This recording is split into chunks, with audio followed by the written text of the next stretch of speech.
The holographic game Crimson Soil, infused with cyberpunk and Lovecraftian elements, is on the verge of release. Wei Xin, having stumbled upon a stroke of sheer luck, has been selected as a beta tester for Crimson Soil. However, events take a bizarre turn as she realizes she is not merely participating in a game, but has traversed into a genuinely existing parallel world. Within the forest of steel and iron, the populace struggles for survival while the elite revel beneath the glow of neon lights. Corporations control the economic lifeblood, and a superintelligent AI meticulously observes every action. Extraordinary beings, cyborgs, secret cults, and aberrations emerge on the stage of this era. The moment Wei Xin logs into the game, an ominous sense of impending calamity engulfs her. Inquiry: what should one do upon discovering that one's in-game identity is that of a federal-level fugitive, while simultaneously serving as an undercover agent within the official apprehension department? Response: the most perilous of places often conceal the safest havens. One must stage a pursuit of oneself, seeking an opportune moment to vanish. Name: Wei Xin. Identity: an undercover agent sent by a rebellious organization to the Federal Apprehension Department. Mission: survive at all costs and strive for advancement. Upon reviewing her assignment, Wei Xin felt discontent. Being a trader was a profession devoid of prospects. Merely ensuring her survival and gradually leveling up was insufficient. She yearned for a grander scheme, such as eliminating a boss to ascend to power, a notion that piqued her excitement. Consumption Guide. Point 1. The world is rife with extraordinary abilities, primarily cyberpunk, with Lovecraftian elements being comparatively minor. This is my unique cyberpunk setting. I am the architect of my world. Chapter 1. Title: Ascending after defeating the boss in a cyber game. Author: Ruan Bai. Synopsis: the holographic game Crimson Soil, infused with elements of cyberpunk and horror, is about to be released. Wei Xin, having stumbled upon incredible luck, has been chosen as a beta tester for Crimson Soil. However, events take a bizarre turn as she realizes she is not merely playing a game, but has traversed into a parallel world that truly exists. In a forest of steel and iron, people struggle for survival while the powerful revel under the glow of neon lights. The conglomerates control the economic lifelines, and super artificial intelligence monitors every action of individuals.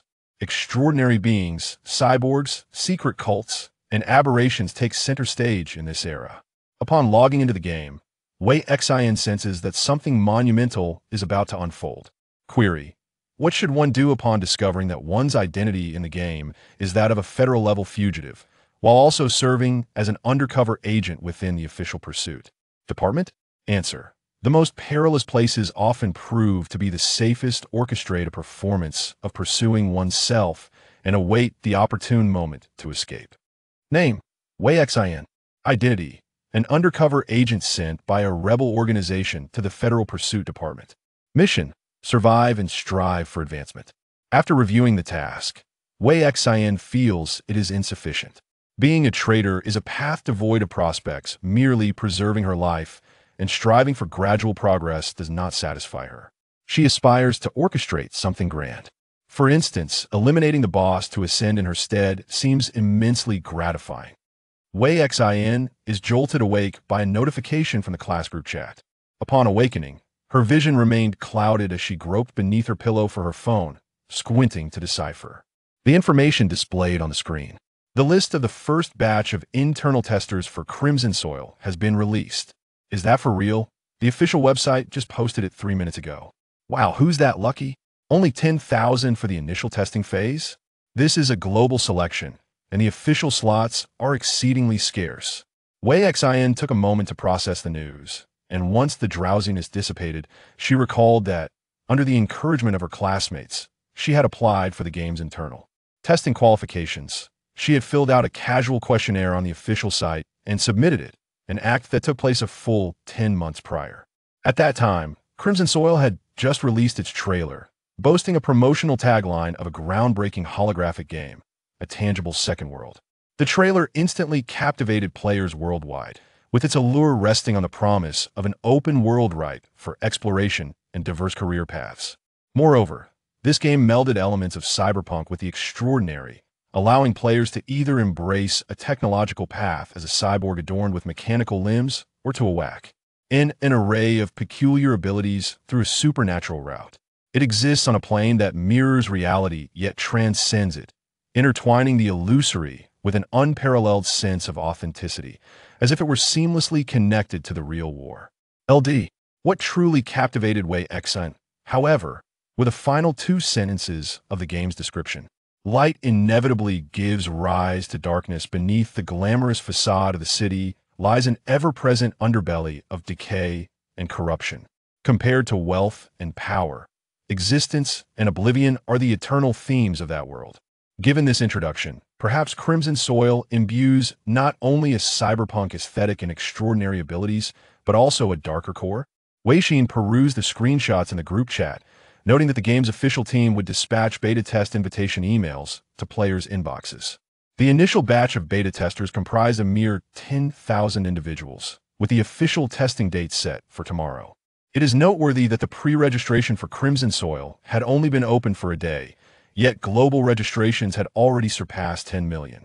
Now, after several months of anticipation, the number had soared beyond 100 million. The odds of being selected from this vast pool of players were exceedingly slim. Though she held little hope, Wei Xin nonetheless opened her email to check. You have an unread message. The notification startled Wei Xin, her heart racing as she sprang from her bed. Congratulations, you have secured a spot in the beta test for the game Crimson Soil. Once she confirmed that the email was indeed from the official source, the first thought that surged through her mind was an exhilarating prospect of fortune. She could sell this beta test qualification for a substantial sum. The impoverished soul was elated. Wei Xin had long been a victim of misfortune. Her father had absconded with investments gone awry, and her mother, after remarrying, sent an allowance of 800 yuan each month. While this was sufficient for sustenance, it left her struggling to afford study materials and clothing. The second-hand smartphone in her possession was one she had purchased with her earnings from working at a milk tea shop. Wei Xin, in solitude, resides in the old house left by her grandparents, waking at dawn and toiling diligently, resembling a resilient wild grass that thrives obstinately to this day. As the summer vacation draws to a close, she is set to embark on her university journey.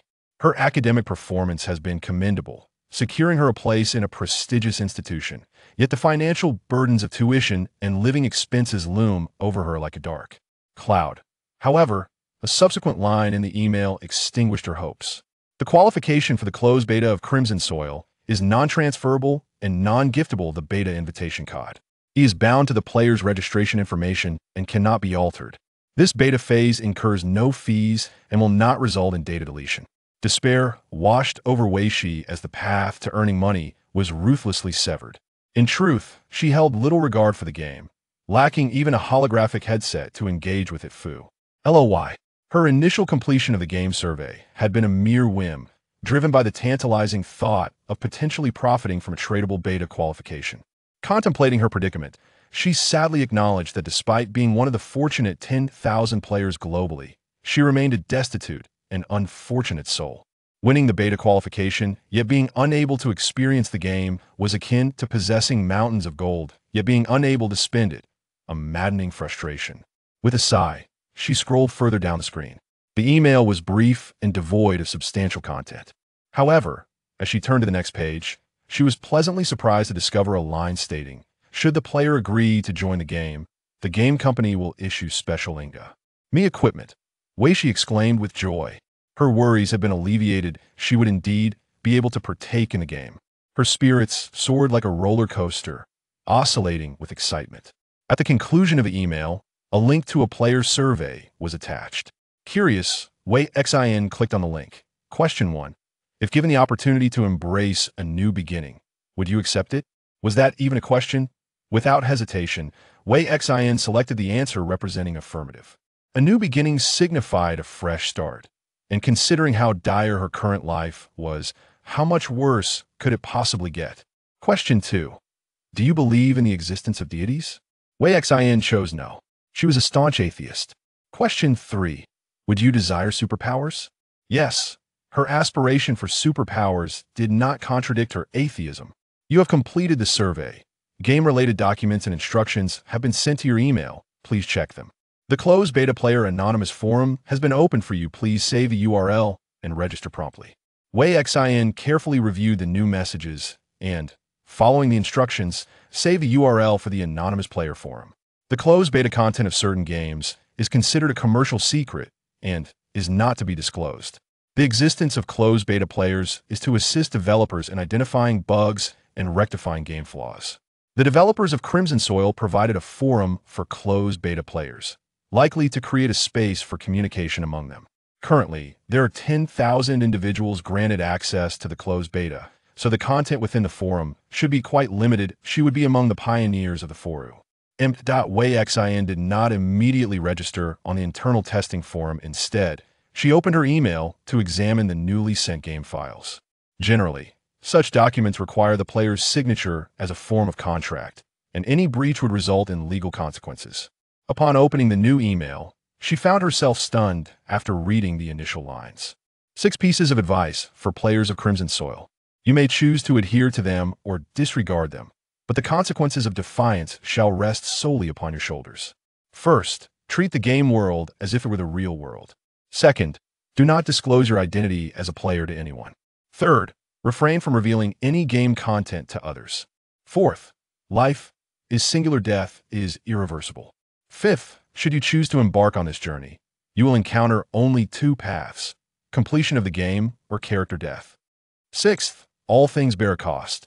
Was this it? Was such a brief declaration too hasty for a game? Wei Xin found herself utterly perplexed. She opened the game file, which required her signature. With utmost seriousness, she read through the document from beginning to end, twice, yet failed to find any confidentiality clause. However, the earlier 6 pieces of advice for players explicitly stated the importance of not disclosing game content. It was all rather peculiar. Was this not contradictory? If they wish to prevent players from leaking information, why not incorporate a confidentiality agreement into a legally binding document? Those few pieces of advice lacked any enforceable power. At the end of the document was an electronic signature field, and Wei Xin inscribed her name in the designated area. As soon as the name was inscribed, a small window materialized, boldly displaying in crimson font. Do you confirm your entry into the game? You have but this singular opportunity to exit. Only one chance to withdraw. Wei Xin paid little heed, clicking on confirm without a moment's hesitation. The screen shifted, revealing a new message. Contract completed. Welcome to your new life, Wei Xin. What an oddly cryptic game this is, Wei Xin mused, her gaze fixed upon the computer screen. After a brief contemplation, she navigated to the anonymous forum for internal testing and clicked on register. The registration process was astonishingly straightforward. Entering the internal testing invitation code sufficed. In the nickname field, she casually typed the number 233. All her gaming aliases were 233, as she possessed little talent for naming, and any original name she conjured was likely to be duplicated. Thus, she resorted to the singular 233 indefinitely. Once confirmed, the nickname cannot be altered. A new notification popped up. You have become the 233rd registered player of the forum. Wei Xin. Huh? What a coincidence could it be that 233 is her lucky number? After a brief loading period, Wei Xin was presented with the forum page. However, in the upper right corner of the forum, a glaring blood-red Arabic numeral 10,000 caught her attention. Beside 10,000, a line of small text read, "Number of survivors." The forum was adorned with dozens of posts marked with new, as it had just opened its doors and players had only recently registered. Each post was freshly minted. Wei Xin refreshed the page, and another 10 posts popped up, their titles encompassing English, Japanese, Russian, and Chinese as a myri. Ad of players from around the globe converged upon this modest forum. Wei Xin could roughly decipher the gist of the English titles, but the other languages eluded her completely. She cast a cursory glance at the existing Chinese posts, noting titles such as "Ready to Start a New Adventure." Are there any players from Magic City? Let's meet up, and my name will surely be among the top posts. All rather insipid chatter. After a moment's hesitation, she clicked to create a new post and typed, "Does anyone find 6 recommendations for players somewhat peculiar?" Having completed the title, Wei Xin's cursor lingered over the post button, unmoving for an extended period. Suddenly, a chill ran down her spine. though she could not pinpoint the source of this unsettling sensation. It struck her unexpectedly, almost absurdly. Wei Xian rubbed her forehead, attempting to assuage her unease. Yet, despite her efforts at self-reassurance, she inexplicably deleted the content of her post, opting instead to observe silently from the shadows. She refreshed the forum repeatedly, perusing each Chinese post in turn. Moments later, a new post captured her attention. The game developers haven't mentioned how to ship game equipment. Has anyone received a holographic helmet or installation package? No sooner had she read this post than there came a knock at her door. She instinctively rose to her feet and approached the door. Peering through the peephole, however, she saw no one. Yet after a few moments, she slowly opened the door and noticed a small, pitch-black box lying quietly on the ground, inscribed with the words Crimson Earth. Curious, Wei Xian opened the box and discovered a silver metallic card within. The design on the card was intricate yet elegant, composed of intertwining lines that formed a mechanic. I'll hand.is this. A gaming commemorative card? Wei Xian examined the card, a shiver coursing through her. She recalled that she had never provided her address on the official game website. How? Then, had this card arrived?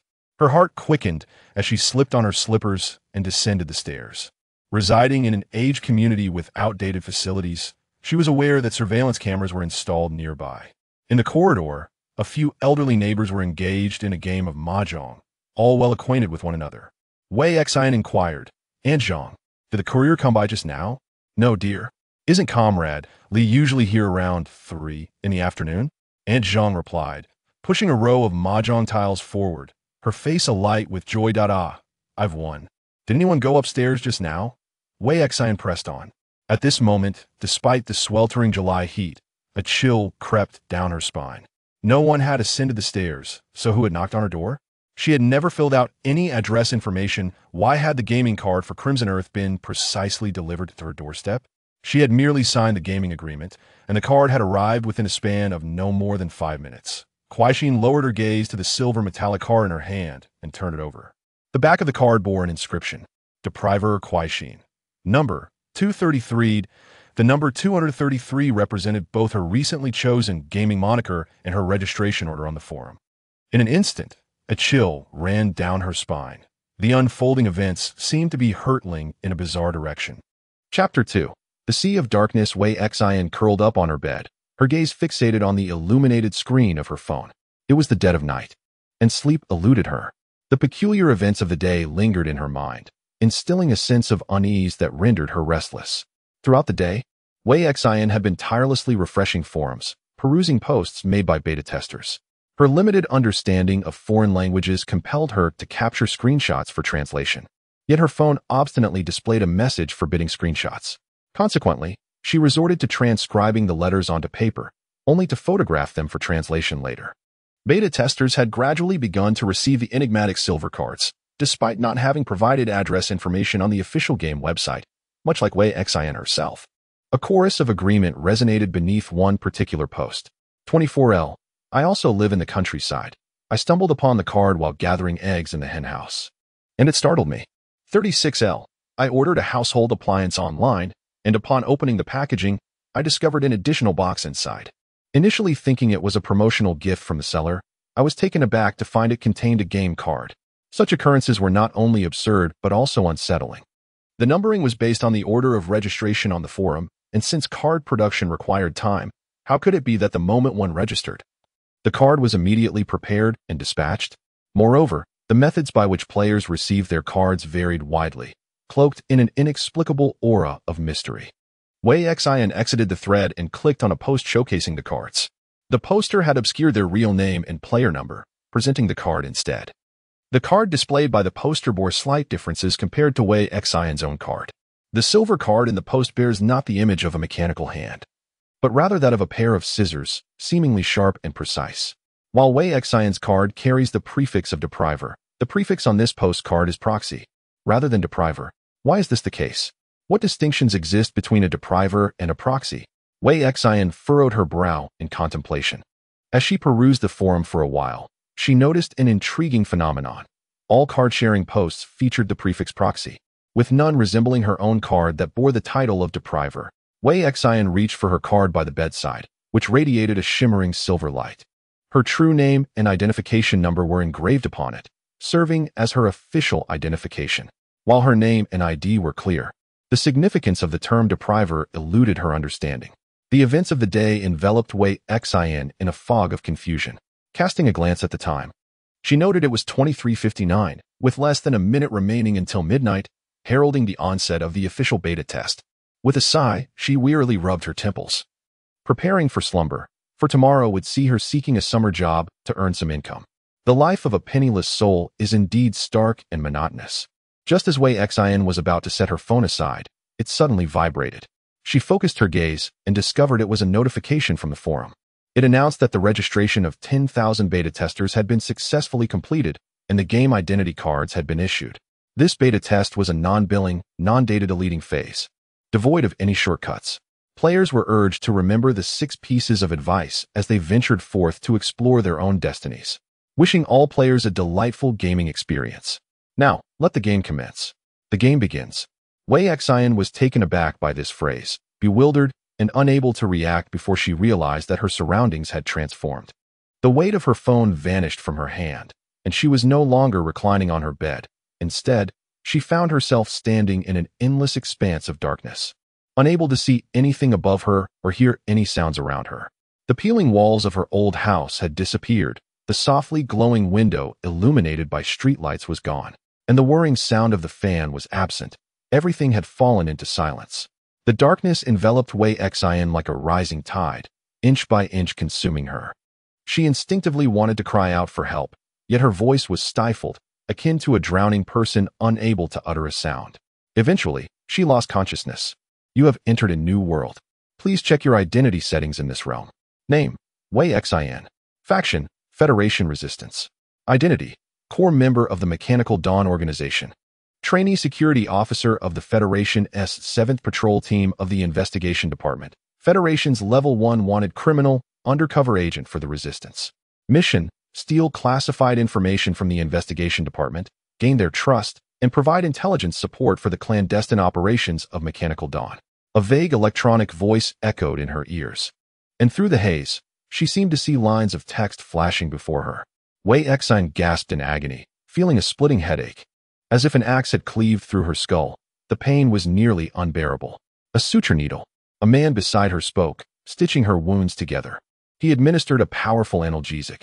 She felt she could not endure much longer. Was she on an operating table? Despite her inability to open her eyes, consciousness remained unexpectedly lucid. She felt the sharp prick of a needle penetrating the skin of her arm, followed by the infusion of a medicinal agent into her system. The analgesic proved remarkably effective, swiftly alleviating much of her headache. This was no mere dream. No dream had ever imparted such vivid sensations. Comprehended that her present circumstances were far from ordinary, a transgression of the natural order. Perhaps she had indeed stumbled upon a scenario relegated to the realms of fantastical novels or cinematic productions, a transtemporal displacement. She had been transported from her humble abode to an unknown locale. The aforementioned injection of pain reliever mitigated her physical anguish, allowing her to focus her thoughts. Though plagued by anxiety and trepidation, she recognized the futility of such emotions and the imperative to remain composed. The announcement of the commencement of the Crimson Earth closed beta forum was her last memory before this abrupt relocation. Surmised that she had traversed into the game world of Crimson Earth, where she possessed an alternate identity, concentrating her mental faculties. A beam of light abruptly illuminated her tenebrous vision, projecting a luminous screen. Upon the screen were inscribed the details of her role within this world.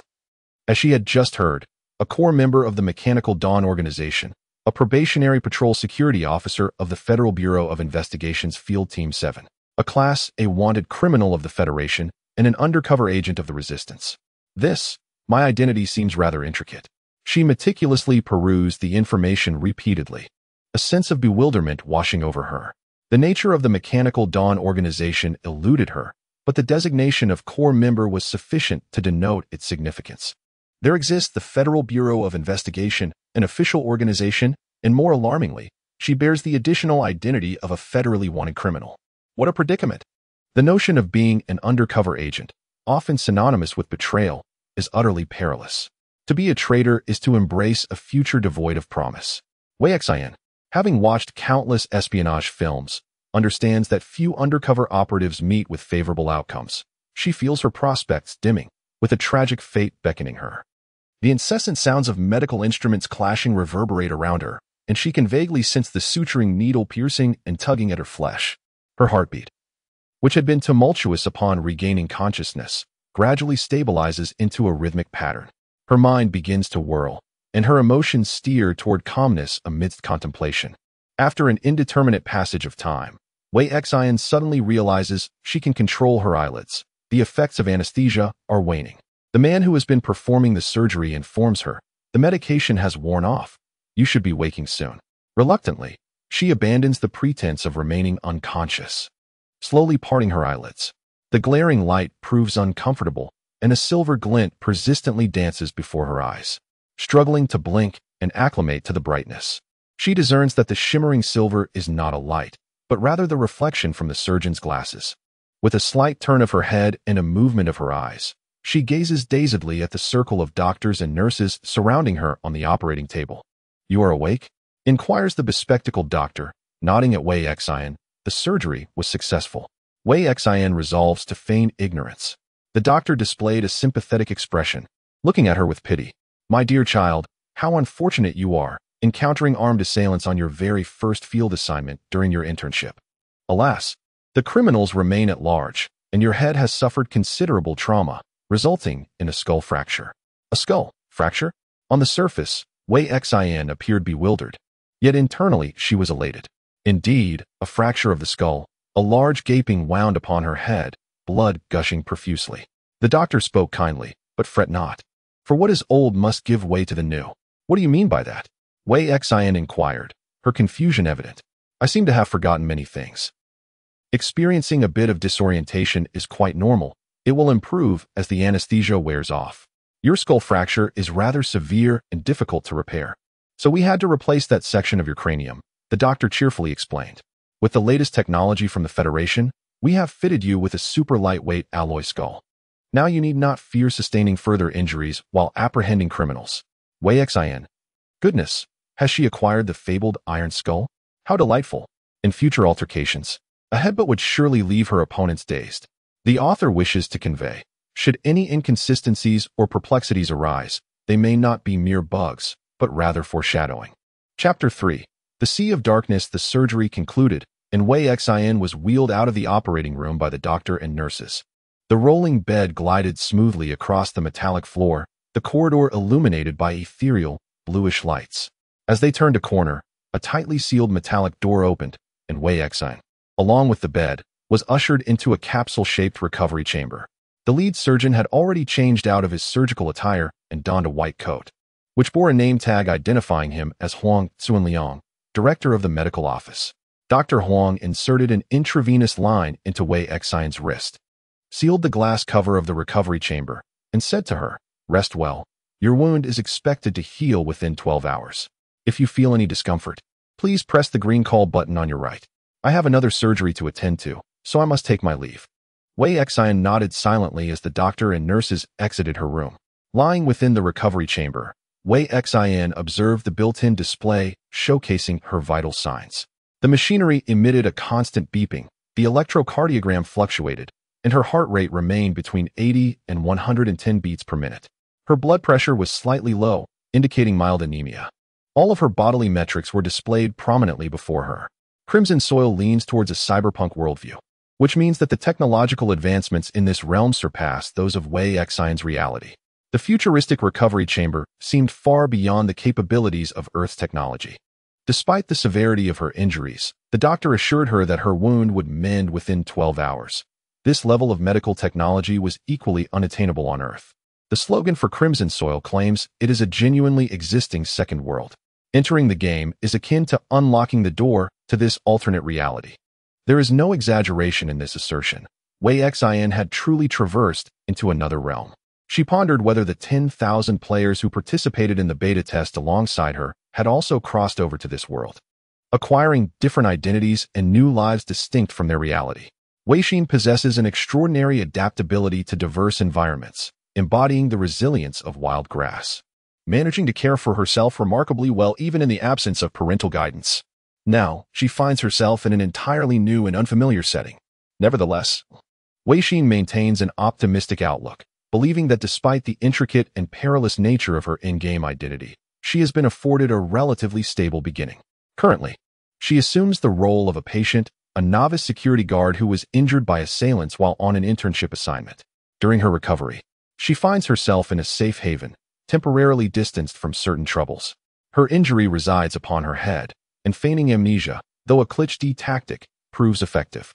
This strategy grants Wei Xin ample time to regroup and strategize. The question of how she arrived here delves into profound complexities, one that Wei Xin feels ill-equipped to unravel. Instead, she is confronted with a pressing dilemma, the imperative of survival. The 6 pieces of advice resonate deeply within her consciousness. First, treat the game world as if it were the real world. Second, do not disclose your identity as a player to anyone. Third, refrain from revealing any game content to others. Fourth, life is singular. Death brings no resurrection. Fifth, should you choose to embark on the game, you are left with only 2 paths: complete the game or character death. Sixth, every action bears a cost. The 4th and 5th points are interrelated, emphasizing the gravity of death's consequences. The notion that life is singular is likely not a jest. Envisioning the gaming realm as a secondary world, one may refer to the player's reality as the primary world. When one succumbs to death in this secondary world, does it imply that the primary world faces a similar fate? The weight of mortality is an unbearable burden for anyone, and Wei Xin feels the pressure of survival looming over her. She has a mere 12 hours to recuperate. After this period, she must emerge from her healing pod and confront the denizens of the secondary world.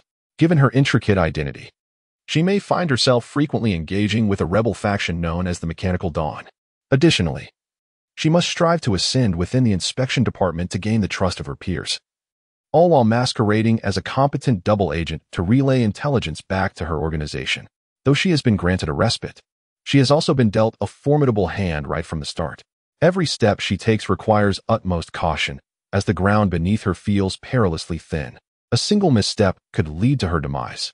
She wonders if there are other players as unfortunate as she is. The healing pod hums to life, casting waves of blue light across her form as restorative agents flow into her veins. A tingling sensation dances across her scalp, and her wounds begin to heal at an astonishing rate. Check the panel. Wei Xin muses tentatively within her mind. She bypasses the fundamental identity settings she has already scrutinized multiple times and peruses another section. Basic attributes: name, Wei Xin; occupation, depriver; extraordinary abilities, not acquired; innate talents, performative persona, your acting skills are exceptional, enabling you to deceive most individuals. Life resilience, you possess a tenacity akin to that of a cockroach. Danger evasion, you can keenly sense and avoid the perils surrounding you. Rapid learning, you acquire any skill with remarkable efficiency. Her occupation is designated as depriver. What does the term depriver truly signify? The system timely elucidates. A depriver is a profession that relies on hunting individuals with extraordinary abilities to usurp their supernatural powers for personal gain. Is it indeed possible to acquire superhuman abilities by extinguishing the life of one endowed with such powers? Upon the demise of a being with extraordinary capabilities, does their power transfer to the assailant? Wei Xin's mind jolted, and the monitor within the recuperation pod reflected a rapid spike in her heart rate. Abnormal heart rate. Alarming heart rate. The pod emitted a series of beeping alerts. Instantly, Wei Xin engaged in a series of deep breaths to stabilize her heartbeat. After several tense seconds, the alarm ceased. Just as she was about to ponder the grim nature of the depriver profession, the lights in her room suddenly extinguished. The metallic door slid open, and an individual entered her hospital room. Wei Xin turned her head, peering through the transparent glass towards the entrance. Dr. Huang, adjusting his glasses, approached slowly and, tapping on the glass enclosure, smiled at Wei Xin, inquiring, "How are you feeling?" Wei Xin opened her mouth to respond. "I seem to have lost my memory." However, Dr. Huang's subsequent action interrupted her impending revelation. He lifted the pod's cover, extracted a blue chip from his wristwatch, and placed it into Wei Xin's hand, lowering his voice to say, "This is a request from the organization to be delivered to you." Wei Xin replied in confusion, "What? Which organization? Please clarify." She sensed something amiss. The amiable Dr. Huang, concealing his true identity, was akin to her, a traitor? Dr. Huang nodded at Wei Xin, stating, My authority is limited, and I am not privy to your mission. For any future endeavors, should you require assistance, do not hesitate to inform me. And I shall do my utmost to cooperate. Wei Xian found herself at a loss for how to respond, her expression remaining impassive as she gazed at him. Moreover, here is the personal information of the individual you are currently substituting for. Please ensure you examine it thoroughly. Certain habits in daily life are the most challenging to mimic and the easiest to expose. Fortunately, the persona you are adopting is that of a recent intern, unfamiliar with everyone, making the impersonation considerably simpler. Dr. Huang then produced a black chip and a silver bracelet, stating, "This is the organization's communication device. Those in command will contact you through this." Wei Xian replied in a neutral tone, choosing silence to avoid any potential missteps. "Oh, you truly have made significant sacrifices," Dr. Huang remarked, noting that she had gone so far as to undergo a mechanical modification surgery to disguise her injuries. "You need not worry. That individual has already been dealt with by the organization. Her genetic information and life trajectory have been altered, and from this moment forth, you shall assume the identity of Wei Xian, a patrol security officer in the 7th team of the Field Operations Group." Upon hearing this, a clearer line of thought emerged in Wei Xian's mind. The intern security officer in the investigation department also bore the name Wei Xian. But this unfortunate individual had been replaced by an undercover operative from Mechanical Dawn and subsequently eliminated. Meanwhile, Wei Xian herself had become the undercover agent impersonating the security officer. It was rather convoluted. The investigation department housed more than one awakened individual, with each group and department leader possessing extraordinary abilities. The abilities of the awakened vary greatly, Dr. Huang continued. And there is a rumor within the department that the head of the criminal investigation team possesses the ability of lie detection. Please exercise utmost caution. Wei Xian succinctly remarked, "Understood. Everything for the dawn." Dr. Huang gazed at Wei Xian with profound significance, commenting, "This phrase, it echoes the declaration of comrades." Wei Xian, quick to respond, echoed, "Everything for the dawn." Dr. Huang nodded, a melancholic sigh escaping him. "Take care. I must attend to my next surgery." Sigh. "I never anticipated such toil when I first entered." Wei Xian fixed her gaze on his retreating figure until he disappeared from view. A fierce will to survive engulfed her mind. Danger lurked nearby. What manner of organization was Mechanical Dawn? They could unhesitatingly eliminate an individual and seamlessly replace their existence, hardly resembling benevolent souls. What was their purpose in infiltrating the inspection department with undercover agents? What was the ultimate goal of the resistance? Wei Xian repeatedly inhaled deeply to lower her heart rate, lest the therapeutic chamber trigger an alarm for irregularity. Her eyes lingered on the term deprivator. If she had any leverage, it was undoubtedly the capabilities possessed by the deprivators. This formidable power might be her sole glimmer of hope. Her unique identity placed her precariously on a tightrope, with abysses to either side, and the peril of plummeting into oblivion both ahead and behind. What troubled Wei Xian was the absence of an exit strategy. No traitor ever escapes unscathed. If she were to betray Mechanical Dawn, what favorable outcome could she expect? Betraying the inspection department would yield an even graver fate, especially with her status as a first-degree fugitive. The cost of death rendered Wei Xian sufficiently cautious. Her solitary existence had taught her the art of self-preservation and armament. She pondered for a prolonged period before ultimately deciding to regard this extraordinary journey through time and space as a game, a genuine game, one that could not be lost, a game that pertained to her very existence. She was determined to complete this game, to reach the end, skillfully avoiding all unfavorable endings and pursuing a happy resolution, employing any means necessary. The author wishes to convey. This time, the female protagonist embodies a chaotic neutrality. She is neither a paragon of virtue nor a villain. Emotionally, she possesses a profound sense of humanity, and thus her character and approach to challenges will gradually evolve and mature.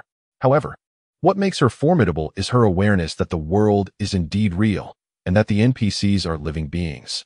Yet she still chooses to treat it as a game, not solely for the sake of completion, but also for the will to survive. In summary, a normal individual embarking on a journey towards abnormality. Chapter 4. The Sea of Darkness 04 Intern Security Officer Wei Xian. Your health has been restored. Please vacate the healing pod. Wei Xian awoke, her eyes fluttering open to behold the transparent glass encasing of the healing pod. The built-in monitor indicated her health status as a reassuring green. A nurse entered, aiding Wei Xin in opening the healing pod, then gently removing the intravenous line from her wrist and the bandages wrapped around her head. You are free to leave now. Please remember to rest over the next couple of days and refrain from engaging in any strenuous activities, the nurse advised kindly. Do ensure that your team leader receives your training exemption request, otherwise, your attendance pay will be deducted. Understood.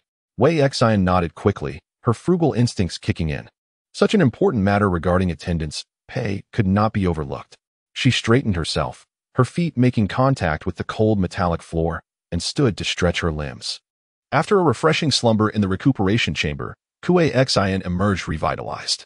As she took a few steps, she caught a glimpse of her reflection in the gleaming metallic walls. In the first world, Wei Xin possessed long, ebony tresses, yet in the second world, her appearance bore a resemblance to her former self. Albeit with a striking transformation, her flowing locks now cropped into a sleek, ear-length style. Her complexion leaned towards pallor, and her physique was rather slender, giving an initial impression of fragility. Externally, no injuries were apparent, her wounds having healed thoroughly. Standing in the room, she felt a momentary disorientation. As she was uncertain of her whereabouts, this world was entirely foreign to her. Wei Xin speculated that she was within the headquarters of the inspection department. From Dr. Huang's cryptic remarks, she gleaned that various groups and divisions existed within the inspection department. Dr. Huang's badge indicated he was the director of the medical office, suggesting that Wei Xin had likely undergone surgery and treatment at a facility akin to the medical center of the inspection department. Through the identity settings on the game panel, she learned that she belonged to the 7th Squad of the Field Operations Group. Time was of the essence. She could not afford to linger. Steeling her resolve, she approached the metallic door. It slid open automatically, revealing a corridor illuminated by flickering indicator lights, devoid of any presence. As she stepped into the corridor, a chilling mechanical voice pierced the silence. Intern Security Officer Wei Xin, your squad leader, Shu Suyo, requests your presence in his office. Please proceed to follow the green indicator lights. The row of lights along the corridor shifted to green, guiding her onward. Wei Xin observed her surroundings with a calm demeanor, noticing the surveillance cameras embedded in the walls focusing on her. She paused for a moment, then proceeded forward, guided by the green indicator light, which shifted its angle in tandem with her movements. Upon reaching a fork in the corridor, the light on the right flickered, signaling her to veer in that direction. As she traversed the lengthy hallway, she suddenly encountered two individuals approaching from the opposite end. One of the men had an emergency bandage wrapped around his arm, stained with traces of blood. However, he appeared to be only mildly injured and was able to walk with clarity of mind. The other man elicited surprise from Wei Xin. He was supporting the injured man, and she could distinctly see the rigid, gray metallic sheen of a mechanical arm adorning his right limb. Indeed, he was equipped with a cybernetic prosthetic. In this cyberpunk world, bodily modifications were commonplace, with enhanced mechanical limbs vastly facilitating people's work and daily lives. It was not unusual to encounter individuals with such modifications. Rather, those who remained entirely unaltered were the true minority. Wei Xin, in her own right, could be considered a modified individual, though her exterior belied this fact. She possessed an indestructible iron skull. The two men approaching her seemed unaware of her presence, as they did not react upon seeing her. After a brief moment of contemplation, she resolved to take a risk and initiate conversation. What has happened? She inquired, omitting any formal address, as if merely engaging in casual banter with colleagues. Fortuitously, the two men regarded her as an ordinary coworker, and the injured man retorted with a grumble, what else could it be? The port has been bombed once again. Those scoundrels seem utterly reckless. Once I recover, I shall take up arms and eradicate them all. Save your breath. Wait for the minister's unified command before taking action. Do not throw your life away. The man with the mechanical right arm said coldly. They walked away, cursing loudly. Another explosion at the port? Wei Xin cast a glance at their retreating figures, lost in thought as she followed the green indicator lights. 2 minutes later, she halted before a metallic door marked with the words Office of External Operations Team 7, Shu Suyo. The door swung open, and Wei Xin steadied her heartbeat before stepping inside. She surveyed the room and pulled a wheeled chair from beneath the circular table to sit down. The man turned to face her and said, "Thank you for your hard work. I am granting you 3 days off. You need not attend training sessions during this time." "Thank you, Captain," Wei Xin replied. It appeared that the man before her was indeed her direct superior, Captain Shu Suyo of Team 7. At present, he seemed to be a considerate leader, even granting leave on his own accord. A wave of nervousness washed over Kuei Xin, her palms slightly damp. As a traveler from another world, the lack of inherited memories from her original self posed a significant risk. She truly knew nothing. Before entering this second realm, she had been troubled over her living expenses, but now her concerns had shifted entirely to mere survival. Captain, Kuei Xin hesitated, her expression betraying her uncertainty. What is it? Shusio inquired patiently, his brow furrowed slightly. What do you remember? I remember my identity, an intern security officer of Team 7. Wei Xin carefully observed Shu Xiao's expression. As anticipated, Shu Xiao's brow furrowed even tighter. He glanced at Wei Xin and instructed, Adam, please contact the medical office and have a doctor dispatched to examine Wei Xin. A cold, mechanical voice responded. Your directive has been conveyed. Adam, is that the name of a super artificial intelligence? Wei Xin sat in her chair, while Shu Xiao silently scrutinized her, then inquired, Do you truly remember nothing? I genuinely do not recall. Wei Xin shook her head. What transpired? Only you know what occurred, Shu Xiao replied, tapping the table. You pursued the suspect who was setting explosives at the port, yet when we arrived, you lay on the ground, bloodied, while the suspect had fled. Wei Xin lifted her head and declared, I will do my utmost. Adam interjected, the doctor is now at the door. Shall I permit him entry? Let him in. Shu Xiao instructed. The metal door opened silently, and Dr. Huang, a familiar face to Wei Xin, entered, perspiring and pushing a medical cart. Captain Shu, what has happened? I rushed over after just finishing a surgery. Wei Xin has lost her memory, likely due to the sequelae of a brain injury. Please examine her, Shu Xiao directed. Looking at Dr. Huang, with a hint of surprise, gazed at Wei Xin. Amnesia? He swiftly produced a device resembling a scanner and placed it on Wei Xin's head, a pale blue beam scanning her from head to toe. All right, let's proceed. Shu Xiao said. Come, Wei Xin. Dr. Huang nodded at Wei Xin. Wei Xin rose from his chair and expressed his gratitude. Thank you, Doctor. Not at all. It's my duty, Dr. Huang replied. Captain Shu, I will report to you immediately once the results are out. Wei Xin remained silent, following Dr. Huang down the corridor. Dr.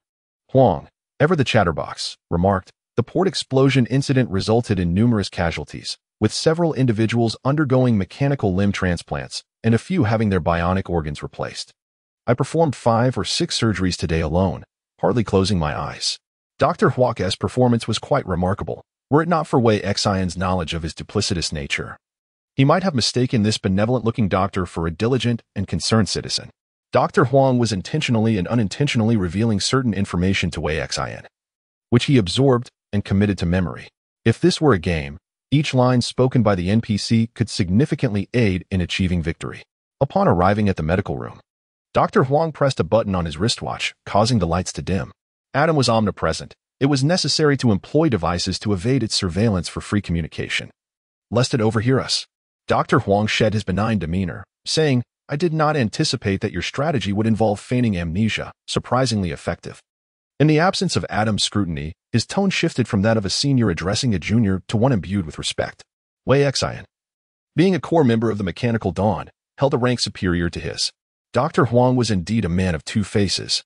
Wei Xin instinctively reached into her pocket, where the silver wrist communicator and data chip handed to her by Dr. Huang were nestled.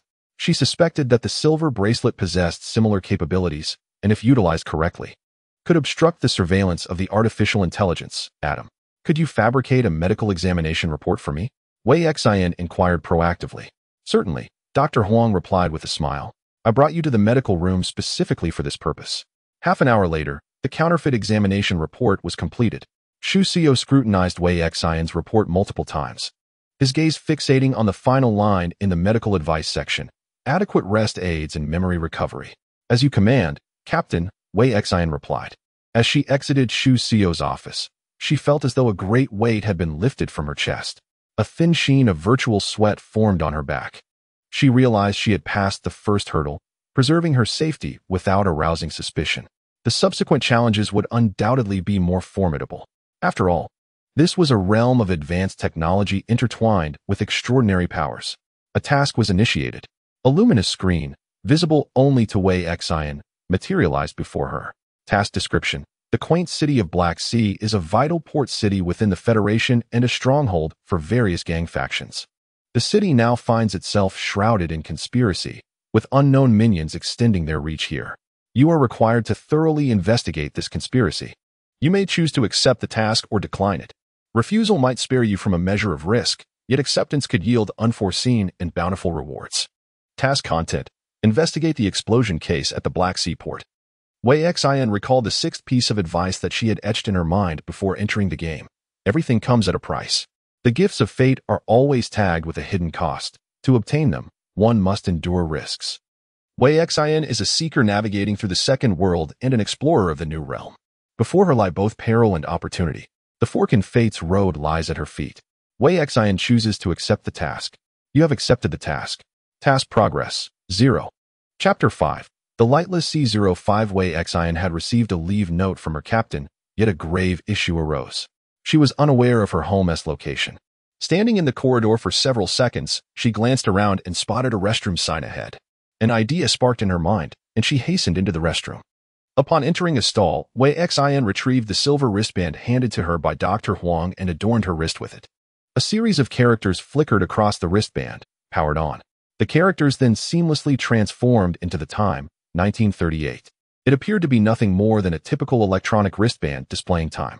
Wei Xin, akin to an elderly individual out of touch with the era, fumbled with the device while seated on the toilet lid, unable to comprehend its workings. She pressed a side button. Biometric information confirmed. The wristband projected a screen, revealing its various functionalities. Signal jamming, instant messaging, encrypted networking, location tracking, self-destruction. Wei Xin examined each aspect with a growing sense of dread. A long press of the power button, followed by casting it aside. Its potency rivaled that of a miniature explosive device. It turned out to be a small weapon. And fortunately, she had not pressed the side button for too long, or she would have been left in a state of irrevocable demise. Wei Xin retrieved a black chip, no larger than a fingernail. According to Dr. Huang, this chip contained critical information about the security officer Wei Xin, including the location of her residence. She placed the chip on her wristband, which projected data reading in progress. Reading completed. The first page of the screen revealed Wei Xin's personal information. Wei Xin, whose parents tragically perished in a terrorist attack while riding a hover rail several years ago, received a substantial insurance payout. With this money, she excelled academically and gained admission to Black Sea Academy to study criminal investigation technology. After graduation, she secured an internship as a security officer through an internal recruitment process. Her current address was listed as 233 Anning Street, Port District, Black Sea City. The details in this dossier were astoundingly meticulous, encompassing her life trajectory, inconspicuous habits, and even her bank account passwords and transaction history. As she absorbed the final details, her eyes widened in disbelief. It turned out the tuition at Black Sea Academy was exorbitantly high. Each academic year cost over $200,000, and she had exhausted her compensation funds, leaving her with a debt of $300,000. A debt of $300,000. Wei Xin's pupils dilated in shock. Given that she would need to play the role of security officer Wei Xin for an extended period, inheriting the debts left by her predecessor seemed an inevitable consequence. The door is shut. Is this the legendary phenomenon of time travel? Not only has she become a traitor, but she also bears the burden of a $300,000 loan. She swiftly engaged in encrypted networking, searching online for directions from the inspection building to Serenity Street in the Harbor District. The search results emerged. By taking the No. 13 hover tram, one could reach Serenity Street Station directly from the inspection building station. Wei Xin breathed a sigh of relief, silently grateful for the advanced network. Indeed, when faced with confusion, a quick search is the prudent course of action. The materials provided by Dr. Huang amounted to over 200 pages, encompassing not only Wei Xin's information but also that of others, including Captain Xu Suyo, whom Wei Xin had just met, as well as other members of her team, the 7th Squad. Wei Xin meticulously reviewed her own information and briefly skimmed through the others before stowing away the wristband projection. She couldn't linger here for long. The documents could be examined later. Exiting the restroom stall, Wei Xin approached the sink to splash her face with water. Gazing into the mirror, she noticed her pale complexion. The reflection revealed a fire safety map affixed to the wall behind her, detailing the layout of the inspection building. Turning towards the map, she studied it closely, confirming the locations of the building's exits before departing the restroom. Intern Security Officer Wei Xin, may I inquire if you are experiencing any discomfort due to postoperative weakness? The voice of the artificial intelligence, Adam, suddenly resonated. I noticed your restroom visit has extended beyond the usual duration. Considering your physical condition, if you do not emerge within 1 minute, I shall dispatch a help message to the nearest staff member to ascertain whether you have fainted in the restroom. Wei Xin. What on earth is this artificial intelligence doing? It even manages the time for relieving oneself. I do feel a slight discomfort. Should I call the medical center? Adam inquired. Confused, Wei Xian pondered. This Adam seemed less like an artificial intelligence and more akin to a digital steward. Thank you for your suggestion, she declined. I can manage on my own. There is no need for gratitude. It is my duty to serve you, Adam replied. Following the map she had noted, Wei Xian located the elevator and descended to the first floor. The expansive hall greeted her, with a receptionist stationed at the front desk. Stepping into the hall, she gazed through the glass doors. Rain poured outside, the gray veil of precipitation obscuring the view. As her presence was detected, the glass doors silently slid open, and the humidity from the torrential downpour enveloped her. During inclement weather, please remember to carry an umbrella and wish you safe travels. The artificial intelligence dutifully reminded her. How considerate. Wei Xian silently retrieved a black umbrella from the public stand beside the glass doors, opening it as she stepped into the rain. She lifted her gaze towards the sky. The swaying raindrops soaked her pant legs, while the vibrant neon lights dazzled her eyes. She found herself amidst a forest of steel and iron, towering skyscrapers looming over her like giants. Between the buildings, suspended electric trains glided along their aerial tracks, reminiscent of serpents prowling through the woods. Massive electronic billboards, adorned with a riot of colors, flashed incessantly, dazzling viewers. A darkened sky was pierced by the passage of an airship, which carried a brightly colored, fluorescent advertisement banner fluttering in the wind. A tall and lifelike virtual figure is projected into the air by a holographic device as an advertising actor recites enticing lines. Rick Technology Company. Mastering cutting-edge bionic mechanical technology to create your bespoke prosthetics. The rain patters rhythmically against Wei Xian's umbrella, pulling her from a fleeting reverie. Her gaze pierces through the curtain of rain, observing the hurried figures navigating the deluge. Their attire varies from ordinary to extravagant. Some are clad in tailored suits, others in simple garb, a few stylishly vibrant, while others appear tattered and worn. Yet, under the relentless rain, they all seem indistinguishable, drenched garments and soaked hair rendering them equally disheveled. Wei Xian surveys her surroundings and spots a sign for the suspended electric rail nearby, making her way towards it. A handful of individuals await their ride at the station, and she blends into the crowd, joining them in anticipation of the electric rail. A casual glance reveals that many are equipped with mechanical prosthetics. A middle-aged man beside her possesses a mechanical hand, which lacks a watch, instead featuring a miniature display affixed to the back of his prosthetic, revealing the time. To her right, a girl blows bubbles, her legs both replaced with mechanical limbs. The presence of prosthetics is normalized, and no one casts a peculiar glance at those who bear them. After approximately 3 minutes, the electric rail glides into view, doors opening invitingly. The passengers at the station board in succession, as the recognition device emits continuous prompts. Facial recognition successful, payment completed. Facial recognition successful, payment completed. When it is Wei Xian's turn, she approaches, and the device signals without any alteration. Facial recognition successful, payment completed. Wei Xin relaxed and casually found an empty seat in the train compartment. Raindrops pattered against the glass window as she gazed outside, where vibrant neon lights flickered with a myriad of hues, illuminating her pupils. Such splendor and ubiquitous high-tech projections were unseen in the first world. Wei Xin was dazzled by the resplendent colors, captivated yet hesitant. This world was like a toxic poppy, beautiful to behold, yet perilous at its core. Wei Xin glanced down at her wristband, noting the time, 2012. As night descended, Black Sea City remained alive. The neon lights and advertising projections multiplied, with the rain failing to extinguish the vibrancy. Wei Xin, an outsider, observed this new world. She meticulously read the flashing words on each billboard, studying every passing airship and swarm of drones. The speeding electric rail car pierced through the rain curtain, cutting through the vast holographic projections suspended in midair. As the colors reflected in her eyes transformed with the shifting scenery outside, she murmured to herself, "I have arrived. New world.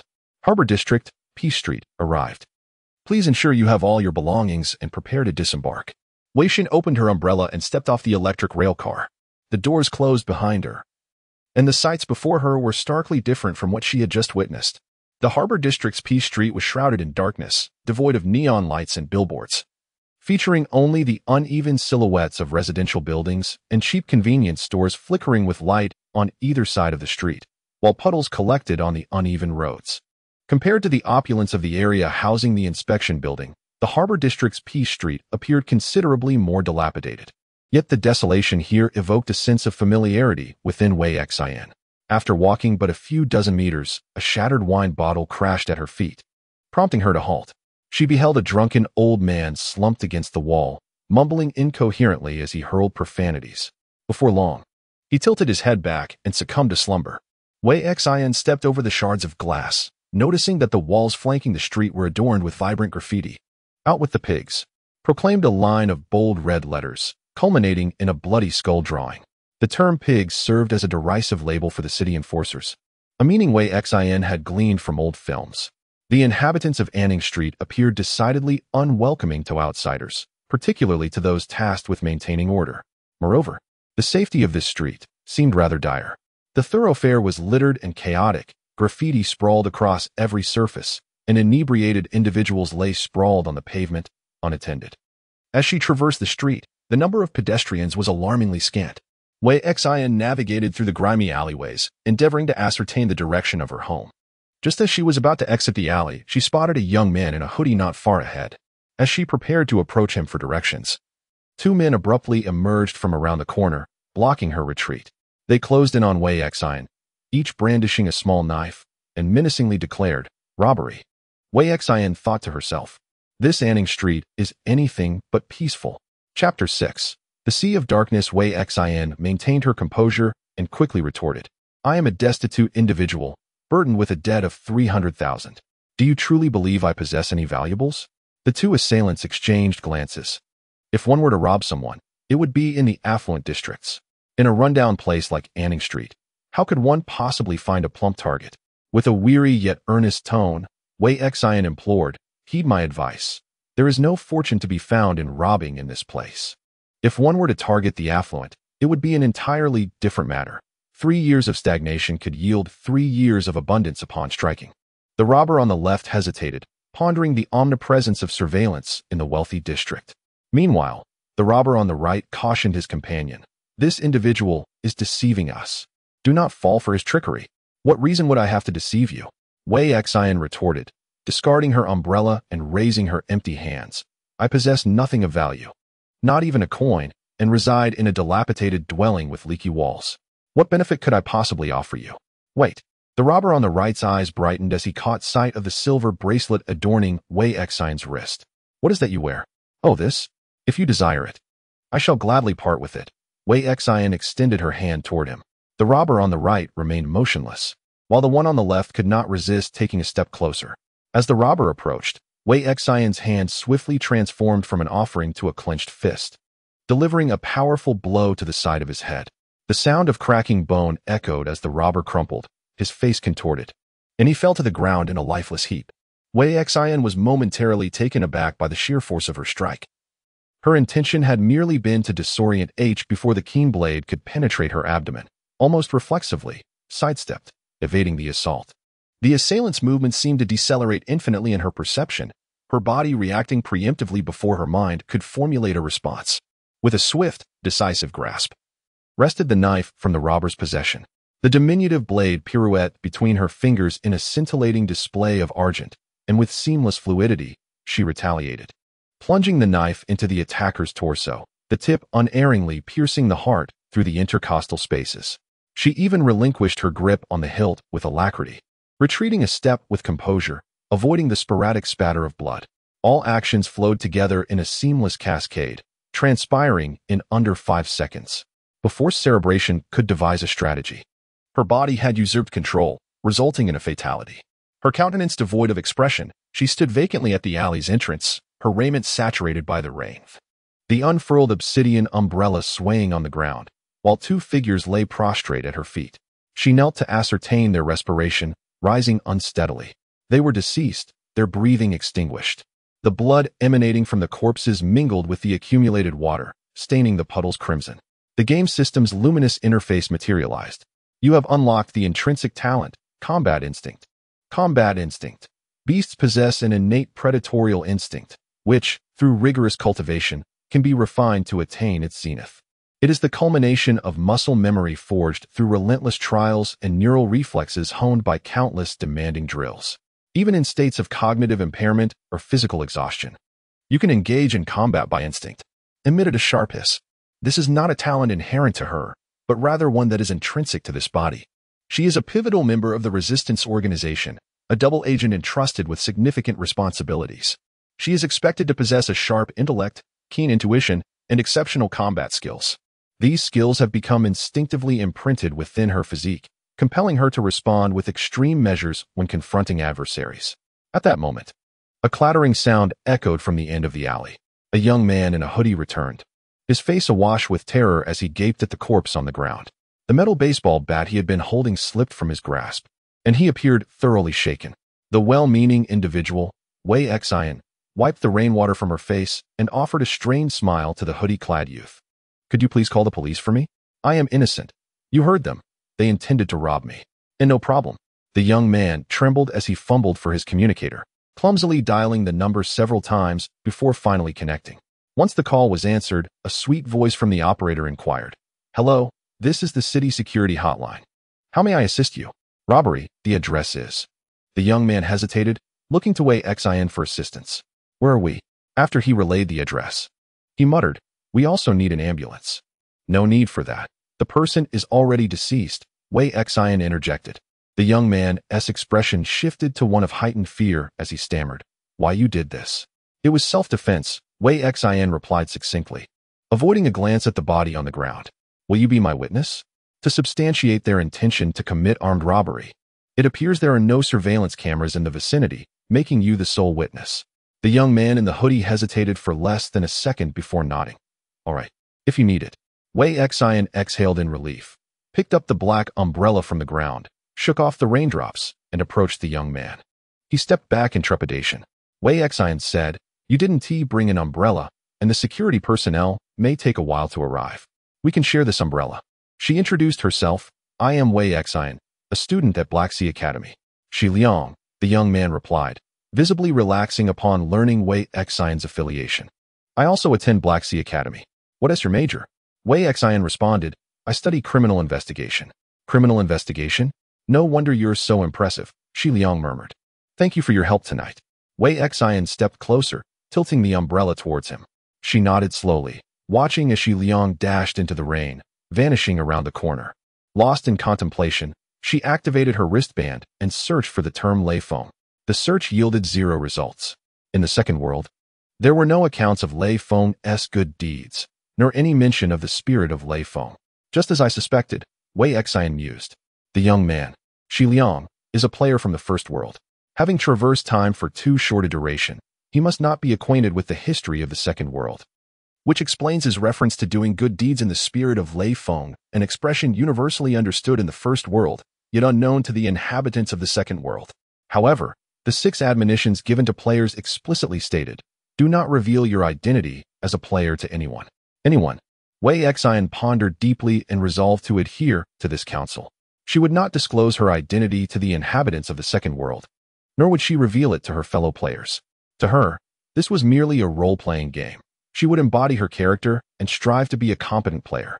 Wei Xian patiently waited under her umbrella for 10 minutes until Shi Liang dashed through the rain towards her. This unexpected sight caught Wei Xian's attention.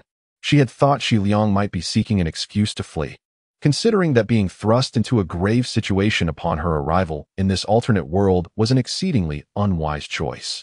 My goodness, the rain is truly torrential. One cannot fathom when it might cease. Shi Liang had acquired an umbrella from a convenience store, stating, I informed my father, we are merely awaiting the arrival of others.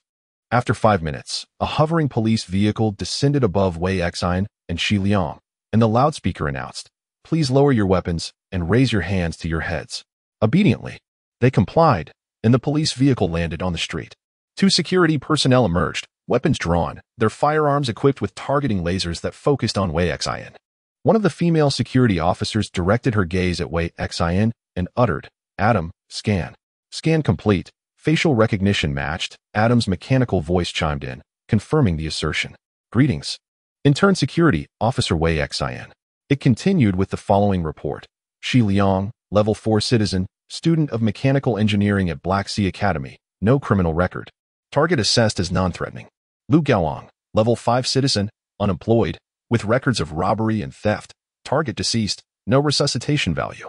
During the Song and Yuan dynasties, a 5th-level citizen, an unemployed drifter, possessed a history of crimes including theft and vandalism. The targeted individual was deceased and deemed beyond salvation. No issue arose.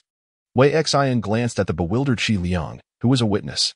Rest assured, the female security officer reassured as she patted Wei Xin's shoulder. Once we complete the report, everything will be fine. It is merely a formality. However, Wei Xin discerned an incongruity. Despite being a trainee security officer and having taken the lives of 2 individuals with criminal records, her colleague's demeanor was remarkably nonchalant, as if the act of killing 2 people was trivial and would result in no legal repercussions or disciplinary measures. Why was this so? As Wei Xin settled into the back seat of the police car, with Shi Liang beside her, the vehicle ascended, transporting them towards the investigation building. Shi Liang's expression was complex. So you have connections within. You should have mentioned it earlier. It led me to unnecessarily prepare myself for quite a while. The author wishes to convey, Wei Xin, it was my body that acted on its own. Chapter 7. The Sea of Darkness. Shu Shuyo gazed at Wei Xin, seated opposite him, and let out a resigned sigh. Captain, are you working overtime? Wei Xin sought to initiate conversation. Yes, working late. I should have finished 3 minutes ago. But you. Shu Shuyo paused, contemplating the situation. Let me explain what transpired.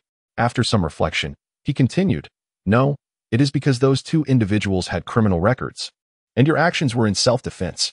You are part of the investigation department. Although you are a trainee, you are granted immunity. In the course of performing your duties, any resulting casualties do not incur legal liability.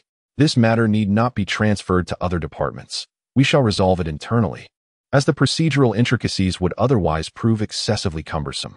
Captain, I was not engaged in official duties began. Cast a severe glance upon her, retorting, You were indeed engaged in official duties. Conceded, I understand. Intended to leverage his authority to suppress the matter. Captain, the autopsy reports have been delivered, reported. Project them, commanded. The holographic projection apparatus in the office adjusted its angles, vividly presenting 2 corpses lying on autopsy tables. One of the deceased exhibited a horrifying cranial depression, the head so marred by gore as to necessitate pixelation. The other bore an inconspicuous incision on the chest, the body drenched in blood. Lowered her head, averting her gaze from the 2 cadavers. The cause of death is a fractured cranium, the temple having been struck by a heavy object. The shattered skull fragments penetrating the brain, resulting in death. The time of death is estimated to be less than 1 hour ago. The cause of death is a sharp instrument piercing the chest, the instrument precisely penetrating between the 3rd and 4th ribs on the left side of the chest, piercing the heart, resulting in instantaneous death. The time of death is similarly estimated to be less than 1 hour ago. Raised an eyebrow in surprise, noting pallid complexion, and chuckled, I had assumed you were unaffected. If my memory serves me correctly, this marks your first instance of taking a human life. How could one be unaffected? Clutched her forehead, a churning sensation in her stomach. Fortunately, she had consumed little in the preceding hours, lest she be compelled to vomit. In the immediate aftermath, she had indeed felt detached, a sense of unreality pervading her senses, the unfolding events exceeding her anticipations. Please refrain from vomiting in my office. The restroom is a left turn upon exiting. Shu Suyo remarked, Your foundational skills at school are commendable. I have reviewed your internal examination results, and your practical courses in tracking, combat, surveying, and shooting are nearly perfect. Wei Xin, you are the most outstanding newcomer in the inspection department in recent years. He poured a glass of ice water for Wei Xin, saying, Drink slowly. Wei Xin lifted the glass and consumed it in one gulp, the chilling sensation momentarily clearing her thoughts. You were originally meant to join the Criminal Investigation Unit. I specifically requested you to join us. The field team endures more hardships than other departments. We confront danger directly, facing off against criminals, and encounter numerous unexpected incidents during patrols, which can even pose a threat to our lives. Shu Suyo continued, If you find it difficult to adapt to such fieldwork, you may apply for a transfer to another unit once your internship concludes. Wei Xin remained silent. Consider it. Personally, I hope you stay. Our field team is in need of new talent. He added, by the way, is your home located on Anning Street in the Harbor District? Yes, Wei Xin replied. The safety there is appalling. Gangs are rampant, making it hard to manage. Homicides occur monthly, and the Harbor District has the highest number of illegal trading dens. Shu Suyo suggested, you should consider moving to a safer area. However, I cannot afford to relocate. Wei Xin lamented. That house was left to me by my parents. And I have incurred student loans to attend university, owing the bank 300,000.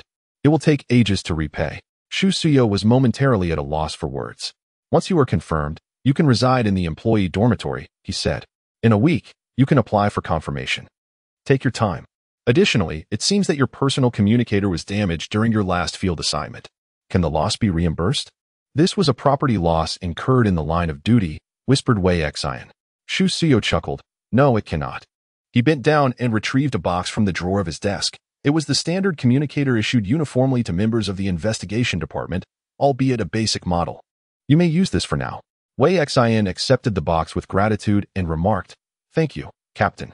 Unable to restrain her candid nature, she added, Do the other captains care for their team members and their well-being as you do?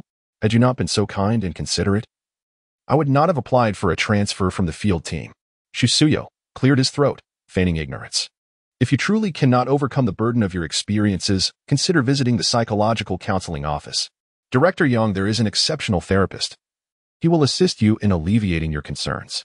Meanwhile, Shi Liang stood in the lobby of the investigation building like a simpleton, seeking a seat while awaiting someone. The statement had long been concluded, and as a witness, his observations were limited, leaving little to articulate. The interrogators had subjected him to a high-tech device akin to a polygraph, posed a few questions, and then allowed him to leave. He waited in the reception area for Wei Xin. 10 minutes elapsed, and the numbers indicating the elevator's floor began to descend, culminating in the doors opening to reveal Wei Xin. You haven't left? She exclaimed in surprise. I was waiting for you, Shi Liang responded eagerly, nodding. Feeling relieved to hear those very words, Weixin adeptly guided Xliang to the tram waiting area. Xliang, filled with curiosity, glanced around. And when he beheld the floating advertisements, he let out a slight gasp, marveling at the brilliance of holographic imaging technology. What year are you in? Weixin inquired, probing for information with meticulous discretion. I'm a freshman. I just received my acceptance letter this morning, and I've been admitted to the mechanical engineering department, Xliang replied, ruffling his hair. The tuition at Black Sea Academy is not inexpensive. Have you found a way to secure a loan? Weixin continued her inquiries, deliberately framing her words to make her probing seem less conspicuous. In my time, I encountered many obstacles to attend university. Let me offer you a word of caution, avoid predatory loans. All right, Xliang responded, but how exorbitant is the tuition? What? Xliang exclaimed in shock. Why don't they just rob a bank? This is a university for nurturing talent. Such steep tuition could deter countless brilliant students. Weixin regarded Xliang with bemusement as he lowered his voice. This tuition is utterly outrageous, beyond all reason. There's nothing to be done. The regulations are as they are, Weixin stated. Xliang muttered, well, I've certainly gained some insight. The monopoly on education, the stark wealth disparity, and the rigid class divisions. This is the reality of the second world. The wealthy can afford higher education, while the less fortunate remain confined to low-paying jobs. Over time, the gap widens and social stratification hardens. Education in the second world is not aimed at cultivating talent, but rather at reinforcing the interests of the elite. Senior, Xliang leaned closer to Weixin, asking, is there any way to obtain a legitimate loan? The young man possesses a remarkably sweet tongue, promptly calling upon his senior. Wei Xin remarked, it's the bank, but whether they will grant loans is another matter. The interest on repayments can sometimes be quite steep. Shi Liang, with a furrowed brow, lamented, I am so afraid I won't be able to attend school. The second world is a capitalist society. How could a capitalist, who rises early only for profit, possibly engage in charity? Until the tram arrived at the station, Shi Liang remained in a state of distress. This is quite intriguing. Wei Xin had already discerned that Shi Liang is a player. Logically, having arrived in this world for less than a day, he should feel little sense of belonging. Yet, he genuinely frets over the funds required for his education. Wei Xin herself had triggered a quest concerning the investigation of a port explosion. Could it be that Shi Liang's quest is to successfully enroll in the Black Sea Academy? If that were indeed the case, his display of concern would be justified. As they boarded the tram, Wei Xian led the way, scanning her face for payment. Shi Liang followed closely, attempting the same, only to be met with the machine's notification, insufficient balance, payment failed. Shi Liang. After another attempt, the machine again indicated, insufficient balance, payment failed. Wei Xian looked at him with pity and approached the recognition machine to assist him. Face recognition successful, payment completed. She patted the stunned Shi Liang and said, "I've covered your fare. Thank you for accompanying me to the inspection department." Shi Liang nearly burst into tears, thinking, why am I so impoverished? Is there truly hope for me to attend university? If you work hard, opportunities will arise, Wei Xian responded, her expression reflecting shared sympathy. This moment was not merely a case of fellow townsfolk meeting. It was a convergence of the financially distressed. Wei Xian comprehended Shi Liang's sentiments profoundly, for she too, in her first world, grappled with concerns regarding living expenses and tuition fees. Albeit her required sum was not as exorbitant as over 200,000 for a single academic year. The electric tram sped along, and they disembarked at Anning Street. Is it somewhat perilous for a girl to walk alone? Perhaps I should accompany you. Shi Liang paused, remarking, with your combat prowess, it seems unnecessary for me to be escorted. Farewell, senior, Shi Liang said, then added, wait, let us exchange contact information. Wei Xian produced the communicator gifted by Shu Suyo. And after a flurry of clumsy attempts, Shi Liang finally managed to add her contact details. The torrential rain showed no signs of abating as Wei Xian departed under her umbrella, navigating through twists and turns for what felt like an eternity until she located her home. The small building bore the scars of time, with peeling paint and even colorful advertisements plastered on its walls. The corridor was permeated by a musty odor, and the rusty iron door stood ajar, creaking ominously as she pushed it open. Ascending to the third floor, she halted at her door, gripping the doorknob. The fingerprint verification succeeded, and the door swung open. As Wei Xian entered her abode, a sudden instinctive warning surged within her. She lifted her gaze, startled to glimpse a shadow seated upon the sofa in the living room. The figure, obscured by a silver mask, scrutinized her through the hollowed eye sockets. You are late, the masked figure stated, their tone suggesting familiarity. I encountered a minor mishap on the way, Wei Xian swiftly replied, engaging in conversation. Have you seen the mission chip the leader entrusted to me? Inquired the silver-masked individual. Yes, Wei Xian affirmed. The leader instructs that this mission must be accomplished, regardless of the cost. The silver-masked man rose from the sofa and declared, from this day forth, I shall be your assistant and comrade in the city of Black Sea, collaborating with you to accomplish various tasks. My codename is Silver Mask. You must devise a codename for your own communication. Codename? Wei Xian's mind raced swiftly. The silver-masked man remarked, it is preferable that your codename bears no resemblance to your actual characteristics. The greater the disparity, the better. Avoid allowing others to associate your codename with you. Rich lady. The silver-masked man paused in surprise. What did you say? Rich lady, Wei Xian calmly reiterated, asserting her choice. She felt that this codename was quite fitting.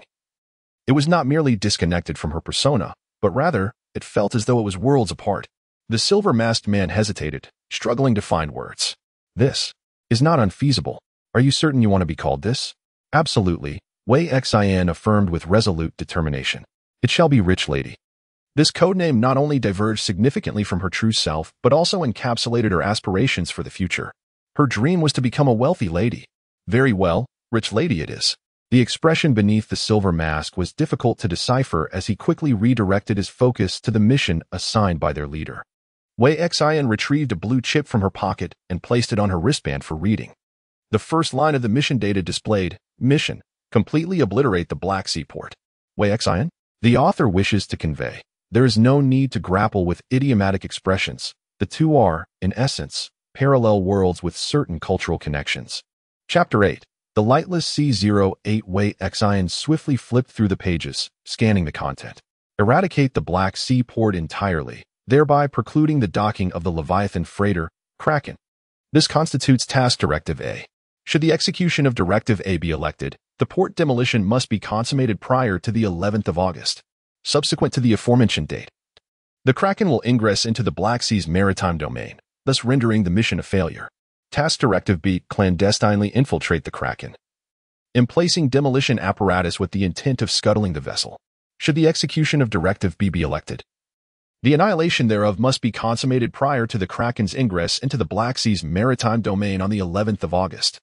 The ultimate objective of the mission is to impede the Kraken's ingress into the Black Sea's perimeters. I reiterate. The ultimate objective of the mission is to impede the Kraken's ingress into the Black Sea's perimeters. From this mission brief, Xian perceived an aura of exigency. The Kraken is a prodigious freighter. The freighter itself is likely benign. The anomaly, perforce, resides within the cargo it conveys. What manner of consignment warrants such profound consideration, nay, such trepidation, from the mechanical dawn? They have even decreed the demolition of the port and the annihilation of the freighter, solely to forestall the entry of the cargo-laden vessel into the Black Sea. What cargo does the Kraken convey? Xian suppressed the trepidation and resumed perusing the mission dossier. Armaments are periodically replenished at Berth 5 in the Harbor District, specifically Warehouse 6308 in Sector D. Resupply requisitions may be fulfilled there. The Ruby Tavern, situated on Peace Boulevard in the Harbor District, serves as a communal safe house for members of the organization, equipped with medical and armaments maintenance facilities, and is periodically restocked with small arms and munitions. The password for ingress is a mesmerizing azure. If you please, the proprietor of the Northern District Hunters Shooting Club is capable of providing funding for missions. The third-floor mechanical prosthetics laboratory at RIC Technology Headquarters can offer technological assistance to mission executors. The more Wei Xian read, the more a sense of foreboding enveloped her. This Mechanical Dawn organization wielded a terrifying amount of power. She meticulously organized her thoughts. First, Mechanical Dawn possessed the capability to mobilize the harbor warehouses of Black Sea City as arms depots. Second, Mechanical Dawn had numerous members in Black Sea City, necessitating a safe house for gatherings. Third, Mechanical Dawn appeared to be quite affluent, with dedicated personnel responsible for allocating mission funds. Fourth, it was highly probable that RIC Technology was either directly affiliated with Mechanical Dawn or merely a FAAD operated by it. Silver Mask gazed at Wei Xian and inquired, "Have you finished? Any thoughts? I am calculating how many lives we will need to complete this mission. Would 100 suffice?" Wei Xian remarked with a touch of dark humor, feeling the weight of immense pressure.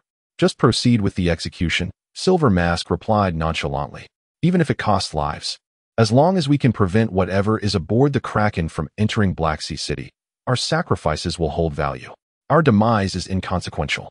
Our comrades will continue the mission before August 11th arrives." Wei Xian profoundly suspected that Mechanical Dawn was, in fact, a brainwashing organization. The individual before her, codenamed Silver Mask, appeared to be thoroughly indoctrinated, caring little for his own life. She lowered her gaze to the time displayed on her wrist device. The date in the second world was July 28th, 2086, and the current time was 0:23, precisely midnight. "We have less than half a month to complete our mission with the other teams," Silverface remarked, noting the urgency of the situation. "Understood. I shall devise an action plan post-haste," replied Wei Xian. "However, as an intern security officer, I too have obligations that must be fulfilled. The personnel from the investigation department cannot be easily deceived." "The investigation department, the puppets of the consortium." Silverface scoffed. "You are responsible for gathering intelligence. While I will oversee the execution of actions, we can discuss the plan together." Wei Xian nodded slowly. She stood in the living room with Silverface for a moment, and sensing his reluctance to speak further, she said, "I must attend to my own matters now. Feel free." Wei Xian was uncertain of the interaction dynamics among the teammates of the Mechanical Dawn execution squad. Nor did she know if there were any customary rules within the organization regarding task execution. Simply stating "feel free" was sufficient to signal the conclusion of their conversation. Moreover, Wei Xian indeed had her own tasks to attend to. Under Silverface's watchful gaze, she meticulously examined each room within the house. The room belonging to the Morning Sun served as a bedroom, featuring a small wardrobe. Another room, a secondary bedroom, had been repurposed as a storage space. On the balcony, 2 pots of nearly withered green plants languished. Turning her attention to the kitchen, she found it equipped with all necessary utensils. Opening the peeling, old refrigerator, she discovered some food supplies inside. This residence exuded a palpable sense of life, yet it was a pity that its owner had passed away. Leaving Wei Xian to occupy the empty space, she closed the refrigerator door and proceeded directly into the bedroom, rummaging through the wardrobe. Finding no unopened intimate garments, Wei Xian selected a bath towel and a clean set of loungewear before stepping into the bathroom, slamming the door shut behind her. Mian gazed expressionlessly at the bathroom until the lights flickered on and the sound of running water reached his ears, prompting his slow realization that the woman was taking a shower.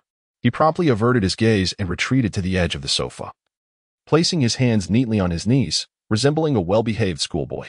Wei Xian harbored a sense of reckless abandon. After all, things had already deteriorated so drastically.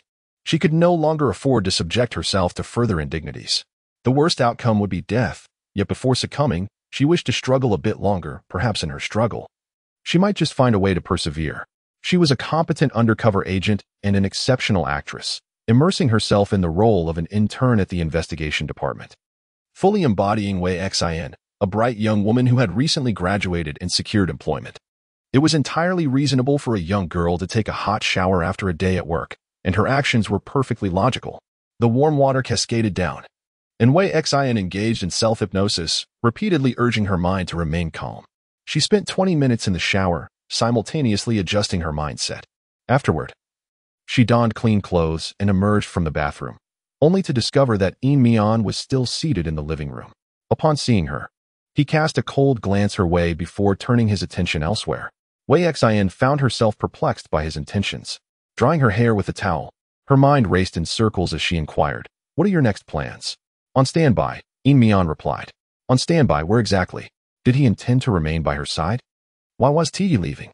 To mask her expression, Wei Xian turned towards the kitchen, retrieving a few ingredients from the refrigerator, intending to have a light meal. Since undergoing cranial surgery, she had not eaten, and hunger gnawed at her insides.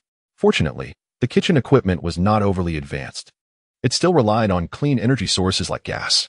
She ignited the flame and placed a pot on the stove, intending to cook some noodles. The silver-faced figure watched her intently as she prepared the meal, his stomach audibly grumbling. "Do you want to eat?" she inquired hesitantly. "Yes," he replied swiftly. Thus, she added a handful of noodles into the pot and cracked 2 eggs.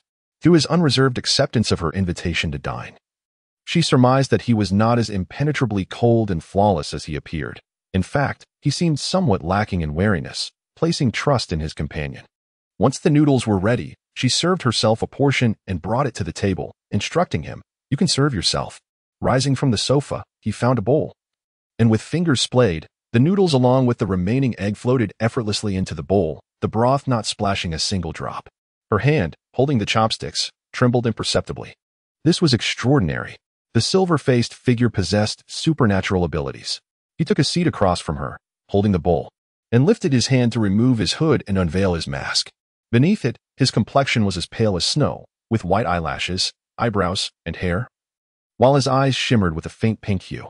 Subtle red veins were discernible along his neck and cheeks. Were it not for this hint of warmth, he would have appeared as a drifting specter, a lifeless, walking corpse. His pale pink eyes narrowed as they met hers. "What are you staring at? Have you never seen someone with albinism?"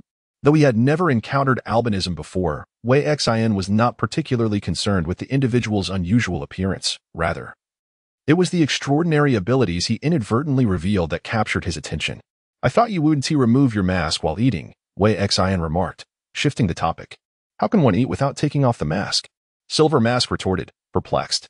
"That question is for you to ponder," Wei Xian replied slowly. Silver Mask appeared to have an epiphany. "Do you think I wear this mask to appear cool? I never claimed such a thing." Wei Xian lowered his gaze to his bowl of noodles. With an expression of irritation, Silver Mask attempted to bite into the noodles but was scalded instead. Frustrated, he waved his hands to control the mass of noodles that bobbed up and down in the air, hastening their cooling. Once the temperature of the noodles had finally subsided, he confidently grasped his chopsticks and devoured his meal voraciously. "This fellow seems rather dim-witted," Wei Xian mused. Wei Xian's dish consisted of simply boiled noodles with a pinch of salt, the flavor of which left much to be desired. Nonetheless, Silver Mask was not picky at all and relished every bite, finishing his meal in mere moments. His manner of consuming the noodles reminded Wei Xian of the little piglets at his grandfather's countryside home, eagerly snuffling at their feet. "You should wash the dishes," Wei Xian proposed, testing whether Silver Mask would comply. Without a hint of complaint, Silver Mask took the 2 empty bowls to the sink and turned on the faucet. "Turn the water down. The water bill is expensive," Wei Xian advised. Silver Mask retorted, "Why are you so particular about everything? This house isn't even yours. You don't pay the utility bills from your own account." With restrained patience, Silver Mask controlled the flow of water as he washed the dishes, placing them into the cupboard once finished. Wei Xian observed in the shadows. The extraordinary abilities of Silver Mask appeared to be connected to water. He did not manipulate the bowl or other objects to float, but rather controlled the flow of water, which served as a medium. When Silver Mask first appeared in Wei Xian's home, she presumed him to be an old acquaintance of her original self, thus she exercised caution. After several conversations and tests, Wei Xian tentatively concluded that her original self and Silver Mask were not familiar with one another. This was likely their inaugural meeting. This was evidenced by Silver Mask's remark upon removing his mask. "Haven't you seen a person with albinism before?" This statement directly indicated that the original self had never witnessed Silver Mask's true visage. With this knowledge, Wei Xian felt a sense of relief. She had feared that her partner might be someone intimately acquainted with her original self, which would likely result in her revealing a flaw after just a few exchanges. Once again, luck was on Wei Xian's side. She encountered Silver Mask, who was unfamiliar with her, and fortuitously, Silver Mask seemed to harbor little suspicion towards her. Most importantly, Silver Mask was an extraordinary ability user. If she were to eliminate Silver Mask, could she not seize his powers for herself, thus acquiring extraordinary abilities? Author's note: Silver Mask. If you do not listen or strive, you will merely become a plaything of the wealthy. Chapter 9. The lightless sea. You differ somewhat from the rumors, Silver Mask remarked, arms crossed, leaning against the wardrobe. Is that so? Wei Xian replied, feigning indifference. It was prudent not to engage further, as any response could easily betray her. Maintaining an ambiguous stance was the correct approach. Silver Mask continued. They say you are as cold as a machine, as precise as a computer, and a stringent executor. Although you have not awakened extraordinary abilities, you are an indispensable strategist for the organization. Huh. Ku Xian's throat emitted a laugh, yet her laughter bore little trace of joy or any hint of smug satisfaction. Her silver, pale pink eyes met with her deep black ones for a moment before she indifferently remarked, "There's no reaction at all." "What kind of reaction do you seek?" Ku Xian retorted, "I can exhibit any response befitting my current role. Are all undercover agents as dedicated as you?" Silver Face frowned, concealing his true self even in the presence of a companion. Ku Xian regarded Silver Face with calmness until he averted his gaze. "What are the subsequent instructions?" Silver Face's pale fingertips sent forth a small splash of water as he tossed it up and down, languidly stating, "Do not forget. Our time is limited to less than half a month." From his brief remarks, it became evident that within their two-person task force, Ku Xian occupied the position of decision-maker and dominator, while Silver Face served as the executor. In the hierarchy of Mechanical Dawn, Ku Xian held a higher status than Silver Face, enjoying a commendable reputation among the organization's members. "Make a trip to the port and investigate the site of the explosion," Ku Xian commanded. After thorough contemplation, she deemed this directive to be the most appropriate, based on her extensive readings and the intelligence she had gathered. The port was a chaotic stronghold of gangs, having witnessed more than one explosion incident. The motive behind these explosions could stem from gang conflicts or perhaps something else entirely. For instance, Mechanical Dawn might have opted to destroy the port to prevent the Kraken from docking, thus rendering cargo ships unable to anchor. Before executing the port demolition mission, it is imperative to ascertain some fundamental information. Thus, Wei Xian must convey this directive to In Mian. In Mian raised no objections to Wei Xian's instructions and inquired meticulously, "What should we investigate? Personnel movements, reconnaissance of the demolition site, or surveillance of suspicious individuals?" "The port has witnessed more than one demolition incident. A comprehensive investigation," Wei Xian replied. "You are indeed excessively cautious," In Mian muttered. "Very well, I shall proceed immediately. Contact me via the wristband for any urgent directives." He affixed the silver mask to his face, adjusted his hood, and stepped onto the balcony, opening the window. His form silently transformed into a translucent stream, merging with the torrential rain outside, disappearing into the embrace of the night. Wei Xian approached and closed the window to prevent the rain from flooding the room. By sending In Mian away with her instructions, she could contemplate certain matters in a tranquil environment. Wei Xian is adept at crafting study schedules and managing her study time. Her high school homeroom teacher praised her for organizing her academic tasks with precision. Now, she intends to utilize the planning skills honed throughout her rigorous 3 years in high school to chart her future. Wei Xian entered her bedroom, retrieved a blank sheet of paper and a pen with only half a cartridge of ink remaining. This is her habit. Writing things down on paper clarifies her thoughts. and the sound of the pen gliding across the page enhances her focus. Currently, Wei Xian's primary crises stem from two sources. First, the mechanical dawn. Second, the inspection department. She inscribed these concerns onto the paper. The peril of infiltrating the investigation department is considerable, however, with the supportive materials provided by her organization. Wei Xian intends to spend the night poring over the extensive documents, which span hundreds of pages, to gain an in-depth understanding of this federal agency. She must prioritize memorizing information pertinent to her role as a security officer, including her background, her network of relationships, and her daily habits. Each detail must be flawless. Feigning amnesia is merely a temporary tactic, not a sustainable solution. As an intern security officer, Wei Xian has not been with the investigation department long enough to become familiar with her colleagues, which is entirely reasonable. She need not overly foster camaraderie with her teammates or the team leader. Maintaining a suitable distance will suffice. In contrast to the investigation department, the Mechanical Dawn organization instills greater unease within Wei Xian. At least the investigation department provides her with extensive documentation for reference. The same cannot be said for Mechanical Dawn. She finds herself profoundly unfamiliar with this organization. Its founding purpose eludes her. The identity of its leader remains unknown. And even her own role within the group must be gradually discerned through careful exploration. Wei Xian's teammate, Silver Mask, is bound to her, fortunately.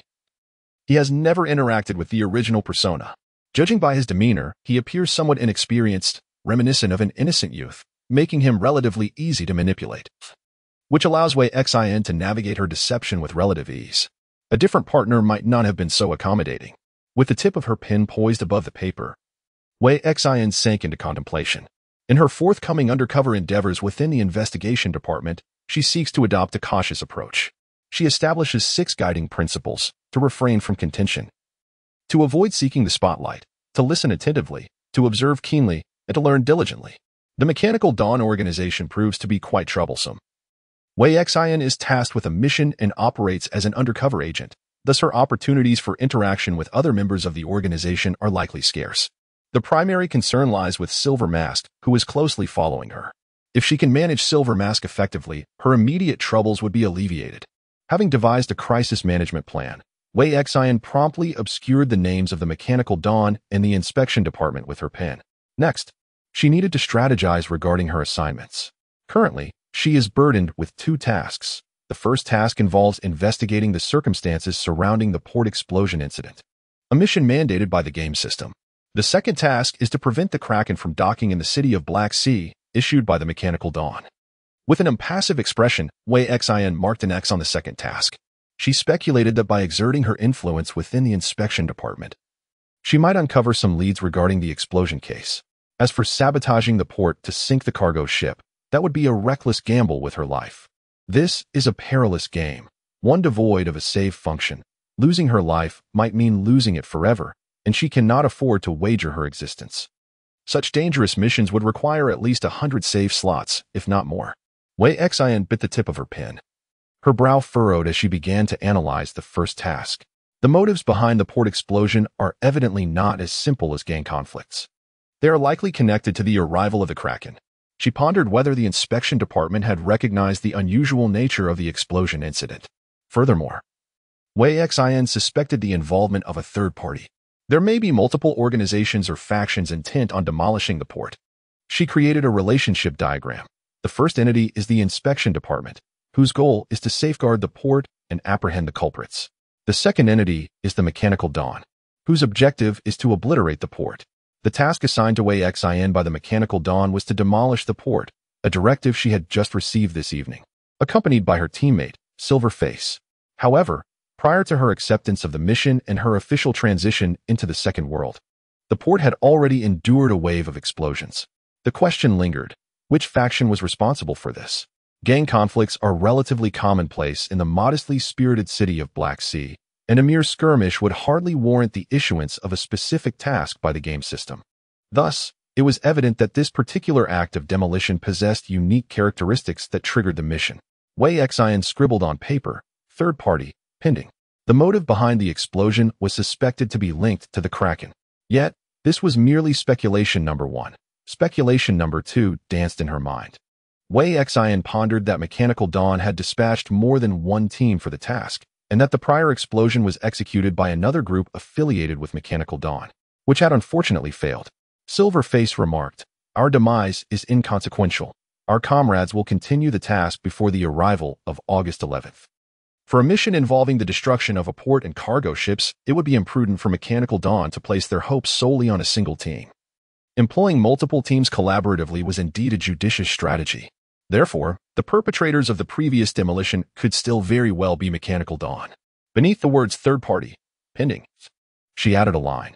"The third party is suspected to still be Mechanical Dawn." She stared at the brief lines on the paper, lost in contemplation for an extended period. The tumultuous waves of the Black Sea City, the recurrent explosions at the port, the directives from the mechanized Dawn, and the missions issued by the game system all converge upon a singular focal point: the Kraken, a colossal cargo ship poised to dock in Black Sea City. The Kraken embodies the eye of a storm, enshrouded in conspiracy and mist, drawing ever nearer. Wei Xian seized a piece of paper from her desk, shredding it into indecipherable fragments, and proceeded to the restroom, where she disposed of the remnants in the toilet, flushing them away.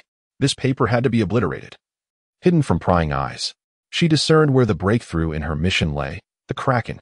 If she could ascertain what cargo the Kraken was transporting and why the mechanized Dawn harbored such dread regarding its arrival in Black Sea City, the matter would unravel effortlessly.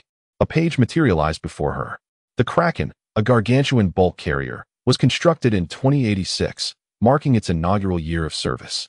With a maximum deadweight tonnage of 800,000 tons, it ranks as the largest bulk carrier in existence.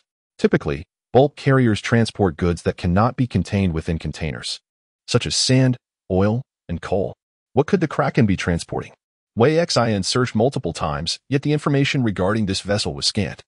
Unable to unearth any useful intelligence, she opened the mission chip provided by her organization, revealing an incomplete segment of content. She clicked through the material from beginning to end, only to find, as anticipated, a complete lack of specific details about the cargo the Kraken was carrying. The situation was quite precarious. An idea sparked in Wei Xian's mind, prompting the game system to project a holographic display. She blinked in astonishment, realizing that, unbeknownst to her, the investigation into the port explosions had made unexpected progress. Task progress. 5. The slight increase in numbers at least attests to the correctness of her investigative direction. She ought to pursue this lead further. Wei Xian let out a long breath. Witnessing progress in her task filled her with a sense of accomplishment akin to solving a complex mathematical problem. No, it was even more gratifying than conquering a math challenge, second only to the satisfaction derived from earning a wage. Wei Xian reclined against the rather unyielding bed, wearily rubbing her eyes. She did not succumb to sleep. Instead, she switched the display on her wristband, channeling her fervor for reciting texts and interpreting ancient poetry into reviewing the life materials assigned to her and the intelligence from the investigation department. She toiled from dusk until dawn, the torrential rain outside unabated. At 9 in the morning, the balcony window was pried open. Silverface clumsily crawled through the opening. Drenched to the bone, a streak of blood marring his cheek, he was injured. Silverface gazed at Wei Xian as she emerged from the bedroom and exclaimed, "Hey, you." "I do not respond to hey, you would do well to call me by my code name." Wei Xian assessed the damp tracks he left behind, remarking, "You've sullied the floor.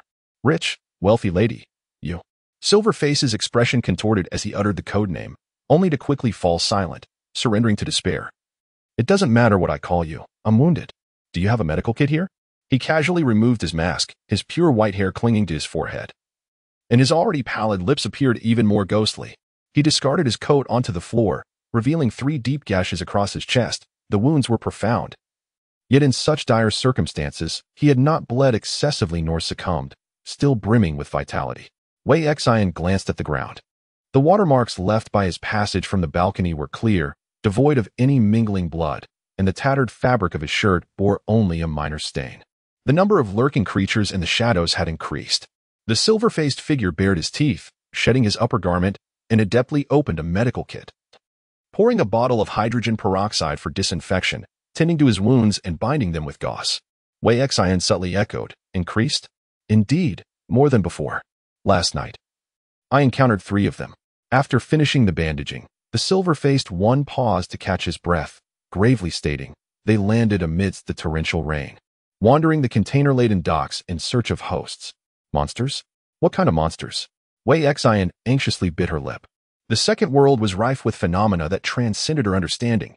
She had even spent the previous night learning the intricacies of facial recognition payments, how to navigate public spaces, online shopping, and the use of personal devices. She had also crammed historical knowledge of this world. From the establishment of the Federation to the technological explosion that propelled humanity beyond Earth in attempts to colonize other planets, alongside significant historical events and their general narratives. The appearance of the player Shi Liang served as a reminder for Wei Xian to exercise caution. She could not afford to repeat the elementary mistakes he had made. Wei Xian felt overwhelmed. However, the creatures described by the silver-faced figure once again exceeded her comprehension. In an effort to mask her anxiety and unease, Wei Xian remarked to the silver-faced one, "You brought in too much water. Please clean up the balcony in the living room." The silver-faced one replied, "Were it not for my ability to manipulate liquids, I would have bled out long ago. You refuse to assist me with the bandaging, yet blame me for the mess on the floor." He indignantly hurled a water ball, formed from the puddles on the ground, into the kitchen sink.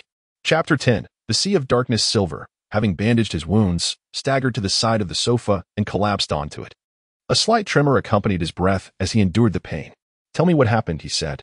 Wei Xian approached the sofa and looked down at him. Silver smiled, seemingly confirming the rumors. "Indeed, you are cold-hearted." He adjusted his posture and began to recount.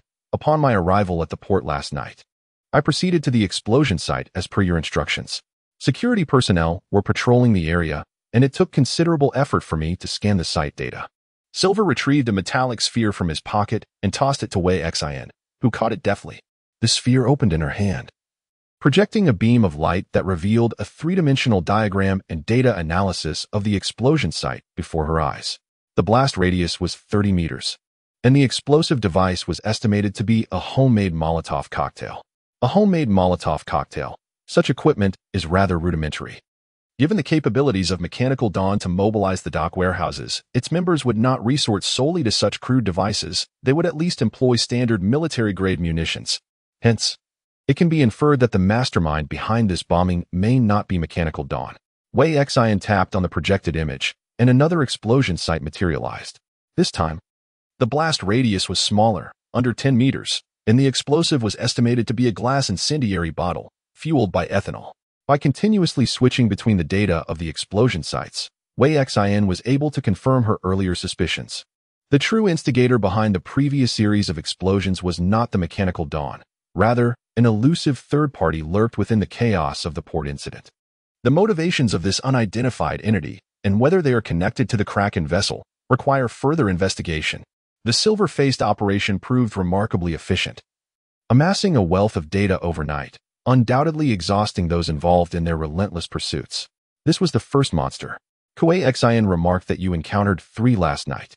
Indeed, the second monster sought me out. It had parasitically inhabited a dock worker, reducing him to little more than skin and bones, devoid of any nutrients to sustain it. I surmise it was eager to accumulate energy for its next metamorphosis and sought a new host, which led it to me. The silver-faced responded with displeasure. Ugh, revolting. It was the second one that inflicted injury upon me. The third, Wei Xian continued, requires no elaboration. It was discovered shortly after it emerged from the sea. Crawling up the dock, the silver-faced shrugged, stating it had no time to seek a human host, appearing merely as a fragile larval form. A monster, one that resides in the ocean, ascends the shore in search of a host, and lays its eggs in human corpses. This creature possesses formidable combat capabilities, capable of dispatching security personnel with strength surpassing that of an average human, and even injuring the extraordinarily empowered silver-faced. Wei Xian couldn't help but smile bitterly. She should have anticipated that in a world blending cyberpunk and supernatural elements, the emergence of bizarre phenomena should evoke no surprise. The perilous nature of the second world had escalated in her mind. In the past, one might not encounter such creatures even once a month. Why, then, are there so many tonight? Mian remarked that we ought to report this to the organization. Indeed, it is time for a report. Wei Xian paused, her communicator vibrating in her pocket, the device belonging to the enforcement department. The screen displayed the name of the caller, Shu Suyo. She pressed the answer button. Captain. Wei Xian, how is your recovery progressing? Shu Suyo's tone was somewhat grave. What has happened? Wei Xian detected an unusual seriousness in his voice. Shu Suyo appeared to be quite busy, dispensing necessary information without any pleasantries before abruptly ending the call. Wei Xian set down the communicator, her gaze fixed on Yin Mian, who was seated on the sofa, engrossed in the unfolding events. Mo Jingtong and Wang Jinmu were part of the field operations team, affiliated with the neighboring 6th Squad. Wei Xian had perused their files. Yin Mian had witnessed one of them being slain by a creature last night, and subsequently eliminated another who had come to investigate. If you patrol the port, it would be much more convenient for me to operate there, Yin Mian exclaimed. It would also facilitate the arrangement of explosives at the port. What luck! The individual you killed last night was fortuitously a member of your field operations team. Indeed, you have taken the life of one of our team members, leaving the field operations team with no personnel available, thus reducing my 3-day leave to a mere day.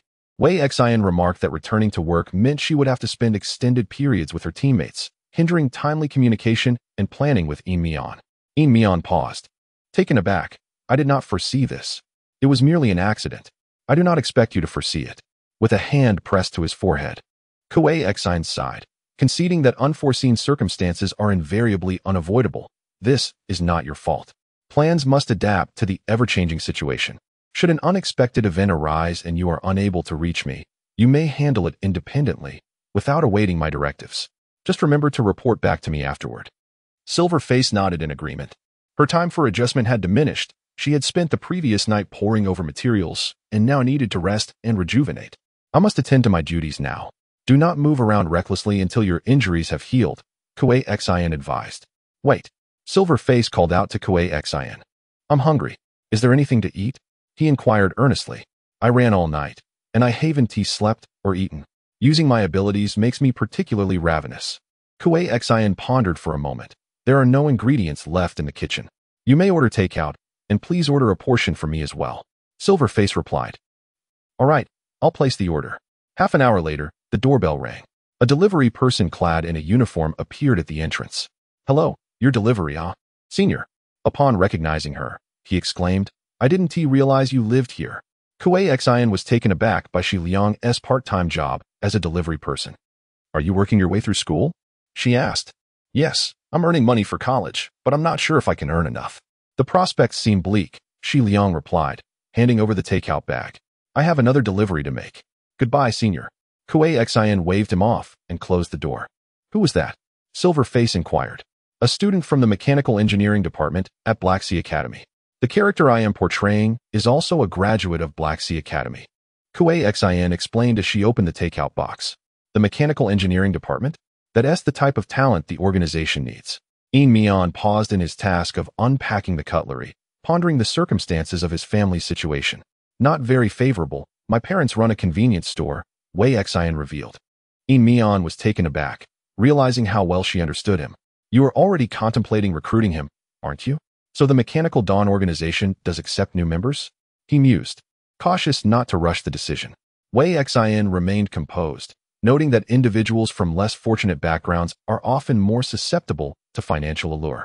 With just a minimal incentive, we can establish a bond of mutual benefit, she asserted. Let us report the frequent sightings of the port monsters along with the name of that student who got accepted into the Black Sea Academy. If he meets the criteria, the organization will dispatch someone to approach him, Yin Mian proposed. Very well, you shall draft the report, Wei Xian instructed him without hesitation, adding. The student's name is Shi Liang. Yin Mian held back his frustration, ultimately conceding. I'll write it. After all, I have nothing else to occupy my time while I recuperate. After indulging in takeout, he meticulously completed the report for the organization and presented it to Wei Xian for her review. Only after she nodded in approval did he feel at ease to send it. The report he penned received Wei Xian's endorsement, which filled him with satisfaction. From Yin Mian's report, she discerned the standard format for submissions to the Mechanical Dawn organization and felt equally pleased. She noted that he had refrained from using the term monster, opting instead for exotic creature, which she deemed the official nomenclature for such entities. With his eyes closed, a tuft of white hair poked out from beneath the blanket, resembling a cat that had burrowed into the covers, believing itself well concealed. The investigation department harbors numerous secrets, including the enigmatic emergency team. The second world is rife with bizarre phenomena, such as the monsters spoken of by the Silver Mask and other anomalous beings. With little time to spare, Wei Xian set aside her wristband and compelled herself to sleep. In slumber, she remained undisturbed for 8 hours. When her alarm rang, she rose from her bed, attended to her morning routine, and changed her attire, splashing her face with a handful of cool water. She gazed at her reflection in the mirror for a moment before murmuring to herself, "Fear will only hinder one's progress." She could not afford to stagnate, whether in the first world or the second. Pushing open the bathroom door, Wei Xin made her way to the living room, catching sight of the silver mask as he climbed through the window from the balcony. "I went out this morning to procure some ingredients. Takeout is far too expensive," he explained, carrying bags filled with provisions and looking expectantly at Wei Xin. "Indeed, it seemed time for breakfast," Wei Xin remarked, instructing him to place any surplus food in the refrigerator. Given his expenditure on groceries, she felt inclined to extend a measure of tolerance towards him. She swiftly prepared 2 servings of breakfast, and after they had eaten, the silver mask dutifully cleared the dishes for washing. As he scrubbed, he inquired, "My injuries have nearly healed. Do you have any instructions for today?" "So soon?" Wei Xin thought incredulously. Does every individual with extraordinary abilities possess such remarkable recuperative powers? The silver mask had not relied on technological healing pods for his recovery, yet his healing was astonishingly rapid, almost inhuman. "Not at the moment," Wei Xin replied as she changed her shoes at the door. "If I am assigned to patrol the port area, I will convey any directives to you. If not, then it shall remain undecided. In the meantime, you are free to act as you wish." She stepped outside with an umbrella, pushing open the door. The rain in Black Sea City had persisted for an extended period, rendering it a veritable city of rain. Wei Xin awaited the tram at the station, and a minute later, it arrived punctually. During the day, Black Sea City lost the embellishments of neon lights and holographic advertisements, becoming much more austere. As she gazed around, all the buildings appeared in a deep gray hue amidst the misty rain, evoking a sense of oppression. After several dozen minutes, Wei Xin arrived at the inspection department building. Following instructions, she put her umbrella away and ascended to Shu Suyo's office via the elevator. She knocked on the door. "Come in," Shu Suyo replied. The moment the door opened, Wei Xin felt a jolt in her heart. The office was occupied by 4 or 5 individuals, all members of the 7th Squad, who turned in unison to look at her as she entered. Wei Xin approached an empty chair and pulled it out to sit. Shu Suyo activated the holographic projector, and a lifelike 3-dimensional image was cast into the air. "This is our target, Chai Jian, a level 6 citizen, charged with first-degree murder. However, due to his mental illness, he is not serving time in prison, but is receiving treatment at the Municipal Psychiatric Hospital in Black Sea City." Shu Suyo continued, "Last night, he escaped after attacking a psychiatrist." "How did he manage that?" inquired the man seated to Wei Xion's left. "Is his psychiatrist alive?" "His psychiatrist sustained minor injuries, but is otherwise unharmed," Shu Suyo replied. "As for how he escaped, analysis suggests that he may have undergone an awakening." "Awakening? He has transformed into an awakened being with extraordinary abilities?" The members of the 7th Squad displayed expressions of astonishment. Adam assessed that the extraordinary ability he had awakened was devoid of lethal potential, and the psychiatric hospital's security apparatus had not been violently compromised, indicating that he had likely escaped using his supernatural powers. Shusuyo stated that their mission was to apprehend him, and should he display fierce resistance or pose a threat to the safety of the general populace during the pursuit, they would be justified in eliminating him on the spot. "I have a question," Wei Xian interjected. "Is this patient's mental state stable? Did he exhibit any signs or abnormal reactions prior to his escape and the assault on the therapist?" "Indeed, he did," Shusuyo responded, furrowing his brow. "The hospital provided us with treatment footage of Chai Jian. He vehemently insists he is not mentally ill, repeatedly asserting to the doctor that he is not a resident of Black Sea City, but rather hails from a place called Jinling. That sounds rather delusional." One team member chuckled, earning the agreement of several others. However, Wei Xian was not inclined to join in their camaraderie. Jinling, the fugitive, Chai Jian, claimed to originate from Jinling. Chai Jian was also a player from the First World. Chapter 11. The Lightless Sea. Shu Suyo instructed, "Adam, play the footage provided by the hospital." In the pristine treatment room, the attending psychiatrist sat behind a desk, while the psychiatric offender, Chai Jian, occupied the opposite chair. His face was gaunt, adorned with stubble, and his sunken eyes were shadowed by heavy bags, secured to the chair by restraints. Straining to widen his eyes, he clenched his fists and declared, "I am truly not from Black Sea City. My name is Chai Jian, that much is true, but I have committed no crime. I am not a psychiatric offender. I am not ill." Very well, I understand. Please compose yourself, Mr. Chai. The psychotherapist leaned back cautiously, his tone delicate, fearful of provoking the agitated Chai Jian. Chai Jian retorted vehemently, "What do you know? I am not lying. I am not a criminal. I have committed no crime. I am not insane. Mr. Chai, I comprehend your sentiments." The psychotherapist discreetly pressed the alarm button concealed beneath the desk, should Chai Jian exhibit any violent behavior. The guards outside would rush in to restrain him. "You know nothing. I merely took a nap, and upon awakening, I found myself in this wretched place. I am Chai Jian, a native of Jinling, and I am innocent." Chai Jian erupted in a cacophony of despair and confusion, his anguish palpable even through the holographic projection. "Lawyer, give me a lawyer. I want to report this." The psychotherapist replied, "Mr. Chai, you are classified as a level 6 citizen. Your political rights have been revoked, and you are not entitled to appeal.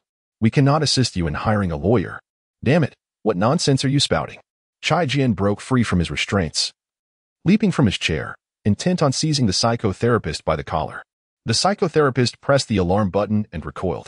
The treatment room door swung open with a resounding bang, and hospital guards rushed in to subdue Chai Jian, forcefully pressing his face against the table. "I am not a criminal. I am not." Chai Jian's face was contorted. Her initial move was perilously bold, while Shi Liang's approach was rather mediocre, at best fraught with economic challenges. However, when it came to Chai Jian, one could only observe his lamentable plight. Kuei Xian found herself pondering who among them bore a more tragic fate. Chai Jian was in a state of extreme agitation, his mind clouded by irrationality.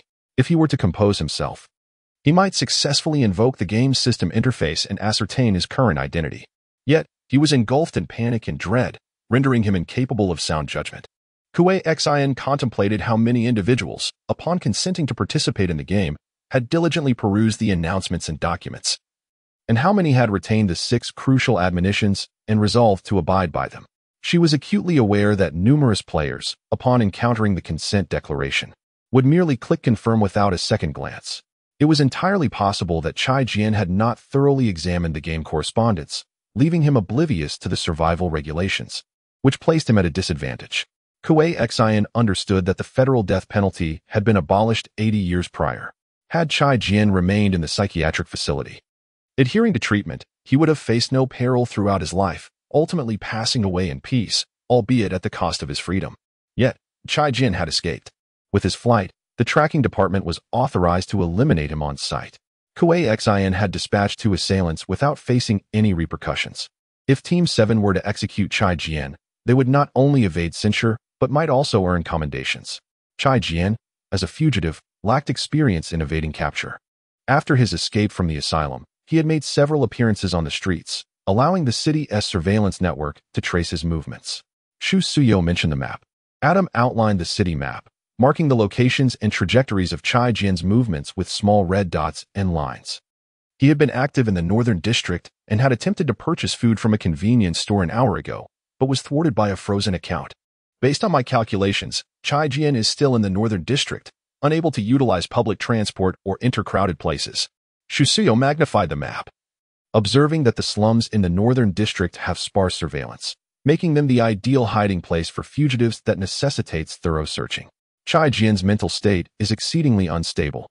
While his extraordinary abilities are non-lethal, their efficacy remains uncertain. Shusuyo stated that we would employ a strategy combining both remote and close-range operations. I, Jiang Ming, and Lu Kangyun would pursue him, while Lan Lan would operate a swarm of drones. Wei Xian, you will serve as the remote sniper. Is that agreeable? A remote sniper? That poses a significant issue. She has never handled a firearm. Wei Xian fell silent, and Shu Suyo interpreted her silence as the trepidation of a newcomer, offering encouragement. If the apprehension goes smoothly, a sniper will not be necessary. You are the final safeguard, ensuring that the criminal does not escape. Your shooting test scored full marks, and I have faith in you. Are you capable, newcomer? The man to Wei Xian's left scrutinized her, as if to provoke. Wei Xian combined his appearance with the information she had reviewed, recognizing him as Lan Lan, the technician of the 7th team, responsible for maintaining and operating various technological devices. She had meticulously memorized the profiles of everyone in the room. I have no issues, Captain, Wei Xian replied resolutely, accepting the order. Very well, let us not delay. Go change your equipment, Shu Suyo declared, and one by one, Everyone rose to their feet and departed from his office, turning right to stand before the door marked equipment room, where they scanned their irises in succession. Wei Xian followed suit, scanning her own iris before entering. Adam's voice echoed from an unknown source. This mission requires bulletproof combat suits, standard firearms, standard close combat knives, the K-80 new model long-range sniper rifle, miniature drones, data monitors, backup communication devices, blast-proof helmets, and emergency medical kits. Please ensure everything is in order before leaving the equipment room. The atmosphere within the equipment room was thick with the acrid scent of gunpowder and the oily fragrance of firearm maintenance. Rows of sleek, black weapons hung neatly on the shelves, while various models of bullets and magazines glimmered coldly. A glance from Wei Xian revealed an array of peculiar and unidentifiable equipment. Following her teammates, she selected a bulletproof combat suit in her size and retreated to the women's changing area to don it. The black combat suit was styled simply. Devoid of any unnecessary embellishments, it fit her snugly, the fabric thin yet elastic. Wei Xian fastened her belt, which was outfitted with numerous concealed clips, presumably for holding firearms and magazines. After changing, she approached the display cabinet housing the weapons, stealing glances at her teammates' movements as she mimicked their actions. Selecting a standard handgun to secure at her waist, along with 2 magazines and a short blade with a sharpened edge that had been treated to reduce glare. Finally, Wei Xian arrived at the shelf designated for blast-proof helmets and retrieved one to wear. This helmet was not a full-coverage model. It primarily protected the back of her head. As a sniper, she required an additional K-80 long-range sniper rifle. As Wei Xian gazed at the display cabinet housing the sniper rifle, her head began to spin. The weapon was undeniably colossal, and more alarmingly, it remained disassembled. A shiver ran down her spine as she stared at the K-80 parts, utterly at a loss. "What's wrong?" Lan inquired, leaning in. "Hurry up and assemble it so we can leave. The captain mentioned you scored full marks in shooting. Yet I've yet to witness you assemble a firearm despite our days as teammates. Let me see your prowess." With a deep breath, Wei Xian closed her eyes, steeling herself as her hands moved to the components of the weapon. The barrel, the receiver, the muzzle brake, the stock, the connector, the scope. The pieces came together in a swift flurry, her speed dazzling to behold. Lan watched in astonishment, her mouth agape. Upon the final piece being secured, Wei Xian's fingertips involuntarily twitched. Fortune favored her. Her innate combat instincts encompassed the realm of firearms as well. When one has assembled a weapon 1,000, even 10,000 times, they can do so with their eyes closed, relying solely on muscle memory. Lifting the K-80, Wei Xian turned to Lan and said, "What do you think? Impressive, isn't it?" "You're incredible," Lan exclaimed, grinning as she leaned closer, snatching the spare communicator that Wei Xian had momentarily set aside to clip it onto her belt. "You've got the weapon. Allow me to assist with the communicator." "Thanks," Wei Xian replied. She knew she could not solely rely on her combat instincts. A lack of theoretical knowledge would prove insufficient. She still had her university textbooks on criminal investigation technology tucked away in her bedroom desk, and she vowed to delve into them when time permitted, determined to enrich her blank mind. After departing the equipment room and entering the corridor with his teammates, Adam said, "Members of Team 7, please proceed towards the yellow indicator light. Captain Shu Suyo has arrived at the helipad. Xiaowei, you forgot to activate your helmet." Lan and Wei Xian walked side by side. Lacking hands, Wei Xian struggled somewhat as she carried the K-80. Fortunately, her physical prowess far exceeded that of an average person, allowing her to briskly navigate the corridor while hoisting the hefty firearm. Wei Xian added, "Don't call me Xiao Wei. It sounds quite annoying." "Oh, really? You can call me Xiao Lan," replied Lan with a cheerful smile, extending her hand. "I'll help you activate your helmet." She tapped the side of Wei Xian's helmet. Instantly, a green data projection appeared before Wei Xian's eyes, and Adam's voice resonated within her helmet. "Greetings. Intern Security Officer Wei Xian. I will be responsible for filtering internal communications and collecting real-time data on wind direction, wind speed, humidity, obstacles, target distance, shooting elevation angle, and Coriolis force, providing data support for your sniping accuracy." "Is it really that advanced?" Wei Xian exclaimed in astonishment. As the elevator doors opened and closed, Wei Xian and the others ascended to the top-floor helipad. Shu Suyo stood confidently in front of a stretch police vehicle, fully equipped, ready for departure. "Yes, Captain." The members of Team 7 responded in unison. One by one, They boarded the vehicle, with Wei Xian claiming the last row, cradling the over a meter-long sniper rifle. The police vehicle levitated into the air. At that moment, Lu Kanyun, who had been silent until now, remarked, "Everyone, please check the safeties on your weapons to avoid any accidental discharges." Jiang Ming retorted, "You say that every time we go on a mission. My ears are getting calloused." Upon hearing this, Wei Xian instinctively lowered her head to ensure that the safety of the standard firearm at her waist was intact. "There's no need to be overly anxious," Wei Xian, Su Yaowen, seated in the driver's seat, reassured her. "Just grip the gun firmly, aim at the target, and maintain your focus. There is nothing else to contemplate." "Understood, Captain," Wei Xian replied softly. The relentless downpour mirrored her heavy heart, as the rain cascaded without respite. The police car's windows were coated with droplets, obstructing her line of sight. After a swift 30-minute journey, the vehicle gradually descended, arriving at the designated target location. Adam announced, "The optimal sniping position is the signal tower at Liberty Square in the North District. Security personnel Wei Xian, please proceed there. Security Officer Lan Lan may accompany you to operate the drone swarm at the signal tower." The tower stood at a height of 230 meters, offering a relatively unobstructed view from above. "Go," Su Yaowen commanded. The members of Team 7 exchanged glances, with Wei Xian and Lan Lan leading the way up the nearby signal tower. Upon reaching the pinnacle of the tower, Wei Xian took a deep breath, kneeling on the ground to stabilize the K-80, aiming through the sight. Lan Lan opened her backpack, retrieving a metallic box. As the box unfolded, 5 palm-sized drones emerged, separating from the container like predatory raptors diving into the rain, heading towards the gathering area below. Wei Xian remained utterly focused, offering no response. Through the high-magnification scope, she scanned the residential area below, searching for Chai Jian. Millimeter by millimeter, she adjusted the K-80, finally capturing the silhouettes of Captain Su, Jiang Ming, and Lu Kanyun. Having confirmed their positions, she shifted her gaze from the scope, her finger lightly resting on the trigger. Her focus was honed to perfection. The firearm became an extension of her very being. Unbeknownst to her, the muzzle of her gun instinctively sought out every moving object within the crosshairs, whether it be a comrade or an ordinary civilian navigating the slums. Wei Xian's combat instincts had been thoroughly awakened. In this moment, she resembled a soaring eagle in pursuit of its prey, or a serpent lying in wait within a cavern. She did not need to exert conscious effort. The primal urge to hunt governed her body, transforming her into a predator. For a fleeting moment, a brief instant, Wei Xian felt an overwhelming impulse to shoot at every moving entity within her sights. She regulated her breathing, adjusted her mindset, and dispelled extraneous thoughts. A target emerged.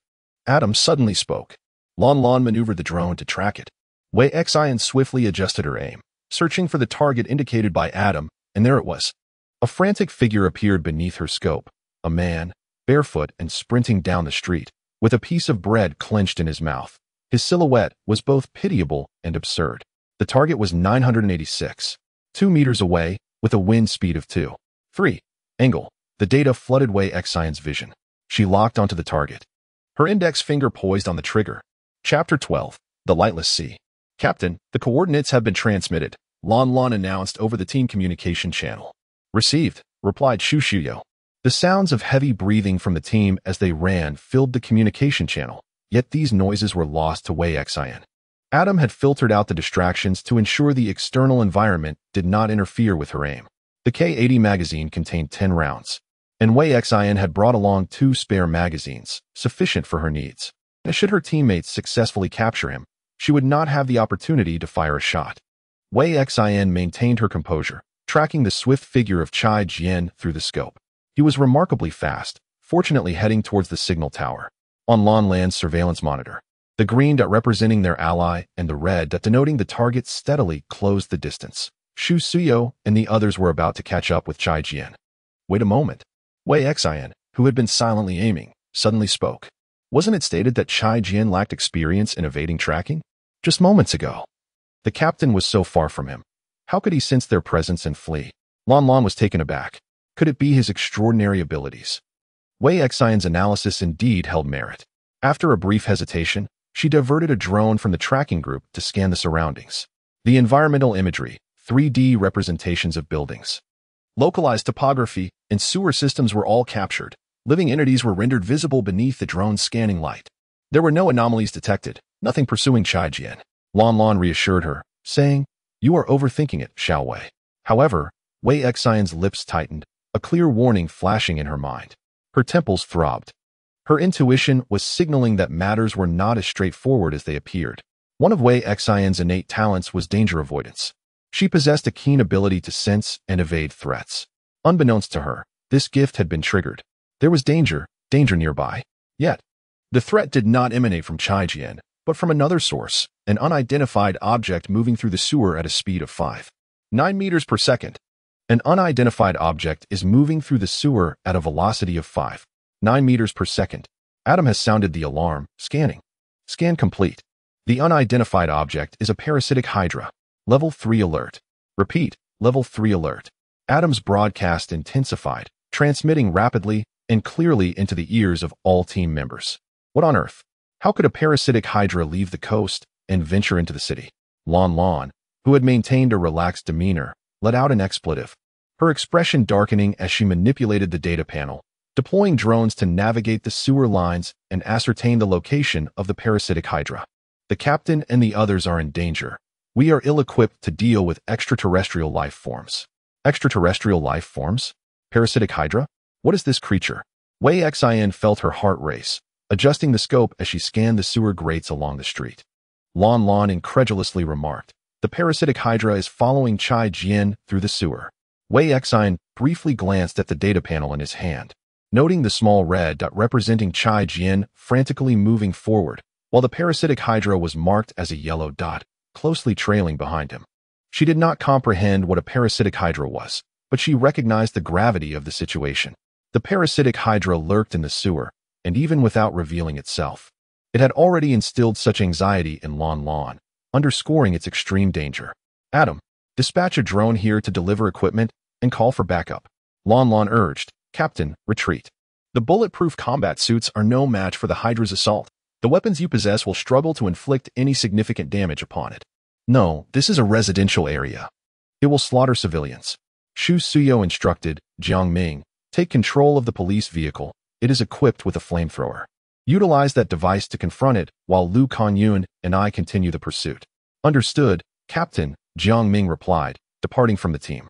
Kuai Xian, composed, wiped the raindrops from her scope and re-entered the aiming position, perched atop a towering signal tower. She observed the parasitic hydra lurking in the sewer hundreds of meters below her. Unlike Chai Jian and Shu Suyo, she was secure in her vantage point. Kuai Xian ceased her attempts to search for the parasitic hydra among the manhole covers and instead focused her aim squarely on Chai Jian. The parasitic hydra was pursuing Chai Jian, and she was intent on observing whether he would inadvertently lure the creature from the depths of the sewer. Chai Jian was akin to a panicked lab rat, an unexpected bait in this precarious scenario. The bait had been cast, but what kind of monstrosity would it attract? Kuai Xian's palms grew clammy with sweat, yet she remained unwaveringly concentrated. She forgot to blink, even as the wind drove raindrops into her eyes. As he rounded a bend, the exhausted Chai Jian slipped and fell. Simultaneously, the concrete beneath him heaved dramatically, bursting forth. A terrifying creature emerged from the earth. Kuai Xian's eyes widened in shock, rendering her speechless.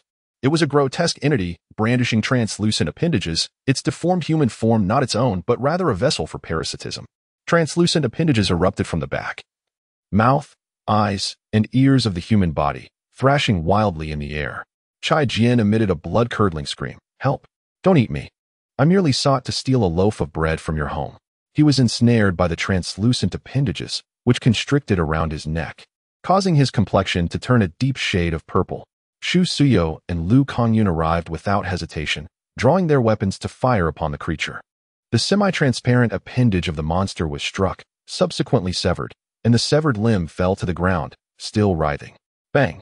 A bullet spiraled from the muzzle, missing its intended target and instead striking the concrete surface beneath the parasitic hydra, creating a crater from the bullet's impact.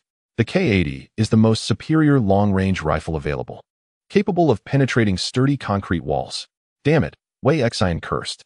"You forgot to account for the wind's influence," Adam remarked, noting the current light rain and a wind speed of 2.1, which had diminished.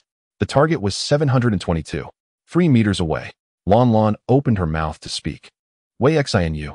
Shut up. Don't distract me from shooting, Wei Xian snapped. Lon Lon immediately fell silent. Wei Xian slowly exhaled, cleaned the scope, and attempted once more. The K-80's muzzle belched flames, and another bullet pierced through the curtain of rain. With a satisfying thud, the bullet struck true.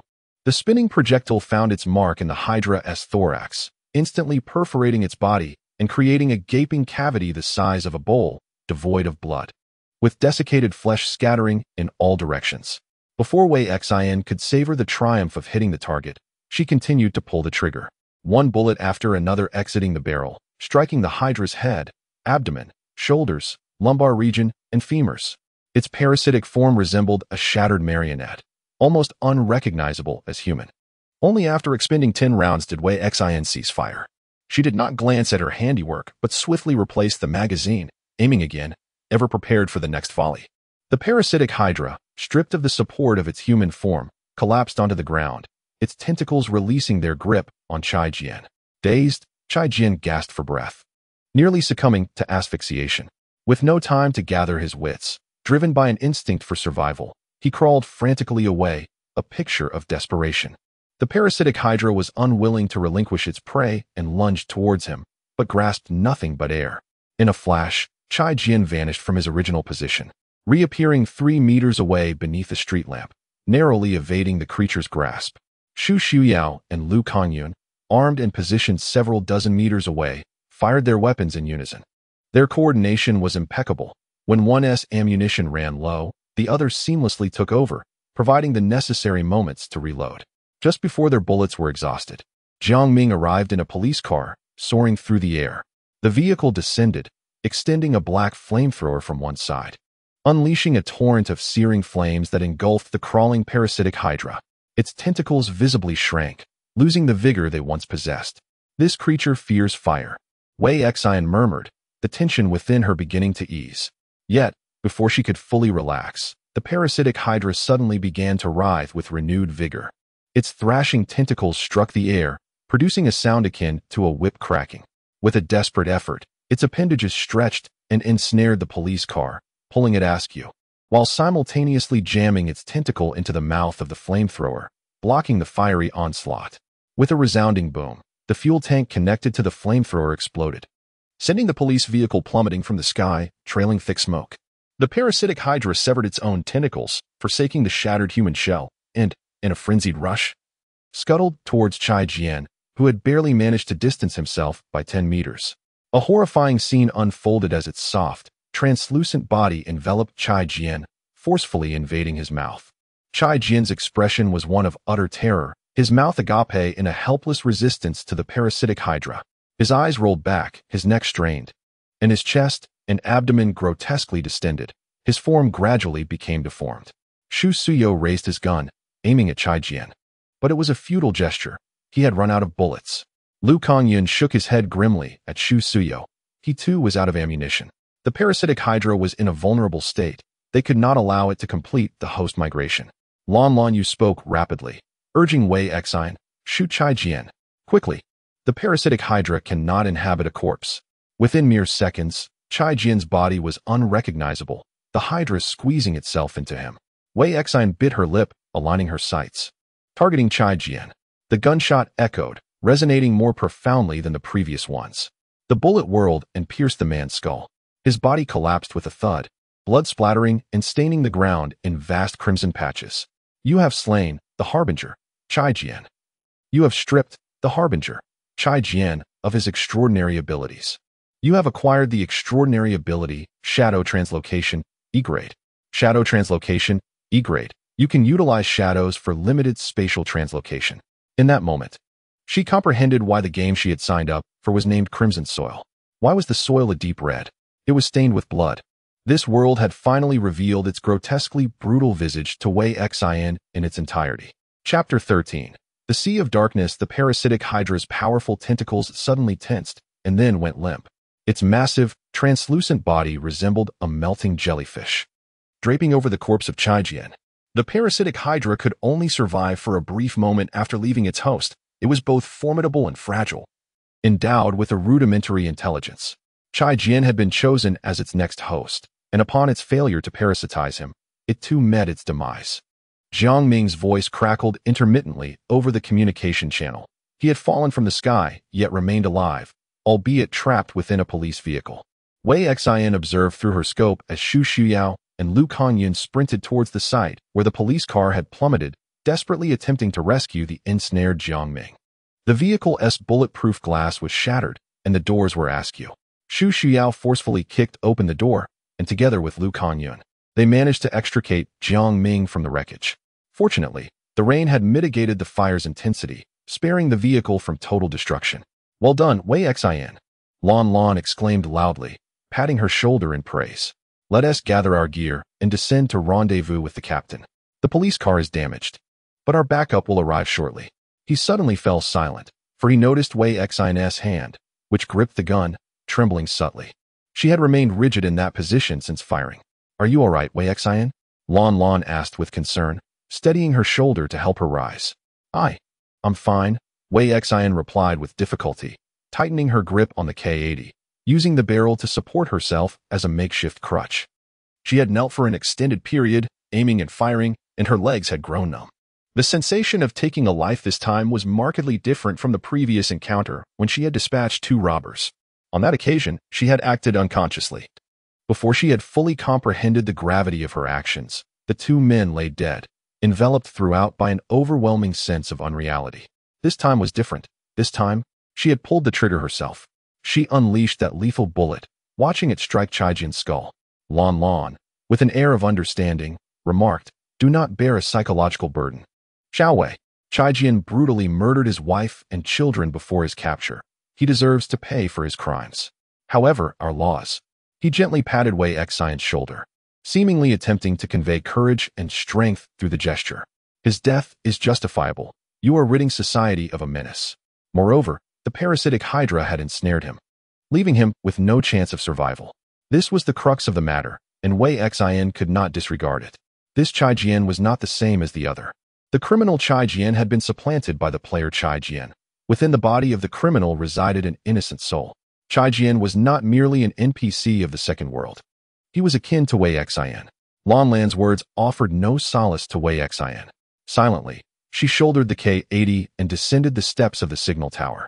"Let us regroup with the captain." Wei Xian removed her helmet, the torrential rain soaking her thoroughly as she exhaled a heavy sigh, gazing at the overcast sky. She had begun to despise rainy days. This was her 3rd day in Black Sea City, and it had rained incessantly. Clearing them is the responsibility of the emergency team. As an intern security officer, you ought not to know too much, Lan Lan stated. "Once you become a full-fledged employee, you will learn more about the exotic creatures. That day is not far off. Your actions in this operation have earned you merit, and the captain will assist you in applying for a permanent position. Our department's primary duty is to maintain urban security. Encounters with exotic species are rare, after all," Wei Xian remarked. "You mentioned they should not inhabit urban areas but rather the coastline. Well, the parasitic hydra cannot exist without water. I surmise the increase in rainfall has led to seawater inundation, thus granting the parasitic hydra an opportunity to venture ashore." Lan Lan furrowed her brow in contemplation. Wei Xian decided to inquire directly. "I have never heard of such extraterrestrial beings. How do they come into existence?" "I am uncertain," Lan Lan replied, shaking her head. "It was merely a coincidence that you encountered an extraterrestrial being. As a newcomer, you should not have to confront such matters.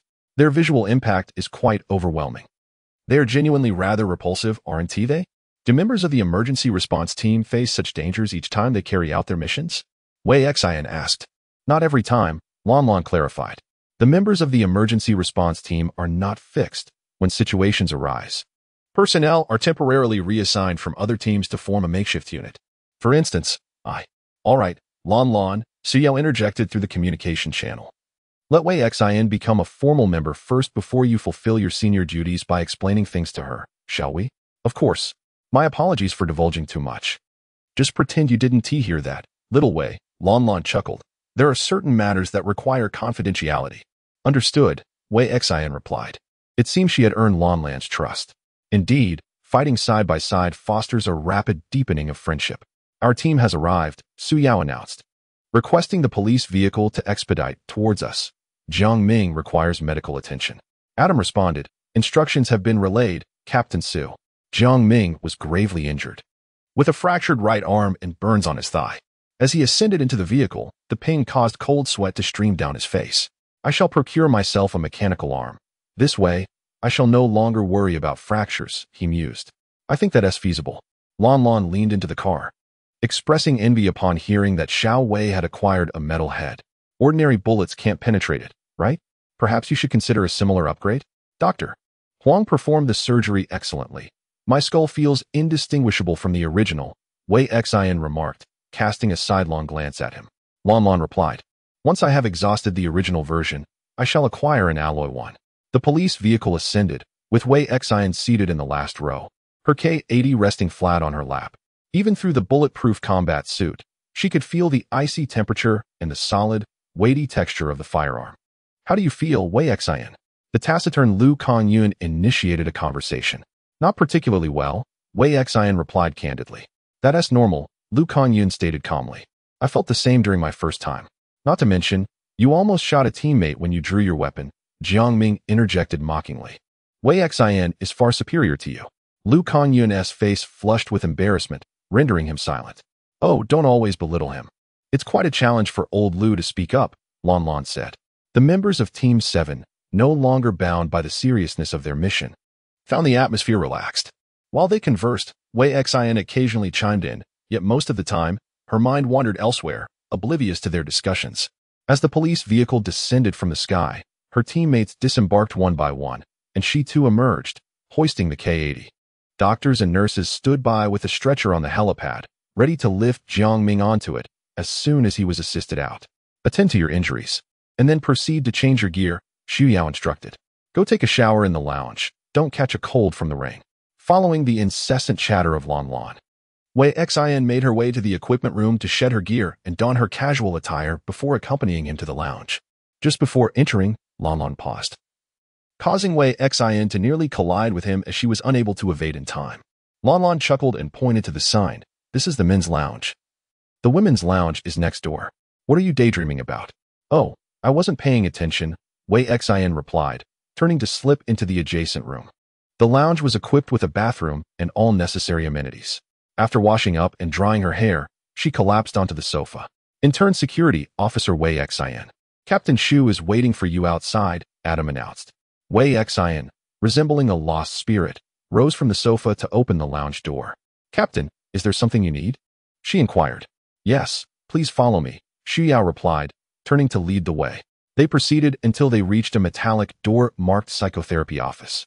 Today happens to be Director Yang's shift. You might want to have a word with him, Xu Yao said gently.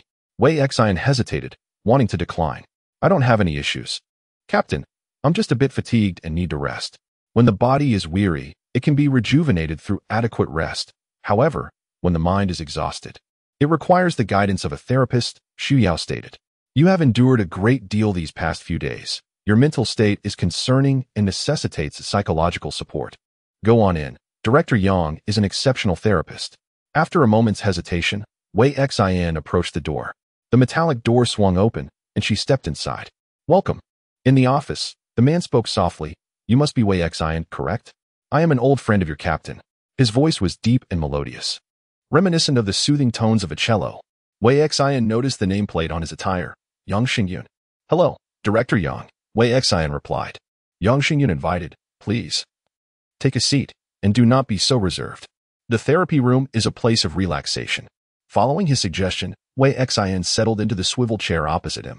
Indeed, the therapy room exuded a sense of tranquility. Its decor was markedly different from that of other rooms. The floor was made of wood, and warm-toned wallpaper adorned the walls.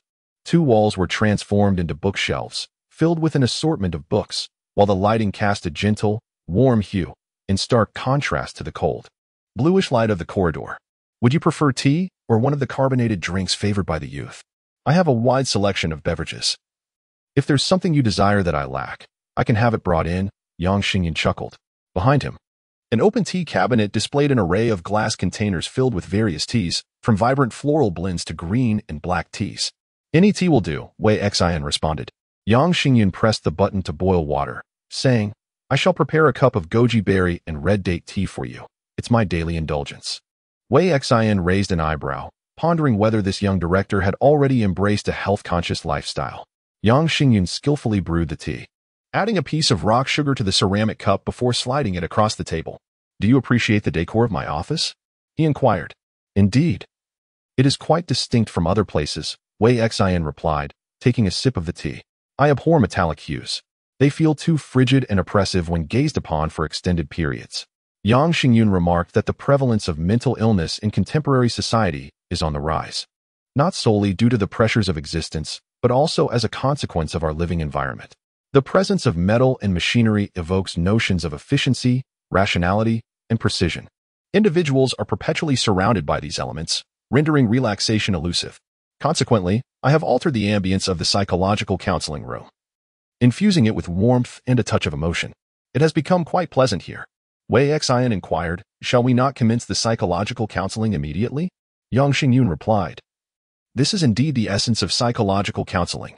We are here to engage in conversation, to discuss mundane matters and alleviate our worries."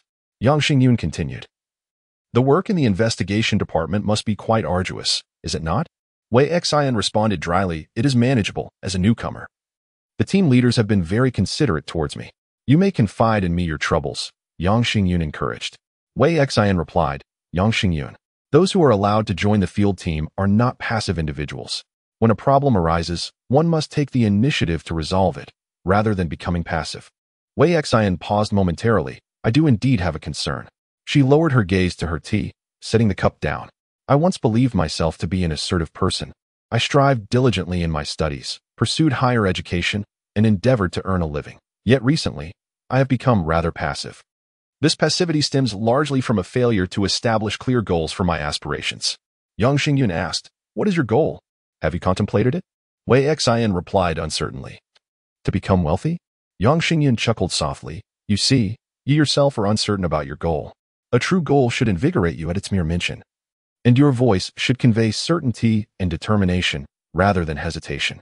Wei Xian furrowed her brow. "Establishing goals is indeed a formidable challenge, as I am well aware. During my university years, I too traversed a prolonged period of confusion before ultimately discerning my true desires." Yang Xingyun remarked, "You may take your time to contemplate." "Very well," Wei Xian replied. "Let us first concentrate on addressing the matters at hand." Yang Xingyun continued, "I have heard from your captain that you find yourself ill at ease with the act of taking a life." Wei Xian softly acknowledged this with a slight hum. "Could you share your sentiments with me?" Yang Xingyun inquired. "The sensation of harming another is distinct from that of inflicting harm upon one's own kind. Do you comprehend this feeling, Director Wei?" Wei Xian responded, "The alien species are considered others, thus you can discharge your weapon without trepidation. However, when confronting humanity, you find it challenging to fire with rationality, do you not?" Yang Xingyun observed as Wei Xian faced his inquiry without nodding or shaking her head. In Wei Xian's perspective, she viewed both Chai Jian and Shi Liak as her kin. In the second world, all individuals aside from players were, in her eyes, classified as others. Wei Xian articulated, "I have slain one of my own. Though I am aware that I have committed no wrongdoing, it still leaves me somewhat unsettled. The empathy inherent in humanity dictates that you will experience such emotions. As a security officer, you are destined to grapple with these feelings," Yang Xingyun stated. "Now, let us entertain a hypothesis, Wei Xian. If, during the course of your mission, no alien beings were to appear and the threat of parasitic hydra were absent, how would you regard Chai Jian?" Without a moment's hesitation, Wei Xian declared, "If he were to wield a weapon, I would shatter the hand that holds it. Should he choose to resist further, I would aim for his other hand. If he is left without hands, he still possesses legs, and I shall continue until he is rendered incapable of defiance. At that point, the captain can apprehend him." Yang Xingyun remarked, "You have never contemplated the option of simply eliminating him. Your sole intention is to incapacitate him, is it not?" Wei Xian nodded. "You are a kind-hearted individual, Wei Xian." Yang Xingyun continued, "Should Chai Jian resist, Adam would perceive him as a threat, and your comrades would not hesitate to eliminate him. Only by completely incapacitating Chai Jian can he hope to preserve his life. He cannot resist, nor can he flee. Any struggle would be futile. Without his limbs, he could be fitted with prosthetics, which might even prove more functional than his original appendages. A life lost is irretrievably gone. Engaging in such hypotheticals is now pointless." "He is dead," Wei Xian responded. "You will encounter many such situations in the future," Yang Xingyun began, But Wei Xian interjected. I am making a concerted effort to manage my empathy. Indeed, such scenarios will arise frequently, and I am already working through it. You are also a resilient person. Wei Xian, Yang Xingyun gently affirmed. In Chapter 14, The Sea of Darkness, Wei Xian spent 2 hours in the psychotherapy room, consuming 3 cups of goji berry and red date tea. At his warm invitation, she joined him for lunch in the staff cafeteria. As she departed, Yang Xingyun thoughtfully presented her with an entire jar of goji berries and red dates, saying, drink plenty of this. It will nourish your vitality. I have noticed your complexion often appears pale, suggesting a lack of vitality. It is now afternoon, and the lunch break has concluded. Wei Xian set aside her goji berries and red dates and proceeded to report to the training ground of Team 7. Regardless of whether one is a formal member or an intern like herself, the time not spent on missions is primarily devoted to training. With combat training such as shooting and hand-to-hand combat being of utmost importance, she took the elevator down to the basement level, where the entire floor is designated for training purposes. Upon scanning her iris at the entrance of the training room, Adam announced, Intern Security Officer Wei Xian. You are permitted to utilize the training equipment in Zones A and B for fundamental exercises. Access to other areas is currently restricted. There exists a disparity in the treatment of interns and formal employees, but Wei Xian paid little mind to it. After all, she was unfamiliar with the more advanced apparatus. Her purpose for visiting the training room was to ascertain her proficiency with firearms. Zone 8 includes the shooting training room. Upon entering, she noted the sparse attendance and casually selected an empty spot to position herself. Please select a training weapon, Adam instructed. Standard handgun, Wei Xian replied. The metallic surface before her silently parted, revealing a sleek, black firearm resting quietly on the table. She picked up the gun, contemplated for a few moments as she disassembled it, memorizing its components before reassembling them one by one. Holding the weapon at shoulder level, she comfortably aimed it forward and declared, 3-meter target. Without taking much time to aim, she fired based on her instinct, amidst the series of sharp reports. Every bullet struck the target, none straying from the mark, and each one landing within the 8-ring. The recoil of the firearm was somewhat greater than she had anticipated, causing a slight numbness in her hand. Wei Xian had little understanding of her own achievements as she replaced the magazine, determined to continue her attempts at the 10-meter target. The 10-meter target has been set, Adam announced. This target was positioned further away, rendering it nearly impossible for those with average vision to discern the circles upon it.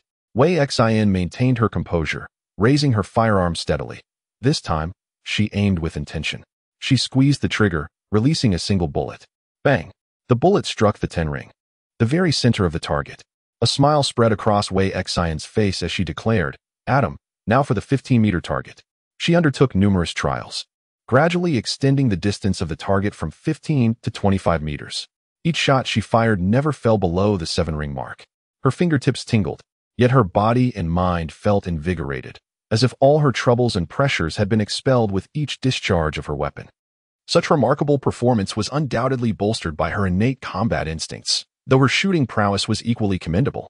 Through repeated practice, she deepened her understanding of firearms. Training became her means of familiarizing herself with these metallic instruments.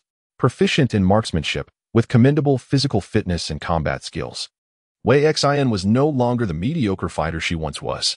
Among the security personnel, she belonged to the more exceptional cadre. Moreover, she had now ascended to the realm of extraordinary individuals. This morning, during her mission, she had slain Chai Jian, stripping him of his extraordinary ability, shadow traversal. Her status panel now exhibited notable changes. Basic attributes, name, Wei Xian occupation, depriver extraordinary ability, shadow traversal E-class. You can utilize shadows for limited spatial traversal. Innate talent, performative persona. You possess exceptional acting skills, capable of deceiving most individuals. Resilience of life. You possess an indomitable vitality akin to that of a cockroach.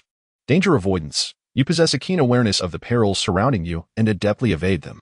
Rapid learning. Your acquisition of any skill proves to be remarkably efficient. Innate combat instinct. Your combat prowess and techniques are etched into your very being. Chai Jian escaped from the asylum through the shadows. Yet his extraordinary abilities are of a relatively low caliber, and it appears that he cannot always activate them successfully, which accounts for his inability to flee from the parasitic hydra. Wei Xian is particularly concerned about the nature of the awakening of extraordinary abilities. Is it a matter of fortune or contingent upon other factors? Her teammates are astonished by Chai Jian's emergence as an awakener, indicating that such individuals are not commonplace, but rather exceedingly rare. Upon her arrival, Dr. Huang, a fellow undercover operative in the Mechanized Dawn, mentioned that there are indeed awakeners within the investigation department, specifically naming the head of the criminal investigation team, urging Wei Xin to exercise heightened caution. The head of the criminal investigation team likely possesses the extraordinary ability of lie detection. This suggests that the investigation department maintains a veil of secrecy regarding the extraordinary abilities and identities of its members. Even colleagues remain oblivious to one another's capabilities and identities. Consequently, Dr. Huang, having worked at the investigation department's medical center for an extended period, could only offer vague conjectures rather than definitive answers. Regrettably, Wei Xin finds herself unable to locate a secure and concealed space within the investigation department to experiment with her newly acquired shadow traversal ability at home. The presence of Yin Mian further diminishes her opportunities to explore her newfound powers. Shadow traversal is an extraordinary ability should she find herself incarcerated in the future. It could serve as her means of escape. Chai Jian utilized it to break free from the heavily fortified psychiatric facility. Serving time in prison is a relatively favorable outcome, as the Federation does not impose the death penalty. Optimistically, one might even discover an opportunity for liberation during their sentence. Conversely, a less fortunate scenario would involve her identity being revealed, leading to elimination by former comrades. Wei Xin set her firearm aside and proceeded to Area B. This section was designated for combat training, where several security personnel donned training attire and sparred with boxing gloves. Wei Xin did not come to engage in sparring. Rather, she sought to utilize the training equipment to assess her own strength. In the corner of the training area stood a punching power meter. Wei Xin had read in a magazine from the First World that boxing champion Mike Tyson's right punch generated a force of 800 pounds, while martial arts legend Bruce Lee's punch was approximately 350 pounds. Such figures are closely tied to body weight, with Tyson's weight nearly double that of Lee's. A mere punching power test fails to encapsulate an individual's combat prowess, as numerous factors contribute to one's fighting capability. Nevertheless, it can provide insight into a person's strength level. What was my previous test score? Wei Xin inquired. This was the data pertaining to the security officer Wei Xin, not that of the original body. She believed she should be conservative with her strikes to avoid exceeding her previous performance excessively. Adjusting her breath, she clenched her fist and exerted her strength, delivering a powerful blow to the testing apparatus. With a resounding thud, the meter's display rapidly ascended, surpassing 200 pounds and finally stabilizing at 233 pounds. Your score has improved relative to the last time, specifically by 18 pounds, Adam reported. Wei Xin sighed. Alas, I still did not strike conservatively enough. The original self must at least be a super soldier comparable to Bruce Lee, possessing not only strength but also skill. Having undergone rigorous training, truly a human weapon. Lon Lon waved to Wei Xin as she entered Area B. Are you training here? Yes, Wei Xin replied. I felt a bit rusty, so I came to practice with the gun and throw a few punches. As Wei Xin moved her shoulders, she added, If I go a day without holding a gun, it just doesn't feel right. This is something that requires constant practice. Would you like to spar? Don't underestimate my role as a technician. I rank among the top 10 in the field operations team, Lon Lon invited. No, I just finished field work and I'm a bit tired, not at my best, Wei Xin declined with a smile. How is Jiangming doing? He has completed the surgery, and Lao Lu is keeping him company, Lon Lon responded. Have you visited the psychological treatment room? I have, Wei Xin replied. Director Yang is a nice person. He gave me a jar of goji berry and red date tea. His hobby seems to be gifting tea. When I visited, he also gave me a jar of coffee beans, saying that technicians need to think often, and coffee can help with alertness. Lon Lon shrugged. Are there many people with psychological issues in the investigation department? Wei Xin inquired. Lon Lon sighed. Sometimes, people can display remarkable resilience under pressure, yet at other times, their mental state can be incredibly fragile. Wei Xin contemplated for a moment. I will endeavor to avoid making such mistakes. Actually, I wanted to ask you about the formalization process. Is it convenient for you to discuss? Must it be entirely honest? Wei Xin suddenly recalled Dr. Huang's warning and the extraordinary abilities attributed to the head of the criminal investigation team. I understand. Thank you for your reminder. Her mood slightly darkened. Intern Security Officer Wei Xin, please report to the office of Team 7, Adam suddenly conveyed. Wei Xian was slightly taken aback, but Lon Lon chuckled and remarked, "Could it be that the captain wants to discuss your formal employment?" With that, she bid him farewell and exited the training room.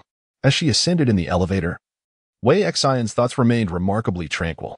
Having only arrived in this new world a mere few days ago, she felt as though she had undergone a profound transformation. She had evolved from a recent high school graduate preoccupied with finding part-time work into a competent double agent. Her very thought process is assimilated by this new identity.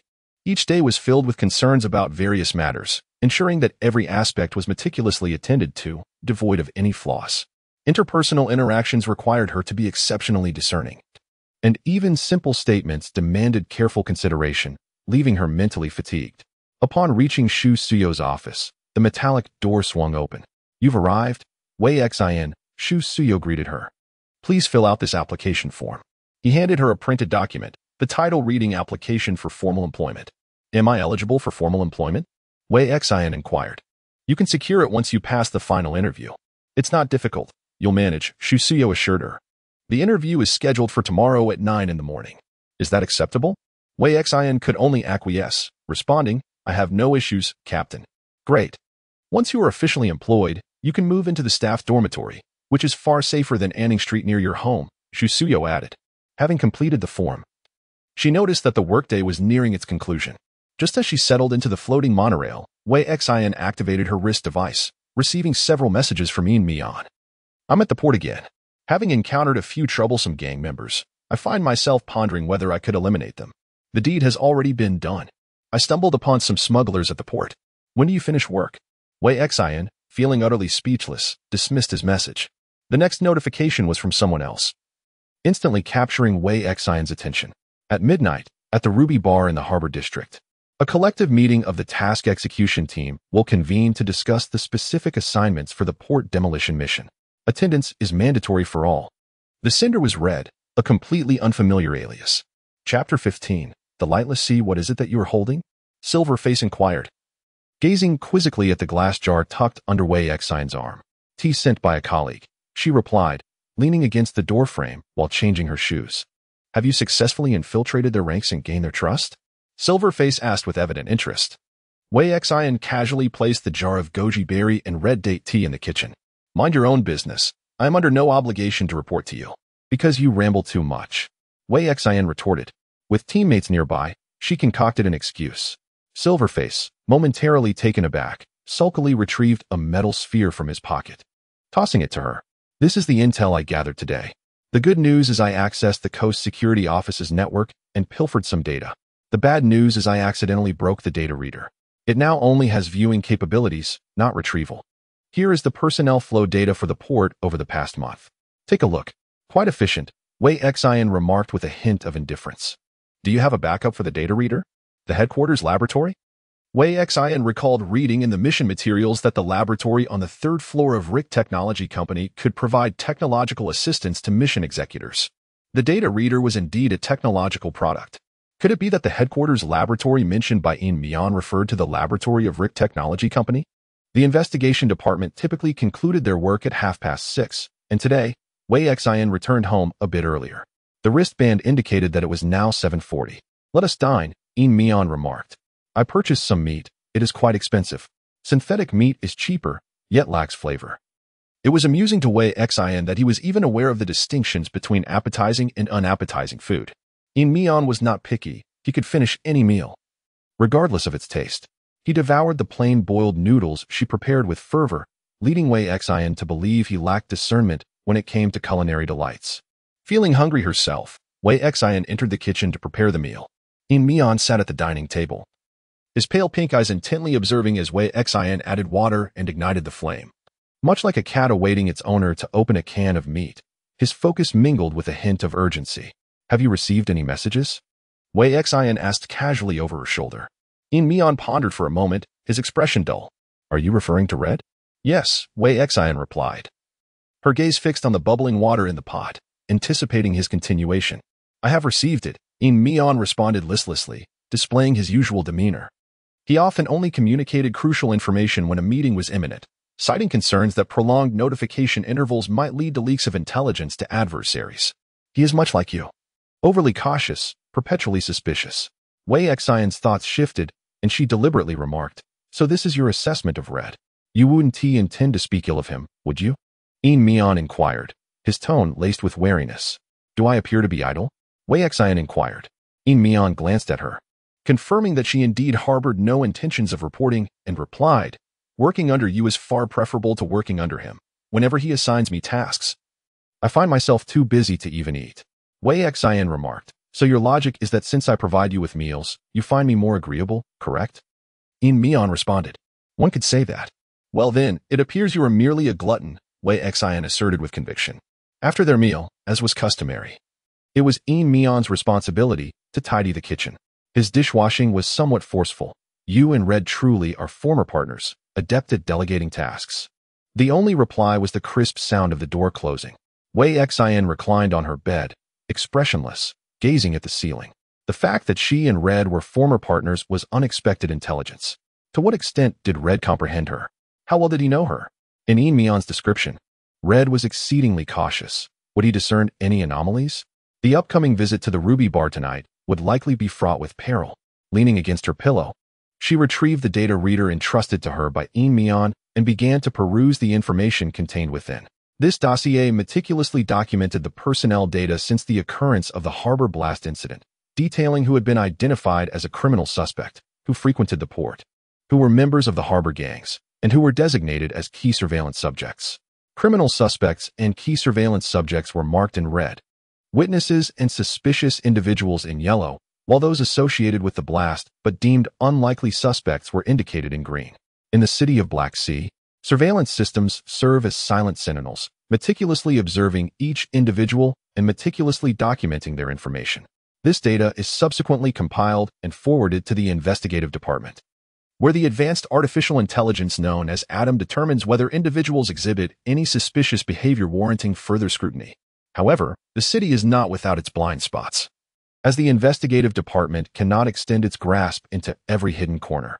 Black Sea is distinctly divided into two realms, one resplendent and thriving, the other concealed beneath its opulence, steeped in decay. These contrasting facets exist in a paradoxical union. The overwhelming volume and complexity of the data left Wei Xian momentarily at a loss, unable to extract any significant insights. She set aside the data reader and pulled from her desk a textbook on forensic science from Black Sea Academy, immersing herself in its contents, seeking a mental diversion. Having recently emerged from the rigors of high school, she found herself once again submerged in the vast ocean of knowledge, compelled to learn, for ignorance in criminal investigation theory would inevitably expose her shortcomings as a security officer.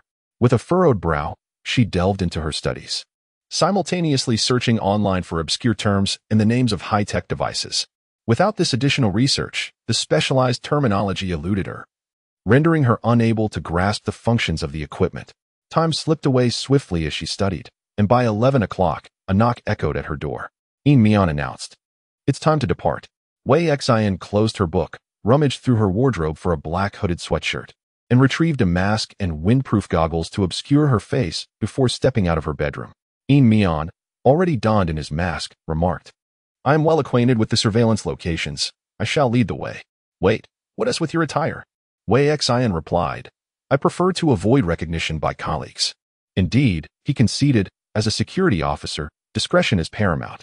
Yin Mian contemplated for a moment before stating, "Tonight, we shall make do with a mask. Once we reach the headquarters laboratory, they will craft a specialized disguise for you. Let us set forth." "Let us go," Wei Xian replied. Yin Mian approached the balcony and remarked, "There is a narrow alley below, devoid of surveillance. We shall proceed through there." It was no wonder he consistently utilized the balcony for his comings and goings. Wei Xian advanced to the window and peered down. The third floor loomed nearly 10 meters high, a perilous drop indeed. "Are you capable?" she inquired. Yin Mian crossed his arms. An ordinary person without the ability to awaken would find this impossible. Wei Xian cast a glance at the wall. An old water pipe was affixed beside the window. As a warrior with physical prowess akin to Bruce Lee, she believed she could muster the courage to descend. "Remember to close the window before you come down," she advised. Wei Xian stepped onto the windowsill, grasped the embedded pipe, and gracefully leaped down, using the pipe to aid her swift descent to the ground floor. When she was approximately 2 meters from the earth, she released the pipe and landed softly, the subtle sound of her arrival masked by the gentle patter of the rain. Mian, unlike Wei Xian, did not require the assistance of the pipe. Enveloped in the flow of water, he leaped directly from the third floor, the liquid mitigating the impact of his fall. I underestimated you, Mian remarked. Let us proceed. He took the lead, with Wei Xian following closely behind. Mian deliberately maintained his pace, curious to see if Wei Xian could keep up. Observing her agile movements stirred a desire within him, prompting him to leap effortlessly from one rooftop to another, not too far apart. Wei Xian swiftly pursued, running and leaping over the 3-meter gap between the houses. Arriving at Mian's side, she raised an eyebrow. Are you challenging me to an obstacle course? No, Silver Mask denied, feeling somewhat guilty. Your physical prowess is comparable to that of some awakened beings. He then became more earnest, navigating through narrow alleys after leaping over several buildings. After half an hour, Silver Mask halted, gesturing towards a nearby alley illuminated by vibrant neon lights. We have arrived. The bar is over there. Let's enter through the back door. The bar's sign was ostentatiously extravagant, adorned with a myriad of gaudy colors and vulgar graffiti, lacking any sense of style, rendering it quite garish and far removed from what Wei Xian had envisioned. Even before stepping inside, the raucous sounds and pulsating music emanating from the bar could be heard. Upon entering through the back door, a waiter approached, holding a tray. Tonight's theme is a masquerade. Would this guest like to choose a mask? Wei Xian, troubled by the fact that her goggles did not cover her forehead, selected a mask adorned with a spider motif from the tray. Turning her back, she removed her goggles and affixed the mask to her face. Aren't you going to take off your mask? Silver Mask muttered. Double protection, Wei Xian replied. Together, they made their way to the dance hall, where dancers moved fervently within the dance floor. A few men clad in black, thigh-revealing trousers, with their muscular torsos exposed, performed pole dances amidst the cheers of the patrons. The music was deafening, prompting Wei Xian to dig at her ears in irritation, letting out a frustrated click of her tongue. A drunken, burly man approached, raising his glass and showcasing his muscular tattooed arm, saying, "Hey, would you like to share a drink? Pick a drink with me?" In less than a second, Wei Xian contemplated how to deal with the inebriated man. However, when his hands began to wander uninvited, she abandoned her thoughts and delivered a powerful punch to his nose, rendering him unconscious on the spot. Blood gushed from his broken nose, and he collapsed to the ground, utterly oblivious to his surroundings. The advantage of possessing formidable strength is evident. Wei Xian had mastered the art of employing force.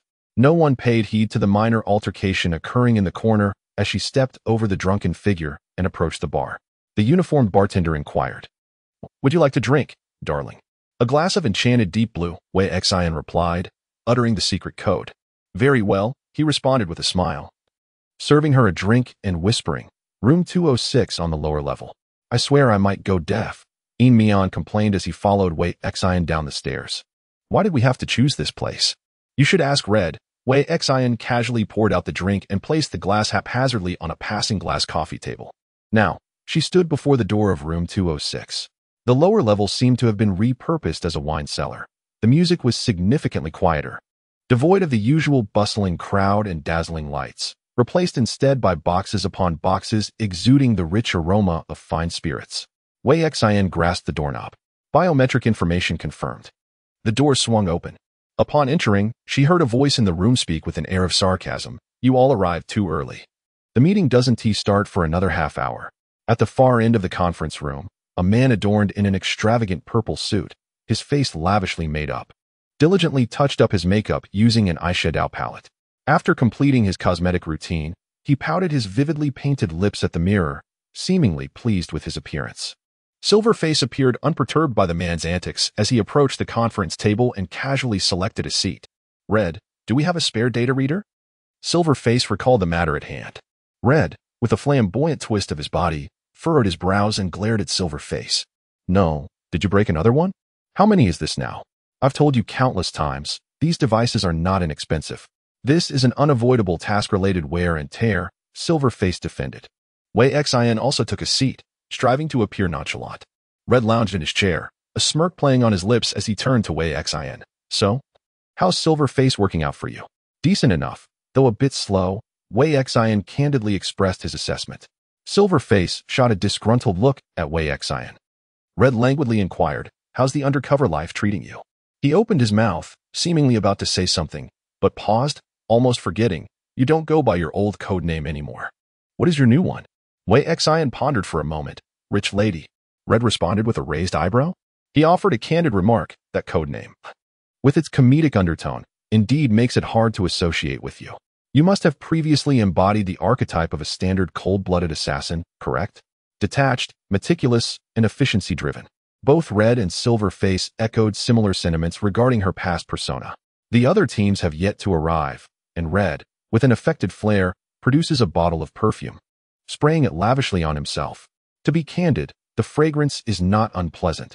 However, Wei Xian, in a state of heightened tension, finds the sight of another's leisurely demeanor irksome. He readily accepts Wei Xian's code name, uttering it almost casually. Wei Xian, half serious and half in alignment with her persona, retorts with a sharp tongue, your makeup is atrocious. I have no desire to converse with your visage. Expecting Red to erupt in fury, she is taken aback when he merely turns away, content, and continues to apply the perfume, remarking, indeed, that tone feels just right.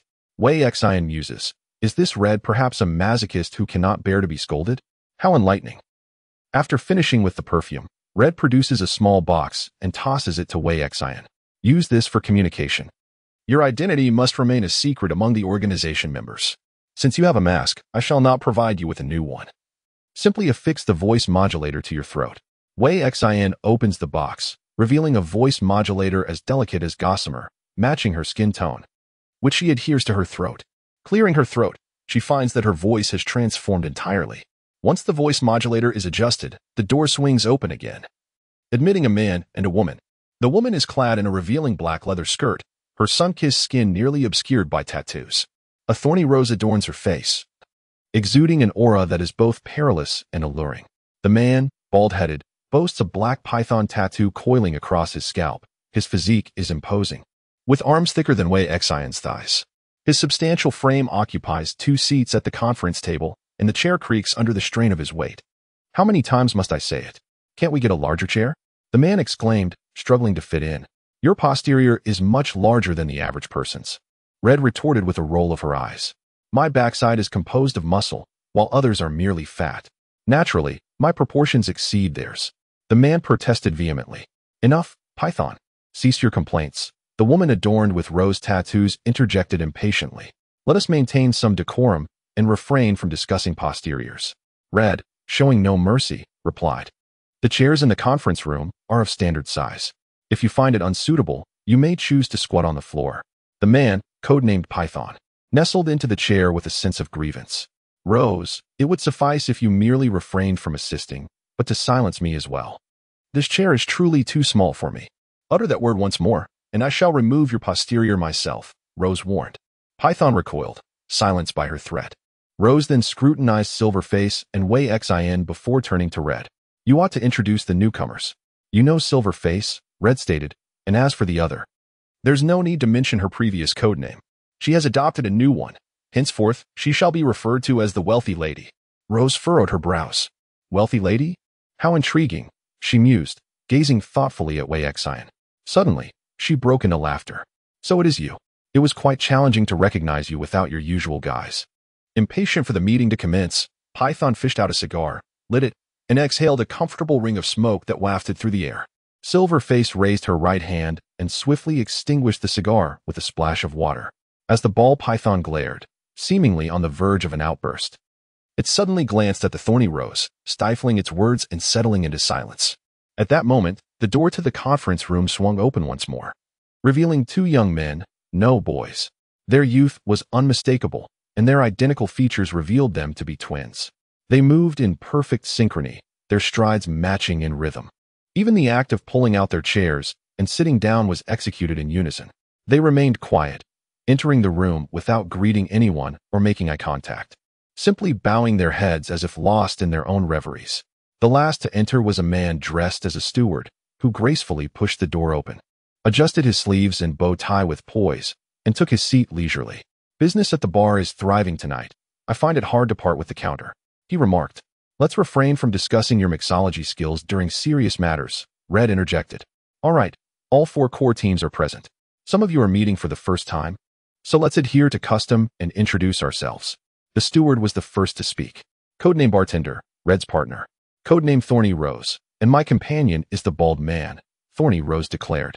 The Ball Python interjected, I am codename Ball Python. I am not bald, so please do not mistake me.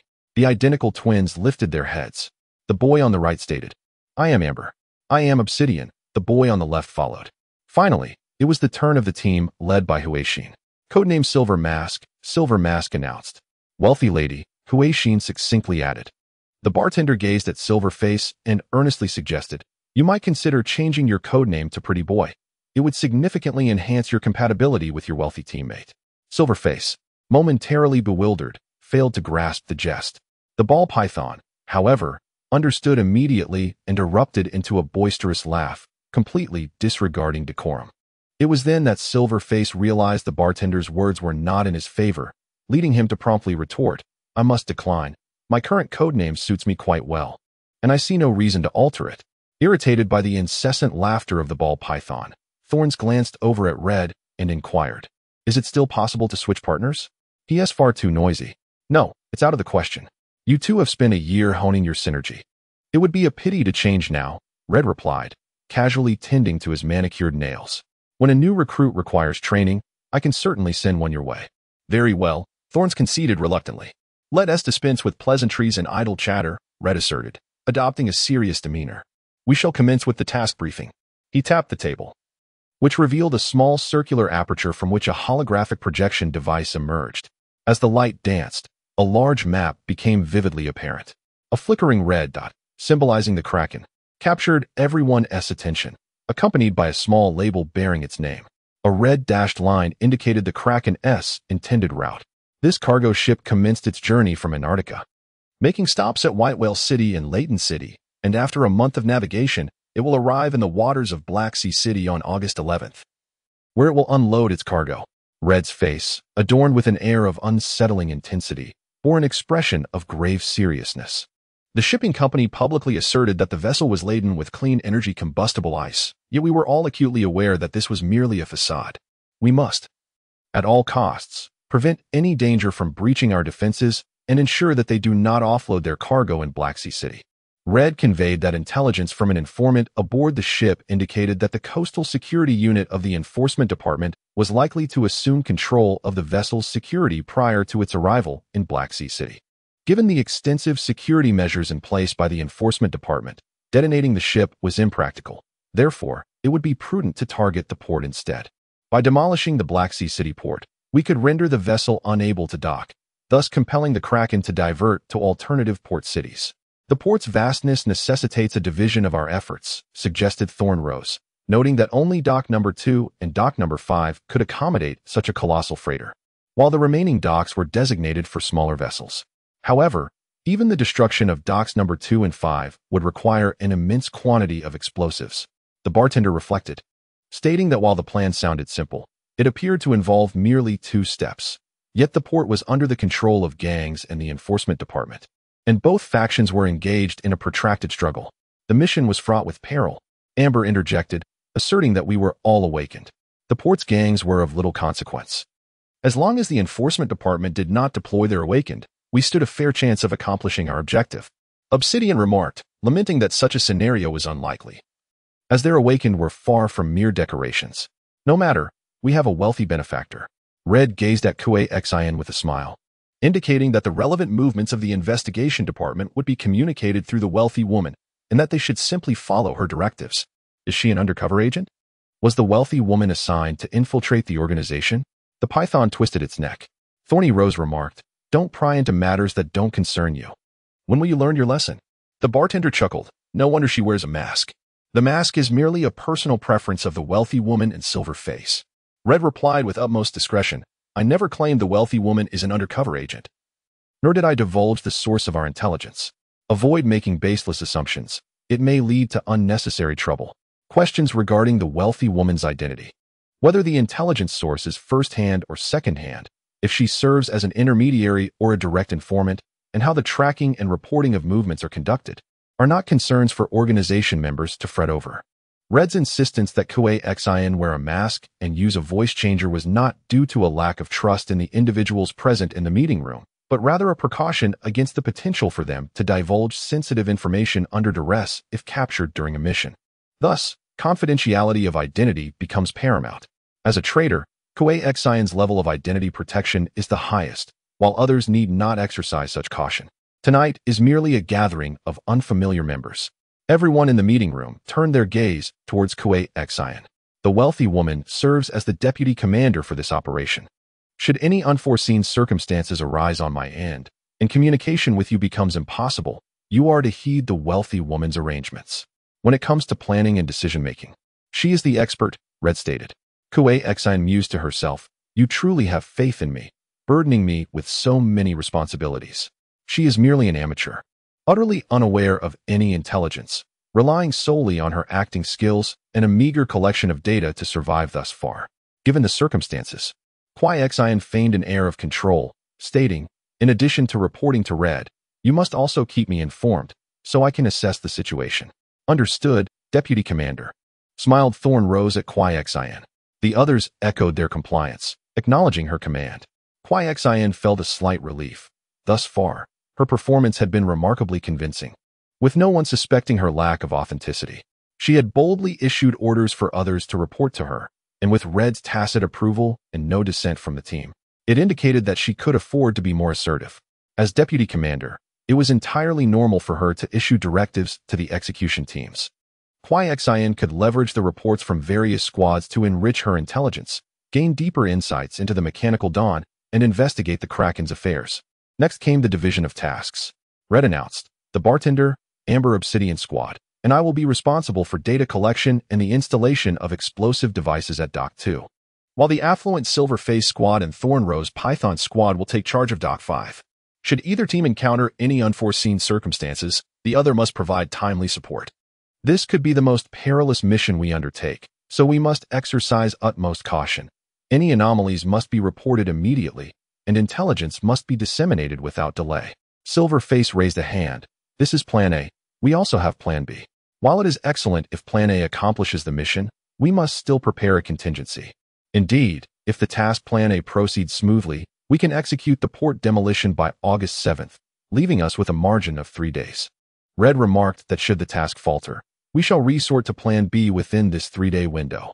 However, to embark on Plan B, we must brace ourselves for sacrifices. Inman affirmed, I am always prepared for sacrifice.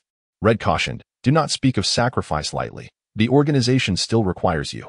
He surveyed the conference room, noting that each individual present was an indispensable asset to the organization, endowed with remarkable abilities and intellect, forming its very core. Survival is paramount to generating greater value for the organization and fulfilling our noble cause. This is a truth you all must bear in mind. With a hand placed over his heart, Red's unexpectedly devout visage, adorned with striking makeup, conveyed a solemn pledge, all for the dawn. The assembly echoed softly. All for the dawn. Kuei Xion, blending in with the group, also murmured the phrase, yet she felt a chill as goosebumps rose upon her skin. Was this a scene from a cult-like recruitment? The indoctrination of Mechanical Dawn was alarmingly potent. Each individual was unwaveringly loyal, eager to devote their lives to the organization, which sent shivers down her spine. If she ever possessed the means, she vowed to extricate herself from Mechanical Dawn. This cult-like organization could keep its allure to those who desired it. She certainly did not. As the meeting concluded, Kuei Xion emerged, drenched in cold sweat. The other teams departed the conference room in succession, and, at Red's behest, Inman stepped outside to await further discussion, as he had matters to address with Kuei Xion. This reader is to be passed on from the boss. It was completed just yesterday. Red pushed the black pocket reader closer. Devising a means to infiltrate the core database of the intelligence unit's artificial intelligence, Atom, by connecting the reader to the computer. The virus manufactured by the organization would stealthily embed itself within Atom's database, transforming it into our gateway for acquiring intelligence from the unit. Well, the primary objective remains the Kraken, Red remarked. Exercise caution within the intelligence unit. Your role is one of long-term infiltration. No need for your reminders, Red. I have mastered the art of maintaining my exterior demeanor, Kuei Xion replied. I know precisely what to do. Red smirked, TSK. You ought to amend that foul temper of yours. Enough of this. Let us depart. Your presence is rather bothersome." Upon noticing the server carrying trays of delicacies and fruits, Mian swiftly snatched 2 plates, mumbling, "After all, this is our territory. We need not pay for food. Have the others dispersed?" Kuei Xin surveyed the bar's dance floor. Indeed, they left early. "The bartender, who is both the manager and owner here, remains. He is over there with the plates," Mian informed her. Kuei Xin navigated through the crowd, emerging from the back of the bar. As she stepped outside, she could not suppress a deep breath. The air within the bar was excessively foul, a mingling of smoke, alcohol, perfume, and sweat that rendered her breathless. Mian also inhaled with relief. "That stench inside nearly suffocated me. Is that so? I observed you happily devouring food with your mouth wide open." Kuei Xin shot him a glance. The rain had diminished significantly, now a gentle drizzle. The tiny droplets kissed her face, offering a sense of comfort, unlike the swift and harsh downpour that urged one to seek shelter. "All right. Whatever you say," Mian acquiesced. He took a turn and led her down a new path. This route would take approximately 45 minutes, while the previous one required only 30. Mian remarked. "Time and distance are inconsequential." Wei Xian replied, "We cannot afford any mistakes." Mian approached a small building and, utilizing her water manipulation abilities, leaped to the rooftop. The structure lacked any handholds, making it impossible for Wei Xian to climb up. Thus, Mian conjured a water whip with a flick of her wrist, wrapping it around Wei Xian's waist and pulling her up. The soft, formless water in Mian's hands was imbued with new characteristics. The whip was resilient, akin to a true lash, allowing for effortless exertion of force. Wei Xian closely followed Mian, navigating this entirely new route while consciously scanning her surroundings to evade windows and illuminated areas, stealthily traversing the night. Her body was agile and strong, capable of leveraging one hand to scale heights, and she could adjust her posture midair to cushion her landing from several meters above. She was a hunter of the night, with the city as her hunting ground. After a series of leaps over buildings to avoid surveillance, Mian landed gracefully. "From this point on, we can proceed on foot," she declared. Wei Xian nodded, feeling an exhilarating rush with each breath. Her heart pulsed within her chest, and beads of sweat formed, an invigorating testament to her physical exertion. The earlier meeting at the Ruby Bar with members of the Mechanical Dawn organization had left her on edge, but now her mind calmed, returning to a state of clarity. Since Red had entrusted her with the reader and conveyed the task of installing the virus for Adam, it was evident that Red harbored no suspicions about her. The other members of the organization, aside from the Thorned Rose who appeared somewhat familiar with her, reacted to her with indifference, leaving her in a state of estrangement from them. In the following days, as the members were preoccupied with their tasks, Wei Xian would not encounter Red, significantly reducing her risk of exposure. Gradually, Wei Xian found solace, slowing her pace as she wandered through the streets and alleys. Evening strolls became a leisurely affair. However, as she walked, an unexpected jolt surged through her heart, an ominous premonition seizing her senses without warning. In that moment, her heart raced, beating faster than it had during her prior exertions. The innate ability to evade danger was suddenly triggered, her instincts frantically alerting her to impending peril. In the blink of an eye, she instinctively crouched to evade the threat. Yet, simultaneously, from a blind spot, a bullet spiraled out from a silenced gun. How could human speed ever rival that of a bullet? Before Wei Xian could complete her evasive maneuver, the projectile struck her forehead. Clang! The bullet impacted, shattering half of the spider mask on her face, a clear metallic resonance ringing in her ears as the reinforced alloy skull absorbed the blow. The force of the bullet caused her head to snap back, her body retreating a step. Her head buzzed, blood trickling from her forehead, while a deformed bullet lodged itself in her alloy skull. In an instant, Silver Mask responded, conjuring a vast curtain of water that effectively intercepted the several other incoming bullets, which were caught by the soft, resilient barrier, clattering harmlessly to the ground. Wei Xian extracted the deformed bullet from the center of her skull, revealing a gleaming silver skull beneath the bullet's aperture. Which scoundrel? Fury surged within her. It was a mere fraction, just a hair's breadth. Had the bullet struck her heart instead of her head, she would now be a lifeless corpse. Someone intends to kill you, Silverface warned. I am aware. Wei Xian wiped the blood from her face, gritting her teeth as she gazed towards the direction from which the bullet had been fired. A slight concussion caused her vision to blur. Someone wanted her dead. Who could it be? Chapter 16. The Sea of Darkness. Silverface entered a state of combat readiness. His demeanor solidified like a drawn blade, his pale pink eyes cautiously scanning the shadows beneath his mask. The mask itself served as equipment, equipped with night vision capabilities.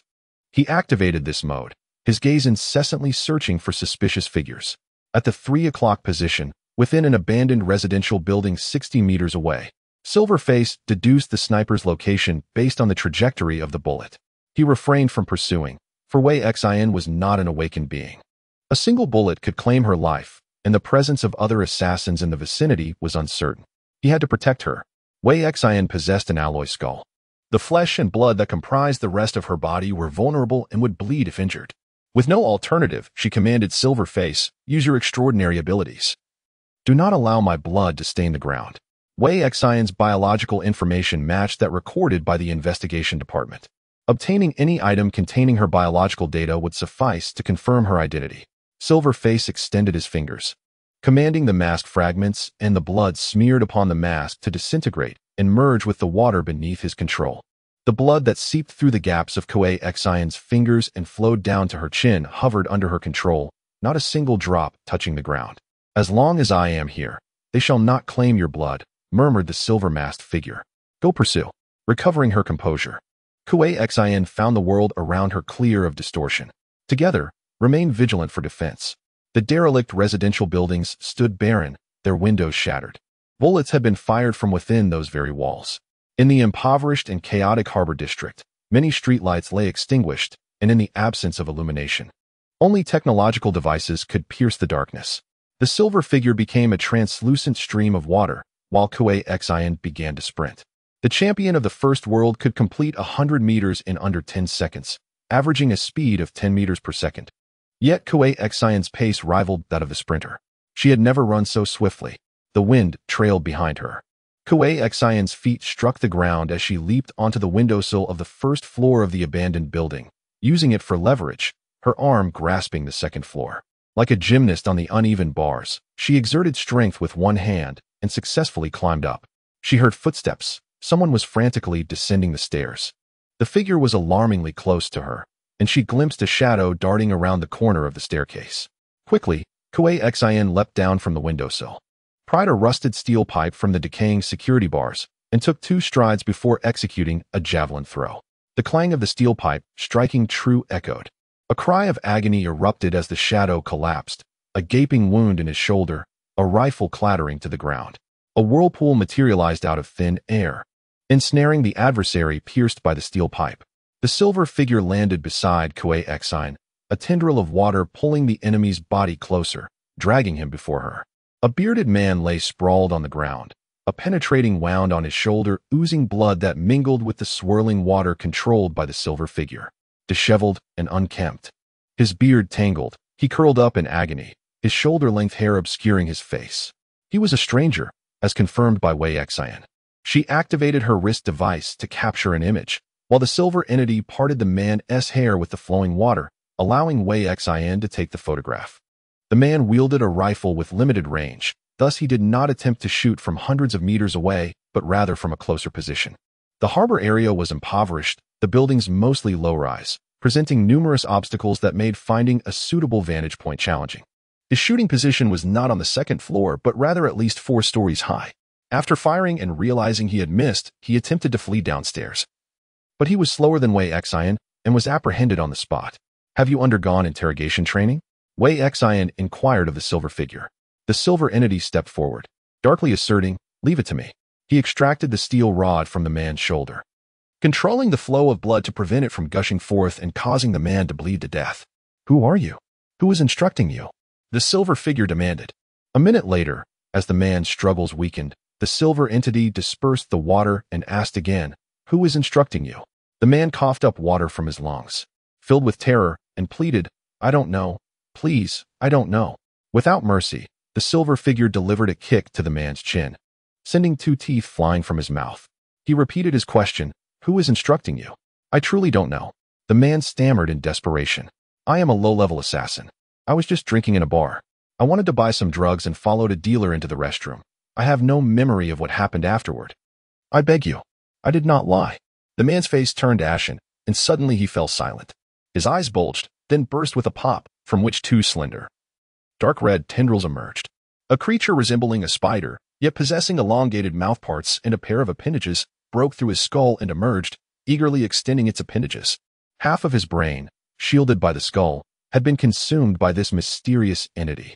Yet, he remained alive, convulsing violently, as dark blood slowly oozed from his nose, mouth, and ears. Even Mian was taken aback by this grotesque and horrifying spectacle. Wei Xin raised her wrist device and captured an image of the unidentified creature. Her response was swift and timely, for in the next moment, the writhing man and the repugnant creature melted into a pool of blood. The man's skin first wept droplets of blood, then shriveled, tightly adhering to his bones, resembling a desiccated corpse. Ultimately, both his bones and skin disintegrated, leaving only his clothing submerged in the sanguine liquid. This transformation occurred rapidly and silently. An alien organism never before seen, Mian remarked gravely. There are many types of alien species. The parasitic hydra is one, while the blood-red spider-like creature before them belongs to another category. Although Mian had encountered various alien entities, this particular one was a first for him. Wei Xin caught a whiff of the nauseating metallic scent of blood, forcing herself to suppress her discomfort as she grasped a steel pipe to pry open the clothing floating in the blood. Ultimately, she discovered a glimmering communicator nestled within the fabric, remarkably still in a state of transmission. Wei Xin and Mian exchanged a glance, each instinctively pondering the same question. Who was on the other end of the communicator? Wei Xin crouched down and spoke into the communicator. Your operative is deceased. In the subsequent instant, the communicator's light extinguished as the individual on the other end terminated the connection. From the moment Wei Xin apprehended the assassin to the Silver Mask's interrogation, the communicator remained active. This implies that the discourse between Wei Xin and Silver Mask, as well as the Silver Mask's interrogation of the assassin, were entirely audible to the opposing party. Wei Xin experienced a shiver of apprehension. Had she and the Silver Mask, upon capturing the assassin, relaxed their vigilance and engaged in imprudent conversation, divulging confidential identity information, the opposing party would have been privy to this knowledge via the communicator, thereby compromising her identity. Wei Xin experienced, for the first time, the sensation of being manipulated. The adversary's meticulously crafted scheme, orchestrating the assassin's assault upon her, and the unanticipated communicator instilled in Wei Xin a profound sense of trepidation.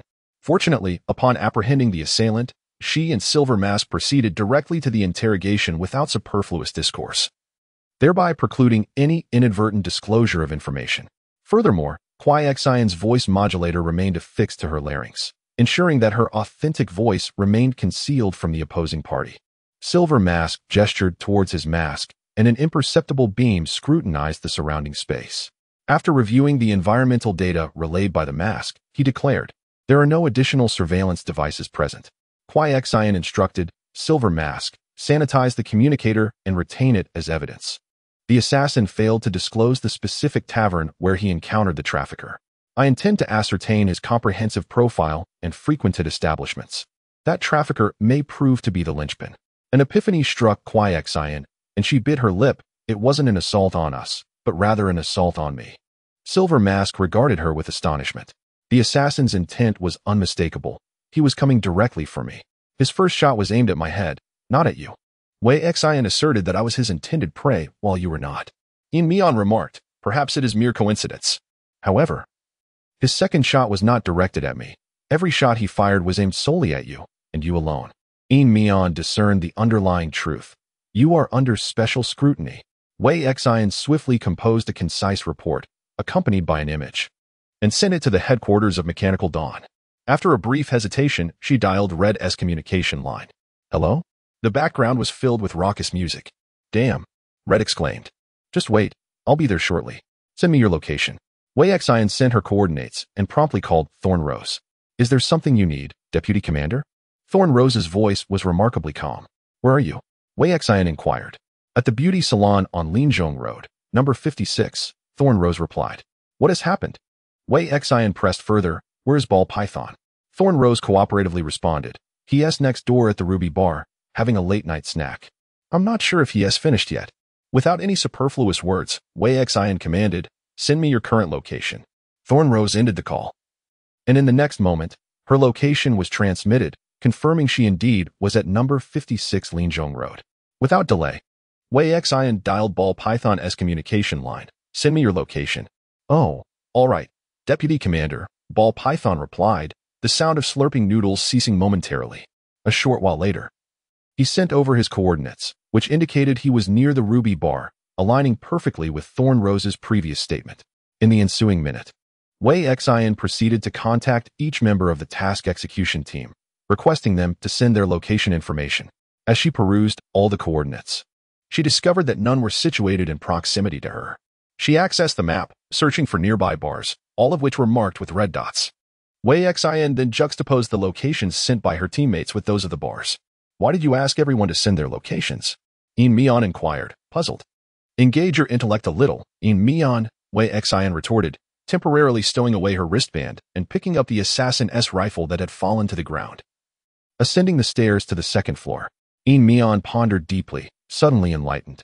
"Do you suspect there is a mole among us? Our companions would never betray us," he exclaimed, astonished. "Then why do you think someone would want to kill me? Specifically me alone?" Wei Xian countered. In Mian faltered. After a prolonged moment of contemplation, he ventured, "Because you are an undercover agent?" This was indeed Wei Xian's most unique identity. She served as the deputy commander for the port demolition mission. However, others also played pivotal roles in this operation, making it illogical for her to be the primary target. Her undercover status in the inspection department was the only aspect that stood out as particularly unusual and conspicuous. "I surmise that among those attending the meeting tonight, there is a mole who has connections with the inspection department. This mole discerned the peculiarity of my identity during the meeting and thus resolved to eliminate me," Wei Xian articulated. "Yet, there lies a contradiction." "What contradiction?"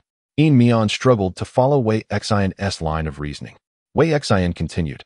"One of the responsibilities of the inspection department is to eradicate aberrant life forms. How could they possibly manipulate aberrant life forms to act as assassins? The repugnant arachnid-like parasite had embedded itself within the assassin's mind. Upon his failure to fulfill the assassination task, the creature promptly extinguished his life, devouring his brain and causing his body to dissolve without a trace, vanishing along with the assassin's demise. She had witnessed the grotesque manifestations of humans overtaken by parasitic hydra. Yet tonight's assassin, even after being infested, was able to articulate speech until the creature finally emerged, marking his end. Wei Xian had ample reason to believe that the assassin was but a puppet controlled by the parasitic entity. Someone had introduced the creature into the assassin's body, compelling him to act involuntarily under its influence. In Mian remarked that he had never encountered such a spider-like parasite before. Who was orchestrating this creature? Who had inserted it into the assassin's form? In deep contemplation, Wei Xian ascended to the third floor, inspecting the window ledge devoid of glass. The view from the third floor was limited. The assassin had not discharged his weapon from this vantage point. She proceeded to the fourth floor for further investigation. Upon reaching the fifth floor, an instinctive urge to evade danger compelled her to halt. Wei Xian pondered for a moment before addressing In Mian. "I intend to advance. The fifth floor ledge is too exposed, lacking any form of concealment. Please provide me cover with a water curtain." "Very well," replied In Mian. She ascended the steps to the window, peering downwards and discovering a shell casing. The assassin had fired from the second window ledge on the west side of the fifth floor.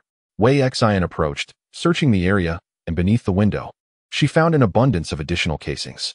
Fortunately, the assassin had utilized a rifle. Had he employed a high-performance K-80 long-range sniper, a single bullet could have penetrated her alloy skull with ease. Wei Xian stood before the wide-open window, completely exposed. Suddenly, the instinct for danger evasion was triggered once more. A laser dart from a targeting assist appeared on her. Once again, it was a silencer. The bullet was unleashed in silence. This time, In Mian, having been forewarned by Wei Xian, was prepared. A curtain of water instantaneously unfurled, intercepting the bullet, which spun to a halt, losing its momentum. The water curtain enveloped Wei Xian in a 360-degree shield, desperate to protect her from harm. A successive ambush. In Mian was taken aback, realizing that there were still those lying in wait for her. He shuddered. Wei Xian had been struck by a bullet on the road, but had not succumbed. She pursued the assassin to an abandoned residential building, where the assassin met their demise. Now, as she inspected the crime scene within the derelict structure, another bullet whizzed past from a hidden angle. If Wei Xian had allowed herself even a moment's complacency due to the assassin's death, she would find herself in peril once more. Let us pursue, Yin Mian urged. Do you see the red dot on me? This time it's not a rifle, but a sniper rifle, too far to chase. Wei Xian calmly decided to retreat. The mastermind was exceedingly cautious. She and Yin Mian withdrew from the window of the abandoned building, seeking a safer corner to await Red's arrival. Choose the person you trust most among all those attending the meeting tonight. Who would you select? Wei Xian inquired, glancing at Yin Mian. Red, he replied. He is one of the oldest members. And who would you choose as the least trustworthy? Wei Xian pressed. There are some I do not know well enough to make a judgment, Yin Mian responded. Wei Xian remarked. They may not have betrayed us. Rather, they could have been controlled by the parasitic creature. If such an alien organism possesses the ability to parasitize awakened beings. The silver-eyed gaze was heavy with contemplation. The headquarters will ascertain the nature of that alien entity. Wei Xian adjusted her hood, concealing her face thoroughly. The mask was damaged, leaving only a small portion of her forehead exposed. Tightening the hoodie would adequately shroud her visage. In the darkness, the gunman was at a distance. Night vision equipment could discern human shapes, but not their features. Wei Xian pondered whether her metallic skull had been revealed when the first bullet struck. Was the mastermind lurking nearby in the shadows, or manipulating events from afar? Did he surmise the method by which she had deflected the bullet? Unfortunately, this time the puppeteer was a high-level player, skillfully concealing themselves and even orchestrating a complex trap. 5 minutes later, Red arrived, racing down the street on his motorcycle. With the bartender seated behind him, both donning disguises. The bartender dismounted first, his eyes beneath the mask glowing red as he surveyed the surroundings. No surveillance devices. No suspicious individuals bearing weapons. For now, it was secure. Red brushed aside his wind-tousled, dyed hair, appraising Wei Xian before tossing her a vial. Here, for external application. It seemed she had sustained an injury to her forehead, quite conspicuous. This new type of medicine would heal within 3 hours with no cause for concern. Wei Xian unwrapped the vial and, reaching beneath her hood, applied the ointment to her forehead, reporting, I have sent the information to headquarters. Have they apprehended anyone? Red inquired. They are deceased, she replied. While waiting for you, I was at the investigation site, and then I was attacked a second time. I refrained from pursuing the assailant as he was too far away. Wei Xian retrieved the photos taken by the wristband and sent them to Red. All the images are here. The physical evidence consists of a communicator and a firearm, with the communicator stored securely. There are unfamiliar and grotesque creatures captured in the photographs. Red grimaced in disgust, remarking that it is only fitting for you to capture such repulsive images. The bartender leaned in for a closer look, also frowning. Wei Xian mentioned.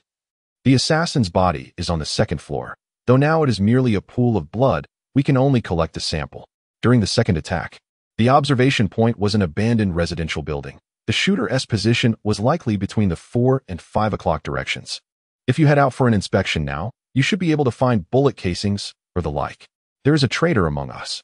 Without further elaboration from Wei Xian, Red reached the same conclusion, sensing the uncanny coincidence. Such coincidences are implausible. Despite Red's eccentric appearance, his intellect remained sharp. The bartender remarked, I did not detect any tracking devices. The adversary is not utilizing technological means for surveillance. As for human tracking, it is unlikely that the silver-faced individual and the wealthy lady would overlook such primitive methods. We cannot dismiss the possibility that they possess extraordinary abilities related to tracking and monitoring. Wei Xian glanced sideways. The bartender's extraordinary ability seemed to pertain to perception and reconnaissance. And he could detect high-tech equipment? Members of the auxiliary team are generally ordinary individuals without extraordinary powers. They typically engage in logistical tasks such as battlefield cleanup, weapon assembly, technical analysis, and the like. The absence of extraordinary abilities does not denote their insignificance. Each member of the team has undergone exceedingly rigorous training and possesses profound expertise in their respective fields. In contrast to the awakened individuals, ordinary talents constitute the majority within the Mechanical Dawn organization. The remaining tasks are entrusted to you. I must attend to my duties. Unlike you who can afford a more flexible schedule, Wei Xian remarked. Very well, Red replied. You focus on the investigative department and the traitors in the rear. I shall handle them for you. A chilling aura enveloped him. If you manage to capture one alive, bring him to me, Koei Xian commanded. I need to ascertain his identity. Meanwhile, the python's hand trembled slightly as he held the cigarette. Taking a deep drag from his cigar, he whispered into the communicator. I quit. That wealthy woman is too perceptive. The assassin fired his weapon, and in less than half a minute, perhaps even less, she apprehended him. The silver mask beside the wealthy woman has an awakening level of at least B, possibly nearing A. He reiterated, I quit. I do not wish to lose my life. I had overestimated you. I believed you would exhibit greater courage, came a gravelly voice from the communicator, altered by a voice modulator. I promised you that once the task was accomplished, I would arrange for a new identity for you, allowing you to leave Black Sea City and start anew elsewhere. The python, engulfed in trepidation, became increasingly anxious and stated, The risks I bear are far greater than you have described. I cannot afford to take such chances. Do not shirk responsibility. Your inability to affix an adequate quantity of olfactory markers to your comrades is the principal cause of our current predicament. Had the scent markers been successfully applied, every attendee of tonight's convocation could have been seamlessly tracked, and we would have immediately initiated a decapitation strike, eliminating them one by one, obviating the need for your trepidation. The individual stated icily, however, your scent markers were only applied to a select few, and the adherence was so meager that it dissipated within a mere 2 hours, rendering them exceedingly difficult to trace. Were it not for the temporal constraints, the unrepeatable nature of the opportunity, and the pivotal role the affluent woman plays within the assembly, I would not have sanctioned your immediate action. You are cognizant of the extent of the corrosive influence a well-trained mole can exert upon a meticulously structured organization. The affluent woman must be neutralized. With the expiration of tonight's scent marker, our capacity to track her vanishes. We are even ignorant of the affluent woman's identity. Your failure to execute the affluent woman as per my directive, coupled with your omission to procure even a sample of her bodily tissue, constitutes your failing. Red did not explicitly acknowledge the affluent woman as a mole. The absence of affirmation implies mere suspicion, necessitating further investigation. Of what utility is your conviction of the affluent woman's duplicity? Your rashly conceived, flawed decision, I must now bear the consequences of. The ball python remonstrated. Moreover, the scent marker.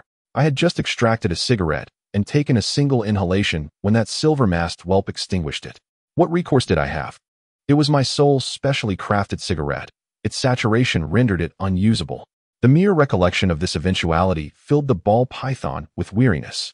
He entered the conference room and lit a cigar, which served as a specially designed tool for his mission. The aromatic compounds released upon ignition could linger on individuals for an extended period, creating an invisible scent mark that eluded human detection. Only a particular nocturnal insect would be drawn to this olfactory signature. The python meticulously timed his actions, igniting the cigar before the meeting commenced, ensuring that everyone who entered the room would be marked. Once the meeting concluded, he would release the insects, and by observing their flight patterns, he could ascertain the whereabouts of those marked. The insects had undergone special treatment. When viewed through night vision goggles, they emitted a striking glow. The python had thoroughly considered his plan, aware of the bartender's extraordinary abilities, rendering even the most advanced tracking devices futile. Alas, fate had other designs. Just as he ignited the cigar, Silverface extinguished it with a splash of water, dousing both the cigar and the python's aspirations. Initially, the wealthy woman and Silverface bore faint traces of the scent mark.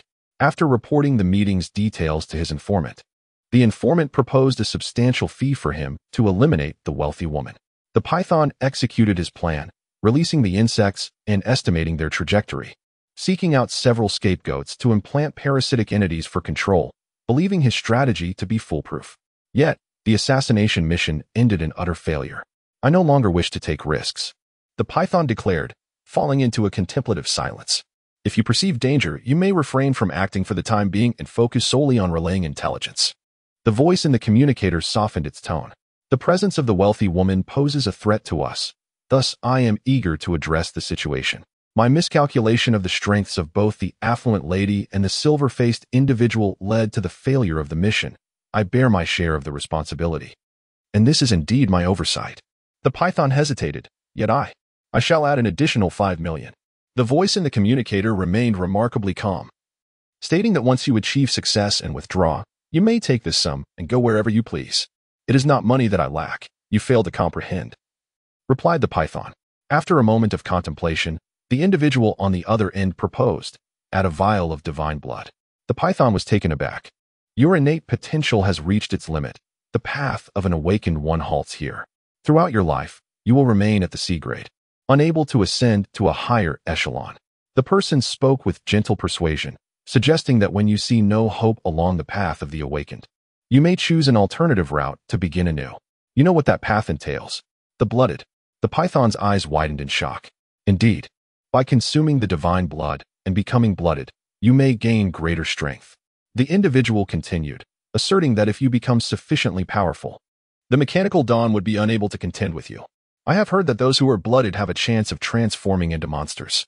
However, after dilution and filtration, the safety of the divine blood has significantly increased, and the likelihood of transformation has diminished considerably. You cannot expect to undertake this without bearing some risk. The python remained silent for a long while before conceding. Very well, I shall continue as an undercover operative. According to your instructions, I will solely be responsible for relaying intelligence. I shall not involve myself in any other matters, nor will I be coerced into committing murder on your behalf. No problem.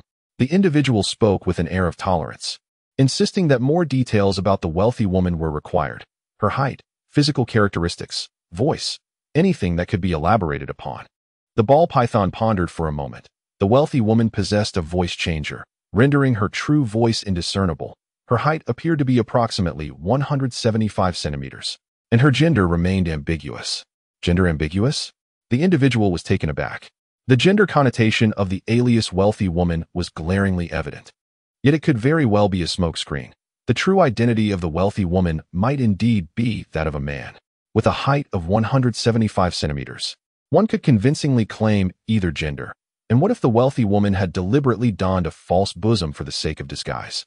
In the mechanical dawn, madness was rampant, and many lunatics harbored peculiarities, such as red, whose interests were rather eccentric. The ball python, with utmost caution, reflected that based on my experience, even if the alias of the wealthy woman clearly indicated femininity, one must not genuinely regard this person as a woman. Height could be obscured by insoles or hollowed-out soles. And if the wealthy woman's extraordinary abilities were intricately linked to her disguise, what then? This information you provided is tantamount to none. I am unable to pinpoint the target, the individual remarked. When operating undercover, one must engage in considerable contemplation. The ball python felt a surge of anxiety. You previously pondered much, yet never to such an extent. Is it the wealthy woman who has frightened you into such wild speculation tonight? The individual scoffed. Just as the ball python was about to retort, he suddenly noticed his wristband flashing. Thorned Rose had sent a communication. I must take my leave. My teammate is calling for me.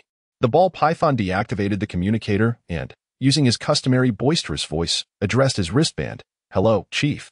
Have you finished your late-night snack? If so, hurry over to get to work. Thorned Rose replied coldly. Indeed, I shall be there shortly. I will arrive in 5 minutes. You may rest easy.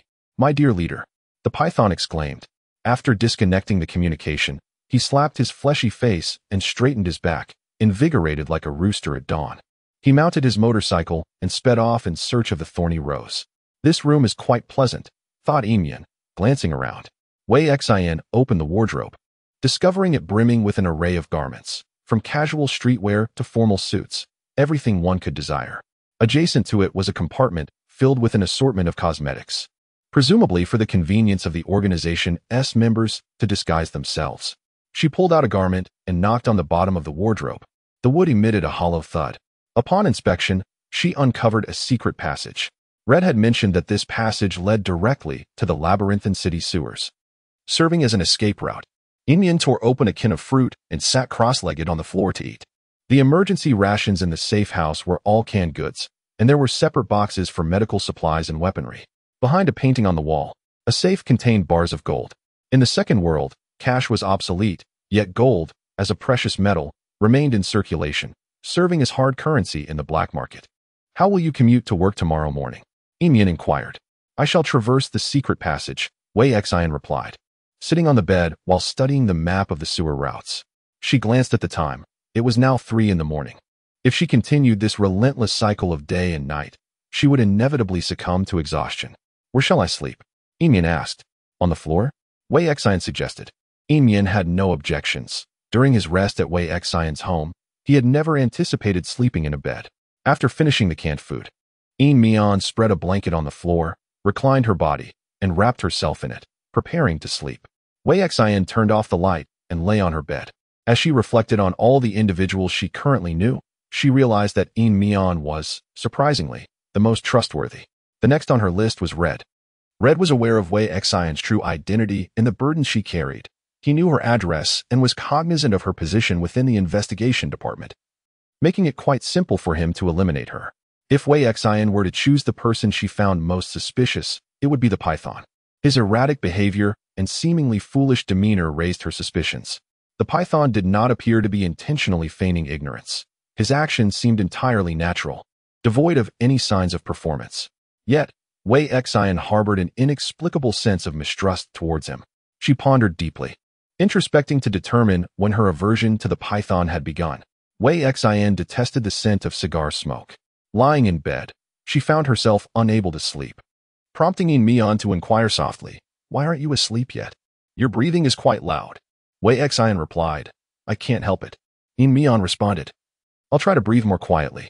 After a moment of calm contemplation, Wei Xian picked up her wristband and sent a message to Red. "Red, focus on the Python. I sensed something amiss with him." It was nearly 4 in the morning, and she needed to rest. Tomorrow, she would face new challenges, as she was to undergo a formal interview for her confirmation under the scrutiny and inquiries of the leaders of various teams within the investigation department. Chapter 17. The Sea of Darkness. As Wei Xian stood before the investigation building, she felt as though she had just escaped from a tiger's den only to enter a wolf's lair. In the early morning, she entered the city's sewer system through a hidden passage beneath the wardrobe of the safe house. She emerged from the manhole in a narrow alley just a block away and then boarded the hovering electric rail car. Black Sea City, a coastal metropolis, boasts a sophisticated drainage system with sewers wide enough to accommodate 2 sports cars side by side. Recent days had seen frequent heavy rain, causing the water levels in the sewers to rise. However, today the rain had ceased and the water levels were gradually receding. To avoid the unpleasant odors of the sewer clinging to her, Wei Xian had deliberately summoned Silver Face to create a water curtain, isolating the noxious smells and clearing the wastewater to escort her to her destination. "I feel that being with you has unlocked numerous extraordinary applications of my abilities," Silver Face remarked quietly. From washing dishes and vegetables to watering plants and mopping floors, he had indeed found practical uses for his powers in creating a protective layer of water that neutralized unpleasant odors. After Wei Xian boarded the electric rail, Silver Face took his leave. At 5 in the morning, as she drifted into sleep, Red sent her a message, advising her to attend work as usual and not to worry about being betrayed. He had already uncovered some leads. Wei Xian's decision to go to work was not solely influenced by Red's words, but rather stemmed from her need to make that choice. Should she evade her responsibilities and go missing, the investigation department would inevitably grow suspicious of her. If the mastermind behind last night's events turned out to be an undercover agent from the investigation department, they could deduce her true identity from her disappearance, transforming suspicion into certainty, thus forcing her to take the risk. Wei Xian was a core member of the Mechanical Dawn, yet she remained unaware of her actual significance and value within the organization. What mattered more, her own safety or the identity and intelligence of the undercover agent? Would Mechanical Dawn sacrifice her life for the latter? If all of Wei Xian's worth resides in her undercover identity, then the loss of this identity equates to the loss of her value, rendering her insignificant and subject to abandonment by the Mechanical Dawn organization. Wei Xian is acutely aware of the iron-fisted brutality of Mechanical Dawn. She cannot afford to become obsolete. Although she has contemplated the option of escape, the reality of its execution is daunting. Her biological information, her accounts, every aspect of her existence is under the control of Mechanical Dawn. Chai Jian managed to flee from the mental institution, yet in this technologically advanced society, he finds himself at a standstill, constantly surveilled by watchful eyes and hunted by high-tech equipment. In a cashless society, his accounts have been frozen, leaving him unable to procure even a meal. Through Chai Jian's plight, Wei Xian foresees the dire circumstances she would face should she attempt to escape. In addition to these obstacles, She must contend with the threat of pursuit. Mian may appear simple-minded, yet he is a competent assassin. His obedience stems from Wei Xin's position as his superior and a core member of Mechanical Dawn. Should Wei Xin attempt to flee, Mian would undoubtedly seek her out, transforming from a useful tool into a lethal blade aimed at her. The dual identities of an intern security officer and a member of Mechanical Dawn serve as Wei Xin's shield in this perilous world. Until she acquires the capacity to ensure her own safety, she must diligently uphold her identities and play the roles required of her. "Good morning, Xiao Wei," Lan said from behind her. "You look exhausted. Those dark circles under your eyes are quite pronounced. Did you not sleep well last night?" "Indeed.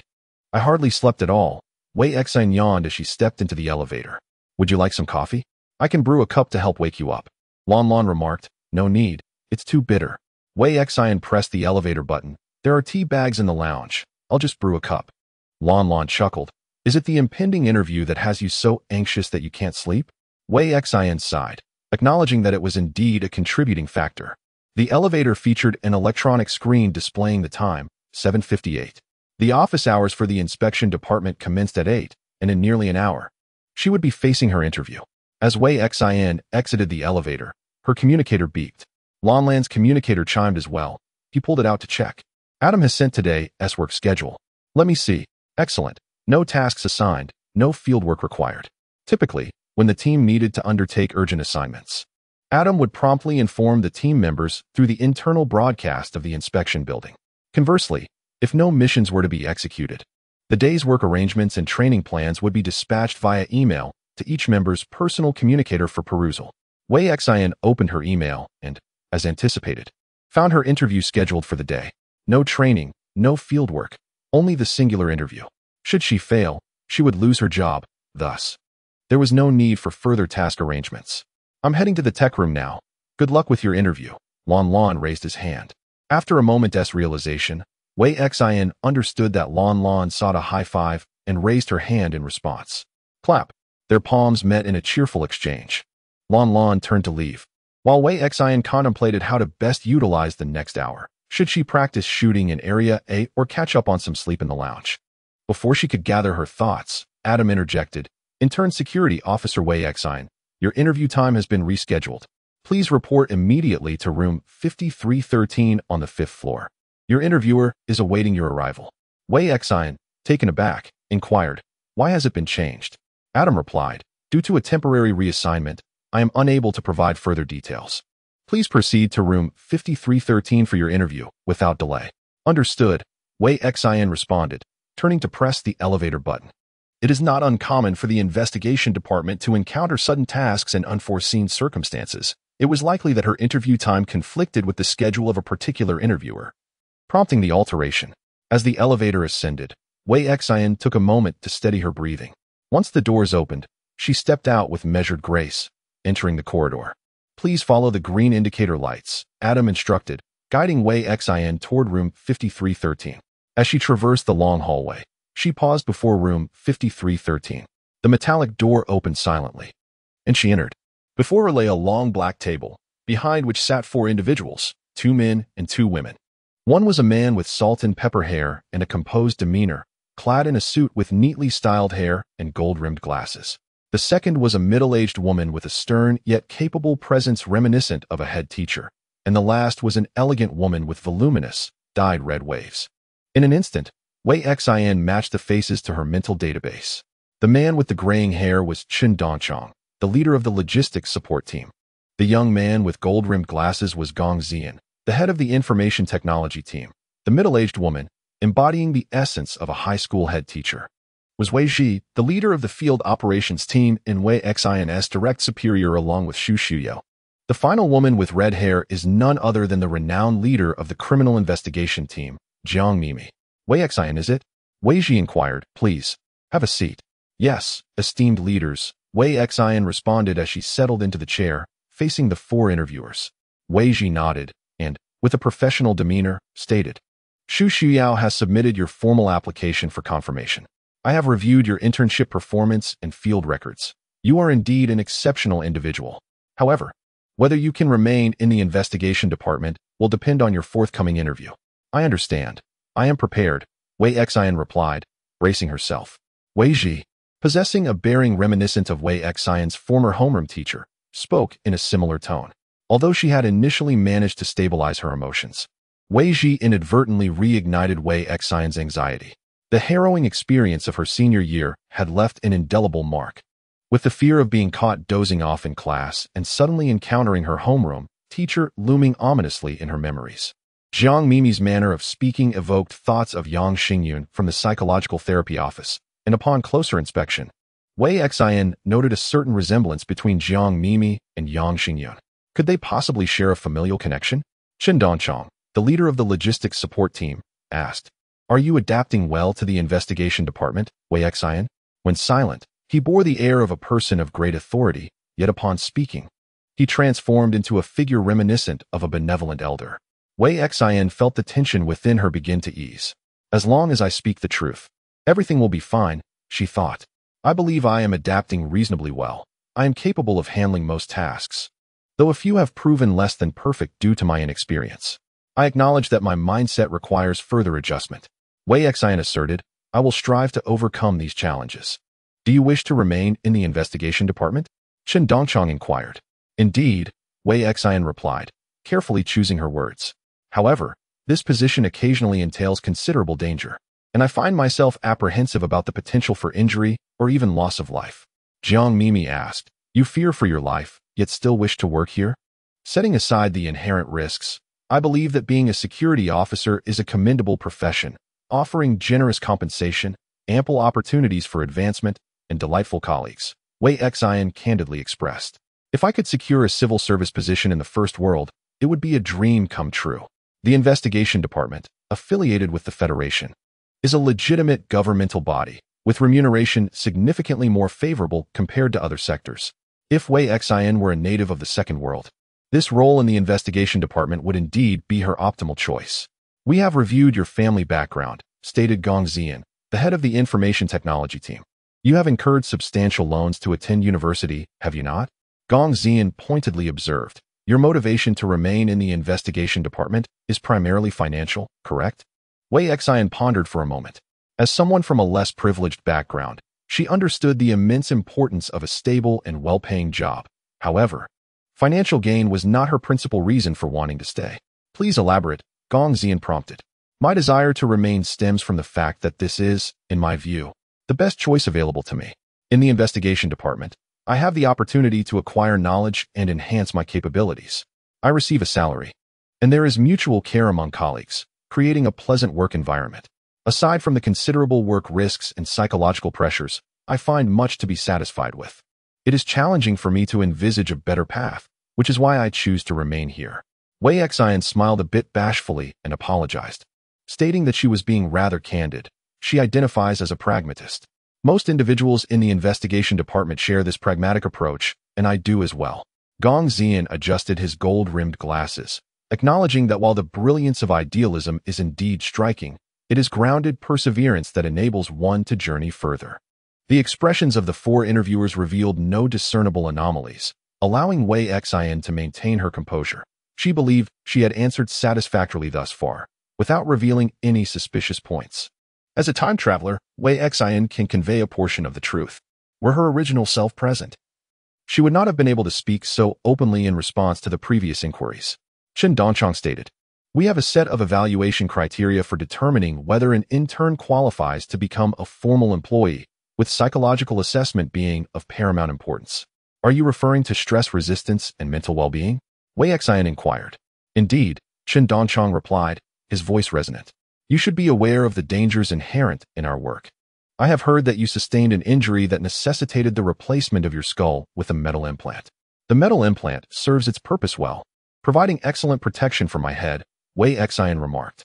The Federation allocates substantial funds to the investigation department each year, a significant portion of which is designated for casualty compensation. This is a profession that walks hand in hand with death. You face not only the mortality of your adversaries, but also the loss of your comrades by your side. Chen Dongchong inquired whether she possessed the capacity to endure such psychological pressure.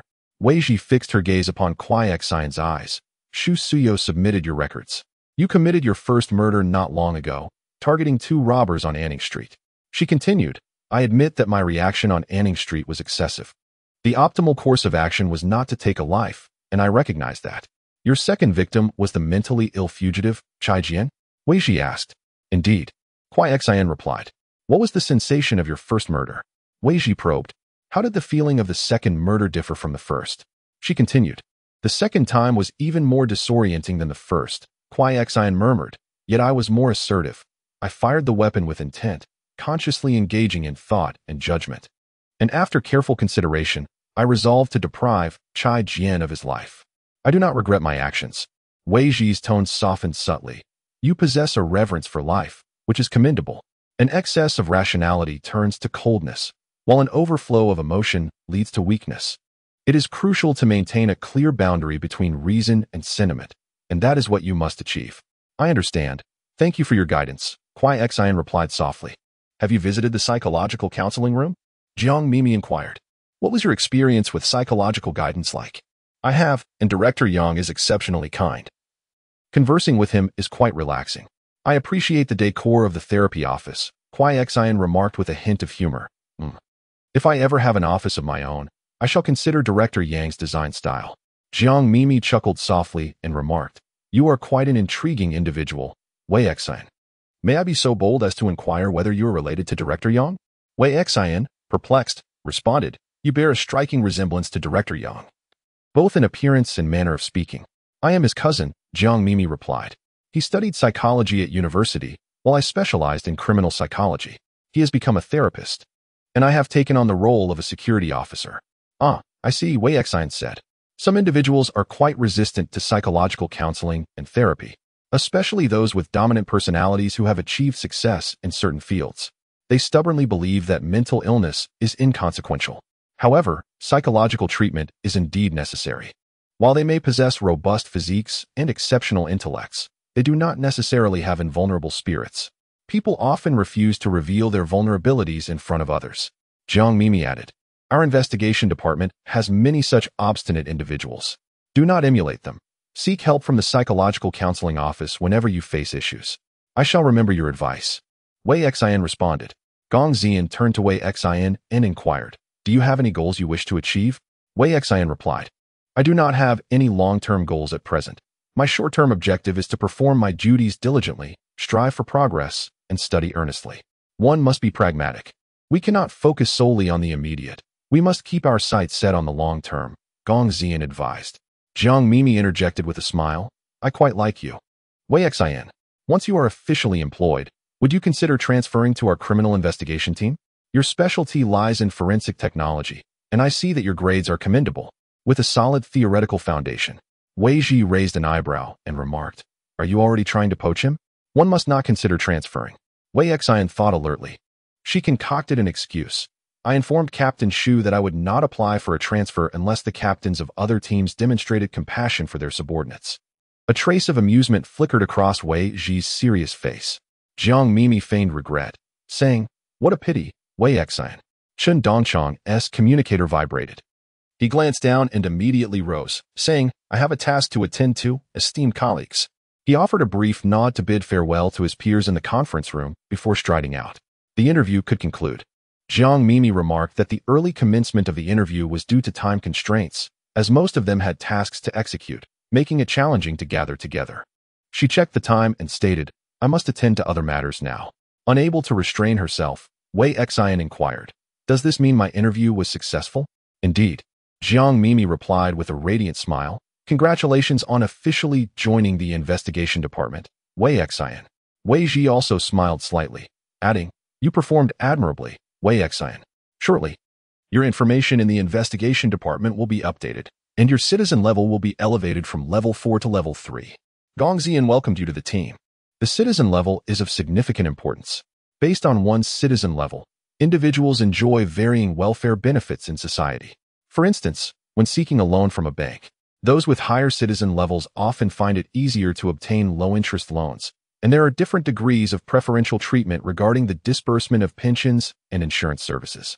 Most law-abiding citizens are categorized as level 4, while those with minor criminal records are deemed level 5 citizens. Those with significant criminal histories are classified as level 6 citizens and are stripped of their political rights. Kuei Xin ascended to level 3 citizenship due to her membership in the federal government, thereby distinguishing her status from that of ordinary individuals. This is a world marked by rigid class distinctions. Kuei Xin subtly realized that this interview was not merely a test of her personal abilities, but rather an examination of her character. The interviewers were verifying the authenticity of her claims, her identity, and whether her intentions for joining the inspection department were ulterior. As long as her identity and motives were sound, her transition to a formal position was virtually assured.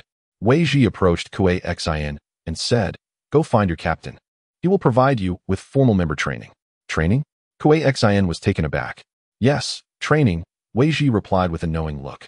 "To introduce you to another facet of the world. In truth, you have already encountered much of it, yet you lack a systematic understanding of those elements." Kuei Xin pondered. "Are you referring to extraterrestrial beings?" The parasitic hydra she had encountered in her previous mission was merely one example. There exist numerous other types of extraterrestrial entities, each more perilous and formidable than the last. Wei Ji urged, "Go and see, Kuei Xin. The secrets of this world surpass your imagination." Chapter 18. The lightless sea. Kuei Xin took the elevator to Su Yao's office. Upon entering the elevator, Adam sent her a new work schedule. The morning only contained one item, orientation training. The afternoon's agenda comprises 2 tasks. From 2:30 to 5:30 is designated training time, followed by a meeting at 6 in the collective conference room of the field operations team, the specifics of which are not outlined on the schedule. Though it appears that there is little to accomplish in a day, in reality, there is no respite. The training is both monotonous and exhausting. Yet it is imperative to engage in it, as Wei Xin relies on these skills for survival. With a beep, the elevator halted at the 3rd floor. As the doors opened, Shu Suyo awaited just outside. "Captain." Wei Xin lowered the communicator and looked up. The timing was impeccable. Shu Suyo stepped into the elevator and pressed the closed door button, then stated, "Adam, to level -6. Noticing the surprise in Wei Xin's eyes, Shu Suyo patiently elaborated. "Our investigation department contains numerous concealed floors. The buttons for these levels are not displayed in the elevator lobby. Only those with the appropriate clearance can command Adam to unlock access to these hidden levels." No wonder. Wei Xin glanced at the elevator buttons, which indicated a maximum level of 66 and a minimum of -3, while Shu Suyo had just mentioned -6. Might there be more concealed levels between -3 and -6, or even below -6? What purpose do these hidden levels serve? The infiltration of the mechanical dawn into the investigation department is not particularly profound. The data chip that the organization had Dr. Huang transfer contains some vague conjectures and omitted many aspects entirely. Wei Xin is the first successful undercover agent to penetrate the inner workings, unlike Dr. Huang from the medical center, who is also an undercover operative but whose role is confined to healing, thus limiting his access to security-related information and the intelligence he can gather. Unlike others, Wei Xin's first day on the job began with training concerning the core secrets of the investigation department. The elevator descended, soon coming to a halt. As the doors opened, Wei Xin was enveloped by the chill of dampness, the icy air flooding the small elevator, causing goosebumps to rise on her arms. The elevator was illuminated, yet outside, the underground level lay cloaked in darkness, the profound blackness and frigid humidity daunting to behold. Suddenly, the lights flickered on, illuminating the underground floor. The first sight that greeted her was the seamless silver metal walls, treated to prevent glare, the light reflecting off them without being harsh. However, beads of moisture clung to the surface, glimmering at first glance. Why is the humidity so high in this place? Come on, Wei Xin, let us change into protective suits. Shu Suyo led the way. It felt reminiscent of a horror film. What is this place, Captain? Wei Xin asked. One of the specimen halls, Shu Suyo replied. This facility houses specimens of various exotic creatures. Once these beings perish, their bodies are difficult to preserve, necessitating immersion in a special solution to meticulously regulate humidity and temperature. They turned right, revealing a lengthy corridor. Shu Suyo entered first, the red lights along the corridor illuminating as a mist of disinfectant sprayed from above. Once the disinfection was complete, the red lights transformed to green, and only then did Shu Suyo emerge from the passage. Wei Xin followed suit, entering the corridor to undergo disinfection as well. Some of the xenos were cryogenically preserved in liquid nitrogen, hence the exceptionally low temperatures. necessitating the use of heavily insulated protective suits. Xu Shuyao retrieved a suit and demonstrated the proper way to don it for Wei Xian. This protective suit was as bulky as a spacesuit, transforming the wearer's figure into something akin to a snowman. With considerable effort, Wei Xian tugged at the garment. And with Xu Shuyao's assistance, she managed to fasten the zipper at the back. Finally, they donned glass helmets. The protective suit was equipped with a communication device, allowing Wei Xian to hear Xu Shuyao's voice despite the obstruction of the glass helmet. The final metallic door swung open, and Wei Xian and Xu Shuyu entered the specimen hall side by side.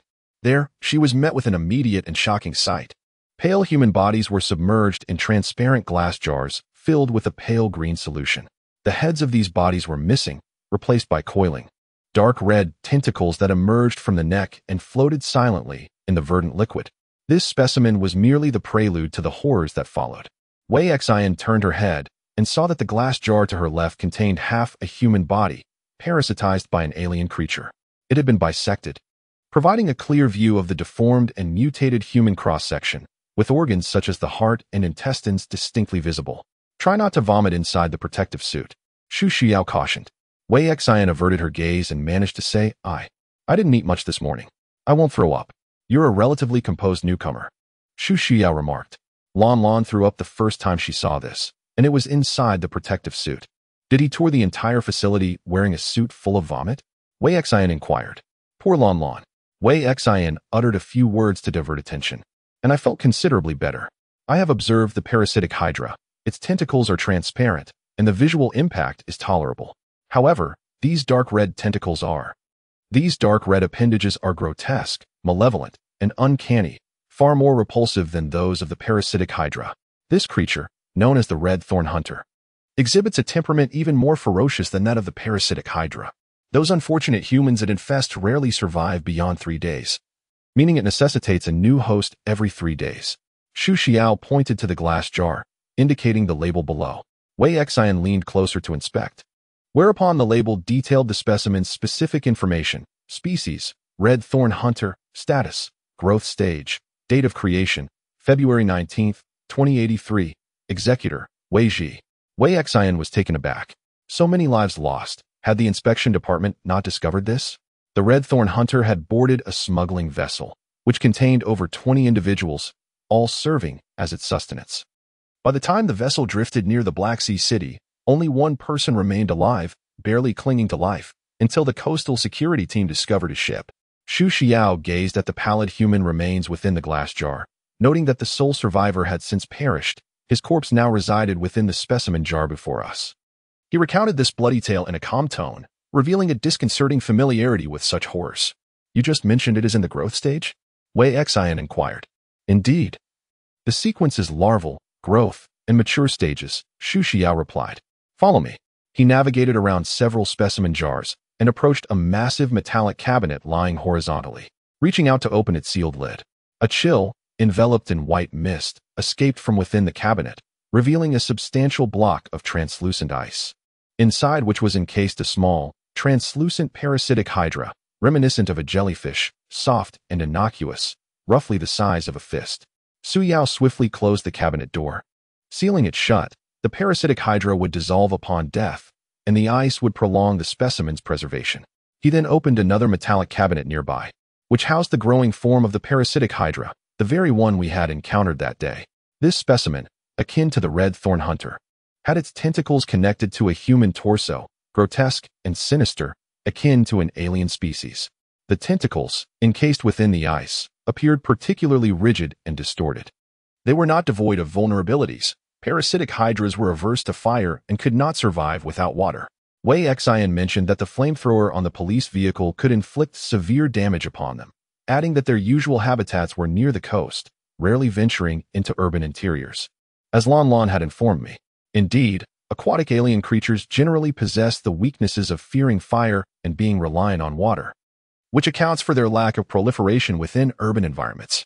So you remarked that all the alien species in Black Sea City were aquatic, while terrestrial ones I had yet to witness firsthand. Perhaps inland cities might hold records. Are there mature alien species? Wei Xian inquired eagerly. Su Yao nodded slightly. There are some. Some? Wei Xian questioned, puzzled. It was divided into two halves. One half was sent to the laboratory of the Black Sea Academy for research, while the other half remained here. Shu Suyo beckoned, "Follow me." They traversed past glass jars containing bizarre creatures and human organ specimens beset with strange growths, arriving at a separate room. Shu Suyo lowered his head to verify his iris, and Adam remarked, "According to your permissions, you have 3 minutes for a guided tour."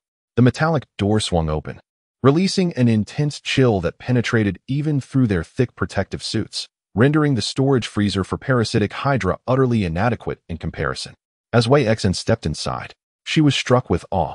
Upon raising her gaze, she momentarily believed she had entered an underwater tunnel of an aquarium, where one could glimpse the sea and swimming fish through glass. Yet, this was not an aquarium, but rather an expansive ice storage facility, filled with crystalline ice of translucent quality. The specimen was preserved in remarkable condition, appearing almost lifelike. Wei Xan felt a tremor of apprehension under the gaze of its golden eyes.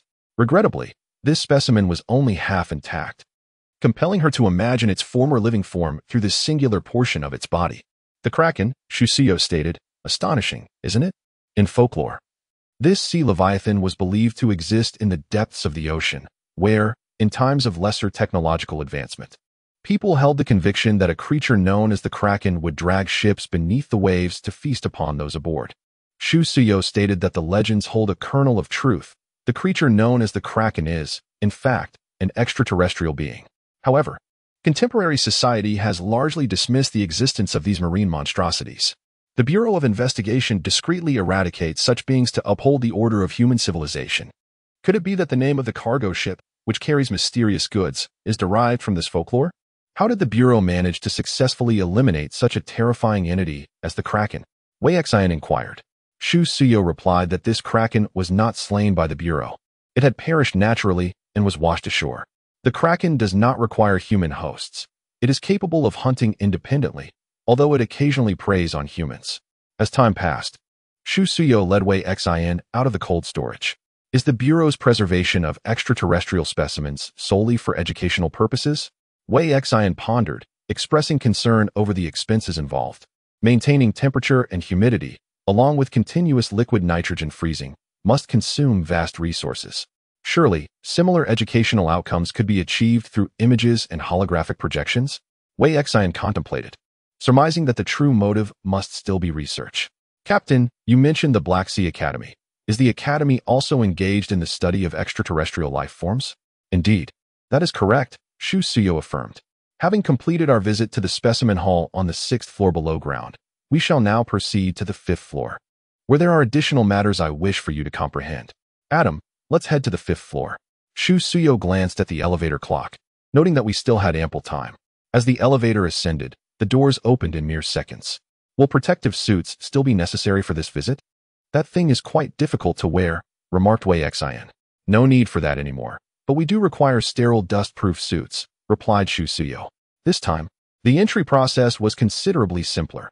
After disinfection and donning the protective attire, they neatly tucked their hair into their hats and were ready to proceed. Unlike the desolation of the specimen hall on the 6th basement floor, the 5th basement floor was bustling with activity. Through the glass isolation windows, one could see individuals clad in white lab coats diligently working at their respective stations. "What place is this?" Wei Xan asked in astonishment. "It's a laboratory, a facility dedicated to the study of exotic organisms. This laboratory belongs to us," Shu Suyo succinctly explained.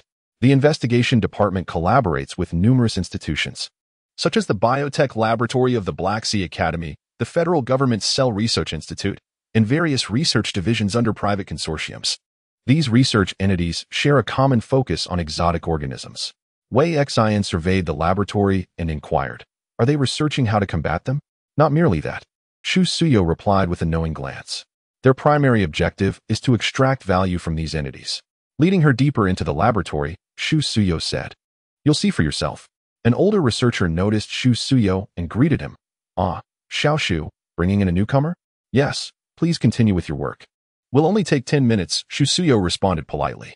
The researcher glanced at Wei Xan, noting the absence of new recruits for quite some time. "Young lady, do your best." With that, the researcher returned to his tasks, while Shu Suyo picked up a vial containing a faintly blue reagent from the table. This is the venom of the thorned hunter in its unrefined state, possessing an intense corrosiveness that can erode even metal. He donned gloves and took a piece of iron, allowing the liquid from the vial to drip onto it. With a sizzling sound, a small circular hole appeared in the 1 mm thick iron. The pursuit of alien species is fraught with peril. Our bulletproof combat suits cannot withstand the crushing force of parasitic hydra tentacles, nor can they resist the corrosive nature of the thorned hunter's venom. Shusuyo remarked that they are perilous entities, yet their bodies conceal treasures within. Both the parasitic hydra and the thorned hunter rely on human hosts for their growth and reproduction. Sharing a common trait, they only parasitize living beings. Regardless of how deformed or mentally impaired the human host may become, they will continue to exist as long as the nutrients are not entirely drained. Even when their bodies have withered to mere skeletons, or they struggle to move, they remain alive. Shusuyo set down the light blue reagent. It secretes a special substance that sustains the host's life, allowing them to linger on in a state of misery. Much like leeches, Wei Xian followed Shusuyo's line of thought, noting that leeches secrete anticoagulants while feeding on human blood. While their blood-sucking behavior is harmful to humans, the anticoagulant found within them can be utilized for medical purposes. Indeed, that is the essence of my thought, Shusuyo smiled. They are fearsome monsters, yet they also possess value. If we can decipher the components of their secretions and synthesize them artificially, it could lead to a significant breakthrough in the medical field. Have we made any progress? Curiosity sparked within Wei Xian as she inquired, "Is there really such a thing?" "Indeed, there is," replied Shusuyo, approaching another table where he procured 2 vials of elixirs. These substances are extracted from the body of a parasitic hydra, renowned for their potent anti-inflammatory and analgesic properties. This vial, in particular, accelerates wound healing and promotes cellular division. Both of these elixirs have been extensively utilized within the investigation department. Wei Xian marveled. Did I not receive one of these elixirs during my cranial surgery? The speed at which my wound healed was astonishing. Indeed, you likely did, Shusuyo affirmed. Their efficacy is remarkable. Over the past 2 years, our field casualties have significantly decreased, largely owing to these scientific advancements. Researchers are striving to unearth further value from these exotic organisms. Is the primary value of these exotic organisms confined to pharmaceutical research? Wei Xian queried. Are there not other applications? They possess 3 primary values, Shusuyo elucidated. The foremost pertains to the medical domain. The second manifests within the realm of material science. He continued, however, material science is not a focus of the investigation department's laboratories. That aspect has been outsourced to biotechnology firms. Nonetheless, we do have some samples stored within our lab. In a corner of the table lay a piece of pitch-black fabric, which Shusuyo picked up, saying, "Why not give it a tug, Wei Xian?" Wei Xian grasped the fabric and pulled. In an instant, the short piece expanded several times its original length. She instinctively stepped back, realizing the fabric's extension seemed boundless. This is a novel biological material extracted from a tentacled exotic organism, Shusuyo explained. While it cannot yet be mass-produced, its notable advantages include exceptional elasticity and resistance to sharp objects. Shusuyo casually seized a small experimental knife, gliding it across the fabric, leaving not a single mark behind. He thrust the blade downwards, and the fabric remained utterly unscathed. It seemed that these were merely the tip of the iceberg of research accomplishments. Wei Xian remarked, "Indeed, just the tip of the iceberg. The research institutions collaborating with us possess even more scientific breakthroughs." Shusuyo replied, "Wei Xian, you must remember that our primary objective is to eliminate extraterrestrial entities to ensure public safety, not to capture them for profit. The development of new pharmaceuticals and materials is merely a secondary benefit. In comparison to the risks, our gains are negligible. I have lost count of how many comrades and colleagues have perished in battle. The investigation department holds memorial services annually, and I attend each one." Wei Xian responded calmly. "I will strive to survive." She had long been resolute. On the eve of her journey to the second world, Wei Xian had made a firm decision. She would employ every means at her disposal to endure, steering clear of all bad endings and striving towards a happy conclusion. "Captain, you mentioned that extraterrestrial entities have 3 purposes. What is the third?" she inquired.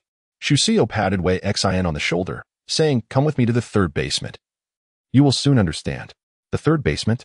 I recall it is a temporary holding cell for individuals yet to stand trial." Wei Xian followed up. "Indeed, it is a temporary holding cell, but you might not be aware that it houses more than just ordinary prisoners. Su Xiaoyao stated that the negative third floor is the most secure area within the entire detention building, effectively divided into two sections: the Eastern Zone, which houses ordinary criminals, and the Western Zone, which is markedly different. After donning their protective suits, they ascended in the elevator. Wei Xian suppressed her curiosity, awaiting the revelation of the mystery. Significant matters are always revealed last. She had come to understand the dangers and values of exotic creatures, but what lay ahead? What awaited her next? The elevator doors opened, revealing two armed security personnel standing on either side. Upon exiting the elevator, two paths unfolded, one to the left and one to the right, each separated by imposing metal doors. Su Xiaoyao guided Wei Xian to the right and proceeded to scan his iris. The door rumbled as it ascended. This time, the sound of the metal door opening was unlike any she had experienced before. While doors on other floors opened silently and smoothly, this one emitted a pronounced noise. Upon closer inspection, the metal door of the negative third floor was over 30 centimeters thick, undoubtedly weighing several tons. The security measures were indeed stringent. A few days prior, a new inmate had arrived, in a dire state of health, likely to perish within days, as the doctors were unable to save him. Su Xiao remarked, "I will take you to see him." Wei Xian surmised that this inmate must be extraordinary. After a short distance, Su Xiaoyao halted, turning to point towards a cell, signaling Wei Xian to look. A gasp escaped Wei Xian as she caught sight of the inmate, her breath caught in her throat. The prisoner suddenly coughed violently, expelling a mass of blood and flesh that, astonishingly, began to twitch on the floor. Was he possessed by a monster? Wei Xian expressed her aversion, stating that even though she had not consumed much for breakfast, she could hardly withstand such incessant visual assaults. She felt on the verge of retching. No, he was not a host to a monster. Shu Xiao remarked coolly. He had transformed himself into a monster. He turned to Wei Xian and said, "This is the third application of aberrant organisms I wish to discuss with you. Certain illicit religious factions, driven by malevolent intentions, collect and purify the blood of these aberrant beings, consuming it in an attempt to derive power. They refer to these creatures as remnants of the ancient gods, and the extracted blood as divine blood. Those who gain extraordinary abilities through this divine blood are designated as blood aberrants." Chapter 19. The Sea of Darkness. Ancient, remnants of ancient gods? Wei Xian found this notion utterly absurd. That is their belief. Shu Xiao continued, aberrant organisms have existed throughout history, as evidenced by widely circulated folklore. Yet, it is undeniable that these beings differ significantly from the creatures we commonly encounter in nature. They seem almost unfit to be products of our planet. Indeed, they appeared exceedingly repulsive. Wei Xian lamented, "I might lose my appetite for lunch." The federal government enacted legislation 30 years ago, deeming all religious beliefs and organizations illegal.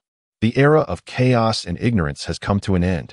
In the past, humanity revered nature and fantasized about deities governing this realm. Now, the brilliance of science has dispelled the darkness of confusion. We no longer require divine guidance to propel humanity forward, for it is technology that should illuminate our path. Shusuyo remarked that various secret societies continue to persist, refusing to fade away. If they were to behave discreetly, the Bureau of Investigation would not uncover their existence, alas. They have never learned the virtue of restraint. Wei Xian gazed at the figure lying on the floor of the cell and inquired, "Is he affiliated with a secret society?" "Indeed," came the reply. A week prior, the third squad of the field team had raided their gathering place, where he was participating in a ritual involving the consumption of divine blood alongside several followers. A hint of mockery danced at the corners of Shu Suyo's lips. None had escaped, and they were all apprehended. Do all blood anomalies result in physical mutations? Wei Xian observed the prisoner in the cell, who appeared to be nearing the end of his life. Is it true that all blood anomalies are short-lived? Shu Suyo pondered. The Bureau keeps records of every captured blood anomaly. According to these records, each blood anomaly exhibits some degree of physical mutation, though the severity varies. The degree of distortion in this particular individual can be classified as moderate. How grotesque must the severe mutations be? Wei Xian murmured. You may request to view these records from Adam. They include images and videos of the mutation process, Shu Suyo advised. However, I recommend not viewing them before or after meals, as you may either lose your appetite or expel the contents of your stomach. Wei Xian clicked his tongue in acknowledgement. Thank you for your caution, Captain.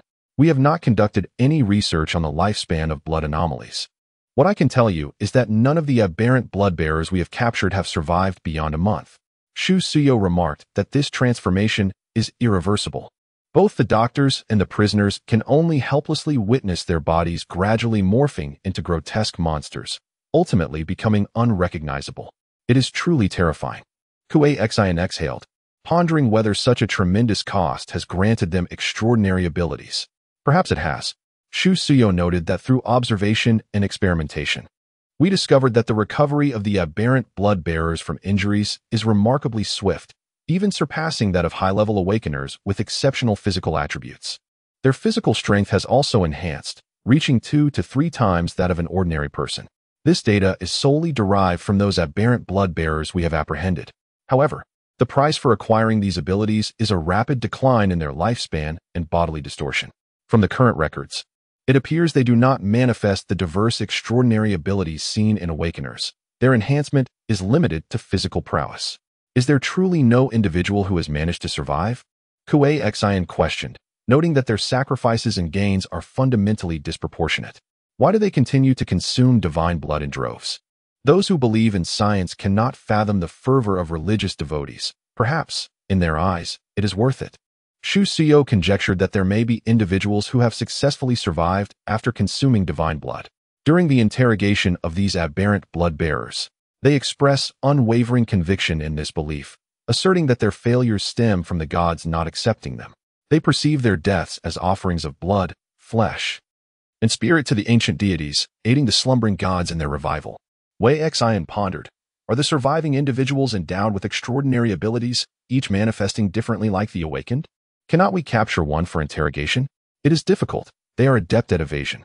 The true leaders of the cult never reveal themselves. Shu Xuyao's expression darkened slightly as he spoke. In other words, all the cultists and blood anomalies we have previously apprehended are merely the minions and peripheral members of the secret sect. The true core has never shown their face. Wei Xian was astounded upon hearing this. The Bureau of Investigation, as a governmental body, possesses considerable authority. The super-artificial intelligence, Atom, boasts formidable computational power, capable of swiftly sifting through the city's surveillance to identify suspects. If necessary, it can also remotely operate reconnaissance drones to trace an individual's whereabouts online, assisting the Bureau in laying an intricate web of surveillance. Within the Bureau, there are many hidden talents. There are numerous awakened individuals and even high-tier awakened ones. Yet they cannot capture the core members of the secret sect. The onboarding training is nearly complete, Wei Xian. Shu Shuyao turned to her, speaking with a gentle yet earnest demeanor. We must uphold the city's order, eradicate anomalous beings, and confront the forces lurking in the shadows of society. Each day henceforth, you must fulfill your responsibilities as a security officer. He looked at Wei Xian with great expectations, to which she smiled and replied, I will do my best, Captain. Fulfilling one's duties depends on the situation. It is utterly unacceptable to lose one's life in the process. The essence of survival lies in allowing others to take the lead in perilous situations, assessing the circumstances before determining the next course of action. We may take our leave now, Shu Suyo remarked. Upon returning to the elevator, Kuei Xian remained deep in thought. The terms abnormal blood user and awakener denote distinct professions and divergent paths to power. Kuei Xian recalled the game system's description of the depriver, a profession that gains strength by hunting down individuals with extraordinary abilities and seizing their powers. The term special ability user does not exclusively refer to awakener. Could it imply that if Kuei Xian were to eliminate an abnormal blood user, she could still usurp their powers? Are you contemplating the matter of alien beings? Shu Suyo's concerned voice resonated in her ears. Shu Suyo fell silent. Captain, Kuei Xian inquired, gazing into his eyes, what must one do to become an awakener? One must be exceptionally fortunate, Shu Suyo replied. The emergence of an awakener is devoid of any discernible pattern. Sometimes one awakens from a mere slumber, while at other times, a significant shock triggers the awakening. I cannot offer you much insight, as I am not an awakener myself. Kuei Xian casually asked, who in the investigation department is an awakener? Are there many? She chuckled. Then I shall strive to attain parity with the captain. During lunch at the staff canteen, Kuei Xian deliberately avoided all red and green foods to prevent any unpleasant associations that might diminish her appetite. Nonetheless, she consumed very little, mechanically chewing and swallowing. forcing herself to eat, knowing that she would need ample energy for her afternoon training. The training session passed surprisingly swiftly. After undergoing fundamental combat and shooting training, Wei Xian commenced her weighted running regimen, burdened by dozens of kilograms. Exhausted and breathless, her clothes drenched in perspiration, she felt an overwhelming urge to collapse and roll her eyes in fatigue. The coach at the training ground, glancing at his stopwatch in astonishment, remarked, "Your willpower is commendable. Achieving such a remarkable result on your first attempt, you've completed 5 kilometers in no time. Shall we attempt another 8 kilometers? Oh, please don't look at me with the eyes of a devil. What harm is there in pushing your limits? Without a struggle, one can never discern where their boundaries lie." Wei Xian replied intermittently, "I'll consider it tomorrow. Our field team has a meeting in half an hour." The coach, with a sense of regret, relented. For newcomers recently inducted into the investigation unit, specialized personnel would provide training. Today marked the inaugural day of formal training, and Wei Xian felt utterly drained. Recalling her past, she had always dreaded physical education classes, for running was not to her liking. During those days, she often hoped her regular teacher would usurp the PE class, preferring to tackle another exam paper rather than endure a session of physical activity. Yet, as fleeting memories faded, Wei Xian achieved a personal breakthrough, consciously initiating her training under the pressure of survival. Now drenched in sweat, she was acutely aware that attending the meeting in such a state would be quite undignified. Wei Xian took 10 minutes to shower, fortunate that her short hair dried quickly, requiring little effort. Once her hair was dry, she donned her uniform, hurriedly ran, and took the elevator to the conference room. Upon arrival, she noted that most attendees were present, and her keen eyes spotted Lan waving at her. Thus, she briskly approached and took a seat beside him. The conference room was filled with no fewer than 40 or 50 individuals, all members from various teams. The field operations group typically consisted of 5 to 7 members, each with distinct roles, executing tasks as a cohesive unit, and resorting to collaboration among multiple teams when faced with particularly arduous assignments. Such a crowd. Wei Xian glanced around. Su Yaoyao, as the team leader, sat in the front row, somewhat distant from them. Today marked a significant assembly, with all teams present. Lan remarked, "We have completed, quite impressively." Wei Xian's expression was one of unspoken emotions, the lunch hardly appealing afterward. Just discharged from the hospital, Jiang Ming commented, "It's perfectly normal. We must adapt. In future missions, we may encounter even more distressing scenes." Indeed, Wei Xian sighed. After exchanging a few pleasantries, they fell silent as the meeting was about to commence.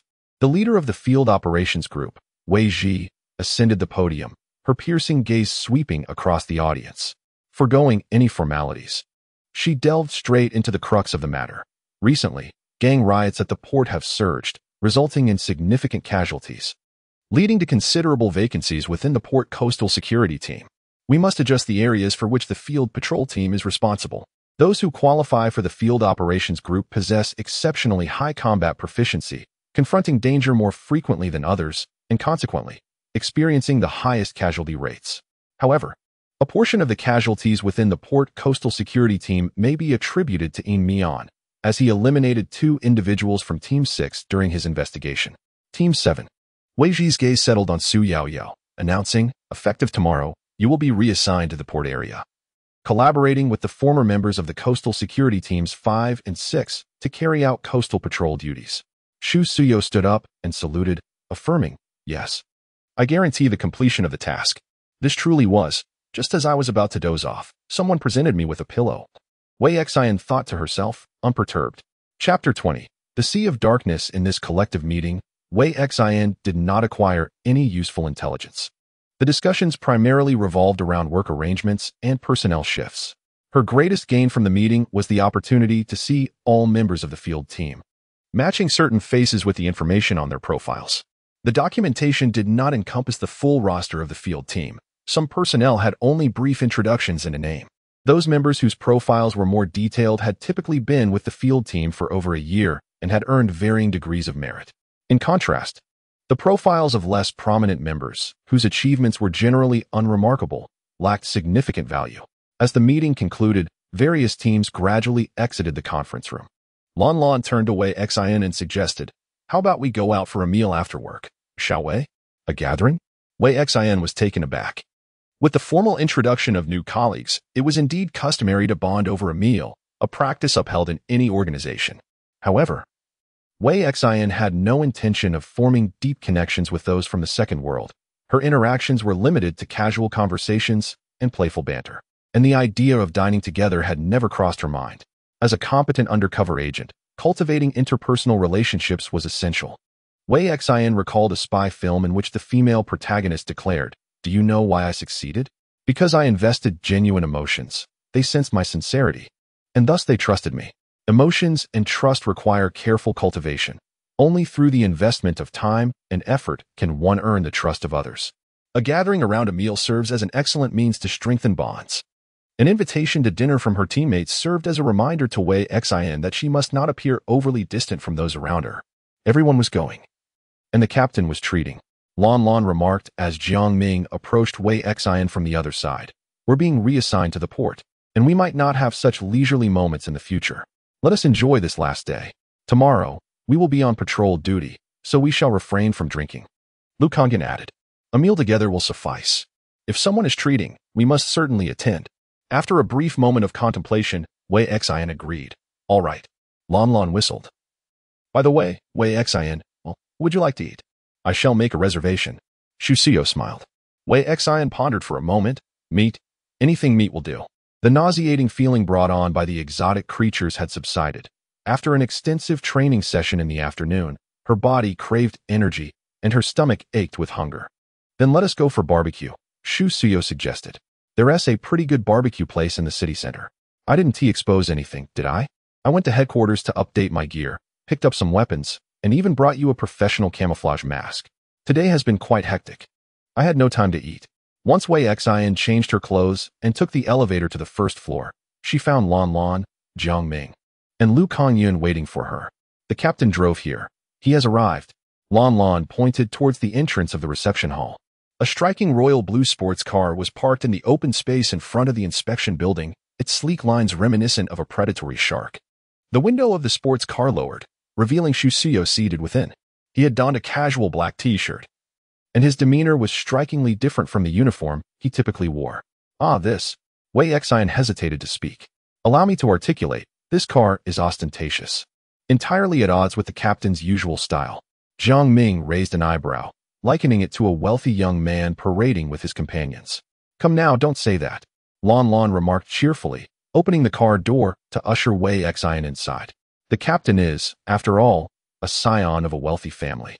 The earnest Lu Kangyan interjected. "But we are not the captain's entourage," Shusio interjected. "I can hear you all." As Wei Xin settled into the car, the seatback automatically adjusted to accommodate her posture. A delightful fragrance of perfume wafted through the air, subtle enough to be pleasant rather than overwhelming. "This car is so cool and flashy," Wei Xin commented, "though I did not expect the captain's taste to lean this way. This car was purchased by my family. It does not reflect my personal aesthetic," Shusio clarified with exasperation. As the door closed, the sports car autonomously adjusted its course towards the destination, guided by the navigation system, while a soft piano piece played through the sound system. Only police vehicles are permitted to fly within urban areas. Private vehicles are restricted to ground travel. However, most high-end sports cars possess both ground and hover modes, a feature designed for affluent youth to race in suburban venues. The navigation selected a less congested route, and they arrived at the restaurant in just 20 minutes. Projected before them was the restaurant sign, "Exotic Barbecue." Exotic? Wei Xin stared at the sign, momentarily taken aback. The second world has achieved global unification. Although regions possess considerable autonomy, there exists but one governing body, the federal government. In theory, every individual's nationality is identical, rendering the concept of foreigners obsolete. The proprietor of this barbecue establishment is an immigrant from the polar regions who has settled in the city by the Black Sea. Their culinary style is robust and meat-centric, likely to appeal to your tastes. Shusio parked the car, and a golden-haired, blue-eyed waiter, beaming with a warm smile, approached them. "Your reserved room is on the 3rd floor. Please accompany me to the elevator." The waiter then turned to his colleague and began chattering in a manner that was utterly incomprehensible. Wei Xin found the language disconcerting. It bore a striking resemblance to Russian. Each time she heard them converse in their native tongue, it felt as if their mouths were filled with springs. Lan muttered under her breath, and the rest of the team nodded in agreement. This is a society characterized by its rich tapestry of ethnicities and languages, where each region boasts its own lingua franca. Wei Xian posited that the second world is, in essence, a parallel dimension to the first world. In her region, the official language is Chinese, while the language spoken by the golden-haired waiter sounds akin to Russian. The languages of other regions likely correspond with English, German, French, and similar tongues. Crimson Soil is a global game that has attracted numerous international players. Many foreigners have made reservations. The initial closed beta forums not only featured posts in Chinese, but also a plethora of contributions from individuals abroad, which Wei Xian had translated using a translation device. The linguistic overlap between the second and first worlds alleviates any concerns for players who traverse into this alternate realm, as they need not fret about miscommunication with the indigenous populace. The decor of this barbecue restaurant embodies a minimalist aesthetic, devoid of superfluous furnishings and embellishments. Upon entering, one is greeted by the rich aroma of spices mingling with a hint of charcoal in the air. A chef, sporting a brown beard, wheels in a whole roasted lamb on a cart, artfully arranged atop a bed of onions, potatoes, carrots, and cauliflower. With a thickly accented Mandarin, he proclaims, "Only natural spices and pure charcoal. Synthetic seasonings and industrial charcoal could never yield such a perfect roast lamb." On the cart, an ice bucket holds several bottles of chilled wine, which the chef is about to uncork when Shu Xiao interjects, "Let us forego the wine. It is complementary with the roast lamb." The chef ardently argues that enjoying barbecue without wine lacks soul, insisting one should indulge in both meat and drink. Shu Xiao declines once more, prompting the chef to reluctantly set down the corkscrew with a sigh. In an era where most consume synthetic meat, the price of real meat is thrice that of its synthetic counterpart. The cost of this grand roasted lamb must surely be exorbitant. However, given that Shu Xiao can afford such an expensive sports car, the expense of this meal is likely inconsequential to him. He pours juice for everyone and raises his glass, stating, "Today we celebrate a noteworthy event. Our originally 4-member team, Squad 7, welcomes its 5th member, our new comrade, a partner worthy of trust. Let us strive together, shall we?" Lon Lon adds, lifting her glass, "We are all reliable individuals, and as teammates, we have ample time to cultivate our rapport and communication." Jiang Ming smiles and raises his glass, welcoming you, Wei Xian. The final toast was raised by Lu Kongyan. "If there is anything you do not understand, feel free to ask me, and I shall guide you. Welcome to our ranks." Wei Xian clinked glasses with each of them, donning a serious expression as she expressed her gratitude. "Thank you all. I will strive to be a reliable and commendable teammate from now on." As pedestrians flowed in and out on the bustling street, the neon lights illuminated her figure, and various advertisements flickered and transformed. Yet, she did not observe them with the same curiosity as before. Instead, they overwhelmed her. This marked the 4th day of her journey, merely the 4th day since her arrival in this world. On the 2nd day, Wei Xian diligently studied the materials to grasp the knowledge of her new surroundings, finding that day relatively leisurely. By the 3rd day, she received an external assignment during which she was compelled to eliminate a player named Chai Jian. That evening, she met with members of the Mechanical Dawn organization, only to encounter an ambush on her way home, narrowly escaping with her life. Today, on the 4th day, Wei Xian successfully passed the evaluations conducted by the leaders of various teams within the investigation department, earning her permanent position. She was taken by Shu Xiao for onboarding training. Inwardly, she felt a surge of rebellion against fate. Life had become overwhelmingly fulfilling. She had never experienced such richness in her existence.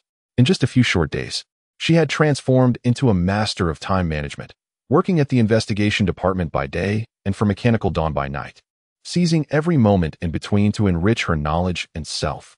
Despite the myriad of surprises and shocks she faced, Wei Xian remained emotionally unperturbed.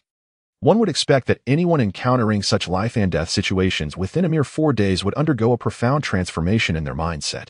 It is akin to the first time one steps into a haunted house and is startled. Frequent visits render one impervious to fear, as courage is thoroughly fortified, leading one to chuckle at the sight of apparitions leaping forth with claws bared. Although the evening's surprises and frights have yet to arrive, Wei Xian possesses an inkling that this night cannot pass in tranquility. Indeed, the truth unfolds. Red sends a message, "Rich lady, the traitor has been identified. Your conjecture holds true. It is the ball python. Have you devised a plan?" Wei Xian's tone remains indifferent. Red continues, "Eliminate the ball python, procure its blood." and deliver it to me. You are aware of my extraordinary ability. Possessing its blood will unveil all its secrets before me. I must ascertain which faction has infiltrated our organization with a spy. Red S extraordinary ability pertains to memory extraction? Is blood the medium? Very well. Wei Xian pauses, inquiring. What about Thornrose? She poses no issue, Red replies. I trust her capabilities to assist you. Understood, Wei Xian acknowledges. As soon as possible, dear lady, Red insists. Our port demolition mission cannot tolerate any errors. It is imperative to act within the next few days to eradicate the threat. My and the bartender's extraordinary abilities are not suited for combat. We can provide remote support. If you require additional personnel, do not hesitate to summon headquarters. Given your nature, I believe you would prefer to personally eliminate the traitor, correct? Wei Xian terminates the communication, her mind racing. The traitor is indeed the ball python. Aligning perfectly with her instincts, she paused her steps at the bustling intersection, lost in contemplation, pondering the most secure and effective method to eliminate the python. With calm resolve, she meticulously formulated her plan. Plan 1. Under the guise of a task, summon the python, allowing Silverface and Thorn Rose to surround and overpower him. Plan 2. Have Thorn Rose report on the python's whereabouts and ambush him on his inevitable route. Both strategies possessed a feasible execution. Yet there was a singular caveat. They had but one opportunity. Should the python detect any irregularities, the mission would falter, cognizant of the exposure of the undercover identity. The python would not permit them another chance to strike. Moreover, they needed to procure a sniper rifle from the arms depot at the port, specifically seeking the K-80 model. If it were unavailable, any other variant would suffice. Take extra bullets, Wei Xian instructed. All right. It seems I will have to make several trips. One journey won't suffice, Silverface lamented. Wei Xian considered, determined to bolster Silverface's motivation. I brought roasted lamb. As the traffic light turned green, Wei Xian joined the flow of pedestrians, heading to the tram stop to await her ride. While waiting, she calculated various possibilities, striving for an infallible execution of the assassination plan. What drove her to be so proactive, so meticulous, and so resolute in her desire to slay the python was not merely Red's directive or the fear of her undercover identity being discovered, but a profound thirst for vengeance, a relentless desire for retribution. Wei Xian could not abide the thought of someone intent on her demise living unscathed in this world. This marked her first genuine wish for another's death. Chapter 21. The Sea of Darkness. The python navigated cautiously through the labyrinthine streets, pausing intermittently to activate his equipment and ascertain whether he was being followed. The harbor district of Black Sea City lay shrouded in shadows, its silence interrupted only by the raucous revelry of a few select locales, such as bars, underground fight rings, and casinos. This territory was firmly under the control of gangs, compelling even the enforcement agencies to tread lightly. In such realms, violent incidents were a common occurrence. Crime thrived in impoverished and neglected areas, where darkness and chaos served as the ideal camouflage for those who dwelled there. The python slipped into a small casino, where patrons clustered around gaming tables, their shouts mingling with the vibrant cascade of colored chips and cards. Though he harbored a penchant for gambling, his purpose for visiting this evening was not to partake in games of chance, but rather to conduct a transaction with an informant and retrieve what was rightfully his, the divine blood. He ascended to the second floor with nary a sound, pushing open the door to room 208. The dimly lit space revealed a figure draped in a hooded cloak, seated upon an ornate vintage chair. You are 3 minutes late, the informant remarked with an air of indifference, their gaze fixed coolly upon the python's cautious demeanor, awaiting an explanation. Are you so eager? The informant chuckled lightly. We are always faithful to our word. From within their cloak, they produced a vial filled with a dark red liquid, your payment. The python's eyes locked onto the vial, and as he stepped forward to receive it, the informant's hand shifted slightly, evading his grasp. Their expression hardened, voice lowering ominously. What do you mean by this? We have reached an agreement. You are to advance the reward of divine blood. Do not be so apprehensive, ball python. I assure you, we shall honor our commitment. The informant smiled reassuringly and added, there is merely a trivial matter that requires your attention. Huh? The ball python scoffed, recalling how you previously approached our negotiations. Have you forgotten so soon? You asserted that I need not concern myself with your affairs, and that my sole duty was to relay intelligence. The informant feigned an apology, expressing regret that this was a directive recently issued by my superior, leaving me without the authority to decline on your behalf. May I inquire if I possess the right to refuse for myself? Asked the ball python. You do, replied the informant, but should you decline? I cannot provide you with the divine blood. Veins bulged on the ball python's forehead as he restrained his fury, stating, So I am merely your tool, am I? What do you take me for? A fool? Certainly not. You are an astute undercover agent. How could you be a fool? The informant replied sincerely. The ball python retorted. Curse be it. His muscular chest heaved violently as he struggled to contain his rage, declaring, I feel akin to a wild boar in the forest, with hunters laying bait along my path. Following the lure, I arrive at the end only to find not delectable sustenance, but a trap. We are not hunters. We do not seek to ensnare you. We are your collaborators, your negotiators. The informant's voice remained steady, suggesting you consider this as a business transaction, merely a matter of negotiation. You possess the right to decline, yet in doing so, you forfeit a portion of potential benefits. Should you choose to accept, you must also embrace a certain degree of investment risk. My collaborator and trader have breached the contract. Is there still merit in pursuing this transaction? The python remarked, a sardonic smile crossing his face. I have indeed fallen into your trap. Do not invoke business matters. Tell me, who in the realm of commerce stakes their very life on a failed investment? There is no need to hastily reject, the informant interjected. This task requires your attention, and it is indeed a trifling matter with minimal risk. Should it succeed, it would undoubtedly be advantageous for you. I urge you to listen before making your decision. The python scrutinized the informant. He refrained from declining, for he had already endured considerable risk. To withdraw now would render his previous sacrifices futile. This notion unsettled him, as he was unwilling to abandon his pursuit so easily.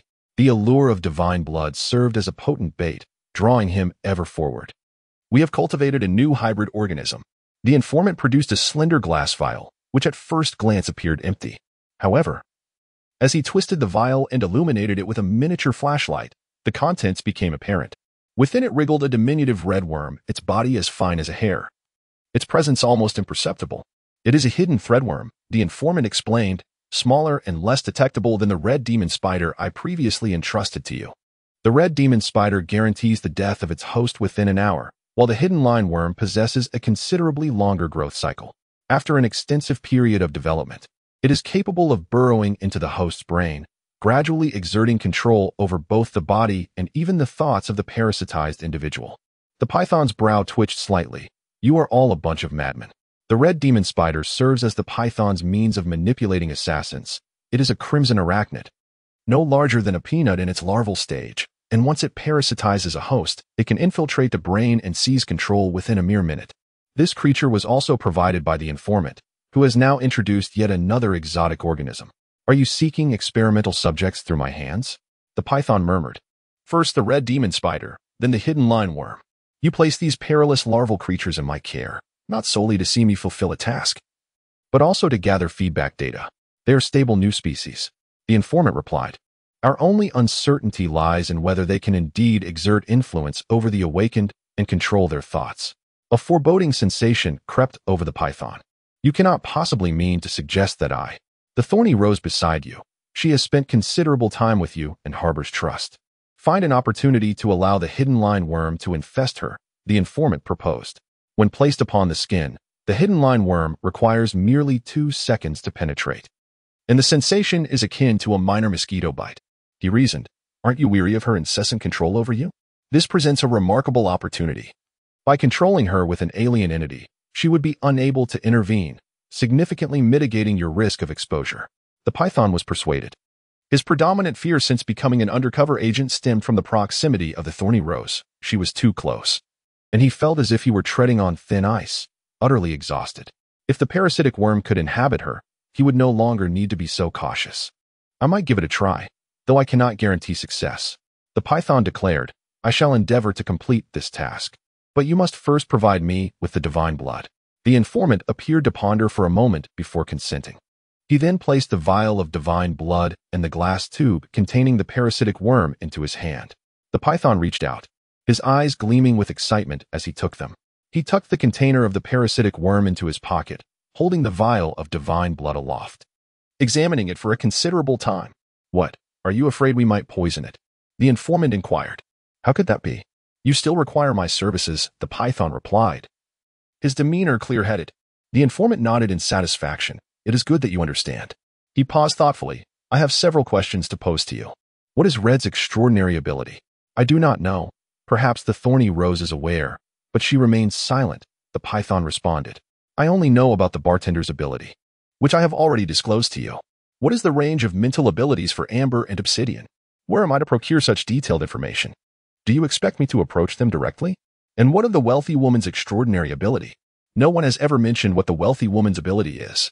The wealthy woman and Red belong to the upper echelon, while we are merely their subordinates. It would be unwise to inquire about the affairs of our superiors, for it could lead to trouble. When do you plan to blow up the port? Before August 8th. Haven't I mentioned it already? Why do you ask again? The informant calmly replied, It's nothing. I'm merely concerned that your mission arrangements might change. If there are any alterations, do remember to inform me promptly. Understood. The python cast a suspicious glance at him. The time agreed upon with the thorn rose was approaching, and the python turned, saying, I shall tolerate this last-minute addition only this once. I am aware that I possess little leverage in negotiating with you. You have the resources and the initiative. However, I, the python, am a man of temperament. The informant watched him as he pushed the door open and departed. Once the python left, a profound silence enveloped the room. The informant tilted his head, raising his right hand. The air in one corner of the room rippled slightly, and an indistinct shadow abruptly materialized in the corner. The python had scanned the entire room with a device and had not detected the presence of a third person. Did the python lie? The informant inquired. The shadow shook its head. The informant chuckled. He is still relatively honest. Unfortunately, he cannot shake off his gambler's nature. Indeed, the python is a cautious individual. However, he is also a gambler. This vice of gambling has, to some extent, influenced his behavior. And even the python himself remains unaware of his risk-taking. Perhaps he is aware, yet, like a true gambler, he fantasizes about turning a small stake into a significant reward. Silver entered the living room with heavy steps, catching his breath as he declared, I have definitely brought enough bullets. He unzipped his bulging jacket, revealing boxes of bullets bound to his body with layers of tape. Can't you carry a bag? Ku Xian silently observed as the silver-faced individual laboriously tore through the adhesive tape, methodically removing the ammunition pouches that hung from their body. It was only upon arrival that I realized I had forgotten to bring my bag, and there were no backpacks or similar tools within the armory. Fortunately, there was medical adhesive tape available, so I affixed the bullets to my body. The silver-faced figure appeared quite pleased with their cleverness. Ku Xian paused momentarily before forcing a compliment. Well done. Just be more careful next time. This new material for the bulletproof vest was not only lightweight, but also remarkably sturdy. Once donned, it would not hinder movement, enveloping both the torso and limbs. The previous mistake must not be repeated. She could not rely on such fortuitous luck to withstand bullets with only her iron skull as a defense. The bulletproof vest must be worn properly, ensuring that she could survive should an enemy aim for her torso. Upon returning to the living room, Ku Xian conducted a final inspection of her equipment. The K-80 sniper rifle, handgun, magazines, tactical knife, mini explosives, environmental scanner, communicator, locator, and night vision goggles. What is this? Ku Xian picked up a button-sized black object. Suitable for static camouflage, she remarked. The silver-faced figure dismissed the button, stating, I do not need this. I can render my body as transparent as water. Ku Xian activated her wristband to check the map. It was time to depart. Ku Xian and Thorn Rose exchanged a silent understanding, and when she met with the python, she would feign gathering data to lead him to the docking port. On the necessary route to the docking port, Ku Xian crouched in wait, prepared to eliminate the python. Thorn Rose activated real-time location tracking, allowing Ku Xian to monitor her position at all times to ascertain the whereabouts of the python. Carrying a firearm is rather conspicuous. It is preferable to assemble the weapon upon reaching the designated sniping location. With a case containing K-80 components strapped to her back, Wei Xian secured a magazine, tools, and a handgun at her waist, while Silver Face carried miscellaneous items. She fastened her mask, adjusted the voice modulator, and pulled down her hood before leaping from the third-floor balcony, joining Silver Face under the cover of night as they proceeded to the predetermined assassination site. Chapter 22. The Sea of Darkness. Time swiftly elapses as some individuals race against the clock. It is a dry, clear night, devoid of rain or wind. With high visibility in the air, such conditions can significantly influence long-range sniping. A gust of wind or a sudden downpour can lead to deviations in the shooting target. Tonight's weather is exceptionally suitable for a sniper's endeavor, which is the primary reason for Wei Xian's choice of this method of elimination. 22-27-22-28 Wei Xian communicated with Thorn Rose to confirm the operational route and the designated assassination site for the evening. Thorn Rose activated the personal locator and listening device, connecting it to Wei Xian's communicator, allowing her to verify her position in real time and ensuring that when they rendezvous with the Python, Wei Xian could eavesdrop on their conversation. 2241 Wei Xian conversed with Red, requesting that he deploy an auxiliary team from headquarters to secure the route, to prevent the Python from escaping in the event of an unsuccessful assassination. Indeed, that is also my thought. I have faith in your sniping skills. Yet we must still have contingencies, Red replied. The auxiliary team will be under my remote command. You focus on your aim. 2250-2300 hours Wei Xian and Silverface departed from home, heading towards the designated assassination site. 2301 The transaction involving the Python concluded, and upon exiting the casino, he communicated with Thorn Rose. Sister, have you finished your beauty treatment? Oh yes, I have. The Python nodded and bowed over the communicator. Hee. I've also finished my late-night snack, so I'll come to meet you now. You didn't take this opportunity to gamble, did you? It's not the right time for that. Thorn Rose admonished sternly. The Python quickly replied, Of course not. I merely had a late-night snack. You know I need to stay nourished to have the energy to work. You better remember that. Thorn Rose ended the communication and promptly messaged Wei Xian. Deputy Commander, he is on his way. We expect to meet in 15 minutes at Conch Street, then proceed to dock number 5. 2316 Thorn Rose and the Python met at the designated time. The Python, with a submissive demeanor, flattered Thorn Rose. Sister, your new manicure looks exquisite. Enough flattery. Let's go, Thorn Rose replied. 2317 Wei Xian and Silverface arrived at the assassination site, the abandoned lighthouse at the old dock. When the port of Black Sea City had not yet undergone expansion, the lighthouse served to guide the returning cargo and fishing vessels. However, with the commencement of major renovations transforming the docks into a large-scale harbor, the pier extended from the shore into the sea, leading to the construction of a floating port. Taller and brighter lighthouses were erected on the floating port, rendering the original small lighthouse, once firmly grounded on land, obsolete. 2323 Wei Xian ascended to the pinnacle of the lighthouse, expressionless as she opened the box on her back, methodically assembling the K-80. She meticulously loaded each bullet, set up the stand, and affixed the silencer. She exhaled onto the scope, wiping it clean to ensure clarity, then aligned her gaze with the sight to survey the street for any suspicious individuals. Een Mian, displaying a bored demeanor, inquired, They haven't arrived yet. Who are you aiming at? Silence. Don't make a sound, Wei Xian retorted coldly. Een Mian fell silent. At 2324, Red's voice crackled in Wei Xian's earpiece. The auxiliary team is in position. The street is sealed off, and he cannot escape. Wei Xian acknowledged, shifting her gaze from the scope to glance at her wristband's projection. The map displayed a green dot representing their team, encircling the street like a pocket. The Python lay in wait like a wild boar, having set a snare along the boar's path. Once the target appeared, the trap would spring to ensnare it. At 2326, the listening device carried by Thorn Rose transmitted sounds from her end into Wei Xian's ear. The Python remarked, Boss, I overindulged at dinner and need to relieve myself. Thorn Rose snapped back, Why are you so nosy? The Python replied, I can't hold it anymore. Thorn Rose insisted, Hurry. If you delay the mission, you'll regret it. The Python dashed into the public restroom. At 2332, Een Mian lamented, Why choose this moment to relieve yourself? Why hasn't he come out yet? I'm growing anxious. At 2332, the Python engaged in mental preparation and scenario simulation within the restroom stall. He grasped the glass tube containing the nematode, whispering to himself, I shall feign nonchalance and give her shoulder a light pat, discreetly placing the worm upon her. She will remain oblivious to it. But no, they had never engaged in such intimate gestures before. The closest they had come to physical contact was when she had slapped him across the face. Cursing under his breath, he grew increasingly irate at the thought of her having the audacity to strike him, to feign that there was something in her hair and remove it, all the while surreptitiously depositing the worm among the strands. That seemed rather contrived. Perhaps he could fall back a few paces, quietly placing the creature upon her while she walked ahead. That appeared feasible.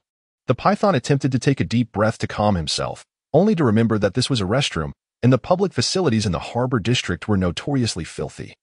Inhaling deeply here might lead to nausea. He slapped his own face to regain clarity, then exited the stall to wash his face. Usually, he would wear gloves, as the barrier made it less likely for the nematode to burrow in easily. When the time came to act, he would discreetly open the glass tube in his pocket, silently grasp the worm, and place it upon the hair of the thistle rose. She would not feel it, as her hair lacked sensory nerves. And once the worm burrowed in, she would no longer have constant dominion over him. He tucked the glass tube into his pocket, composed his expression, and left the restroom. The thistle rose wore an impatient expression, glancing at the time. At this hour, we should be nearing our destination. Let us hasten our departure, the python replied, his voice laced with unease. The thistle rose pivoted and walked ahead, while the python lagged 2 steps behind, fixated on her back, seeking the opportune moment to act. At 23:34, Red announced, the target has begun to move once more. Received. Wei Xin was fully concentrated. Her new mask also possessed night vision capabilities. Yet she opted to wear a spare night vision device. With the aid of the night vision mode and the scope, nothing in the dock-ash streets escaped her keen gaze. The dock was eerily quiet tonight, a somber aftermath of a series of bombings that had temporarily halted operations at Dock 5. During the day, workers and machinery would bustle about, mending the pier. But come nightfall, it became desolate. The lighthouse stood as a silent guardian, its brilliance extinguished. A dark barrel protruded from a window atop the lighthouse, concealed in the shadows of the night, unbeknownst to anyone that it harbored a presence. At 23:36, he muted his footsteps, swiftly catching up to Thorn Rose, deftly placing the bug atop her head. However, he underestimated her. She sensed the shift in the air and instinctively evaded, her right hand subconsciously brushing against her scalp. Had Thorn Rose been oblivious to Python-esque treachery, her reaction would not have been so immediate. Yet, she was aware of Python's betrayal, fostering a wariness that extinguished her former trust, rendering her defenseless against his subtle maneuvers. Suddenly, her hand, which had grazed her hair, tingled slightly. Upon closer inspection, she discovered a diminutive red threadworm burrowing into her flesh, leaving only its tail visible. Her gaze sharpened, and she instinctively reached to extract the worm. But the stealthy creature was alarmingly swift. The moment her hand reached out, the threadworm fully disappeared into her flesh. In that fleeting instant, Thorn Rose, having faced life-and-death situations countless times, acted without hesitation. She withdrew the dagger from her waist with her left hand, and with a swift motion, severed her own right hand. In an instant, blood gushed forth, staining the ground with the vibrant hue of crimson, as her exquisitely manicured severed hand fell to the earth. The atmosphere was thick with an aura of malevolence emanating from the blood rose. The python recoiled, his mind reeling with disbelief. A traitor, the blood rose scoffed. Did you think you could deceive me? You are still too green. You have caused me to lose my manicure. I shall ensure your demise. At this juncture, the necessity for concealment had evaporated. The python had made his move, and she had perceived his actions. She was aware of his treachery, and he too recognized her wariness. The facade of tranquility between them had been shattered. Once the illusion of peace is dismantled, the only recourse is to tear away the mask of civility.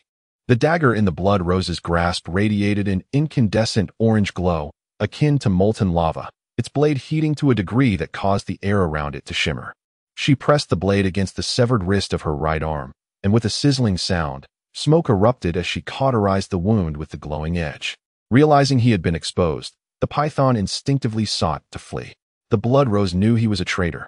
How did she come to this realization? Had she alerted Red? Had she informed the headquarters? Was there anyone lying in wait to ambush him? Fear gripped the python's mind, compelling him to unleash his extraordinary abilities. A thin layer of sanguine flames enveloped his form, his muscles swelled nearly to twice their size, and he turned to flee, his steps chaotic and frantic. The Thorn Rose attempted to grasp her belt, but found nothing.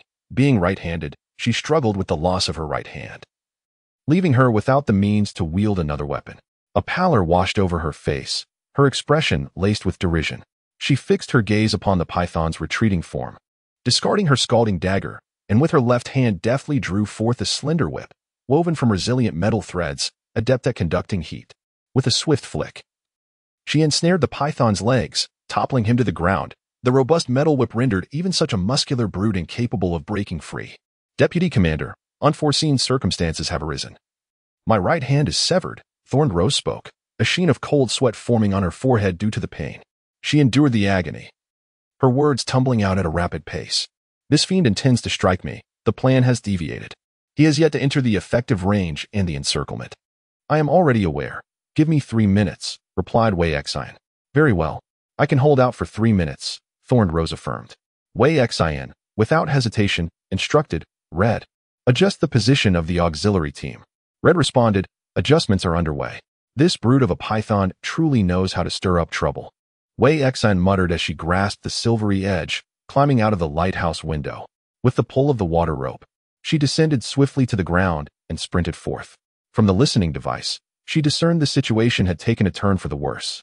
After a fleeting moment of contemplation, she resolved to abandon the long-range sniper approach in favor of close-quarters pursuit. The K-80 was simply too cumbersome. Running with it felt like bearing a heavy burden. Exhausting her stamina immensely, the thorny rose gripped the iron whip, its handle and cord gradually stained with a fiery orange reminiscent of molten metal. This color, akin to that emitted by steel when it is freshly molded in a steel mill, signifies that the temperature of the metal has reached its zenith. As Wei Xian ran, she listened intently to the sounds emanating from the earphone, aware that the thorny rose had sustained injuries, a fact that would severely diminish her combat prowess. The thorny rose was a B-class awakener, endowed with the extraordinary ability of Flame Blade, allowing her to impart extreme heat to metals. When she wielded her blade and iron whip, her strikes were as effortless as a hot knife slicing through butter. On the other hand, the ball python possessed a unique ability known as Bloodburn, enabling him to amplify his combat strength by igniting his own blood. This ability, though self-destructive, was capable of matching a B-class awakener in short bursts of power, despite his C-class ranking. His muscular strength was formidable. Tests revealed that bullets from standard handguns would become lodged in his powerful muscles, failing to inflict any substantial harm unless struck by a weapon like the K-80, which could penetrate his flesh directly. As Wei Xian sprinted, she noticed 2 motorcycle thugs loitering by the roadside.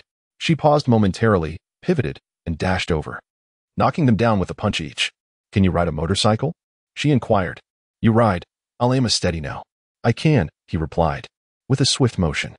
He straddled the bike, grasping the handlebars firmly. Wei Xian adjusted her position behind him, and as he twisted the throttle, the motorcycle roared to life. They shot forward like an arrow released from its bow.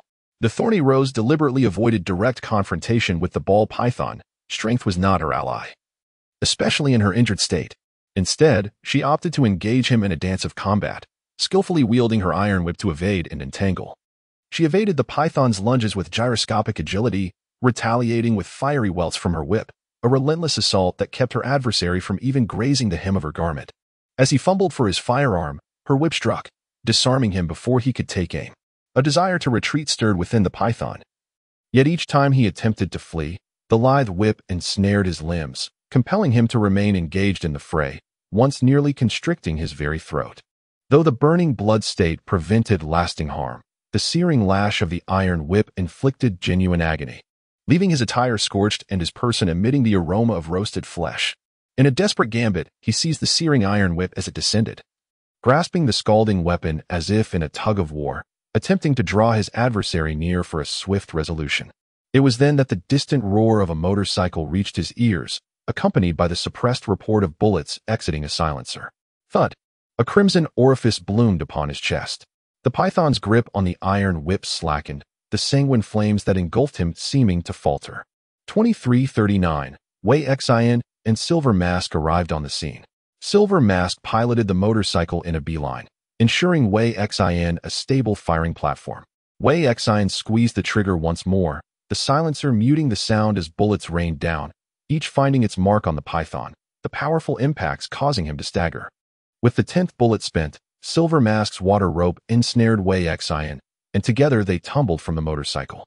The unmanned vehicle, propelled by inertia, crashed into the python with a resounding boom, erupting into a fiery inferno. The python's robust form collapsed, engulfed in flames, lying motionless. The deputy commander, Thorn Rose, offered a fleeting smile to Wei Xian. At that moment, she found the opportunity to retrieve a healing potion from her belt and administer it to herself. The mission was accomplished. Although the commotion was somewhat excessive, Silver Mask remarked with ease. As Wei Xian approached Thorn Rose, an abrupt jolt surged through her temple. Her gaze shifted to the blazing motorcycle, beneath which lay the charred corpse of the python. The blackened toes of the python twitched slightly, and suddenly, its eyes fluttered open. It hefted the motorcycle and hurled it towards Wei Xian. I intended to wait until I was prepared before using it.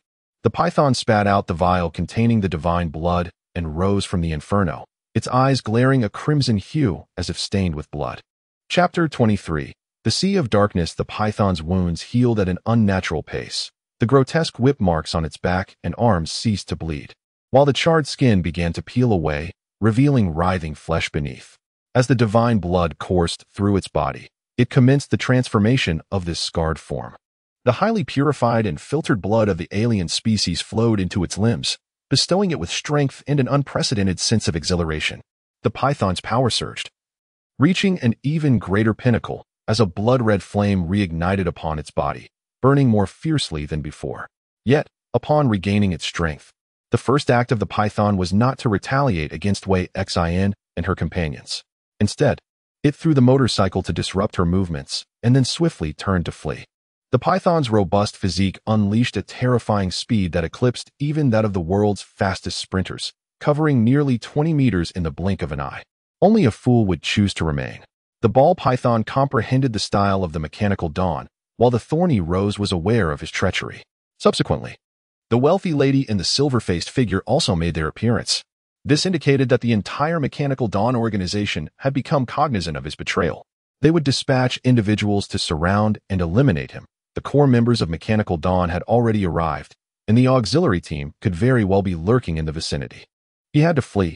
Any delay would lead him directly into the hunter's trap. In such dire circumstances, merely eliminating one or two individuals would serve little purpose. For the ball python could not silence all who were aware of his treason. He would find himself ensnared in an unending pursuit, and the longer he delayed, the greater the likelihood of being executed on the spot. The silver-faced figure summoned a curtain of water, deflecting the incoming motorcycle, momentarily preventing him from intercepting the ball python's escape.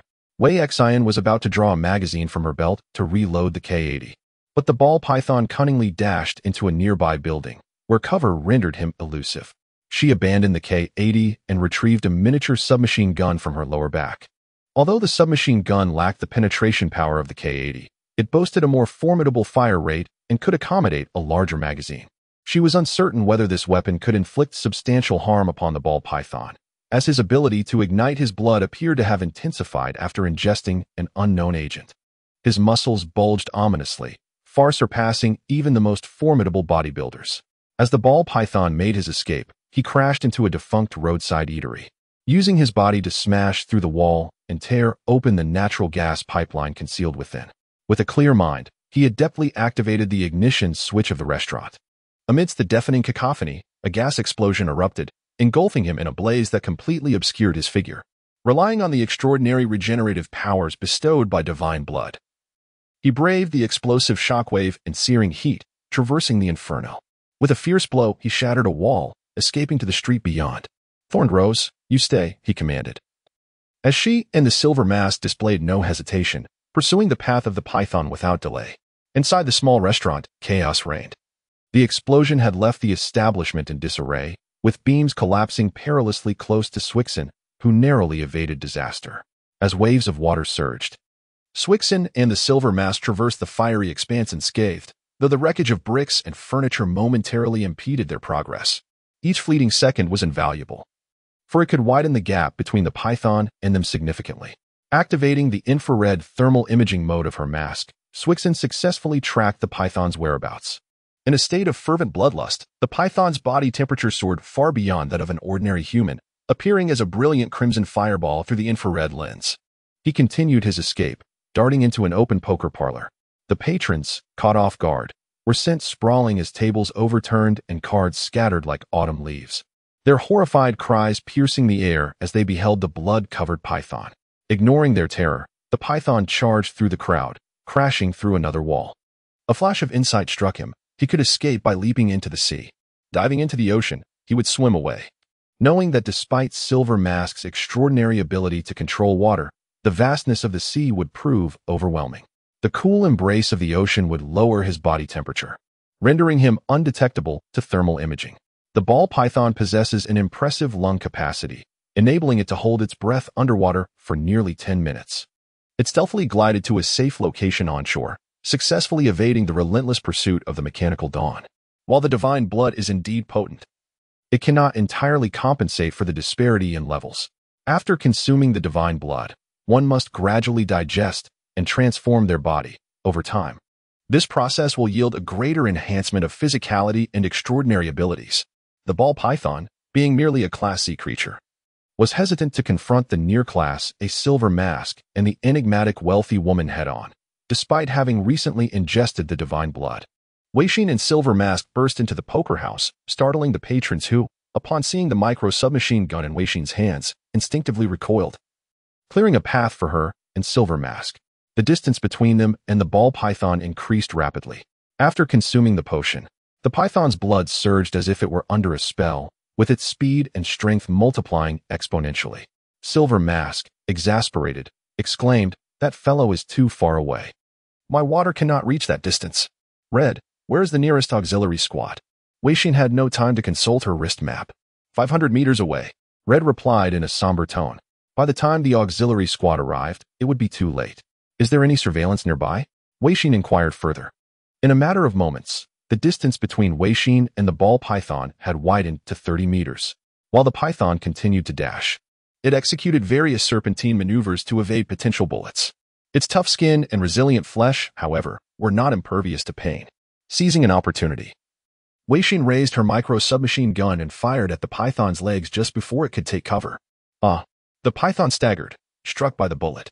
The force of the projectile and the agonizing wound momentarily hindered its movements. As Kuei Xian's footsteps remained relentless, she swiftly retrieved a miniature bomb from her belt, using her mouth to tug at the safety pin. Instead of immediately hurling the explosive, she counted silently for a second before casting it away. The bomb traced a parabolic arc, accurately soaring towards the python. With a sudden contraction of its pupils, the python rolled to evade. Yet the bomb detonated just before it struck the ground, within a meter of the creature. The shockwave from the explosion forced the python to cough up blood, leaving it momentarily incapacitated. Seizing the opportunity, Kuei Xian brandished her submachine gun, unleashing a flurry of bullets that blossomed into crimson mist upon impact with the python's flesh. The projectiles lodged within its muscles, causing it to wail in agony despite not piercing vital organs or bones. Silverface finally discovered an opportunity to unleash his abilities. A water ring materialized out of thin air, ensnaring the python and binding its limbs. Subsequently, a larger sphere of water coalesced, enveloping the creature completely, including its head. As if encased in a watery cocoon, the python opened its mouth, releasing a stream of bubbles, while its frantic struggles caused blood to seep from its wounds, staining the encompassing water. Coldly, Silverface manipulated the water sphere, lifting it from the ground and causing the python to float and roll helplessly, deprived of leverage. Having exhausted her ammunition, Kuei Xian took 2 seconds to reload, then aimed her weapon at the water sphere. The python, submerged, fought to maintain its vitality. Yet the bullets merely drew more blood without inflicting substantial damage. More alarmingly, the wounds began to heal continuously as its powerful muscles expelled the bullets, which fell into the water and clattered against the ground. Silverface possessed the remarkable ability to imbue water with properties it typically lacked, such as resilience, allowing him to manipulate it with the finesse of controlling a rope, infusing the water with formidable strength. The silver-faced figure manipulated water to flood the python's nostrils and mouth, causing it to roll its eyes back in distress while its struggles gradually waned. In truth, he could have rendered the python's demise far more expediently. Yet he chose instead to prolong its agony, relishing in its suffering. Wei Xian reluctantly set aside her firearm. Before the python could succumb to the bullet, it was destined to choke to death, unless it willingly relinquished its blood-fueled vitality.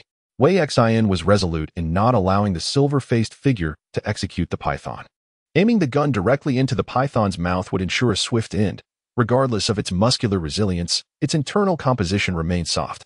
Boom! The water balloon exploded. And so did the python. Water, blood, flesh, and severed limbs scattered across the ground. The silver-faced figure stood dumbfounded. You truly loathe him. Wei Xian's mask was smeared with a mixture of blood and water. She shook herself, dislodging the remnants clinging to her. You have slain the python. You have stripped it of its extraordinary abilities. You have acquired the extraordinary ability Blood Ignition C grade. You have acquired the extraordinary ability Flesh Regeneration D grade. Blood Ignition C grade. Utilize your own blood as fuel to gain immense power. Flesh Regeneration D grade. Your healing speed surpasses that of ordinary beings. Red. The mission is accomplished. I have no desire to handle this corpse. Summon the auxiliary team to clear the aftermath, Wei Xian declared. In comparison to the grotesque specimens of aberrant creatures, the python's remains were merely a light appetizer. Though she could not claim her heart was entirely unperturbed. She accepted the situation with surprising composure.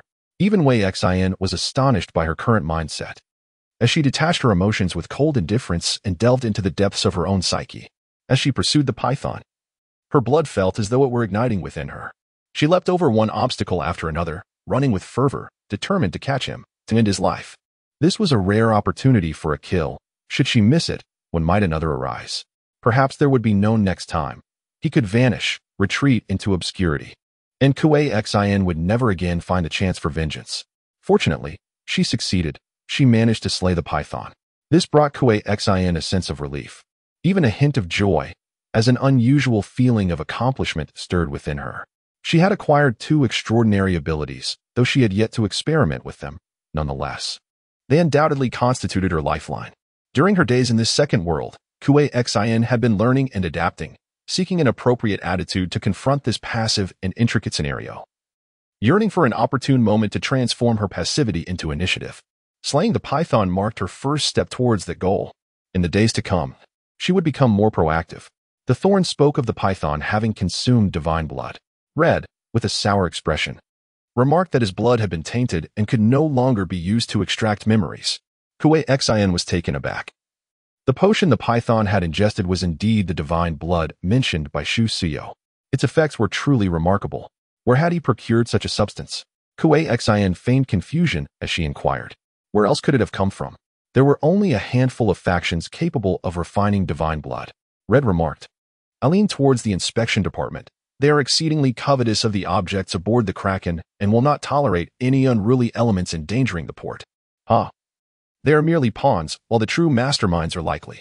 His voice gradually diminished, as if lost in contemplation. Wei Xian abruptly recalled her first encounter with Silver Mask, who had disdainfully referred to the inspection department as the dogs of the consortium. It is time to depart, Silver Mask stated. If we linger, the Coast Guard will soon arrive. Well then, wash away the filth that clings to me, Wei Xian replied. Silver Mask deftly manipulated the water to gently cleanse the bloodstains from her mask, muttering, You should have kept your distance during the explosion. Chapter 24. The Lightless Sea Splendidly. The second task of the night was swiftly completed, allowing her to avoid an all-nighter and indulge in a luxurious 6 hours of sleep. The digital clock displayed the time and date as July 31st, 2086, at 0:28. This marked the 5th day of Wei Xian's journey. Tomorrow heralded the arrival of August. With only 8 days remaining until the demolition plan was officially enacted and 11 days until the Kraken made its formal landing, Wei Xian shed her soiled attire, encasing it in a garbage bag with the intent to dispose of it at an opportune moment. The garments were marred with remnants of blood and tissue. Although Silver Mask had washed them, a potent scent of blood still lingered. While Silver Mask busied himself in the living room gathering his gear, Wei Xian retreated to change and bathe. The bathtub was filled to the brim, and she submerged herself, allowing the warm water to soothe her taut muscles. The 2 extraordinary abilities acquired tonight, Blood Ignition and Flesh Regeneration, presented contrasting prospects. Blood Ignition posed considerable harm to the body, rendering experimentation unwise. However, Flesh Regeneration emerged as an eminently practical skill. Retrieved a brow razor from the shelf beside the bathtub and made a shallow cut on her finger. Beads of blood welled up, but within a second, the minor wound had healed. The severed skin tissue coalesced, and after wiping away the blood, her skin was as smooth as before, showing no trace of injury.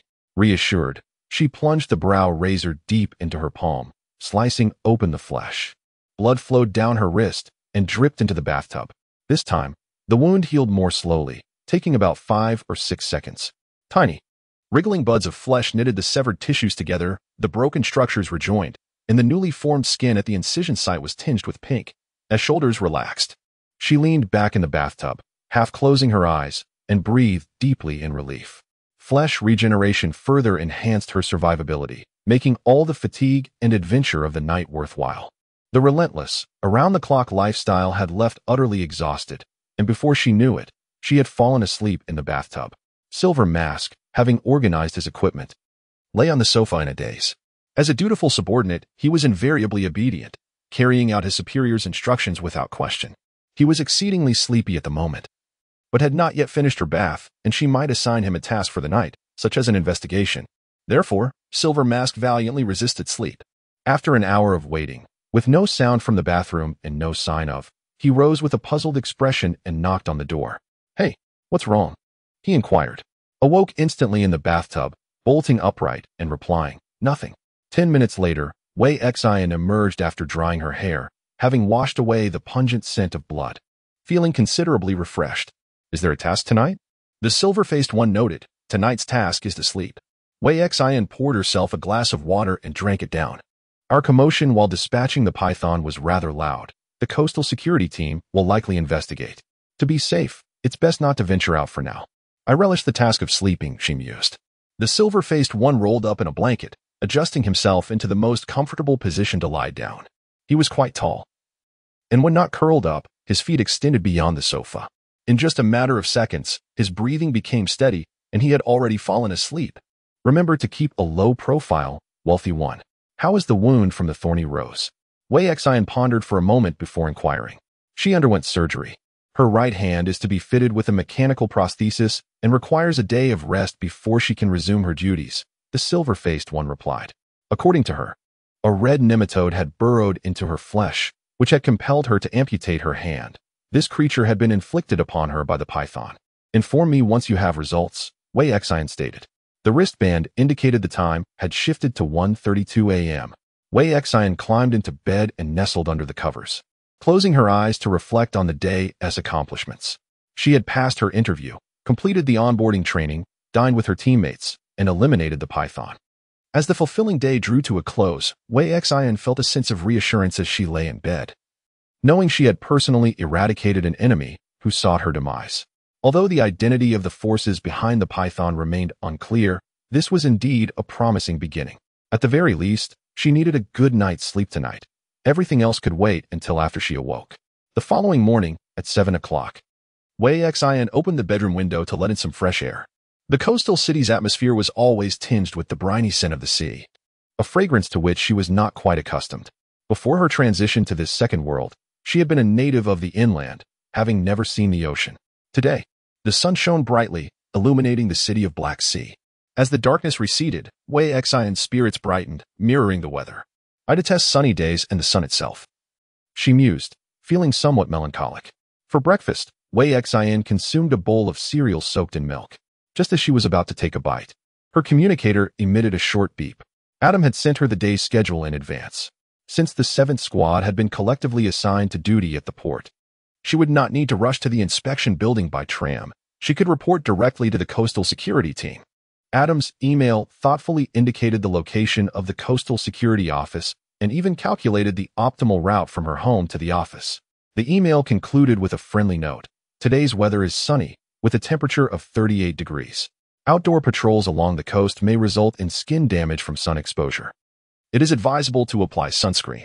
"Sunscreen?" Wei Xian pondered. "I seem to be out of it." "I have some," Mion interjected, lifting his face from the cereal bowl. "I have plenty of sunscreen."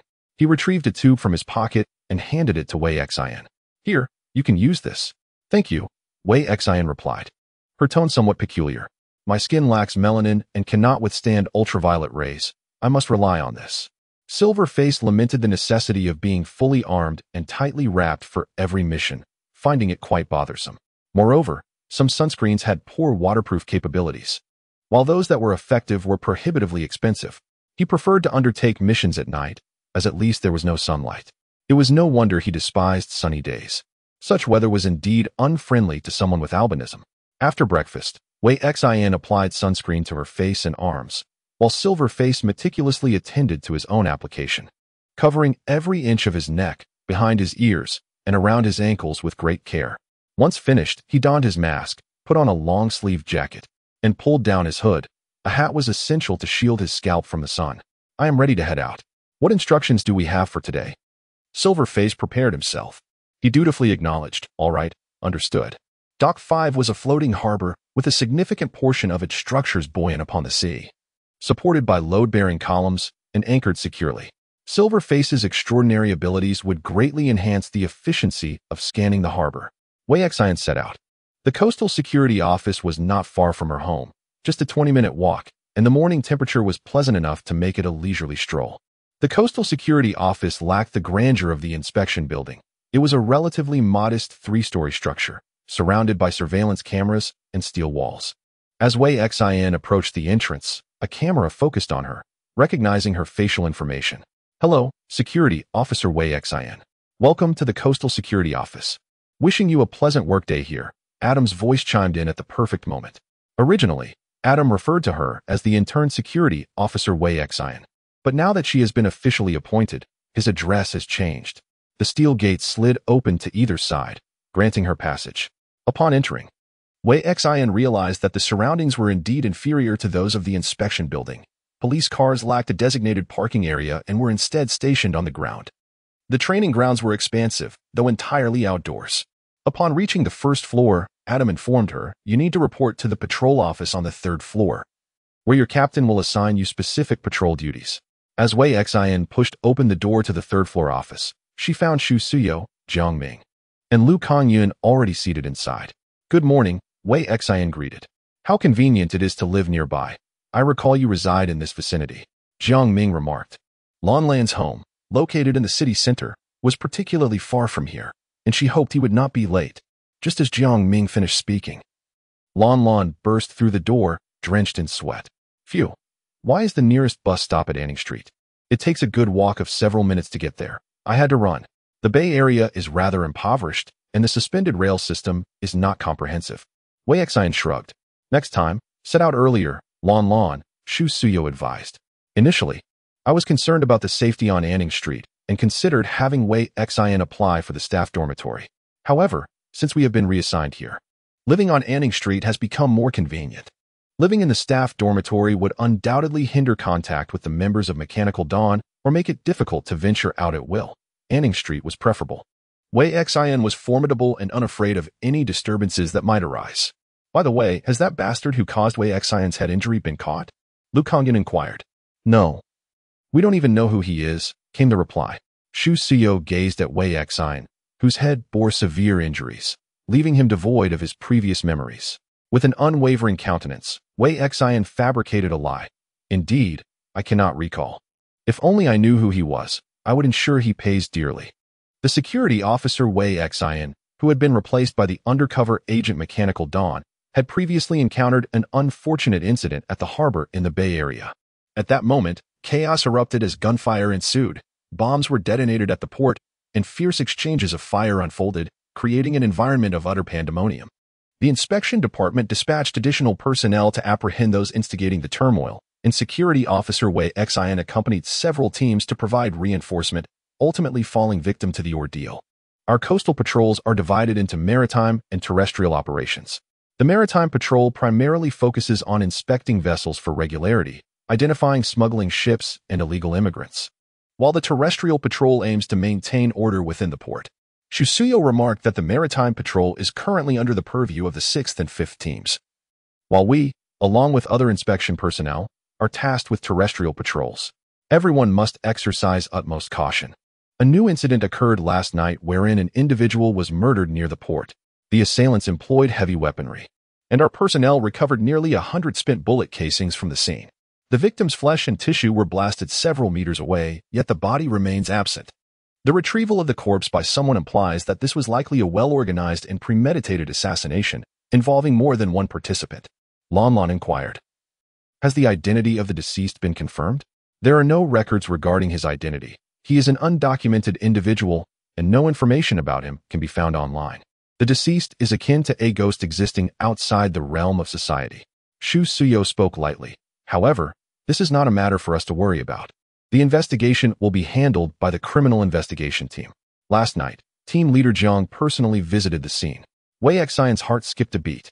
Team Leader Jiang actually took the initiative? Jiang Ming exclaimed in surprise. Lu Kongyun remarked, after all, the commotion last night was quite significant. It was not your typical gang conflict. heavy firearms, and explosives. Such items are not easily obtained by ordinary forces. Orders have been issued from above to restore normal operations at the port by August 5th. Our task is to ensure effective patrols and to prepare for any unforeseen incidents that may occur during the restoration process. Shu Suyo instructed, whenever you go out on patrol, be sure to carry your firearms and bring extra ammunition. This is a critical time, and this area is far from peaceful. Chapter 25. The Sea of Darkness, August 1st Port Inspection Record. At 9:23 a.m., an altercation occurred, resulting in the detention of 2 individuals and reprimanding of 3 others. August 2nd Port Inspection Record.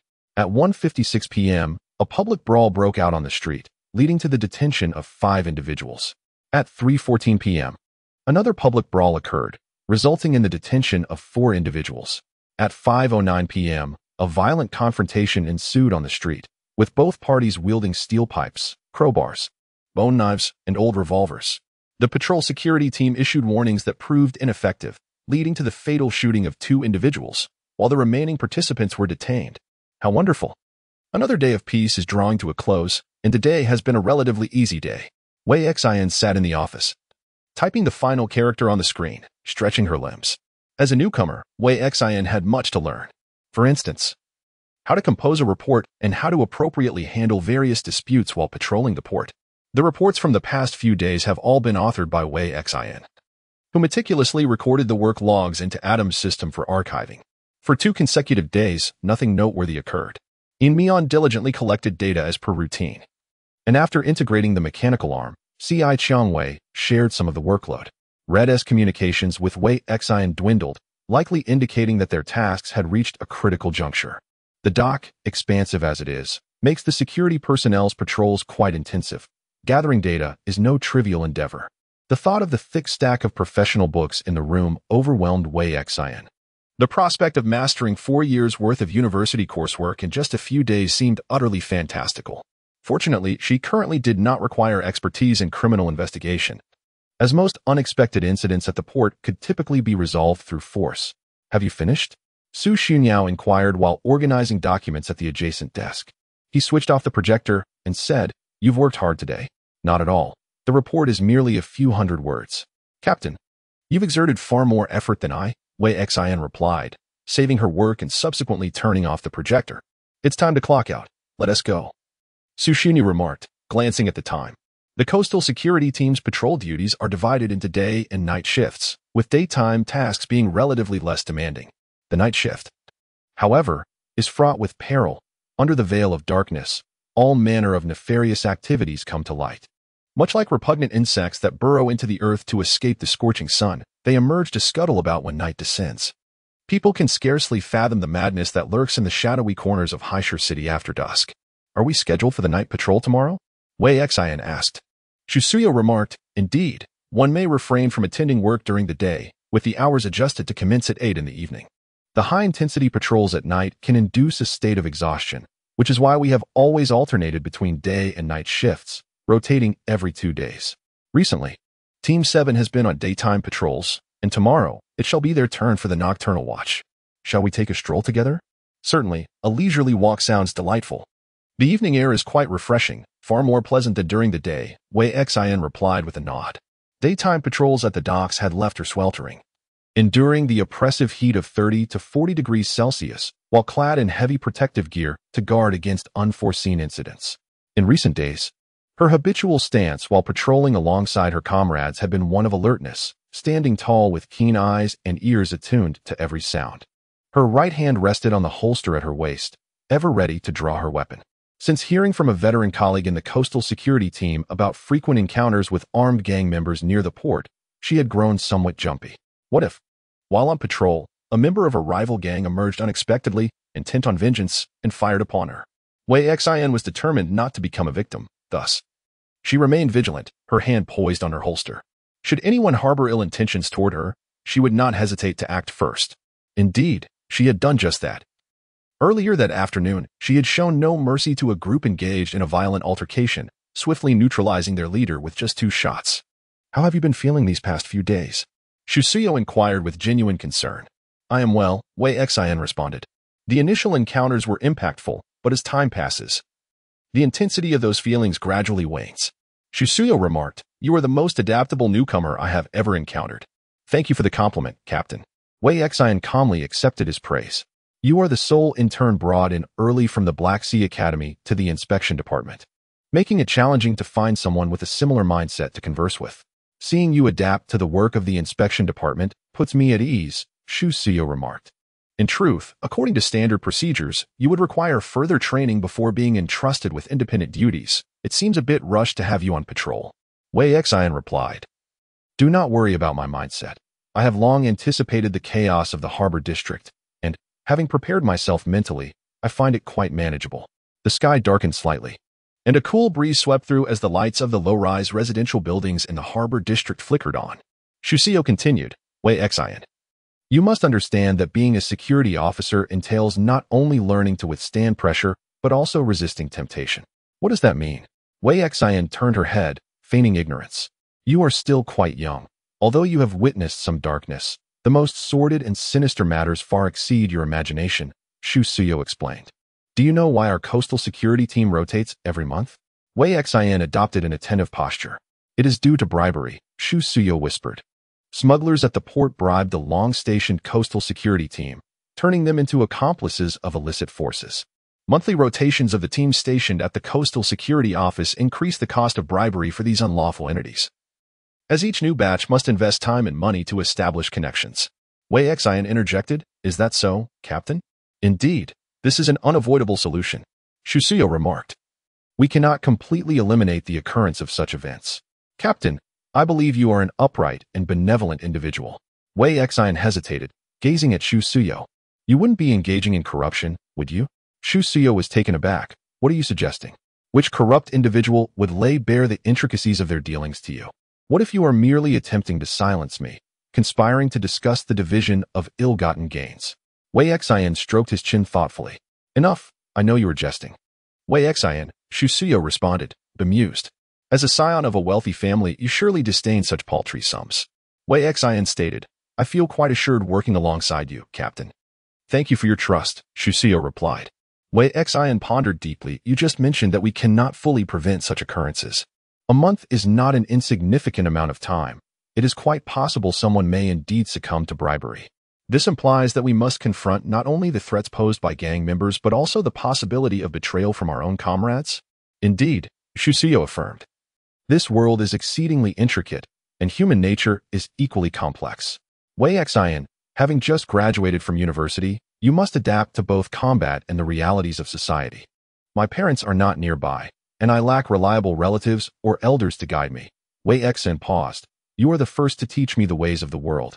Captain, having someone to guide me is far preferable to navigating this tumultuous journey alone." Shusuyo advised, "If you do not understand, inquire. If you are unable, learn. Through exploration and perseverance, you shall gradually grasp it."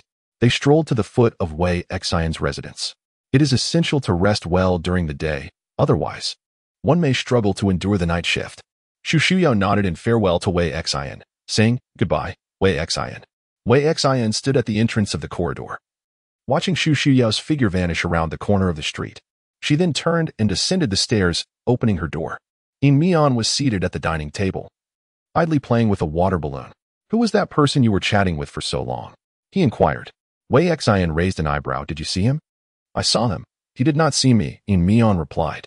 "Be careful. That is my superior from the investigation department." Wei Xian stepped inside, changed her shoes, and went to the bathroom to remove the sunscreen from her face. Upon inspecting the kitchen, she frowned. There are no ingredients left. "I suppose I should just buy something from the convenience store. I am too lazy to cook." Wei Xian walked back to the door to change her shoes, preparing to head out. "Next time, after completing a task, remember to buy groceries." "Oh, all right," Mian replied lethargically, resting his head on the table. Wei Xian descended the stairs, contemplating, and made her way toward a convenience store, guided by memory. Her fellow townsman, Shi Liang, had parents who owned a convenience store in the second world, and since she was going down to purchase something, she thought she might as well inquire about his situation. "Welcome." The vintage announcement machine emitted a muffled mechanical sound as she pushed the door open. The convenience store was not large, yet it was well-stocked, offering a variety of daily necessities and foods. The sound of wheels rolling echoed in the air. "Senior? Shi Liang?" Wei Xian gazed in shock at Xi Liang, who was swathed in bandages and plaster, confined to a wheelchair. His head was tightly wrapped, revealing only his eyes, nose, and mouth, creating an extraordinarily pitiful sight. "What happened to you?" Wei Xian exclaimed, astonished at his transformation in just a few days. Xi Liang pursed his lips. "I was hit by a car while delivering food. The driver was a wealthy heir, quite arrogant." "Is there any compensation?" Wei Xian inquired. He mentioned pursuing legal action. It would be at least 3 months before any compensation could be received, Xi Liang lamented. "I've lost feeling in my legs and need to replace them with mechanical prosthetics. My parents are raising money for me." As he spoke, tears streamed down his face. In the second world, Xi Liang lived as an ordinary person, authentically and humbly. He worried about money and survival, facing various unexpected events. In fact, this was the reality for most lower-class residents in the second world. Xi Liang's identity after his traversal was set up this way. If he lacked the ability to change his circumstances, he would remain mediocre in the second world. "I'm sorry, senior sister, for making you witness this. I couldn't control my emotions for a moment," Xi Liang sniffled. "Do you wish to buy something? Feel free to choose. The front desk accepts facial recognition for payment." Wei Xian selected some bread, milk, and a few snacks. Just as she was about to pay, a discreet black sedan pulled up outside the convenience store. A well-dressed man in a suit alighted from the vehicle and strode directly into the store, his gaze fixed on Xi Liang. "Hello, Mr. Xi Liang," the suited man said, handing him a business card. "I am Zhang Rue from the Talent Recruitment Department of Rife Technology. I would like to introduce you to our company's talent recruitment program." Xi Liang was taken aback. "I have been admitted to the Black Sea Academy, but I have yet to graduate. I haven't even started my studies yet. Isn't it a bit premature to recruit me?" "You seem to have misunderstood our intentions, Mr. Xi Liang," Zhang Rue replied tactfully. "We have a collaborative recruitment agreement with the university and came across your information. Your academic performance is exceptional, yet the tuition fees at the Black Sea Academy. To be frank, very few ordinary families can afford them. Our Talent Development Foundation at Reich Technology can offer low-interest or even interest-free loans to underprivileged students." "Are you engaged in charity?" Xi Liang exclaimed, his mouth agape. "Certainly not. The loans come with certain conditions." Zhang Rue revealed his ulterior motives. "You would need to sign a contract guaranteeing employment with Reich Technology upon graduation. This is a monopolization of technological talent," Xi Liang realized slowly. His knowledge of Reich Technology was virtually non-existent, prompting him to instinctively look towards the local resident, Wei Xian. "Senior, do you have any suggestions?" he inquired. Zhang Rue politely nodded towards Wei Xian. "This lady's opinion is quite sound." He appraised Xi Liang's legs. "Our company's bionic mechanical technology is at the forefront globally. If you sign the agreement, we will provide you with suitable prosthetic limbs at a comparatively favorable price." Chapter 26. The lightless Xi Liang's recognition by Reich Technology was likely influenced by the report that Yin Mian had sent to the organization. Reich Technology Company is intricately linked to Mechanical Dawn, serving as a FAAD for the latter, with its headquarters laboratory located within the very edifice of Reich Technology. Mechanical Dawn looms over her, casting a shadow that feels akin to the sword of Damocles hanging above her. After several days of observation and analysis, she has garnered some insights into Mechanical Dawn, yet her understanding remains superficial. She is still oblivious to the true magnitude of this organization, as well as its foundational objectives and principles. The execution team for the port demolition task comprises individuals who are at least C-class awakened. Among them, Silverface, Thornrose, Bartender, and Amber Obsidian Brothers all rank as B-class. Some possess extraordinary abilities that are ill-suited for combat, such as the Bartender, who specializes in reconnaissance. The Python, while possessing combat prowess comparable to a B-class, is the weakest link in the team, classified as merely C-class. As for Red, Wei Xian suspects he is A-class. His ability to command the respect and loyalty of numerous awakened subordinates implies his awakening level should not fall below B-class. Regrettably, the materials provided by Red do not elucidate his own extraordinary abilities. Perhaps his original self was aware of them and chose not to include this information. Aside from Red, it is highly probable that Mechanical Dawn harbors additional A-class awakened individuals. The government in this world conceals the existence of alien beings from the general populace, yet does not hide the presence of awakened. The elevated status of high-ranking awakeners allows for the enhancement of their citizenship levels. Notably, D-level awakeners can ascend directly to level 3, akin to certain government officials. This clearly illustrates the preferential treatment extended to awakeners by the government. Nevertheless, amid such circumstances, a considerable number of individuals with substantial ranks have been recruited by the Mechanical Dawn organization. The longer Kuei Xin remains in this world, the more questions arise within her soul. Setting aside other inquiries, one particular question looms regarding her own existence. How could someone who has yet to awaken extraordinary abilities ascend to become a core member of Mechanical Dawn? What justifies her involvement in significant missions such as port demolitions? How is it that she stands alongside numerous high-ranking awakeners, even assuming the role of deputy commander? Is it solely due to her intellect and undercover status? Or is there a more profound reason at play? Red treats her with utmost equality, devoid of any airs. In contrast, he displays a somewhat superior demeanor towards other team members, often issuing commands with an authoritative tone. Remarkably, Red has never adopted such a commanding tone with Kuei Xin. His discussions with her are always conducted in a conciliatory manner, occasionally considering her circumstances and opinions. Kuei Xin's role within Mechanical Dawn is somewhat peculiar. As deputy commander, the data scanning of the final port area has been completed and transmitted to headquarters. The Thorned Rose has sent a message. Upon entering her home, Kuei Xin messages Red again. Our data scanning work here is finished. Red replies, we still need one more night. TSK, having Silver Faces certainly makes things convenient. The extraordinary abilities of Silver Face can be maximally harnessed at the port, with his control over liquids proving to be an exceptionally versatile skill. To be honest, Wei Xin is quite envious of Silver Face's powers. However, she cannot act against him just yet. This evening, she plans to study through the night, sleep during the day, and patrol on the night shift tomorrow. Her schedule is meticulously packed, even more so than during her senior year in high school. On August 3rd, at 8:00 p.m., Wei Xin promptly reported for her night shift. One advantage of working the night shift is the absence of a need for sunscreen. Lon quipped, Captain, I suggest we incorporate sunscreen into the standard equipment for the coastal security team and have it procured centrally. On his first day at work, Lon had lamented the lack of sunscreen at home and had borrowed some from Wei Xin. Otherwise, he would have suffered a severe sunburn. The others readily agreed. I will draft a proposal another day, Shu Suyo remarked casually. Let's change our gear. Don't forget to bring night vision goggles. Our 7th team is only responsible for dock number 5. Other docks are managed by different teams. Once everyone had donned their gear, they gathered together. May today also be a day of peace and beauty, Wei Xin stated as she adjusted the straps of her night vision goggles. Indeed, Lon chuckled. Every day in the harbor area brings various incidents. It has little to do with peace and beauty. Wei Xin smiled. My expectations are rather modest. As long as no crisis arises that poses a threat to us, I consider it a day of peace and beauty. That is true, Lon echoed her sentiment. Here is hoping today is also a day of peace and beauty. Jiangming scoffed. Don't say such things. What you fear is bound to come. Initially, I did not anticipate any significant events today. However, upon your mention, I sensed that something was imminent. Subjective awareness cannot influence the occurrence of such matters. Lu Kongyun stated with unwavering certainty that should anything transpire, there is no need for fear. One simply needs to grip the weapon firmly. Night patrols necessitate the use of patrol vehicles, which are equipped with bulletproof glass and feature both hovering and ground-driving modes, as well as automated driving and navigation capabilities. Shu Shuyao occupied the driver's seat, with Lu Kongyun as the co-pilot, while the others remained in the rear seats. The patrol vehicle ascended into the air, heading towards dock number 5.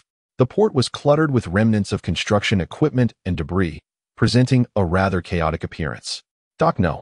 5 is expansive and designed to accommodate gigantic cargo ships, bustling with activity during peak times when multiple vessels could dock simultaneously to unload their cargo. The patrol vehicle descended onto a relatively flat platform, where Wei Xin, Lon, and Jiangming disembarked to conduct a meticulous patrol, while Shu Shuyao and Lu Kongyun remained inside the vehicle, monitoring communications and prepared to provide assistance at any moment. Although this docking area is temporarily inactive, the activities of smuggling, illegal crossings, and clandestine transactions have not diminished. Jiangming cautiously surveyed the surroundings with night vision goggles, advising everyone to remain vigilant. During active operations, the port bustled with continuous unloading, with people frequently coming and going, allowing wrongdoers to exploit the foot traffic for their transactions. Illicit goods would be mixed with legitimate cargo, subsequently transported ashore and discreetly removed. Now, the prevalence of black market dealings has intensified, as the diminished foot traffic has led to fewer watchful eyes, emboldening their audacity. Initially, there was a semblance of concealment, but now there exists a blatant disregard for discretion. Upon encountering patrolling officers, individuals scatter in haste, while a few audacious souls brazenly brandish firearms, daring to aim them at security personnel. The gangs in the Bay Area can be succinctly described as brazenly audacious. The security officers on patrol here are essentially risking their lives for their duties. As recompense, each field team receives additional bonuses when deployed to patrol the coastal security unit. Without such financial incentives, who would willingly engage in such perilous work? Dock number 5 serves as a floating harbor. Yet standing upon the buoyant platform feels no different than standing on solid ground. The undulations of the sea are imperceptible, and the platform remains remarkably stable. Wei Xin remains ever vigilant, her hand poised on the firearm at her waist, never relinquishing its grip, while even the usually talkative Lan has fallen silent. The only sounds at the port are the whispers of the sea breeze and the breaths of her comrades. Patrolling is not merely a matter of scanning for the presence of individuals. It necessitates a thorough inspection of equipment and areas prone to harboring filth. The patrols must be alternated. Traversing the vast expanse of the port takes over an hour, with a half-hour interval before the next round of inspection. Maintaining constant vigilance is a drain on one's energy, particularly on a night like this, where an acute state of alertness can easily lead to fatigue. This evening appears to unfold as Wei Xin had hoped, peaceful and serene. Lan cannot help but murmur, something feels amiss. Why is there not a soul in sight? Normally, we would at least encounter 1 or 2 individuals indulging in drugs. This night is unnaturally quiet, a stillness that sends shivers down one's spine. As Wei Xin passed by a rusted shipping container, an unexpected sensation of a cold droplet trickled down her neck. She brushed her fingers against her skin, and through her night vision goggles, the droplet appeared dark. Almost immediately, she caught a whiff of blood, followed by another droplet that landed on her goggles. Wei Xion's expression shifted dramatically as she drew her weapon and pointed it skyward, shouting, "Situation alert." Lan and Jiang Ming instantly raised their firearms, scanning their surroundings with heightened vigilance. Wei Xion's gaze was drawn upward, where a leg protruded from the 3-meter-high container. A gust of wind caused the leg to roll, and with a sickening thud, it fell before her, splattering blood across her shoes. It was a severed calf. The stump was smooth and even, as if it had been severed with a power saw. A shiver ran down her spine, and the hairs on her arms stood on end. A creature of another kind. Jiang Ming's expression soured as he recognized the severance. "Captain, we..." Before Jiang Ming could finish his sentence, Wei Xion's instinctive danger response was triggered. A fierce gust of wind rushed past her, and a long, slender object shot toward her with lightning speed, akin to a predatory black mamba. Reacting instinctively, Wei Xion narrowly evaded the attack, only to feel a sudden chill in her abdomen. The high-fiber ballistic vest from the inspection department was swiftly sliced open by the object, leaving a gaping wound from which blood surged forth. Had she been even a fraction of a second slower, she would have been cleaved in two. "Wei Xion!"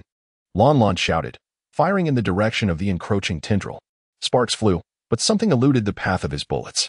The grotesque and terrifying alien creature revealed itself in its entirety. It was smaller than Wei Xion had imagined, standing at approximately half a human height. Resembling a mantis with a triangular face and bulbous eyes akin to light bulbs. Its upper body was adorned with 2 tentacles, each connected to a lime-hued, curved bone knife. Blood, including that of Wei Xion, lingered on the bone knives. The creature, satiated, licked the knife before propelling itself forward like a mantis, its tentacles extending swiftly towards Wei Xion. In a state of sheer terror, Wei Xion raised her weapon and fired. A series of gunshots echoed. Yet only 3 bullets found their mark, all thwarted by the creature's lime-hued exoskeleton. The monster's speed was astonishingly swift, and its defenses were equally formidable. "Reinforcements are on the way," Shu Suyo announced over the communication channel. "Hold on." The scythe-wielding demon, having been wounded, was incited into a frenzy, its tentacles flailing wildly, leaving deep imprints on the metal container. At that moment, the lighthouse at the port began to flicker irregularly, signaling that it was now midnight. The herald of a new day. Simultaneously, Wei Xion's vision was abruptly engulfed in darkness. The frantically writhing alien creature vanished, as did Lan and Jiang Ming. The searing pain from her abdomen faded into nothingness, and even the gun she held in her hand disappeared. Alone in the darkness, An uncontrollable sense of familiarity surged within her heart. This was reminiscent of the scene she had encountered when she traversed into the second world. She blinked once, and when she opened her eyes again, she found herself lying on a soft bed, gazing at walls with peeling paint. Beside the bed, a small table held a stack of 5 years of college entrance exams, 3 years of simulated tests. Next to her pillow, a phone with a glowing screen lay quietly. Her heart raced with tumultuous emotion, causing a slight dizziness to wash over her. Wei Xian pressed her hand against her abdomen. The pain from being cut open by the bone knife of an alien creature still seemed to linger, yet the skin beneath her fingers was smooth and unblemished, devoid of any wounds. Chapter 27. The lightless sea. Wei Xian regained her composure. Under the dim glow of the streetlights, the outlines of garbage bins appeared blurred. The cobblestone ground was marred by cracks, and surveillance cameras in the alley silently recorded the scene. The entire neighborhood was eerily quiet, devoid of any presence. It felt as though it was just an ordinary night, with people returning home as usual, sleeping peacefully, awaiting the dawn to have breakfast and head to work, embarking on another day of routine. However, Wei Xian knew that the 7 days of adventure she had endured were not mere dreams. They were tangible experiences that had truly transpired. Holding her breath, Wei Xian silently recited, "System?" The luminous display of the game panel flickered to life. Her skill descriptions and the extraordinary abilities gained during her journey were vividly presented, and the investigation progress of the port explosion case had unexpectedly risen to 25. All information laid bare before her. Wei Xian inhaled sharply, her heartbeat momentarily ceasing. No holographic game can rival the authenticity of Crimson Soil. Wei Xian is acutely aware that this world is genuine. However, she must treat it as a game, devising every possible means to conquer it and reach the final goal. The game system serves as a vital distinction between the game and reality, fortifying her resolve and preventing her from becoming lost. Yet now, she finds herself with a game system in the real world as well. People can effectively differentiate between gaming and life. For the elements of the game cannot be transported to reality, nor can the realities be brought into the game.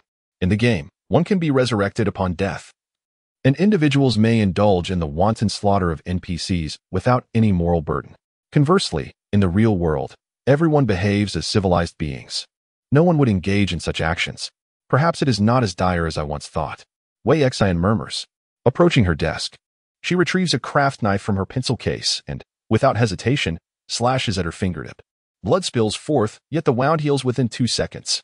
This time, Wei Xian is wholly stripped of any delusions, leaving the second world. The extraordinary ability of flesh and blood regeneration still resides within her. The demarcation between game and reality has been shattered.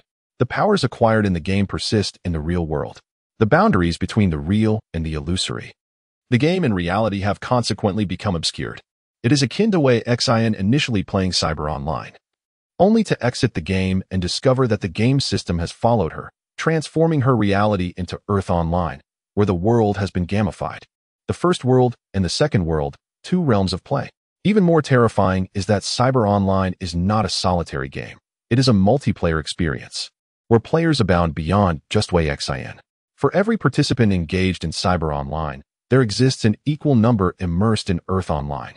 Wei Xian ominously foresees that, following this night, players awakened with extraordinary abilities will significantly disrupt the order of the first world.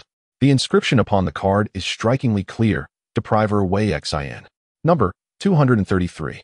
This resembles an identity card, a hallmark of identity. Depriver signifies the profession. Wei Xian represents her true name, while the number serves as her identification number. From the moment she received the silver card, an unsettling shift occurred. It acts as a passport, bestowing upon Wei Xian the privilege to traverse worlds. She set the card aside and picked up the now darkened phone beside her pillow, inputting the lock screen password. The screen illuminated, revealing the time, July 27, 2002. She had entered the game at midnight and exited at the stroke of 12, after spending 7 days in the game. It seemed as though time in the real world had come to a standstill, frozen in place. In the class group chat, several Night Owl classmates were fervently engaged in conversation. Messages flooding the screen. Wei Xian caught a glimpse of their discussions, which revolved around Crimson Soil.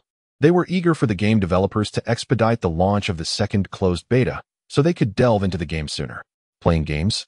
More like playing with their lives, she thought with a wry smile. She paused momentarily before logging into the closed beta player forum for Crimson Soil. What met her gaze was a gruesome tally of survival. 630. After a week in the second world, over 300 players had perished.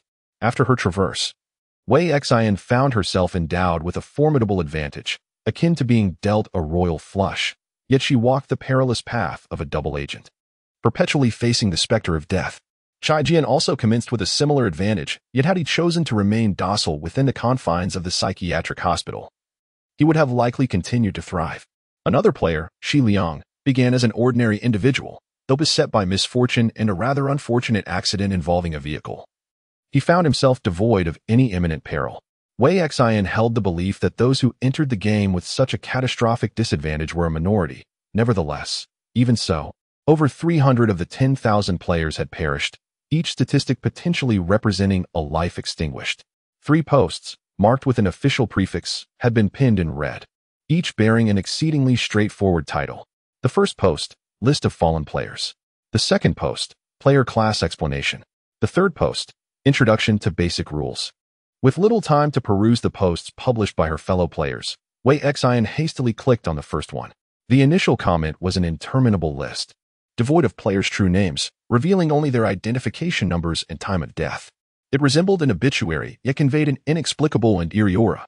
Vanguard 1, deceased on July 27th. Vanguard 16, deceased on July 27th. Vanguard 536. Wei Xian swiftly skimmed through the entries, noting that the highest mortality rate occurred within the first 2 days of their entry into the game. Subsequently, the number of deaths began to dwindle, perhaps as players acclimated to the world and grasped the rules of this alternate realm, thus opting to conceal themselves, leading to fewer casualties. As she scrolled to the middle, a line of text emerged conspicuously from the list due to its greater length, making it exceptionally prominent. The agent numbered 1368 was slain by the usurper numbered 233 on July 29th. Wei Xian was taken aback, her eyes widening in disbelief. The usurper 233 was none other than herself. The game officials had audaciously publicized her demise at the hands of Chai Jian. Dizziness enveloped her as she exited the post. Upon glancing at the forum's homepage, she counted dozens of posts in various languages, all bearing the number 233. Most of these titles concluded with question marks or exclamation points, while some even featured an entire line of them. A quick refresh revealed a continuous stream of posts emerging with the same number. Wei Xian could comprehend the Chinese posts, and several titles floating on the homepage were inexplicably related to her. Who is Usurper 233? Why would Usurper 233 murder a fellow compatriot? Is Usurper 233 deranged? Does he possess an innate antisocial personality? Surely, there must be a mistake. He has taken a life. This is not merely a game. We have entered a realm of reality, populated by living beings. Living beings. Damn it, during those arduous days in the second world, I toiled diligently as a wage slave, trembling in fear of any transgression, while Usurper 233 brazenly committed murder, targeting his own kin. Wei Xian pressed her forehead, rising to pace the room in an effort to compose herself. Panic would serve no purpose. There were still 2 official posts she had yet to peruse. She must first complete her review of the official notices, as these posts often contain the most substantial information. Wei Xian walked into the kitchen and poured herself a glass of cool water, gulping it down to soothe her mind. Once her thoughts had settled and tranquility returned, she opened the second post detailing the character classes.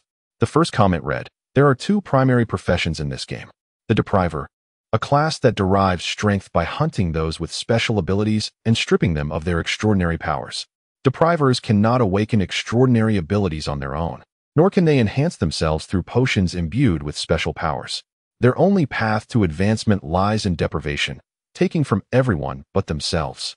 The extraordinary abilities seized from others cannot be upgraded. To further enhance these stolen powers, one must hunt others of the same ability, thereby achieving improvement or evolution. The Proxy, a class that traverses the world in human form to attain powers that rival the divine. Proxies can awaken extraordinary abilities independently and can also gain strength from potions infused with special powers. Compared to Deprivers, the path of the Proxy is less fraught with peril. Yet enhancement of abilities requires both talent and opportunity. Some may find themselves forever confined to lower tiers, while others may attain powers sufficient to rival the gods." After finishing the introduction, Wei Xian pressed her lips together, gaining a clearer understanding of the game. The depriver represented a bloody path to advancement, while the proxy followed a more traditional leveling route. 1L. Who are the game developers? I don't want to play this anymore. I want to quit. 4L. Why is it designed this way? Is it entertaining to watch players tear each other apart? 13L. Is it necessary to clarify these fundamental instructions before everyone enters the game? How dare you threaten my lineage? 25L. So, the executors are merely prey? We enhance our abilities, only to await the predator's hunt? 36L replies to 25L. We can fight back. 48L. How many among us are predators, and how many are executors? The number of predators should be significantly fewer than that of executors, right? According to the official death toll, all 300+ deceased individuals listed are executors. 50L. Predators can target beings from other worlds instead of hunting players. To all the observing predators, have a shred of humanity, at the very least. Do not harm your fellow countrymen. 56L replies to 50L. Some have already begun to inflict harm. Just look at predator number 233. 60L replies to 50L. Is it permissible to kill beings from other worlds at will? Do you truly perceive this as a game? What game results in death? Which game feels this real? Each individual is a living, breathing entity. 68L replies to 60L. Rather than allowing predators to target us, it is better to direct them towards wreaking havoc on beings from other worlds. I simply wish to survive. Xin ceases scrolling and fixes her gaze on 85L. 85L. Is this the reason behind the 6 pieces of advice provided by the officials? To treat the game as if it were the real world, where death is irreversible. And do not disclose your player identity to anyone. For once your identity is revealed, we will not only attract suspicion from beings of the second world, leading to imprisonment, interrogation, and dissection, but we will also invoke the wrath of the predators. In response to the previous message, depriver number 233 has set a troubling precedent. Should other deprivers exist, they are likely to emulate the actions of number 233 in hunting the agents. 7 days have elapsed, and surely everyone has gleaned some understanding of the second world. Consider this. Is it easier to commit murder in a technologically advanced second world or in the underdeveloped first world? If we do not rise to counteract, we shall inevitably become prey for the deprivers. Do not be misled into thinking that temporarily withdrawing from the game ensures our safety. Our first world is equally a hunting ground for the deprivers. In Wei Xian's perspective, the second world is cold and cruel. However, the first world is also trending towards a development akin to that of the second world. She is engaged in a cyber game, a battle royale of sorts. She is the hunter, while the others are the prey, and the prey, wishing to evade capture by the hunter, are plotting to turn the tables. Wei Xian exhaled, exited the second thread, and began to peruse the third thread, which elucidated the basic rules of the game. The first post: players may traverse between the two worlds, yet they possess only a single life. Death in either world results in permanent demise. The cycle between the first and second worlds spans 7 days. With login times adhering to the Huagua time zone, the game commences at midnight and concludes at the stroke of midnight. Other regulations are left for players to discover. If there truly exists a puppet master behind the scenes, who might that shadowy figure be? A deity? What purpose could a god have in selecting so many players to enter the second world? Or could it be that there is no meaning at all? Merely a jest played by the divine? How does one exit the game? Can I report this? Is calling the authorities of any use? 1L. Exiting is simply not an option. You have already utilized your opportunity to withdraw when signing the contract. Once that chance is missed, it is irrevocable. The official statement makes it clear there are only 2 paths available: completion of the game or the demise of one's character. 2L. If you are not afraid of being exposed and taken as a test subject, then go ahead and report it. I doubt that any government possesses the capability to handle such bizarre occurrences. This is not a war, but rather the convergence and amalgamation of 2 worlds. We are the pioneers and experiencers, approaching this new realm with a tranquil mindset, living our lives without causing trouble. To bask in the brilliance of advanced technology is, in my opinion, quite worthwhile. Consider it a journey. 2L's perspective is truly admirable. Kwai Xian resolves to learn from them. Are there any fallen players willing to speak up? Have they truly perished? I can hardly believe it. 1L. How could they speak if they are dead? I lean towards believing that they have indeed met their end. How does one acquire extraordinary abilities? Has anyone awakened and is willing to share their experiences? 12L. I have awakened, but I feel I possess no substantial experience to share. My awakening came about after a fall, and I shall refrain from disclosing the nature of my powers to avoid drawing attention. 13L. What astonishing luck that individual above possesses. I am convinced that we have traversed into a parallel world. And here are my supporting arguments. 1L. The original poster my name in the second world is identical to that in the real world. As one among 10,000 players, I do not perceive myself as an anomaly. I believe others' names should mirror mine as they do in the first world. 2L. The original poster, although my appearance in the second world is not an exact replica of my appearance in the first world, it bears a striking resemblance, approximately 70 to 80% alike. Moreover, the most significant aspect is that my personality in the second world closely mirrors that of the first, with identical interests and hobbies. Such coincidences are implausible. I believe I have not merely entered a game, but rather traversed into a parallel incarnation of myself. 3L. You are correct, original poster. I must share that I have parents in the second world, while my parents in the first world tragically perished in a car accident a month ago. Can you believe it? My parents in both worlds are identical in appearance. Their mannerisms and speech patterns are remarkably similar. When I crossed over and saw them for the first time, I was brought to tears. I have no desire to exit this game. It is a divine blessing, a recompense from fate. I cannot regard that world as fictitious. It is undeniably real. I firmly believe in its authenticity. 5L. In the second world, I also have family, yet they differ from my relatives in the first world. Perhaps the third poster is a rare exception. 6L. The resemblance between our two worlds is so striking that it poses a significant risk of identity exposure. We must all exercise caution. WeiXIN refreshed the forum once more, and a plethora of new posts emerged. One title, in particular, captured her attention. Player Public Enemy 233. I hope no one objects to my statement. Chapter 28. The Sea of Darkness. Indeed, WeiXIN has become a player public enemy. She perused all the posts related to 233 on the forum, noting that the attitudes of both the original posters and the commenters were predominantly fervent, with scarcely anyone speaking in her defense.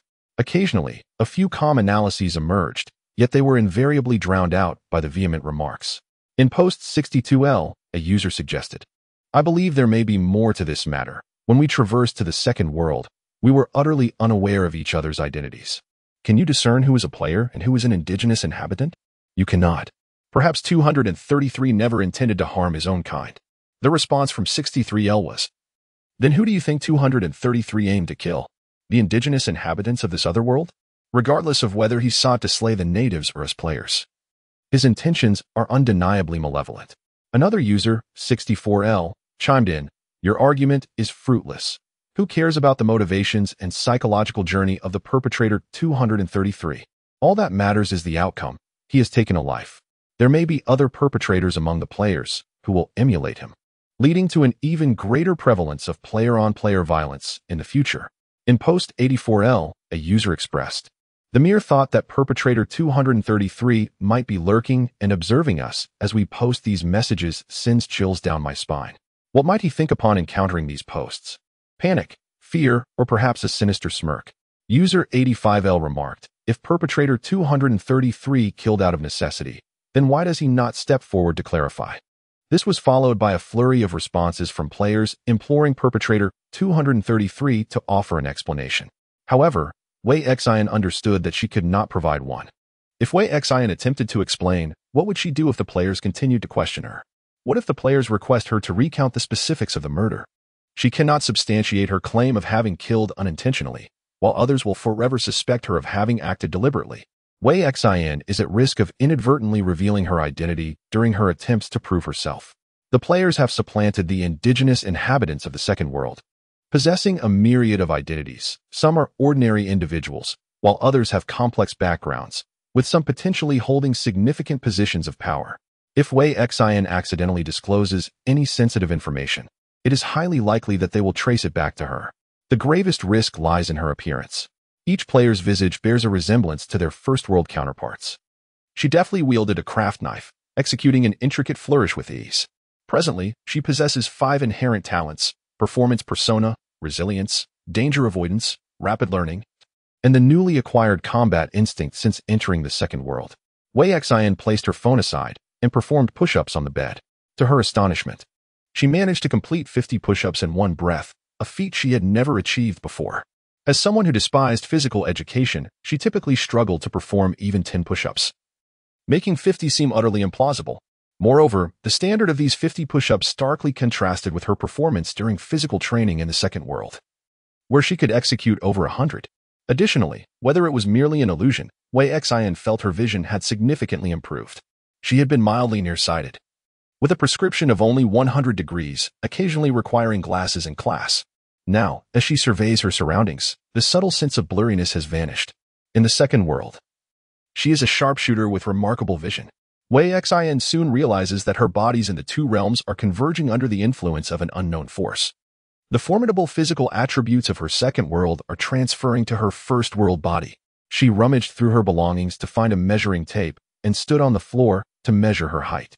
During her senior year health check, she measured 170 meters, while in the second world, she stands at 175 meters. Now, upon measuring, she discovers her height has increased to 171 meters. A seemingly natural growth attributed to bodily development. Wei Xin heads to the restroom to glance at her reflection, furrowing her brow as she scrutinizes herself. The appearances of players in the first and second worlds are not an exact match. Her features bear a resemblance of approximately 70 to 80%, but they are not completely identical. The contrast between long and short hair creates different impressions. With long hair, her demeanor appears significantly gentler.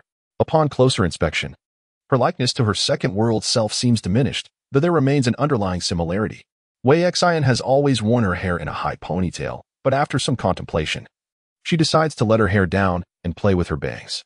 Finding it unsatisfactory, she opts for a loosely woven braid that leans towards a sweet demeanor, further reducing the resemblance. In the second world, Wei Xin, as an urban law enforcer, dresses in a mature and competent manner, exuding a slightly cold aura that radiates the essence of an elite security officer. At first glance, the external appearances of her first and second world selves reveal considerable differences. Realizing this is not sufficient, Wei Xin contemplates enhancing her appearance. However, cosmetic surgery proved to be excessively costly, and in her moment of financial constraint, she could only resort to alterations in her attire and appearance, striving to distance herself from the second world. A sense of anxiety and restlessness enveloped her. Lan Lan and Jiang Ming were reliable teammates, yet Wei Xin could not place her hopes solely upon them. Relying on others was less dependable than relying on oneself. Casting a glance at the clock, she noted the time, 0:53.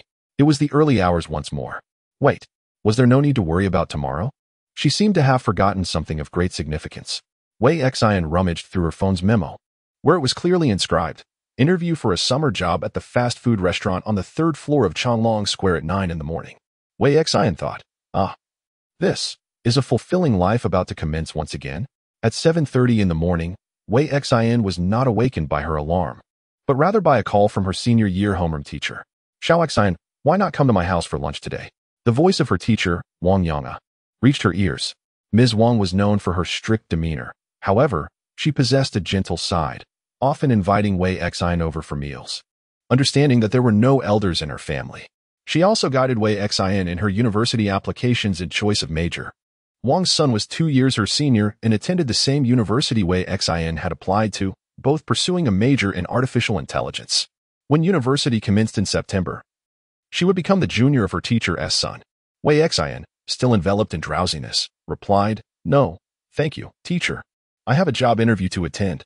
"Oh dear, I forgot it's summer break. I should let you sleep a bit longer." Ms. Wang discerned the heavy sleepiness in Wei Xion's voice. Teachers, with their biological clock set, would invariably awaken at 6 or 7, even during the holidays. Teacher Wang said, "I called you over to discuss a job opportunity. Don't work at the fast food restaurant anymore. It's too taxing. A friend of mine has a child who is preparing for the arts examination and is about to enter the 3rd year of high school. The young lady is somewhat rebellious and does not take well to her current tutor. So we are considering finding someone closer to her age to provide her with additional lessons." Wei Xian rubbed her eyes, rose from her bed, and inquired, "How will the pay be calculated, teacher?" 80 per hour, with 3 hours of lessons each day, Teacher Wang replied.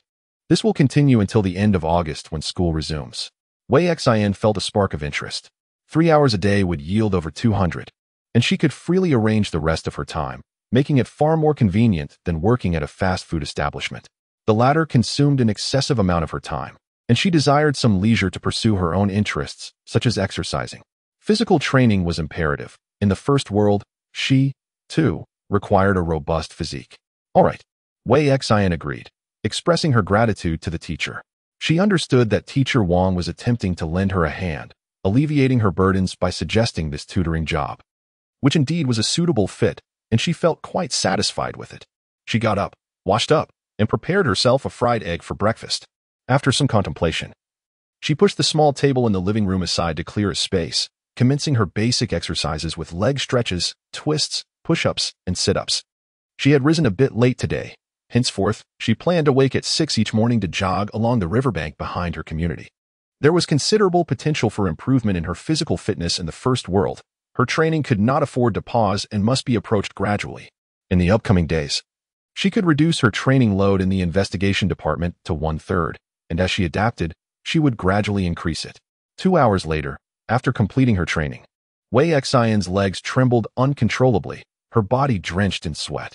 She took a shower and massaged her muscles, and once the time arrived, she set out for her teacher's residence.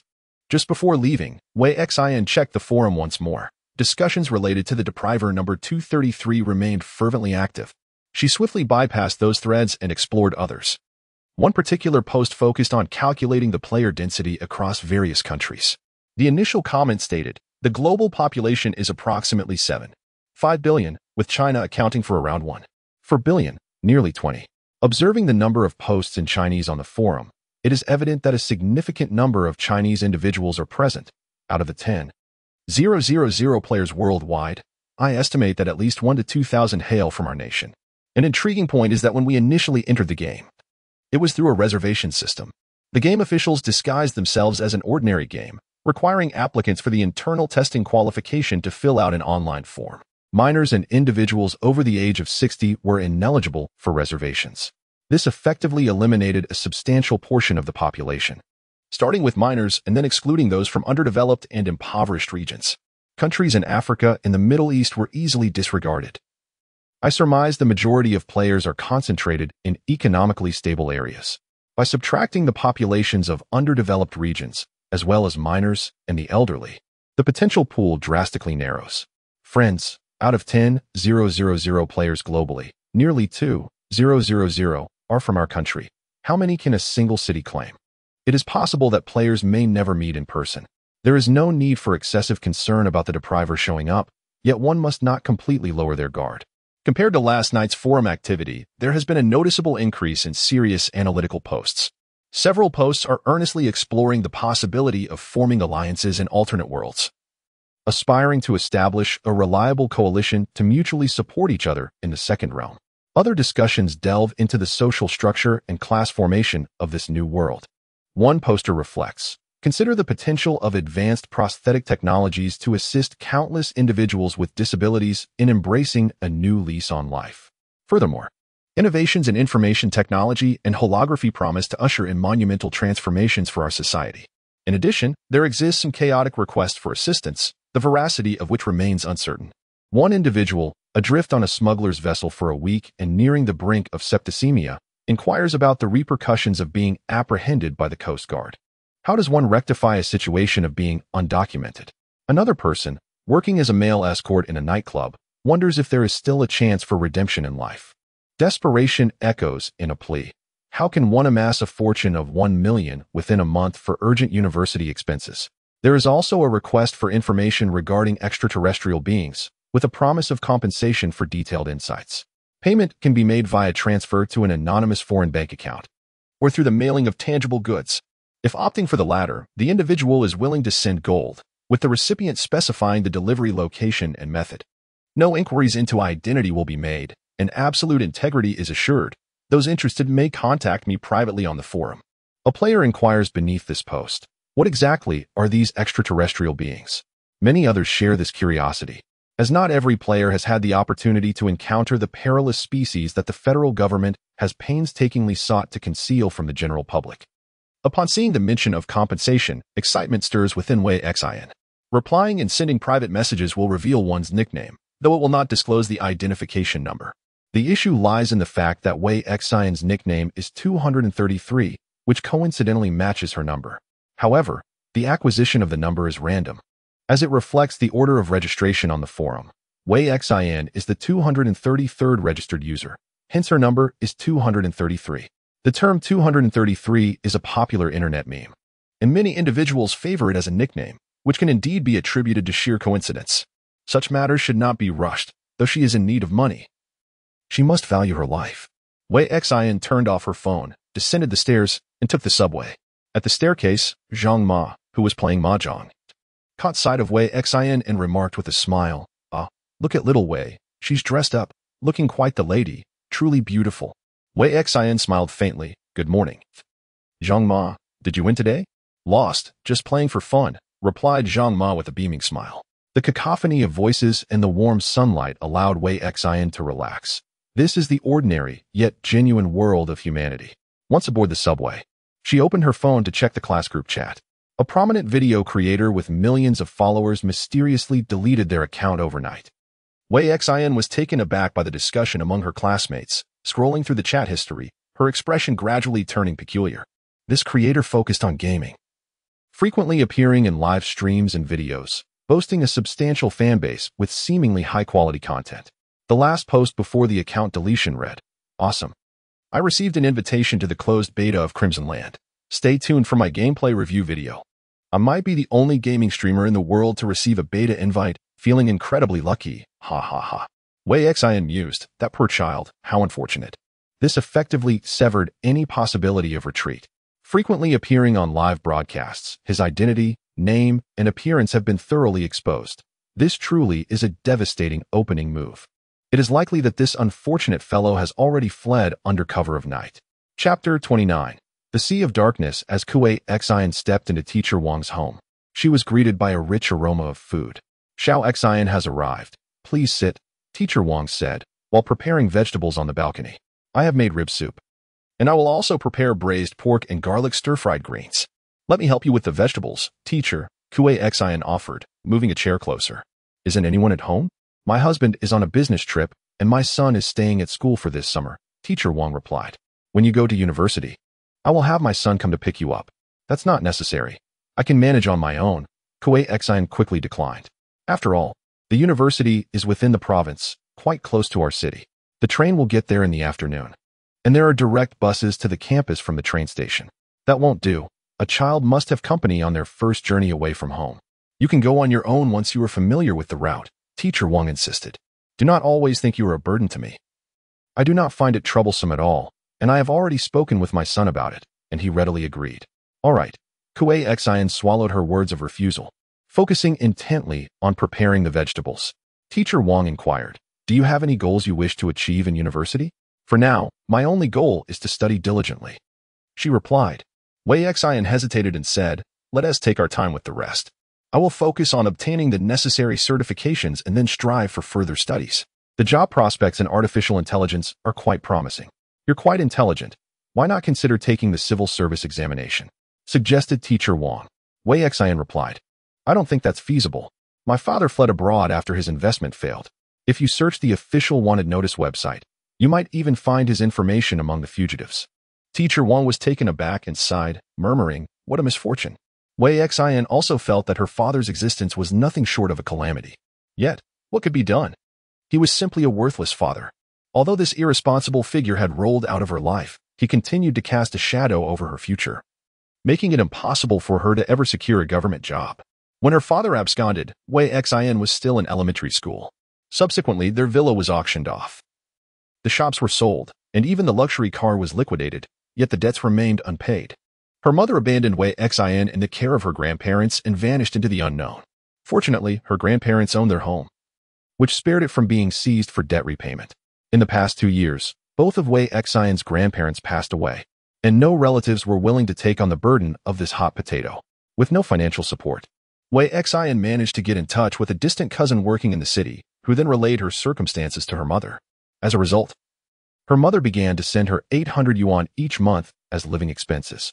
As for whether her mother had remarried, how she was faring, or in which city she resided, Wei Xian remained completely in the dark. The monthly bank transfer records were the sole link between her and her mother. In her mind, both her father and mother exist merely as symbolic figures, devoid of any meaningful connection or emotional resonance. Perhaps this is a manifestation of the body's protective mechanism. Wei Xian recalls the time when her family first encountered turmoil, She felt immense fear and a profound sense of injustice, crying incessantly. Yet, her tears bore no fruit. No one consoled her, and if she cried too much, her grandparents would chastise her. Ultimately, she ceased to weep. It was not that she had learned to endure or restrain herself, but rather that she had become emotionally numb, devoid of any feelings whatsoever. Regardless, she always found ways to survive. If all else failed, she could resort to a welfare institution. Once she reached adulthood, she could seek employment and rent a basement to live in. In the modern world, starvation was an unlikely fate. This was the most pessimistic scenario she could envision after gaining a modicum of understanding. In reality, her circumstances were far more favorable than her bleakest predictions. She inherited an old house from her grandparents, and after completing her compulsory education, she excelled academically and gained admission to a prestigious high school. With the support of her school and the care of her teachers, she persevered through 3 challenging years of high school, ultimately emerging triumphant by securing a place at a commendable university. With unreliable parents, she relied solely on herself. Her teacher, Mr. Wang, had never inquired about her father's current situation. His tone was gentle. It had been nearly a decade since they last communicated. Perhaps he had succumbed to a serious illness abroad. Kuei Xian speculated soberly that he might have absconded with funds, lacking a legitimate passport, green card, or social security. In a foreign land where he was a stranger, she vaguely recalled her father's poor command of English. And it was entirely plausible that he had been deceived and sold into forced labor in a mine. In foreign lands where firearms are not prohibited, the likelihood of encountering unforeseen circumstances is significantly greater than in our homeland. He may have perished in some obscure corner. In any case, I unilaterally believe that my father has departed from this world. Teacher Wang. This child genuinely wishes for her father's demise. However, anyone burdened with such a scoundrel of a father would share that sentiment. With affectionate intent, Teacher Wang served a portion of braised meat to Wei Xian and ladled a bowl of fragrant rib soup for her, saying, "Eat more, little Xian. Look how thin you've become." After finishing this meal at the teacher's home, Wei Xian engaged in conversation with her for a while. By 2 o'clock, she departed to the address provided by her teacher to tutor a young girl. In truth, the girl was not much younger than Wei Xian. She had taken a year off from school due to illness during her first year of high school, and upon returning, had struggled to keep pace with the curriculum. Being in the throes of a rebellious adolescence, she disregarded her parents' words, loathed studying, and often quarreled with her teachers. Her parents, at their wits' end, sought a tutor who not only excelled academically but was also close to her age, hoping to make learning less resistant for her. In this day and age, the fees for university student tutors in the city where Wei Xian resided typically ranged from 50 to 100 yuan per hour. Wei Xian's remuneration was 80 yuan per hour, which was certainly not negligible. Arriving at the young girl's residence at the scheduled time, Wei Xian rang the doorbell and patiently awaited its opening. With her exceptional hearing, she discerned faint footsteps behind the door. The peephole was obstructed, and someone was peering through it. "Is anyone there?" "I am Wei Xian, sent by teacher Wang Yin to tutor Su Rong." She stated her purpose. After a few moments of waiting, the door remained closed, leaving Wei Xian puzzled as she gazed at the blocked peephole and knocked once more. Rong, why haven't you opened the door?" inquired the woman inside the house. "I wanted to confirm who was at the door," mumbled the girl behind it. With a creak, the door swung open. A strikingly beautiful girl stood before Wei Xian, scrutinizing her. "Hello, I'm Su Rong. I didn't see who you were earlier, which is why I hesitated to open the door." "Hello, I'm Wei Xian," she replied, nodding in acknowledgement. Su Rong's mother, carrying a platter of freshly cut fruit, warmly welcomed Wei Xian into their home. "So you're Wei Xian? Please, come in and make yourself comfortable. I have been friends with your teacher, Wang, for quite some time." "Hello, Andy," Wei Xian said politely. "Your daughter is primarily looking to improve her mathematics skills. My math grades are decent, and I will do my utmost to help her solidify her foundation, making her senior year less burdensome. There's no rush. Take a moment to relax. It's quite warm outside. Have some fruit and cool off," Su Rong's mother invited, gesturing towards the sofa. "Our Rong has struggled with her math grades. We've switched tutors several times, yet her performance remains stagnant, which worries me." Su Rong couldn't help but interject, "Mom. Despite being of similar age, anyone would perceive Wei Xian as the elder if they stood side by side." This was due to Wei Xian's mature demeanor and gaze, which reflected the essence of adulthood. In contrast, Su Rong, sheltered in a loving home and untouched by the demands of the outside world, embodied the youthful spirit her face tinged with a hint of innocence. Unable to conceal her emotions, I will discuss Su Rong's academic progress with her shortly. After some contemplation, Wei Xian suggested that they should have a trial lecture today, as it was essential for them to adapt to each other's teaching and learning styles. Su Rong's mother readily agreed. Wei Xian, however, was not particularly adept at interacting with elders. Her experience in such matters was quite limited. After a rather awkward 10-minute exchange of pleasantries, Su Rong could no longer endure it. She stood up and said, "Sister Xin and I are going to study in the room, Mom. Didn't you mention that time is precious?" She found it uncomfortable to address Wei Xian as Teacher Wei Xian, considering their minimal age difference. Yet refraining from doing so would seem disrespectful. Thus, Su Rong cleverly opted for the compromise of calling her Sister Xin. Her mother was overjoyed by her daughter's initiative to study and quickly responded, all right, you two go ahead. Turn on the air conditioning and bring the fruit platter into the room." Wei Xian felt an immense sense of relief and promptly followed Su Rong out of the living room. Why do adults always have so much to say? Once Su Rong closed the door to her room, she decided to disregard the previous conversation and focus on studying. To be frank, I scored 30 points in my mathematics final exam, and 20 of those were pure guesses. I heard from Teacher Wang that you are not fond of mathematics.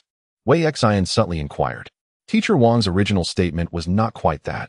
She had mentioned that Su Rong displayed a slight aversion to studying. Naturally, Wei Xian could not express this sentiment directly in front of Su Rong, so she opted for a more tactful approach. As Su Rong's cheeks flushed, she admitted, "It's not that I dislike it." Wei Xian took Su Rong's pristine mathematics textbook, devoid of any notes or corrections, and remarked, "With only a year left until the college entrance examination, it seems unrealistic to elevate your math score to above 100. However, with diligent effort, achieving scores in the 60s or 70s is still within reach. Most individuals in the world are not prodigies. Those of average intelligence constitute the majority. Su Rong is not a genius. Her foundational knowledge in high school mathematics is virtually non-existent, making it quite challenging for Wei Xian to assist in her improvement." "Are you an art student?" Wei Xian inquired. "How much time do you dedicate to your art studies daily? I can help you allocate time for practice." "I study acting." Su Rong hesitated, "But I no longer wish to pursue a career in the arts. I want to take the regular college entrance examination instead." "Have you discussed this with your parents?" Wei Xian asked, puzzled. "No, I haven't," Su Rong replied. "I once aspired to be a star, but now I feel that being a celebrity may not be as wonderful as I imagined. In any case, if given a choice, I would prefer a simple, ordinary job." Wei Xian could only respond, "Given your current academic performance, following the regular college entrance examination path may prove to be somewhat difficult." Su Rong expressed her frustration. "I know. I'll do my best to study, Sister Xian. With only a year remaining, if I don't give it my all, I will never know where my limits lie." This earnest display of determination left Wei Xian perplexed. There was no evidence of Su Rong's disdain for learning. Surely, Teacher Wang would not deceive her regarding Su Rong's attitude towards education. Had Su Rong truly come to a realization? With her remarkable appearance, if she were to apply meticulous makeup and styling, she would rival any star in beauty. A star. A sudden spark illuminated Wei Xian's mind as she recalled where she had seen Su Rong's visage before. It was on the projection advertisement screens of the second world. With a sense of curiosity, she had observed the billboards lining the streets, where countless faces, both real and virtual, danced before her eyes. Among them, Su Rong's countenance bore a striking resemblance to that of a certain advertising star from the second world. It was no wonder that when Wei Xian visited her home, Su Rong peered through the peephole with suspicion. Nor was it surprising that a disenchanted student suddenly transformed her outlook, finding newfound determination to strive for academic success. It appeared she had undergone the merciless baptism of the second world. Wei Xian surmised that Su Rong might very well be a player herself. Chapter 30. The Sea of Darkness. Indeed, Su Rong's foundation in high school mathematics was woefully inadequate. She could manage the first 2 multiple-choice questions, though not necessarily correctly, and was utterly lost when confronted with complex problems, only able to scribble a single solution. When Wei Xian inquired about her understanding of functions, Su Rong admitted to having virtually none. Upon asking if she could solve triangles, she confessed her inability, and as for conic sections, she was completely oblivious. With each question Wei Xian posed, Su Rong's sense of inadequacy deepened, feeling as if she were a fool, brimming with shame and wishing to lower her head to the ground. Wei Xin selected a moderately challenging worksheet from Su Rong's summer homework for her to tackle. In just 15 minutes, Su Rong completed it, for the limited questions she could answer were few, allowing her to write at an astonishing pace.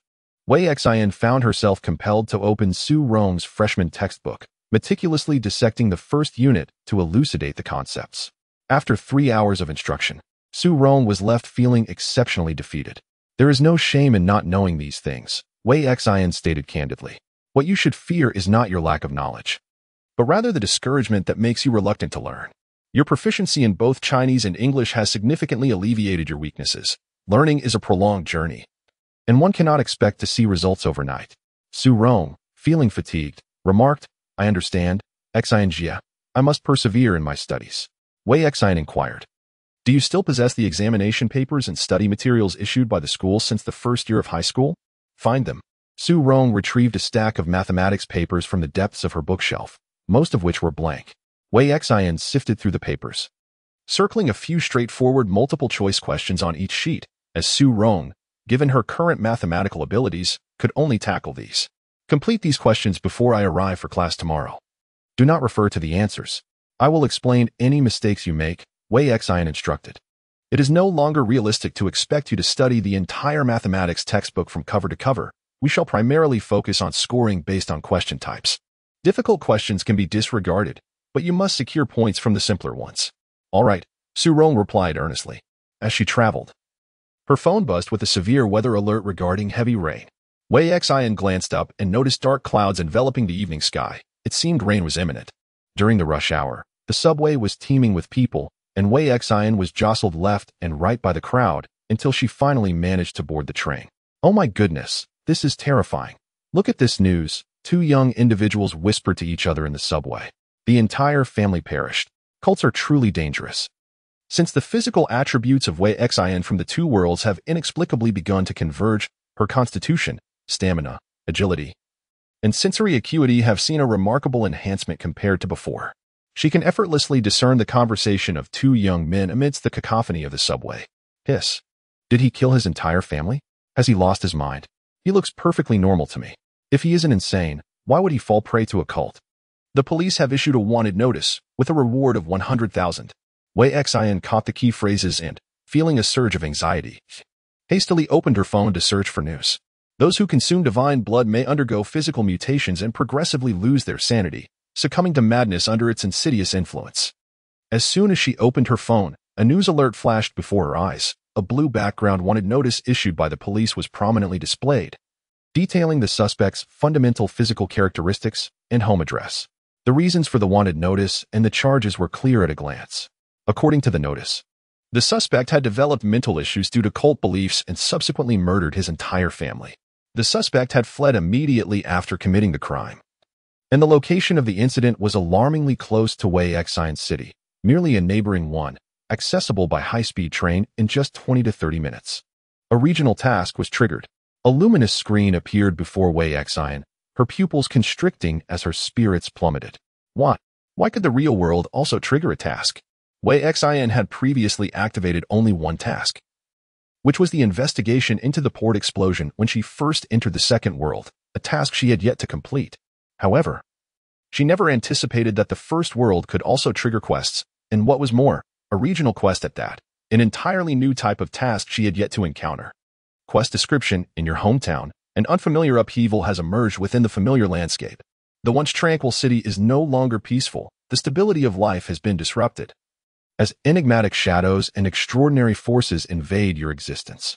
In order to restore tranquility and stability to your homeland, you may feel compelled to investigate this dreadful occurrence. As a regional quest, you are not the only one to receive this invitation. Other players residing in the same area have also been alerted to the task. You may choose to collaborate with them or conduct your investigation independently. Acceptance of the quest entails a degree of risk, while refusal offers temporary safety, as the likelihood of trouble seeking you out is merely a small probability. Quest objective: investigate the cultist murder case. At this moment, Wei Xin could no longer hear the cacophony of voices within the subway car. The distinction between the first world and the second world was diminishing, creating a sense of unease within her. 2 worlds, 2 realms of play, Cyber Online and Earth Online. The reality in which Wei Xian existed was shifting, becoming increasingly foreign to her. It was as if, while her two corporeal forms were on the path to assimilation, the first world and the second world were also converging toward a singularity. She contemplated that the phenomenon of bodily assimilation may not be exclusive to her. Rather, it could be a shared experience among all players. However, the majority of the other players were ordinary individuals, their physical capabilities not experiencing the same exponential growth as hers. Was his mind, too, teetering on the brink of madness like that of the cultists from those secretive sects? Could the murderer, who had slain an entire family and fled under the cover of night, possibly be a player? The torrential rain compelled her to reminisce about the initial days following her transition to the second world, when the city of Black Sea was perpetually drenched. Upon entering her home, she promptly retrieved her phone to check the forum. Let us exchange code words. Jingchu region, regional task. 1L, matched. I'm in the southern part of the province, several cities away from where the incident occurred, yet I still received a notification for the task trigger. How extensive is the coverage of this regional task? Did players throughout the province receive it? 2L, it might be province-wide. I received it as well. Will anyone dare to accept the task? It's too perilous. 3L, does anyone know how many players are in the entire Jingchu province? 5L, what are you all talking about? What regional task? 6L, this is terrifying. Is this still the hometown we know? I'm frightened. Everyone. Danger is too close for comfort. For the first time in my life, my hometown feels so alien. Returning to the first world has not distanced us from danger. On the contrary, peril has encroached upon our lives with the return of the players. This is not the reality our world should embody. Wei Shi turned off her phone, changed her clothes and shoes, and stood by the window, gazing out at her city. Amidst the hazy veil of rain, the neon lights glimmered brilliantly, while the grand bridge spanning the river was adorned with colorful tubes of illumination. Cars on the road flickered their headlights, navigating through the congested thoroughfare. Yet, she found herself ensconced in a dim and dilapidated old neighborhood, where beneath her lay a crumbling stone pathway and a broken streetlight, starkly contrasting with the bustling urban landscape. The pace of this era's development was staggering, presenting a city with two disparate faces, one resplendent and the other in disarray, coexisting simultaneously. In that fleeting moment, Wei Xian experienced a profound sense of disorientation, as though she were still in the city of the Black Sea, rather than her own hometown. Wei Xian harbored an aversion to this second world. She did not wish for the reality she inhabited to be tainted by the elements of this alternate realm. Awakened ones, those of otherworldly blood, secretive cults, and their followers, these entities ought not to exist. Yet, they were inexorably transforming her world into something unrecognizable, and she too had become a mere shadow of her former self. The world had slipped from her grasp, her life's trajectory had spiraled beyond her control, and her once tranquil existence was now a distant memory. Wei Xian was adept at planning her studies in life. She required mastery over her time and arrangements to find solace. However, fate had become an untamed steed, galloping beyond her command. Nevertheless, Wei Xian resolved to safeguard this sanctum with all her might, not for a mission, nor for others, but solely for herself. To this end, she would meticulously eradicate the elements that sullied her existence. I accept the mission, she whispered silently within her mind. You have accepted the mission. Mission progress, 0. Wei Xian discerned a peculiar characteristic of the task outlined by the game system. It provided no explicit directives. It spoke of investigation, yet refrained from addressing resolution. In layman's terms, the tasks issued by the game system merely provided direction for the task executors. There are no restrictions imposed by the game system regarding whether the completion of these tasks involves eliminating a target or necessitating additional actions. This significantly enhances the freedom of action, allowing Wei Xian to undertake any endeavor she desires. The task assigned to her serves as a reminder, a warning, a clarion call indicating that her life has irrevocably changed.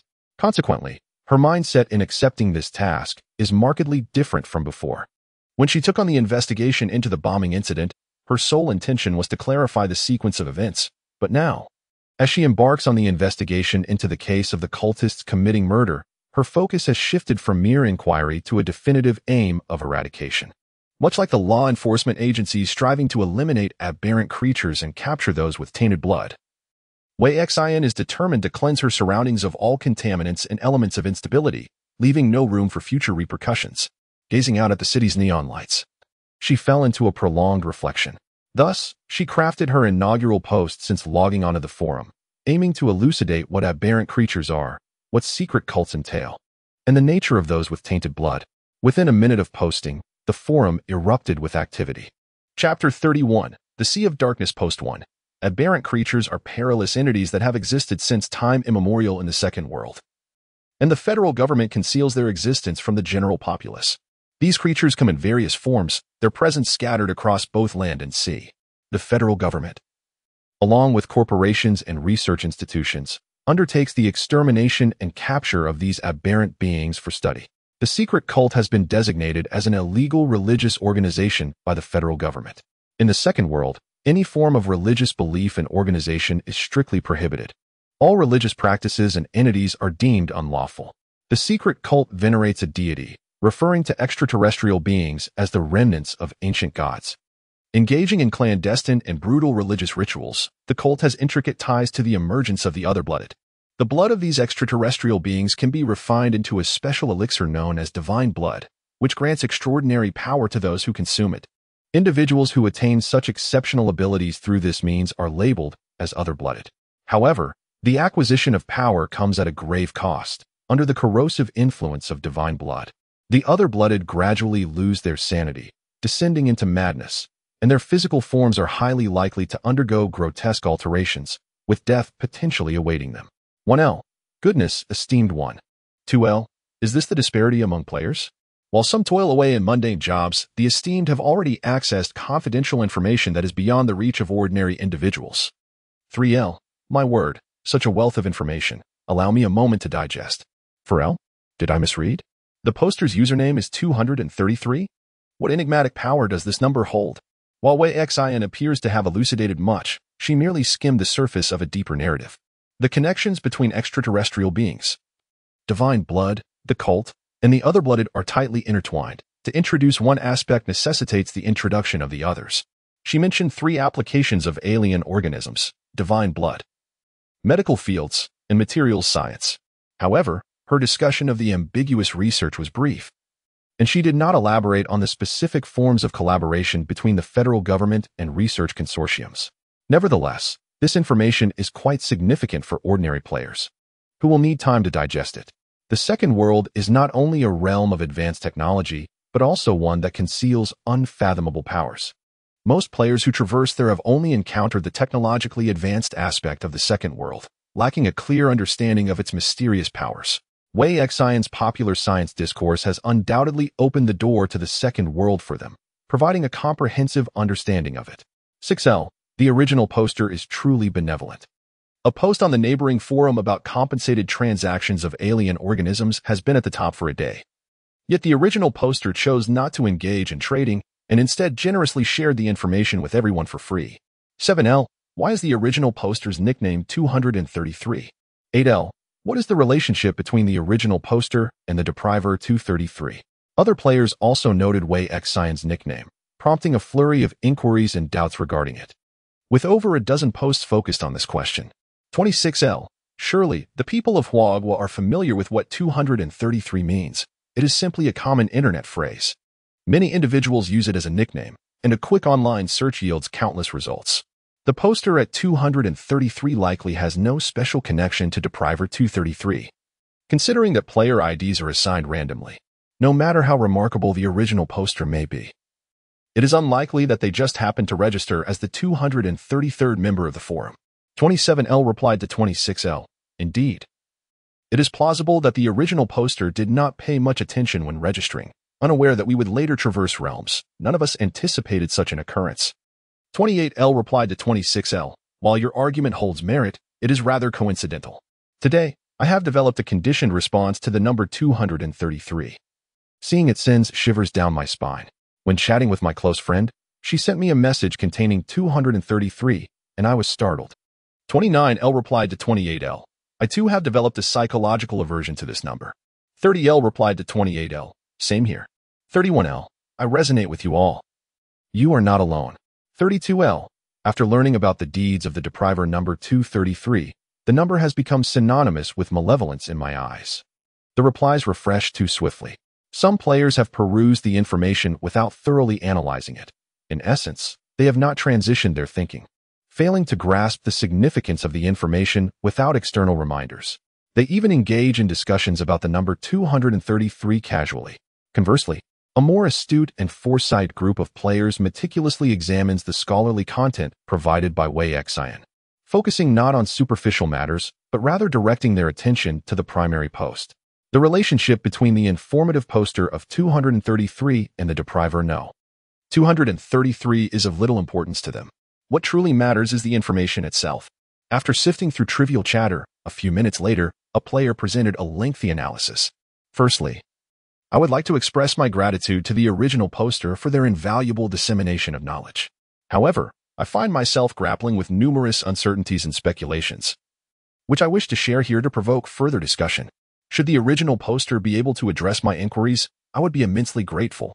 It is said that extraterrestrial beings have existed in the second world since time immemorial. But precisely how long is this time immemorial? My studies in various mythologies and folk cultures have led me to understand that humanity often tends to mythologize its own historical narratives.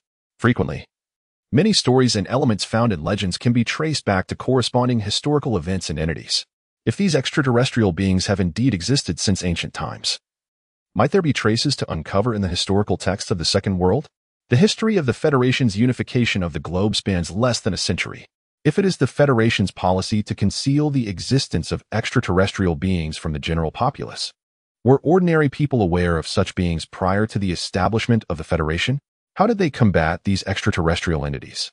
The original poster mentions that the Federation government, along with corporations and research institutes, undertakes the eradication and study of these beings, which suggests that their combat capabilities may not surpass those of modern weaponry and awakened individuals.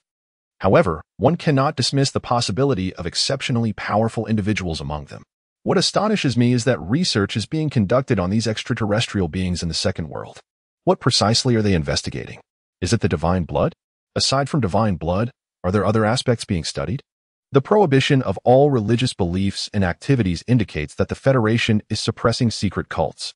The emergence of blooded individuals is likely closely tied to these clandestine groups.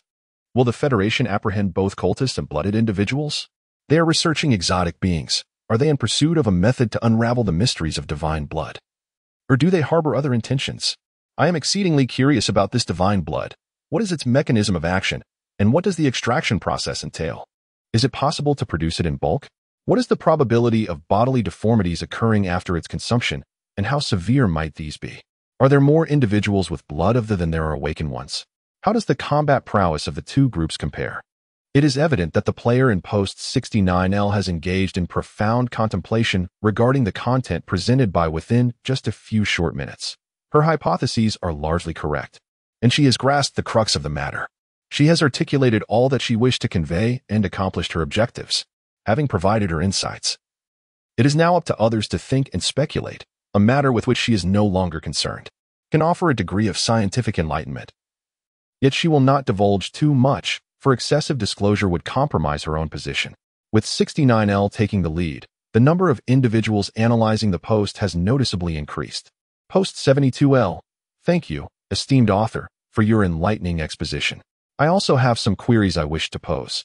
Is the deity worshipped by the secret cult genuine? Or is it merely a religious symbol? In our first world, all religious deities are fictitious. Might there be a real God governing his followers in the second world? Post 73L, goodness, do not frighten me. The notion of feudal superstition in a technologically advanced cyberpunk world feels exceedingly bizarre. Post 74L, given that such phenomena as crossing over have occurred, is it so strange for there to be gods in the second world? Post 75L, I have been an atheist all my life, yet recent events have shattered my worldview, causing my beliefs to waver. Post 76L, ever since my transition to another world, my perspective has been continually dismantled and reconstructed. 89L, esteemed author, are you present? Have you taken cognizance of the regional assignment pertaining to the Hubei province? Could the act of exterminating the fugitive zealot be connected to the clandestine society within the second world? Is this perpetrator a player? 90L replied to 89L, what are you babbling about? 91L replied to 90L, consult the internet for news articles. The keywords are cult and family annihilation. 92L, I have perused the aforementioned news.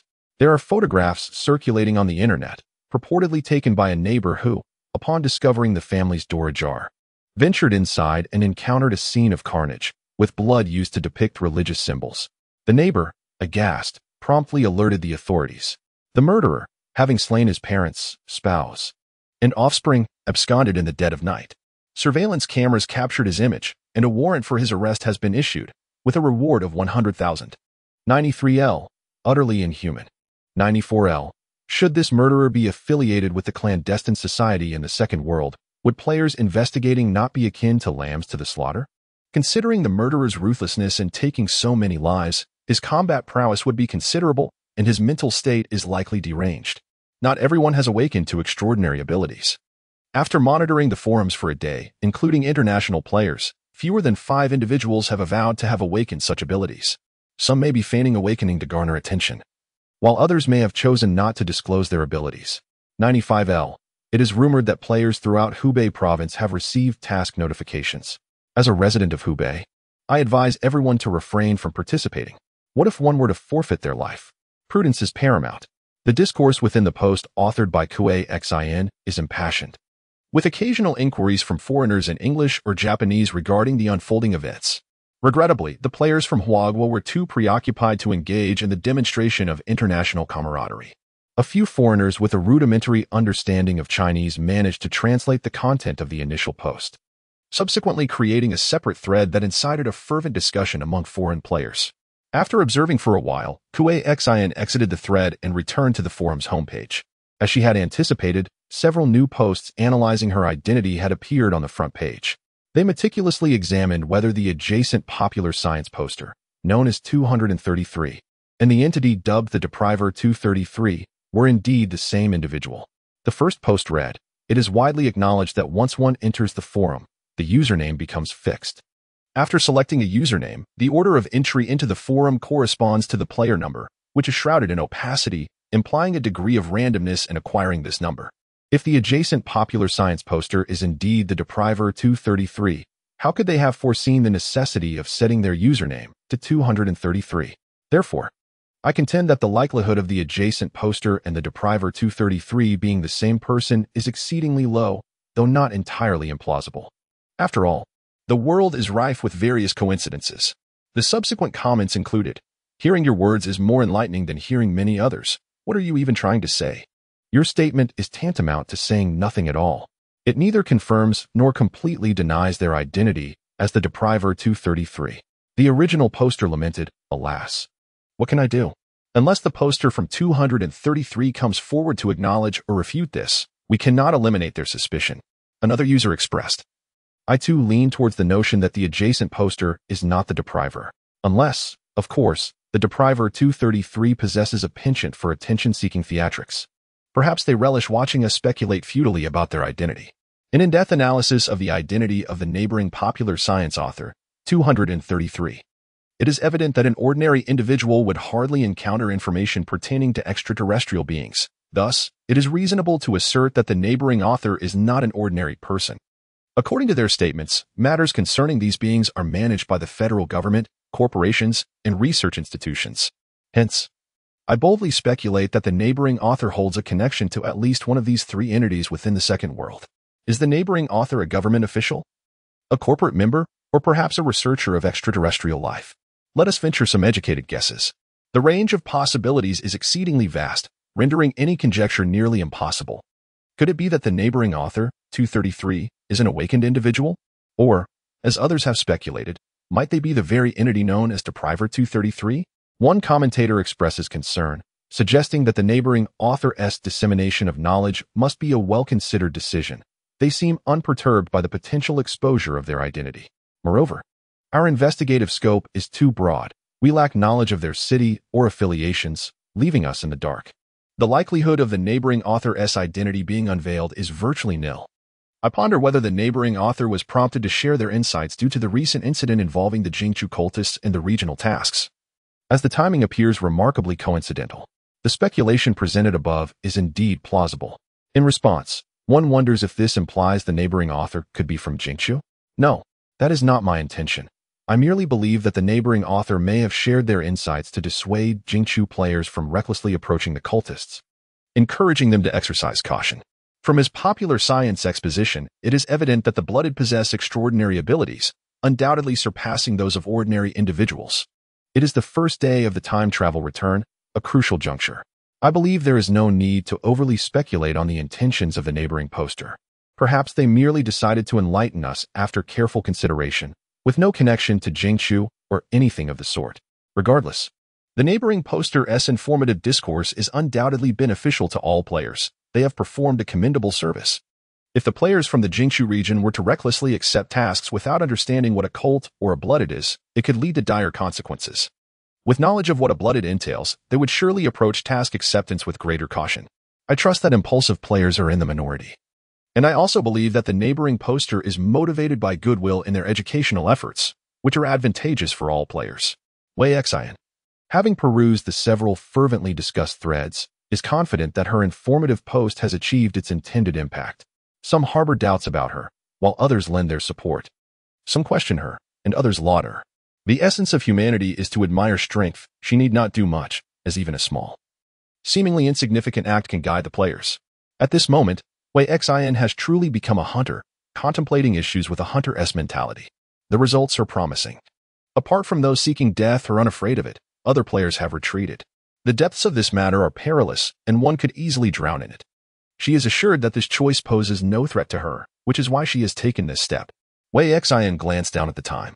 Today is Thursday. She has a lecture to give to Su Rong tomorrow, and will be resting on Saturday and Sunday. For 2 days, she hunted a single prey. The time frame somewhat constrained and the challenge formidable.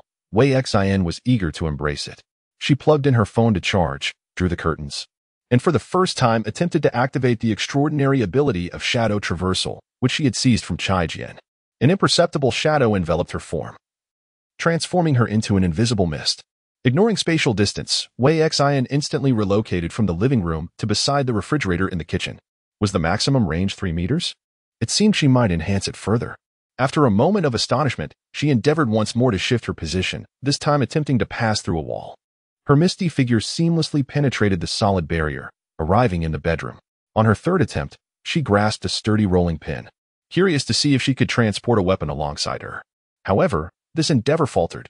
While her body traversed, the rolling pin remained behind. Having passed through her vaporous form at the moment she activated her ability, Wei Xian pondered, was the determining factor weight or volume? The clothing she wore could be taken along. After some contemplation, she exchanged the rolling pin for a knife. This time, the shadow traversal succeeded, with the knife vaporizing alongside her body as they crossed into a shadowed expanse. It appeared that volume was the influencing factor. Only smaller objects could be transported through the shadows. The shadow traversal she had appropriated from Chai Jian was merely of E rank, should its level improve. The range of movement would likely expand, allowing for the transport of larger items. Nonetheless, even in its current form, shadow traversal was an invaluable skill for survival. After diligently practicing shadow traversal for 2 hours, Wei Xian progressed from imprecision to precision in her traversal coordinates. Through numerous attempts, she determined the specific volume of objects she could carry. Furthermore, in a state of bodily vaporization, she could pass through most materials without the fear of being pierced by a blade. However, it appeared that honing her extraordinary abilities excessively drained her stamina, leading to an accelerated hunger. After 2 hours, in a state of extreme hunger, Wei Xian's attempt to activate her powers faltered. Her body flickered momentarily, without successfully traversing. No wonder Silver Face had such an insatiable appetite. Reflecting on this, Wei Xian prepared herself 2 bowls of noodles and nestled in 2 fried eggs. It was essential to eat well, for a full stomach would enable her to continue her practice. A hunter must sharpen their tools to strike swiftly and accurately at their prey. In the course of her repeated training in extraordinary abilities, Wei Xian stumbled upon an awkward truth. If she were to don no clothing, the volume of objects she could carry would increase. This revelation came about when she ingeniously acquired an expired fire mask from the neighborhood guard, intending to conceal her face entirely to avoid revealing her identity during her endeavors. As she planned her actions, she prepared long garments to cover her body. With her attire ready, she donned the mask, dressed, and armed herself, only to find that she could not manage to carry her long boning knife. She had to resort to a smaller, more compact dagger to make it work. Subsequently, she endeavored to adjust the garments and accessories she wore, ultimately concluding that clothing also contributed to the volume of portable objects during her shadow traversals. To carry a greater arsenal, she would need to don fewer garments and minimize her equipment. It became evident that one should not harbor excessively high expectations of E-level extraordinary abilities. How she longed for a firearm, compact in size, lightweight, and easy to transport. It would facilitate a seamless shadow traversal. Regrettably, acquiring a gun was beyond her reach. Lacking a firearm, she had to focus her efforts on procuring suitable weapons. Wei Xin could not forego her clothing and mask for disguise. She had to devise a means to obtain an effective weapon. She procured a sheet of paper and enumerated her options: spring knife, trident dagger, Swiss Army knife, butterfly knife, and dagger, all of which were appropriately sized and possessed commendable lethality. The dilemma, however, was that these blades were regulated items, and without proper channels, they were virtually unattainable. Upon completing her list, Wei Xin opened an online shopping application to search for knives. As anticipated, the majority of search results yielded nothing but emptiness, even when items were available. They were merely unsharpened toy knives. The butterfly knife enjoyed considerable popularity among the youth, with numerous vendors online. Yet most purchasers sought them for show rather than for their actual combat efficacy. Although some high-end knives met the requisite standards, Wei Xin hesitated, contemplating a purchase. This dilemma was indeed complex. Furthermore, the most pressing issue was not merely the acquisition of weapons, but the fact that they could not pass security checks. Wei Xin had initially intended to buy the knives and have them shipped to a neighboring city, planning to collect her parcel from a designated express delivery point after taking the high-speed train, thereby perfectly circumventing security inspections. However, every customer service representative expressed their inability to sharpen the blade, leaving Wei Xin in a state of distress. She could only shift her focus to kitchen knives, which, if of high quality, could be remarkably sharp and would arrive in a ready-to-use condition, exhibiting commendable strength and resilience. After much deliberation, she selected an online store located within her province, known for its highly rated Damascus kitchen knives. Upon reviewing the prices, she found them to be within her acceptable range. Before completing her purchase, she inquired with customer service, "Is it prone to dulling?" The representative assured her, "Our knife materials are guaranteed to be of high quality, so dulling is not an issue." Wei Xin continued, "How does it perform when cutting meat?" The response was, "It's incredibly smooth, dear." She then asked, "What about chopping bones?" The representative advised, "It's best to avoid chopping large bones, as the knife requires maintenance. However, it excels at deboning along the seams. Everyone who has used it has sung its praises." Curious about the connection between the blade and the handle, she asked, "How secure is the connection? Will the handle come off?" The representative replied, "We have never received any complaints regarding this. Our craftsmanship in connecting the handle and blade is among the finest in the industry, so you can purchase with confidence." Wei Xin then inquired about the shipping speed. The representative stated, "Delivery within the province takes 2 to 3 days, and if you're nearby, it can arrive in just 1 day."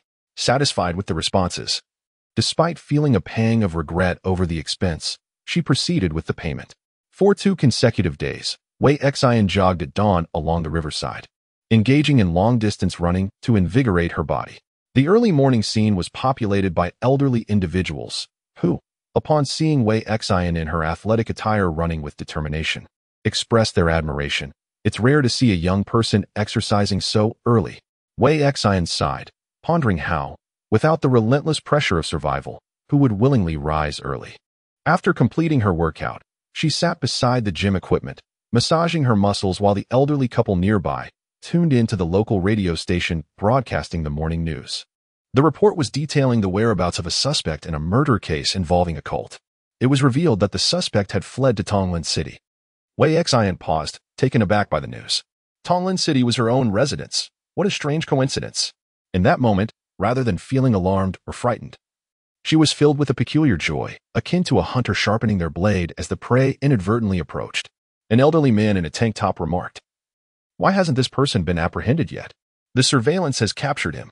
Who knows? Sai, we might need to stay indoors for a while." "A murderer has come to our area," replied the woman, fanning herself with a palm leaf. Wei Xin ceased listening to the broadcast and instead pulled out her phone to search for news updates. She even ventured to a nearby convenience store, purchasing a bottle of water and some snacks with cash, consuming them as she strolled, her demeanor remarkably calm and devoid of any panic.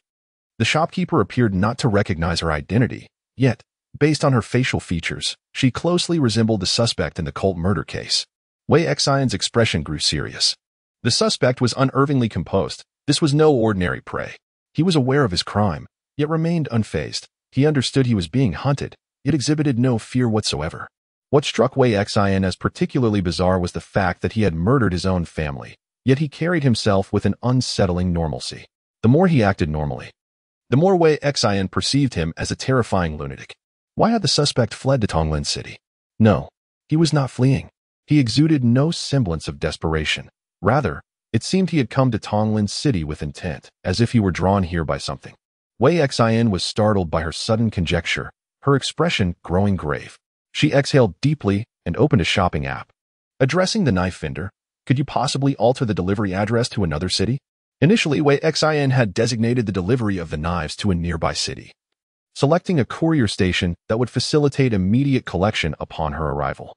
However, plans are often subject to change, yet this was a fortuitous alteration. Conducting a cross-city investigation into a murder case proved far more challenging than one within her own city. Tonglin City was her domain, the locale with which she was most familiar. The suspect's deliberate arrival here would considerably ease her endeavors. Tonglin City was a sprawling metropolis with a vast resident population, making the task of locating a criminal suspect among the throngs akin to finding a needle in a haystack. She felt certain that the suspect in the case of the murdered believers had come with her in mind. With so many cities available for him to choose from, why had he selected her city? A chill ran down Wei Xian's spine. You have enhanced your innate talent. Your inherent ability, danger avoidance, has evolved into absolute prediction. Absolute prediction. You have repeatedly anticipated the course of fate through intuitive warnings, a premonition from the future, a sixth sense honed to its utmost potential. What you can foresee and evade is not merely danger, but also the elusive and impenetrable nature of fate. Each demise leaves an indelible mark upon him. The first death occurred on a Monday, when she unceremoniously propelled him from a towering height, resulting in his utter obliteration. The second transpired on a Sunday. He firmly believed that his previous demise was due to a lack of vigilance, if only he could react swiftly enough and guard against her extraordinary ability to traverse shadows. She would be powerless against him. Yet, reality delivered a resounding slap to Feng Zhi's face as that woman severed his spinal cord, rendering him immobile, and dragged him to the window, casting him down once more. The third incident unfolded on a Saturday. Aware that the woman was hunting him, Feng Zhi, leveraging his prophetic advantage, chose to wait in ambush on her inevitable path. However, she evaded his lethal strike with uncanny precision, countering with a blow that incapacitated him. Feng Zhi harbored grave suspicions that this woman possessed a peculiar sadistic inclination. Each time, she refrained from simply ending his life, opting instead to hurl him from heights, twice. Yet on the third occasion, he was not merely kicked from above, but rather had his spine severed and was unceremoniously tossed into a pond, where she watched him sink, succumbing to asphyxiation. In desperation, Feng Zhi found himself imploring his omniscient and omnipotent deity, beseeching for divine revelation. To procure sufficient insight, he resorted to sacrificing several individuals as offerings to the divine. The deity revealed to him the general whereabouts of that woman. Elated, Feng Zhi hurried to Tonglin City, intent on seizing the initiative. Yet, he met his end once more, once again at the hands of that woman, and once again succumbing to the depths of the pond. If no changes are made, he will inevitably be pursued by that female hunter and subsequently killed. His next death is destined for tonight. Chapter 33. The Sea of Darkness. Feng Zhi realized that he could no longer present himself as an easy target. In previous encounters, he had been foolishly skeptical, believing that the female hunter's attempts to kill him stemmed from his own lack of caution. In the subsequent attempts, he had grown increasingly vigilant. Yet ambushes and preemptive strikes proved futile. The female hunter resembled a flawless killing machine. Even the slightest hint of a flaw in her approach was met with an immediate and lethal counterattack. How could such a person exist in modern society? Was she a professional assassin? What was her identity in the second world? The first time the female hunter attempted to kill him was in Jingshui City, adjacent to Tonglin City, his hometown. He had become engrossed in selecting his next sacrificial target, stealthily searching for prey in the streets for 2 consecutive nights, even managing to kill one victim and conceal the body in a sewer. As dawn broke, he quietly sought refuge in a nearby abandoned building to rest. On that Monday morning, while Feng Zhi was taking a break, the female hunter suddenly appeared and lunged at him with her blade. He attempted to confront her, yet he couldn't even grasp the hem of her garment. Feng Zhi turned to flee, but she seemed to teleport, gliding through the shadows. stalking him like a cat with its prey, deliberately driving him to the rooftop. In the end, he found himself with no escape, receiving a brutal kick that shattered his jaw before being sent plummeting from the building. Fang Zhi had awakened extraordinary abilities after consuming divine blood in the second world, and though he had undergone a transformation that endowed him with remarkable healing capabilities, even then, he would meet instant death upon impact with the ground, his skull fracturing upon descent. Only through his living flesh and blood can he regenerate and heal his wounds. Once dead, his recovery abilities become futile. The date of the female hunter's second attempt to take his life was unexpectedly moved forward by a day, landing on a Sunday evening. At that moment, Fang Zhi awakened to his extraordinary abilities, brimming with potential. Who could possibly kill him? No one could. He was immortal. He attributed his initial defeat to mere misfortune. As long as he exercised caution, avoiding shadowy places and not allowing the female hunter to lead him astray, she would not be able to end his life. On that fateful Sunday evening, Fang Zhi disguised himself to venture to the convenience store for sustenance. However, the elderly shopkeeper, with her failing eyesight, recognized his guise and identified him as a wanted criminal, hastily pressing the alarm button. In a desperate act, Fang Zhi killed the old woman, seized the food, and fled. Then, the nightmare unfolded. By sheer coincidence, the female hunter resided nearby. Hearing the piercing wail of the police sirens emanating from the store, she emerged to investigate. Spotting the fleeing Fang Zhi, she swiftly drew a gleaming kitchen knife from her waist and pursued him. Unfortunately, he had left his large machete behind, ill-equipped for his food run. To compound his misfortune, the night amplified the female hunter's powers as shadows enveloped the surroundings, allowing her nearly unrestricted movement. If he did not adhere to the path she had laid out, she would emerge from behind to strike at his kidneys, delivering a lethal blow that sent Fang Zhi into a frenzy, incapacitated by pain, oblivious to the direction in which he was running. After the female hunter had stabbed him over 20 times, Fang Zhi suddenly realized he had been driven upstairs once more.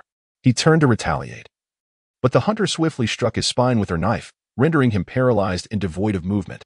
Subsequently, she dragged him to the window and cast him out into the abyss. The female hunter possesses extraordinary abilities, indicating that she must be a player. She hails from the Jingshu region and has undoubtedly received the mission prompt regarding the investigation of the cultist murders. After being killed twice, Fang Zhi is convinced that the female hunter harbors a fierce intent. Her objective is to eliminate him, and indeed, she has succeeded. Consumed by hatred, Fang Zhi is eager to teach her a lesson, aspiring to sacrifice her to the omniscient Lord. Persistence pays off, and Fang Zhi finally manages to track her down. During her first two encounters, the female hunter appeared fully armed, clad in long garments, a mask, and a firefighting helmet. Remarkably, the interior of her helmet was obscured with bandages, revealing only her eyes. Furthermore, she never utters a word. Fang Zhi has never heard the sound of her voice. Whether she is pursuing him, committing murder, or casting him down from heights, she remains silent throughout, focused solely on her lethal mission. After an extensive search, Fang Zhi eventually locates the modest inn where the female hunter resides. It seems she is an outsider, visiting this city specifically to investigate him, thus lacking a permanent residence and opting for a clandestine inn that does not require identification.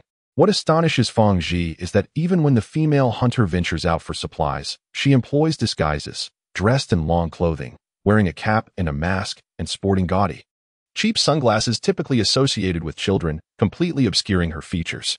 Fang Zhi, unable to discern her true appearance, resorts to purchasing binoculars in an attempt to spy on the inn's windows, only to discover that the curtains remain tightly drawn at all times, leaving no hint of what lies within.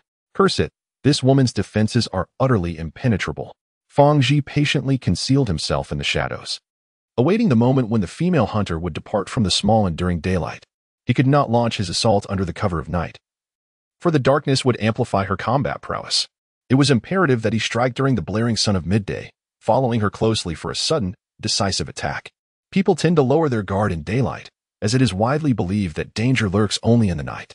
Fang Zhi awaited his opportunity. The sweltering heat rendered the streets nearly deserted, and the elderly seeking respite beneath the trees had vanished. The female hunter ventured out at the peak of noon, when the sun blazed fiercely and shadows were scant. Fang Zhi recognized that his chance had arrived. He understood that the hunter's ability to navigate shadows not only relied on their presence but also had limitations in terms of distance through their previous encounters. He had nearly discerned her maximum range. However, Fang Ji was exasperated to find that the hunter meticulously adhered to the shadows along the walls, avoiding the middle of the road. How could such a woman exist in this world? Is it even human to be this cautious? At long last, an opportunity presented itself at a corner. She was required to cross a zebra crossing, and within a 5-meter radius, there were no flower beds, no tree canopies, no railings, no obstacles whatsoever. A once-in-a-lifetime chance. Fang Ji feigned the guise of a passerby, following her across the street. As they reached the center of the road, he lowered his footsteps and hastened forward, drawing his blade to strike at the female hunter.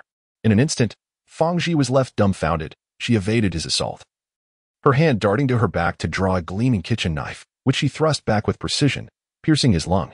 Clang! His blade was deflected. You know me. You are aware of my prowess, the female hunter spoke ominously from behind him. As she uttered these words, she delivered a swift kick to Fang Ji's lower region. His face turned a shade of purple, contorted in agony, as he was sent flying 2 meters away, collapsing to the ground, nearly losing his grip on the knife. This was the first time Fang Ji had heard the voice of the female hunter, cold, clear, and youthful. You seek me as your target. You have followed my trail all this way. Prior to your pursuit, you had already been surveilling my residence, and you deliberately chose to strike in a location devoid of shadows. When did you come to know me? The female hunter wiped the blood from her kitchen knife, revealing a pair of eyes hidden behind comically childish sunglasses, eyes that harbored a deadly intent. Do you possess extraordinary abilities? Did you glean knowledge of me through your supernatural gifts? Fang Ji, intimidated by her keen perception, scrambled to his feet. Run, take your time, I shall savor the hunt, she proclaimed, her mood exceedingly foul and irritable. You forced me to draw my blade in broad daylight, robbing me of the chance to be a law-abiding citizen. I will slay you 1,000 times over. Just as Fang Ji managed to rise, the female hunter knocked him down once more. Each time he attempted to stand, she would send him sprawling again, relentlessly. If he ran faster, she would stab him in the kidney, slowing him down. If he dared to retaliate with his knife, she would ensure he received a wound in both his kidney and leg. He fled several dozen meters, veering unsteadily from the center of the road to its edge, leaving a trail of blood behind him. Fang Ji's psychological defenses crumbled entirely. Bruised and battered, his body healed while acquiring fresh injuries. Please, just end my suffering. Kill me. Fang Ji cradled his head in despair, exclaiming, Please, do not torment me any longer. Why do you demand that I kill you? Are you not afraid of death? The female hunter paused, incredulous. Could it be that you truly fear not death? Fang Ji was left bewildered, pondering the nature of this woman. What kind of creature was she? So astutely perceptive?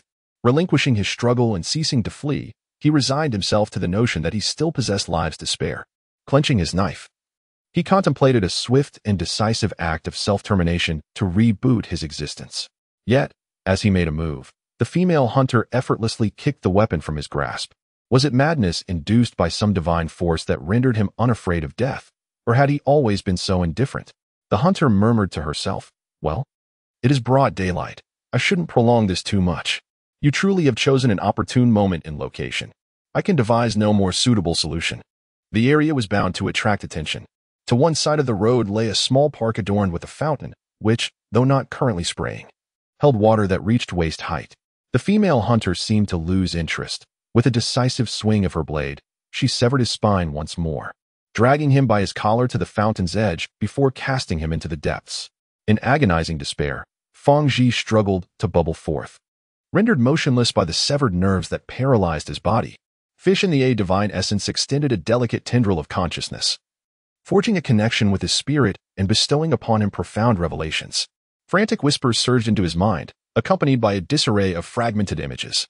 He beheld the visage of the huntress and discerned her whereabouts. She appeared significantly younger than he had envisioned, seemingly no more than 18 or 19 years old. At that moment, she occupied a tastefully adorned room, accompanied by a strikingly beautiful young woman. They sat together at a table, where the huntress appeared to be imparting knowledge to her companion. He absorbed all this information. The cryptic, maddening murmurs receded, and Fang Ji withdrew from his communion with the divine. Blood streamed from his orifices, cascading from his nose. He dabbed at the blood, his eyes bloodshot, and he could not suppress a fit of uncontrollable laughter. Engaging with the divine comes at a price. Those within the secretive cult who have had direct or indirect communion with the divine increasingly succumb to madness. This was Fang Ji's second encounter with the divine, and his expression was a wild mix of ecstasy and frenzy. Kneeling on the ground, he adopted the most reverent posture, exclaiming, "Great and merciful Lord, I thank you for granting your most loyal disciple this revelation." Without delay, Fang Ji set forth, having pilfered a motorcycle from a secluded country road devoid of surveillance. Making his way to Tonglin City. Though the high-speed train would take nearly 20 minutes, he chose to evade monitoring, riding for 4 hours before arriving.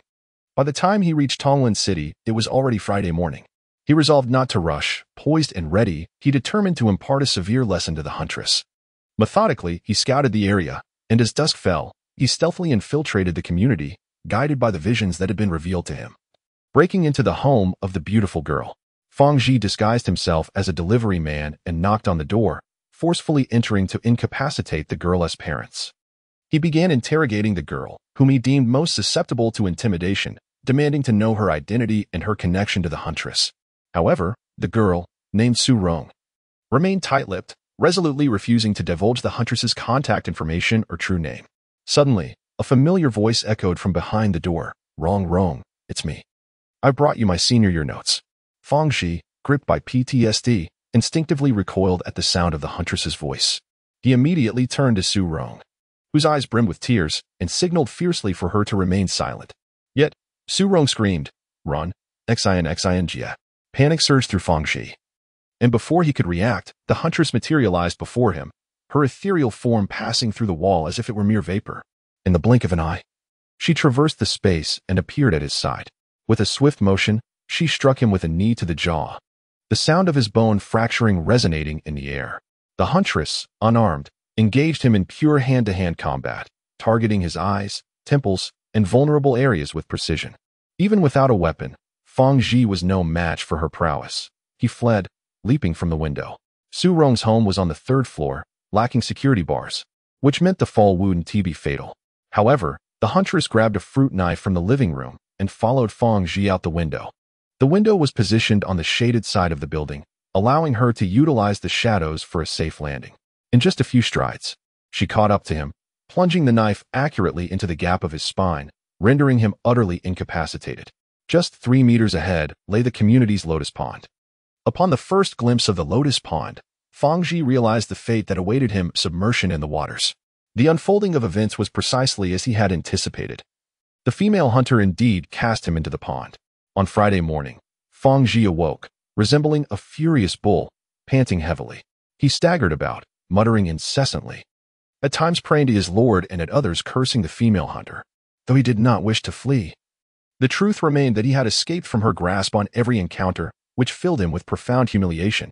"I am not strong enough," Fang Ji murmured. He could easily slay a few ordinary individuals, yet he found himself powerless against the hunter, who was akin to a machine of slaughter. Kneeling in prayer, he implored, "O great and benevolent Lord, if I offer you more sacrifices, can you bestow upon me the strength to vanquish my enemies?" The divine assistance he sought was limited. Resurrection was not granted, and power did not descend upon him. Fang Ji's eyes turned crimson with rage. A gun, he pondered, if only he possessed a firearm. Just one firearm. I could kill her. No, killing her would not suffice. I must eradicate all those associated with her. Chapter 34. The Sea of Darkness. The evasion of danger had escalated to an absolute foresight. According to the game system's description of talents, Wei Xian's innate ability had been upgraded due to her repeated use of intuition to accurately predict future developments. This confirmed that her fleeting thought regarding the suspect in the murder case was not mere paranoia, but rather an established reality. The murderer had indeed come to Tonglin City because of her. What is his purpose? Why has he come to find her? How did he learn of her existence? The showerhead releases water, cascading over her head, seemingly cooling her heated mind. Wei Xian discovers from the police wanted notice that the suspect in the cult murder case is named Fang Ji. She is utterly convinced that she has never crossed paths with anyone named Fang Ji before. Were it not for the task mandated by the system, were it not for Fang Ji's intrusion into Wei Xian's life, their destinies would have remained like parallel lines, forever devoid of intersection. Their sole point of connection is the mission.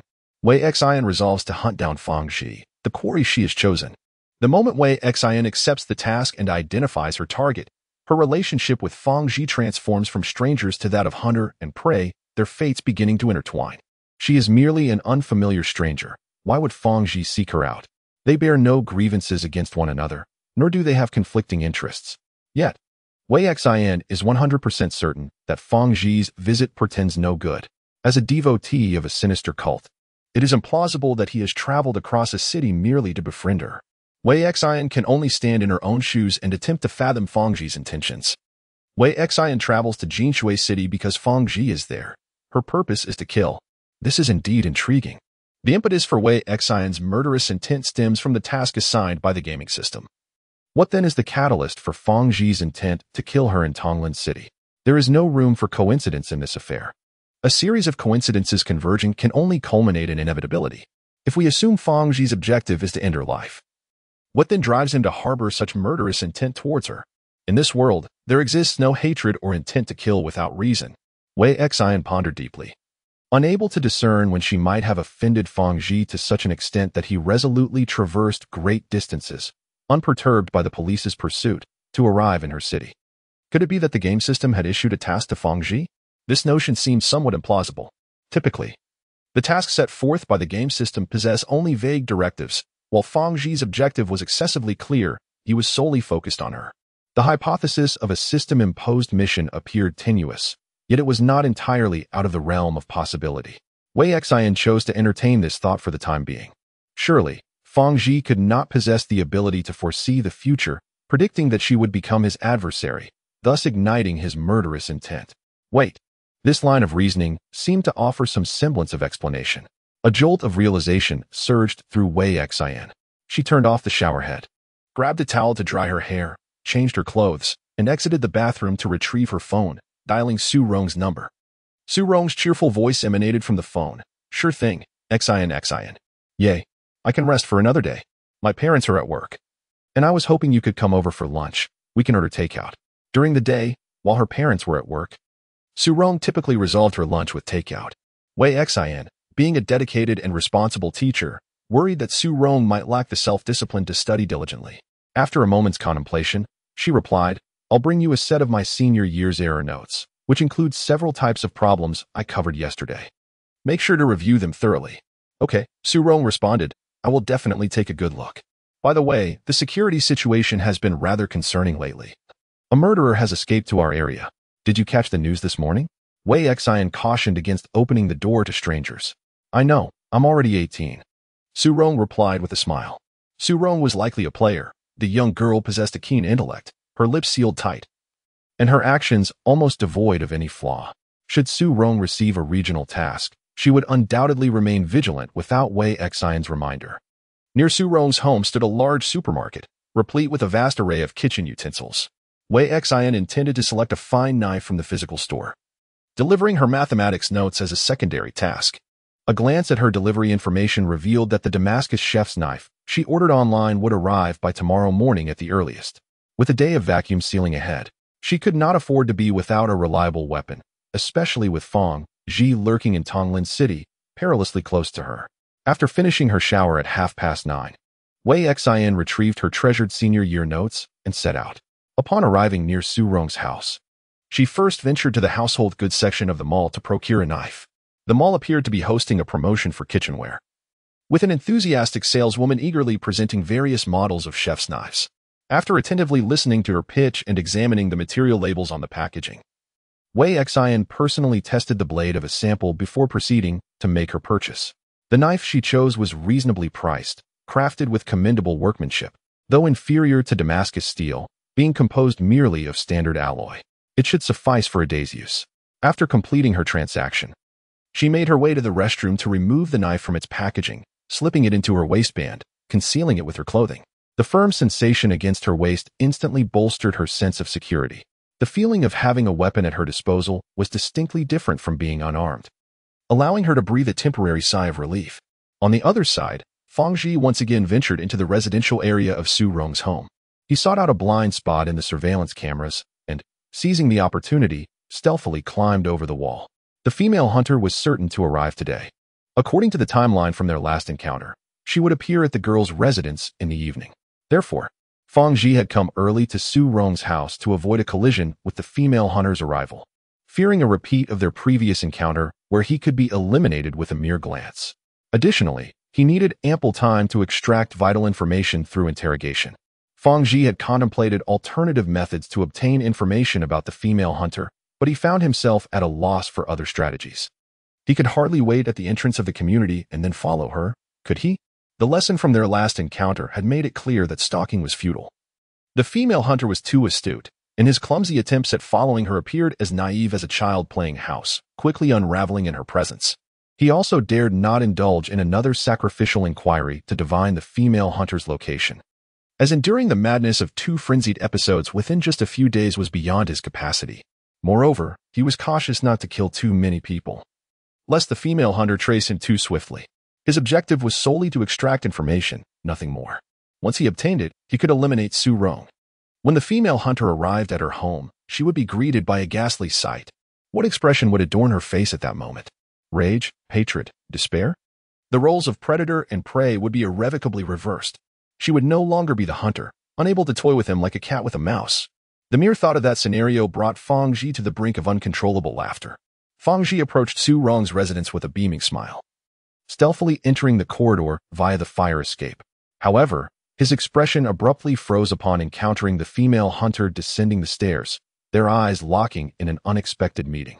Fang Ji exclaimed, "Why is this woman deviating from the usual timeline? Is she really not staying for dinner?" Su Rong replied, "I ordered fried chicken for lunch. Eating a whole serving alone feels indulgent. Sharing it with you would be just right. I also ordered stir-fried rice cakes and milk tea. I can't. I genuinely have matters to attend to," Wei Xin politely declined. "Perhaps next time." "Very well." Su Rong reluctantly retrieved a can of chilled cola from the refrigerator and handed it to Wei Xin. "It's hot outside. You should have something refreshing to cool off." "Thank you." Wei Xin opened the door. "Make sure to organize the mistakes you made yesterday into your error notebook. Remember to review the problems I marked for you. I will assess them in our next class. Oh, and don't open the door for strangers.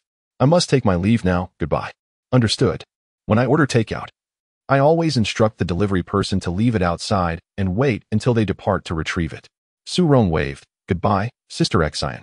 As Wei Xin turned to descend the stairs, she suddenly spotted a man with a hood and sun hat obscuring his features, halting at the stairway. Having faced life-threatening situations multiple times, her instinctive assessment and anticipation of danger had become second nature. With a background in criminal investigation literature, she was well-versed in conducting behavioral profiling. In a mere second, Wei Xin instinctively employed her acquired knowledge to analyze the man standing before her. His arm muscles were prominently defined, exuding considerable strength.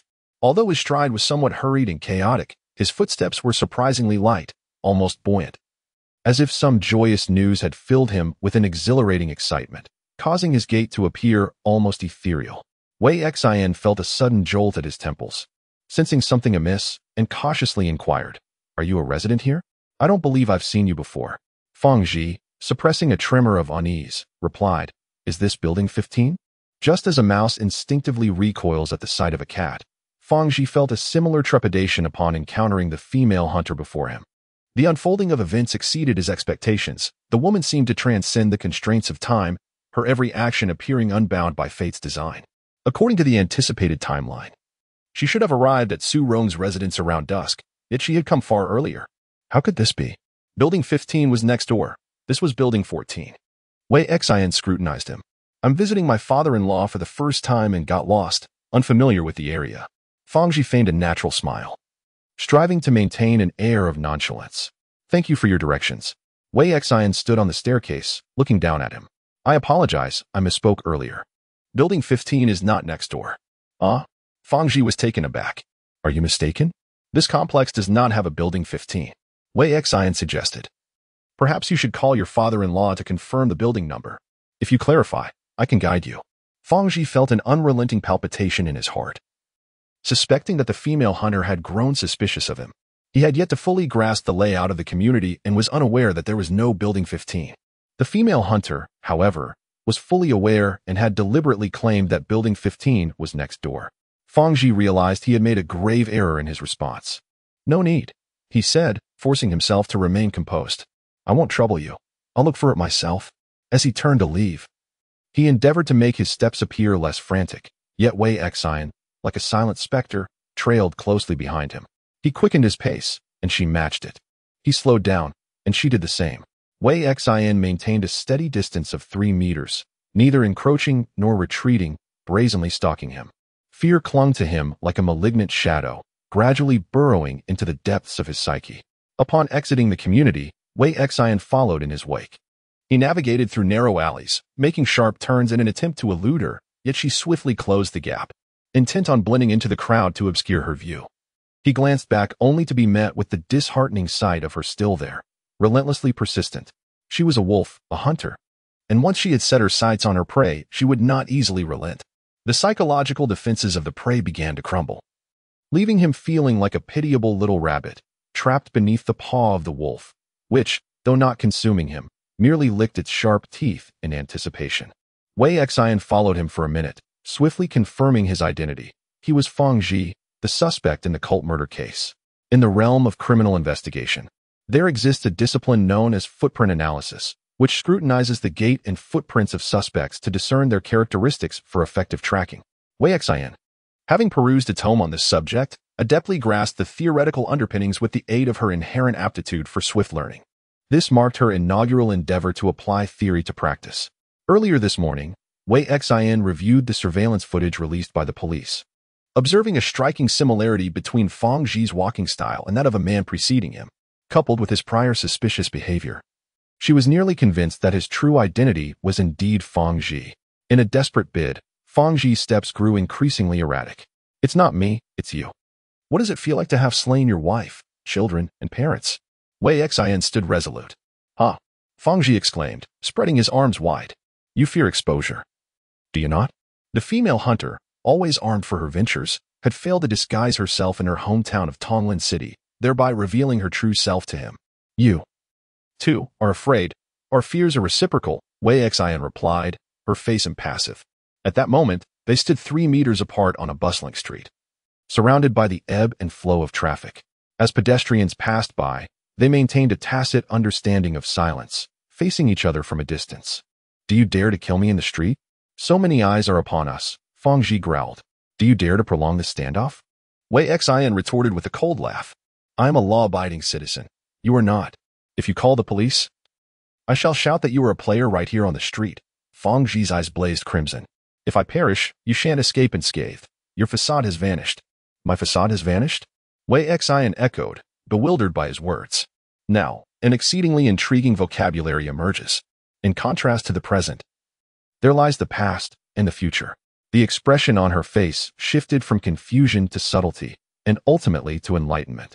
"I understand now. So it is." "So it is," Wei Xian elucidated. "This is your extraordinary ability. Can you foresee the future?" She mused to herself. "No, it seems not so simple. There is something slightly amiss, a nuance lost. Your ability is not to predict the future. Then what could it be?" Feng Ji retreated a step, filled with trepidation. It was merely a single phrase. He had erred in his choice of words, and the huntress had seized upon the crux of the matter. "I find this rather fascinating. Why are you so unafraid of death? What brings you to Tonglin City, and why have you set your sights on me?" Wei Xian remarked. "To be honest, you are rather lacking. Your mental fortitude appears insufficient, and your combat skills seem minimal. I have followed you for only a brief moment, and you are already terrified. Why do you possess such confidence? Confidence that leads you to seek me without fear of death? If you truly could foresee the future, you should be aware of my capabilities. And I do not perceive myself as weak. Yet, you still came fearlessly." The female hunter pondered. You cannot genuinely be unafraid of death, can you?" Feng Ji could no longer maintain his composure. His eyes widened in disbelief. The last time he was drowned in the fountain, the huntress had uttered the same words. "You cannot truly be unafraid of death, can you?" She had become astutely perceptive to an almost inhuman degree. Wei Xian contemplated for a moment. "It seems we have reached an impasse. You wish to conceal your identity, and so do I. What do you intend to do?" Feng Ji's voice was hoarse. "Let us release each other, shall we?" Wei Xian smiled, suggesting they remain uninvolved and part ways amicably. Feng Ji exclaimed with delight, agreed. Furthermore, he believed he had discerned Wei Xian's vulnerability, her fear of identity exposure. "Then we have reached a consensus," Wei Xian replied. "You may leave now." Feng Ji took a step back, then 2 more, and upon noticing Wei Xian's lack of pursuit, he broke into a run. Wei Xian remained still, unperturbed. Once Feng Ji had rounded a corner, she muttered, "Fool." Feng Ji possessed an almost non-existent tracking ability, while Wei Xian was a skilled operative. Well acquainted with the terrain of Tonglin City, endowed with the extraordinary talent of shadow traversal. If she truly wished to follow, no one would detect her. Least of all the foolish Fangxi. Chapter 35. The Sea of Darkness. The day gradually darkened, the oppressive heat of the morning foreshadowing an impending storm. Summer weather shifts with remarkable swiftness. 1 hour the sun shines brightly, the next, thick clouds gather ominously. Wolves, polar bears, and sharks, predators of the natural world, can detect the scent of blood and trace their prey for miles, never relinquishing their target once it is locked in. Wei Xin was a patient hunter and tracker. Had Fangxi possessed even a modicum of intelligence, he would have evaded surveillance and chosen less populated paths. The direct route would take merely an hour, yet Fangxi meandered and stalled, ultimately doubling the time required. Wei Xin followed for 2 hours, her emotions unwavering and her heart rate steady. To avoid the phone emitting sounds upon receiving messages, Wei Xin switched it to flight mode. Intriguingly, it was utterly fascinating. Wei Xin fell into contemplation. Fangxi's intentions were not solely directed at her. He was also aware of her extraordinary abilities. His fear was palpable. So real it felt as though it had been personally experienced, possessing the foresight of the future and an absence of fear of death. With a clear objective and a profound hatred towards her, these factors collectively led Wei Xin to surmise Fangxi's extraordinary capability. If her conjectures were indeed accurate, and such a power truly existed, she would need to recalibrate her strategy. In truth, Fangxi was not a weakling. His physical prowess was robust, and he exhibited a keen vigilance. After days of evasion, he had yet to be captured, all the while avoiding surveillance and repeatedly confirming he was not being followed. His intelligence was above average, allowing him to mitigate risks and exploit Wei Xin's vulnerabilities as leverage against her. It was not that he was too feeble, but rather that Wei Xin was exceedingly formidable. Fangxi's petty tricks and cunning were utterly ineffective. He could not best her in direct confrontation and thus resorted to threats involving firearms and those close to her. Should Fangxi succeed in executing his plan, it would indeed pose a significant dilemma for Wei Xin. However, he was rather unfortunate, having underestimated her as an uncontrollable variable, which fortuitously placed him within her grasp. 2.5 hours later, the sky was thoroughly shrouded in dark clouds, and a curtain of rain enveloped the entire city. Fangxi seemed to finally ascertain that no one was tailing him as he braved the downpour. Traversing through a breach in the barbed wire fence and entering the abandoned tobacco factory.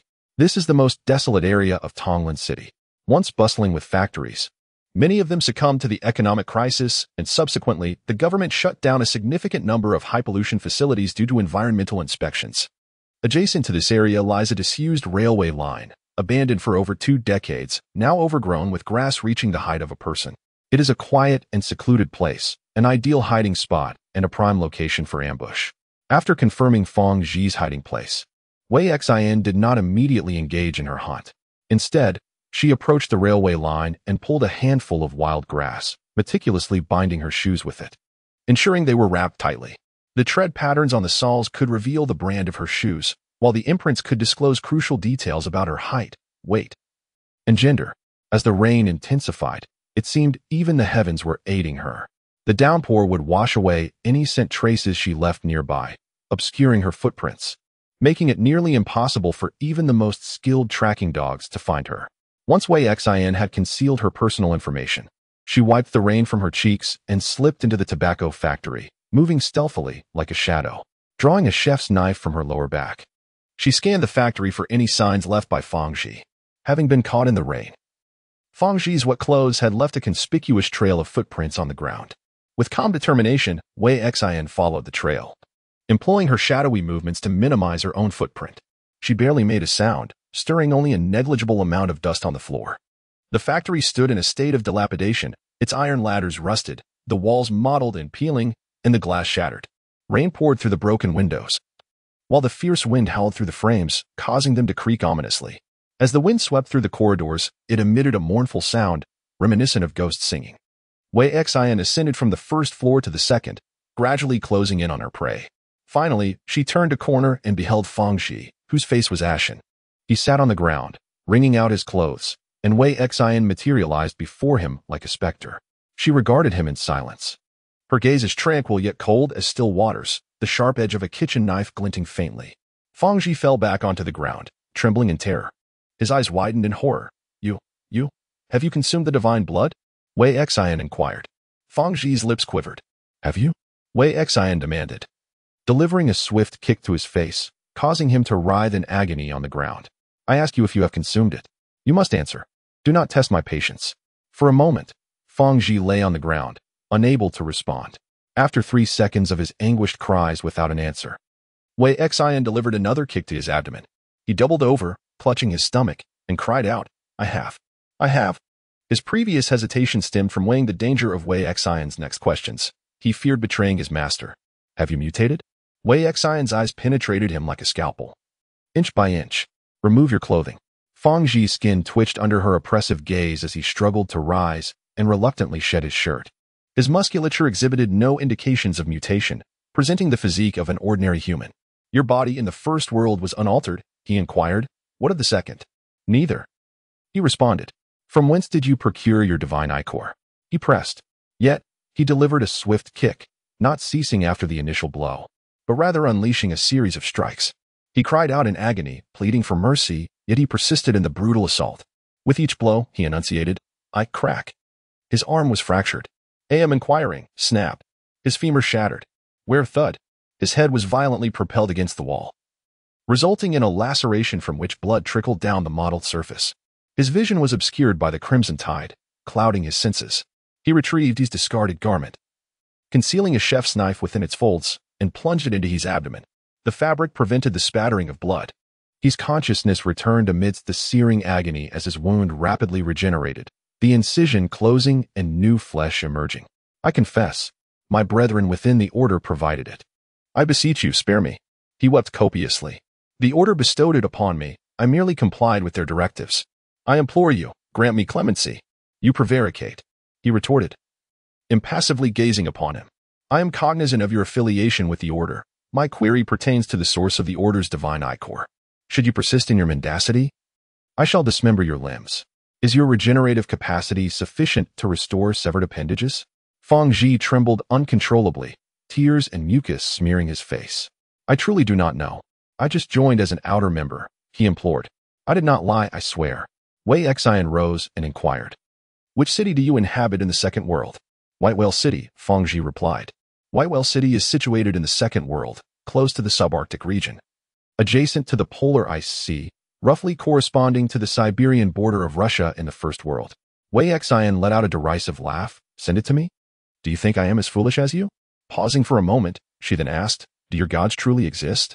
Upon hearing this question, Fang Zhi halted his trembling, his expression transforming with fervor as his voice rose to an uncharacteristic pitch. How dare you question the existence of my lord? Wei Xian's gaze hardened, and with a swift kick, she broke several of Fang Zhi's ribs. He writhed on the ground, initially hurling curses at Wei Xian for her blasphemy. But her relentless assault rendered him powerless, the sound of his bones fracturing echoing in the air. Ultimately, his furious curses morphed into desperate pleas for mercy. Ancestor. Can't you be my ancestor? Please stop. Please stop.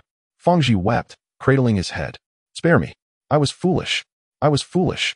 After a final inquiry, Wei Xian sensed she had struck enough and ceased her assault. What is your extraordinary ability? The moment had arrived. The question had finally come. Fang Zhi's eyelids twitched uncontrollably as he uttered, it is a premonition of the future. I knew you would kill me, so I... Before he could finish his sentence, Wei Xian thrust the knife violently into his abdomen multiple times. The kitchen knife plunged into his flesh with a sickening sound, eliciting a heart-wrenching wail that seemed to shake the very earth, nearly driving him to the brink of madness. Yet, his physical resilience and recovery were astonishingly robust. Despite such grave injuries, he remained conscious, unable even to lose his senses. Fang Zhi lay on the ground, groaning, his body still mending while his spirit teetered on the edge of collapse. He coughed up blood, struggling for breath. No, how could I possess such an extraordinary ability? However, his instincts warned him that she was deceiving him. His deductions were indeed correct. His intuition had always been reliable, never leading him astray. Wei Xian smiled, a smile that Fang Zhi perceived as akin to death beckoning him forth. She remarked coolly, no, your frantic desire to survive stems from your loss of reliance. If you had resurrection as your crutch, you would not yearn for life so desperately in this moment. Your rebirth must have its limitations, does it not? With such constraints, you cannot whimsically forsake your existence. She hoped her decision was not misguided. Raising the kitchen knife, she pierced the tip into his eye socket amidst his terror and pleas, shattering his brain in a single fatal blow. You have slain the executor, Fangji. You have stripped the executor, Fangji, of his extraordinary abilities. Your extraordinary ability, Flesh Rebirth, has been upgraded. Regeneration of flesh, C-class. Your rate of healing surpasses that of ordinary individuals. Concurrently, a new death report has been pinned at the top of the Crimson Soil internal testing player forum. Executor number 1286 was slain by expropriator number 233 on July 29th. Chapter 36, The Sea of Darkness. The game system continues to present new notifications. Mission objective: investigate the case of the cultist murder. The subject of investigation has been detected as deceased. Your task is considered complete. Investigation progress: 100. In the face of a murderer endowed with extraordinary abilities, you remain composed under pressure, transforming a defensive stance into an offensive one, executing the mission objective on the spot. Throughout the mission, you demonstrated an exceptional level of keen perception, calmness, and wisdom, your tactical acumen far exceeding that of the average individual. You executed the task with remarkable proficiency. As a lone wolf without companions, you emerged as the sole victor of this mission. Based on your performance, you have been awarded the title of Hunter. Hunter, you are a predator endowed with heightened intuition. No quarry you set your sights upon can elude your pursuit and demise. You may use this title when speaking on the forum. If you do, the prefix Hunter will be added to your forum nickname. Kuei Xin took a deep breath. The decision to personally eliminate Fangji proved to be astoundingly correct. Once a player perishes, the information is promptly reported on the forum. From the moment Kuei Xin resolved to eliminate the pollutants surrounding her, she pondered how to commit murder while avoiding detection by the forum. After much contemplation, she decided to take a calculated risk by attempting to orchestrate an accidental death. She could not kill her prey directly. Instead, she needed to employ other means, such as orchestrating a drowning or a fatal fall. However, Kuei Xin was uncertain about the game system's criteria for determining cause of death. If the system took into account any human involvement, her schemes would be rendered futile. Therefore, she deemed it necessary to undertake a risky experiment to assess the game system's judgment standards and ascertain whether she could evade the system's notification of death. Yet, Fangji's extraordinary abilities thwarted Kuei Xion's calculations. With such remarkable powers, her survival was significantly assured. Kuei Xion could envision the uproar that would ensue in the forum following the announcement of Fangji's demise. But her immediate priority was not to check her phone for updates, but rather to dispose of the body, having previously visited the underground specimen hall of the interrogation building. Her emotions remained remarkably composed as she gazed upon a human corpse. Just as she reached to move the body, a blood blister erupted on Fangji's skin. Sensing something amiss, she instinctively recoiled, retreating to a considerable distance. The skin of the corpse continued to swell with blood blisters, and before long, the body disintegrated into a pool of blood, leaving behind a garment soaked in crimson fabric lying quietly on the ground. Was this the natural dissolution that occurred after the death of a blood variant? Kuei Xion stood frozen in astonishment.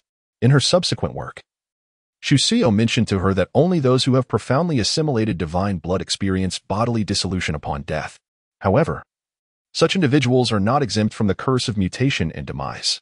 Fangji stands as an exception. He not only fully digested the divine blood, but also showed no signs of bodily distortion. Kuei Xion remained silent. The absence of a need to dispose of a corpse was indeed fortuitous, allowing her to save considerable effort. Henceforth, she merely needed to eliminate the clothing and bloodstains left by Fangji on the ground, and it need not be done with excessive thoroughness, as the traces of the body had already vanished. The determination of death adheres to a rigorous protocol, one significant criterion being the presence of a corpse. Without a body or any remnants thereof, death cannot be ascertained. Who would have anticipated that the body had transformed into mere blood? Even sulfuric acid would struggle to achieve such a pristine absence of evidence. Should an investigation arise later, they would only be able to infer that a fierce struggle had once occurred here based on the bloodstains, without being able to ascertain whether a death had transpired. Kuei Xion crouched down, using Fangji's discarded clothing to wipe the blood from her knife. Yet, blood is notoriously difficult to eradicate completely. Thus, she departed from the tobacco factory to find a waterlogged area to cleanse the kitchen knife. Once the blade appeared free of blood, she sheathed it at her lower back. A knife should not be carelessly abandoned. Although her blade seemed to be cleansed, it would still harbor numerous genetic traces imperceptible to the naked eye. The handle bore the engraved insignia of the kitchenware brand, and should someone discover the knife, it was likely they would trace it back to her through this detail. At the very moment when Kuixin received the notification of task completion, players from the Jingshu region, who had similarly embarked on the investigation of the clergy murder case, also received a task prompt from the game system. It detected that the investigation target had perished. A player in your vicinity completed the task before you, resulting in your mission being deemed a failure. In a certain city in the southern part of Jingshu region, a man of composed demeanor gazed thoughtfully out at the torrential rain. Jingshu City. Has someone slain Fang Ji? A pale-skinned youth murmured with his head bowed, lamenting that he had been outpaced. I have yet to seize the opportunity to test my extraordinary abilities. In Tonglin City, Su Rong anxiously bit her lip. The investigation target is deceased. Fang Ji is dead. The forum will undoubtedly report this. Indeed. Let me take a look. She opened the forum and, as expected, found a newly pinned post at the top announcing the death. The initial post contained a single line. Agent 1286, killed by Depriver 233 on July 29th. Oh my. Su Rong was left speechless. She had accepted this task out of curiosity. The game system had not specified any penalties for failure, nor any rewards for success, so she boldly took it on. Initially not intending to complete it, but merely to join in the excitement. Now, she had indeed found herself amidst a considerable commotion. If Agent 1286 is Fang Ji, and he met his end in Tonglin City, then Depriver 233 must also be in Tonglin City. Su Rong clasped her arms tightly, rubbing her skin in agitation, her face ashen as she muttered to herself, I must remain calm, I must remain calm. The Depriver number 233 is undoubtedly after Fang Ji. He does not recognize me and is unaware that I am a player. But wait, he might know the star of the second world, Su Rong? She nearly burst into tears, resolutely deciding to spend the entire summer confined at home, diligently studying. As Su Rong refreshed the forum page, a flurry of new posts erupted, numbering in the dozens or even hundreds. The thread with the most replies bore the ominous title, Beware of Depriver number 233.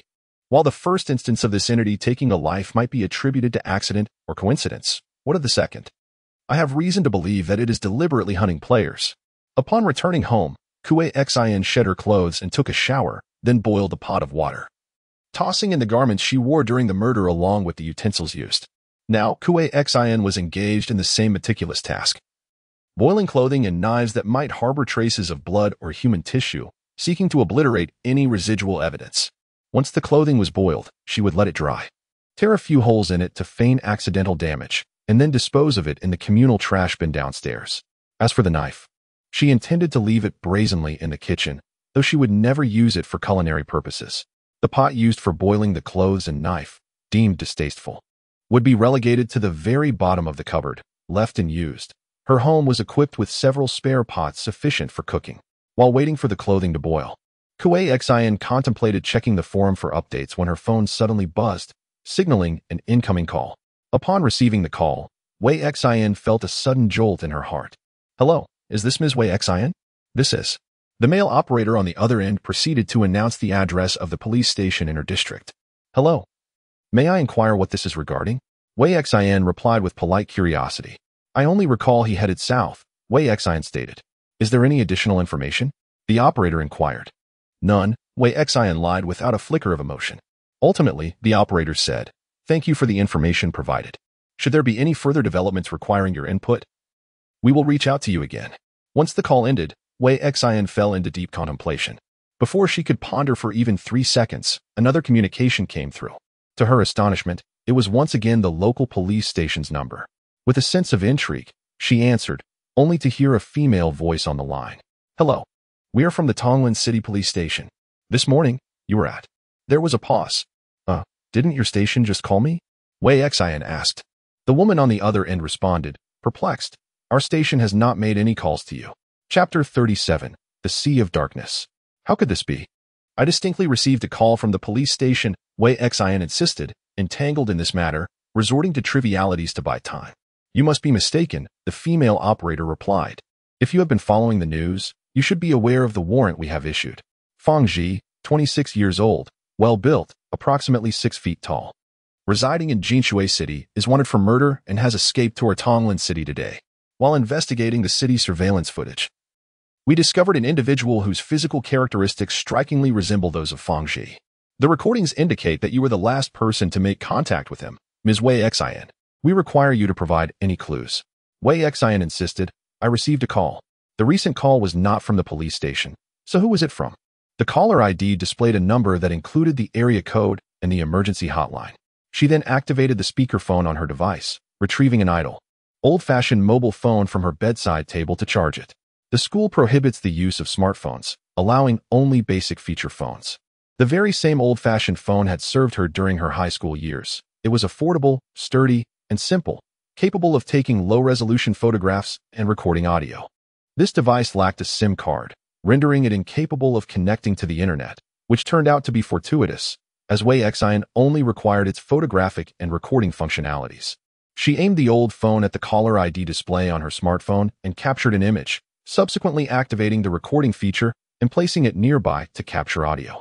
She prepared thoroughly, ensuring that 2 copies of the caller ID image were saved, one as a screenshot and the other as a photograph.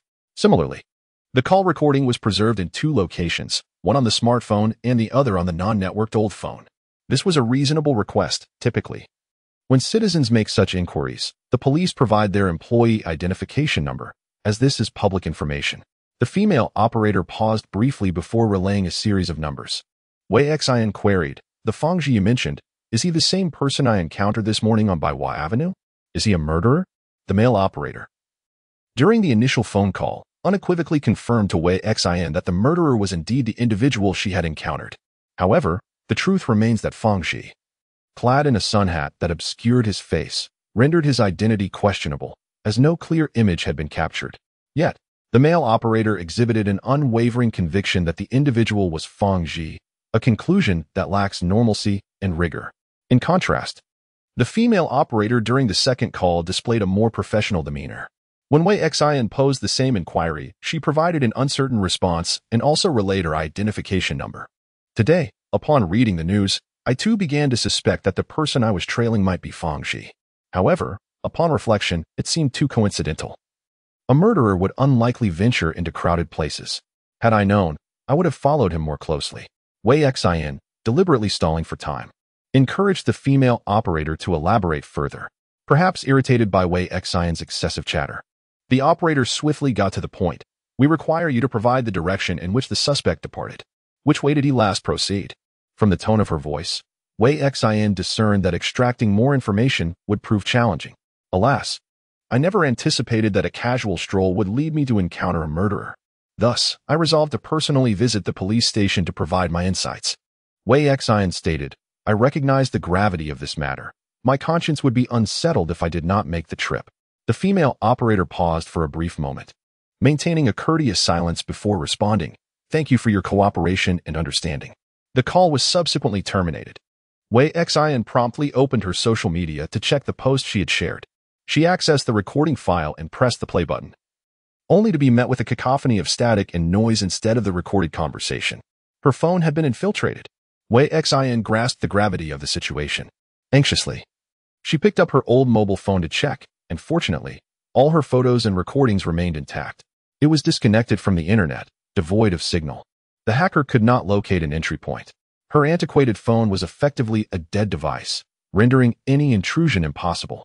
Wei Xin was not concerned that the camera of her smart device might be covertly activated by the hacker, as it was a second-hand phone with a broken camera. It was precisely due to this malfunction that she had acquired this relatively newer model at a bargain price. At the time, she reasoned that since she seldom took photographs, the camera was of little use. The phone was merely a tool for convenient communication. Little did she realize that her frugality had allowed her to evade a minor risk. The remaining uncertainty lay in when the hacker had breached her device. Was it just moments ago or some time earlier? The hacker had identified Wei Xin and Fangji from the vast sea of surveillance footage, and the process of identity recognition and confirmation required time. When Wei Xin had eliminated Fangji, her phone should have been in an unbreached state, ensuring her identity remained concealed. Moreover, in her pursuit of Fangji, she had activated flight mode to prevent her phone from making any sounds, thus avoiding any connection or signal. It was precisely because her identity remained undisclosed that the hacker had assumed the guise of a police officer to probe for information. Had her identity been established, the hacker would likely not have made any attempts to contact her. Wei Xian silently expressed her gratitude to this unknown hacker in her mind. His appearance prompted a comprehensive enhancement of Wei Xian's vigilance. The adversary could strike not only from the tangible world, but also launch assaults from the realm of cyberspace. Her defenses must be impeccable, devoid of any loopholes. A single misstep could allow someone to exploit her vulnerabilities. However, the gaming forum should remain secure from intrusion. As Wei Xian, after perusing the forum, checked her mobile records and discovered her browsing history was entirely devoid of entries. Logging into the gaming forum and perusing posts left no trace on her device. Yet, numerous troubling questions loomed before her. She had purchased a knife on Taobao and searched for information regarding prohibited weapons such as the three-edged dart. To a discerning observer, these actions appeared highly suspicious. She had revealed herself, albeit not completely. The situation was dire.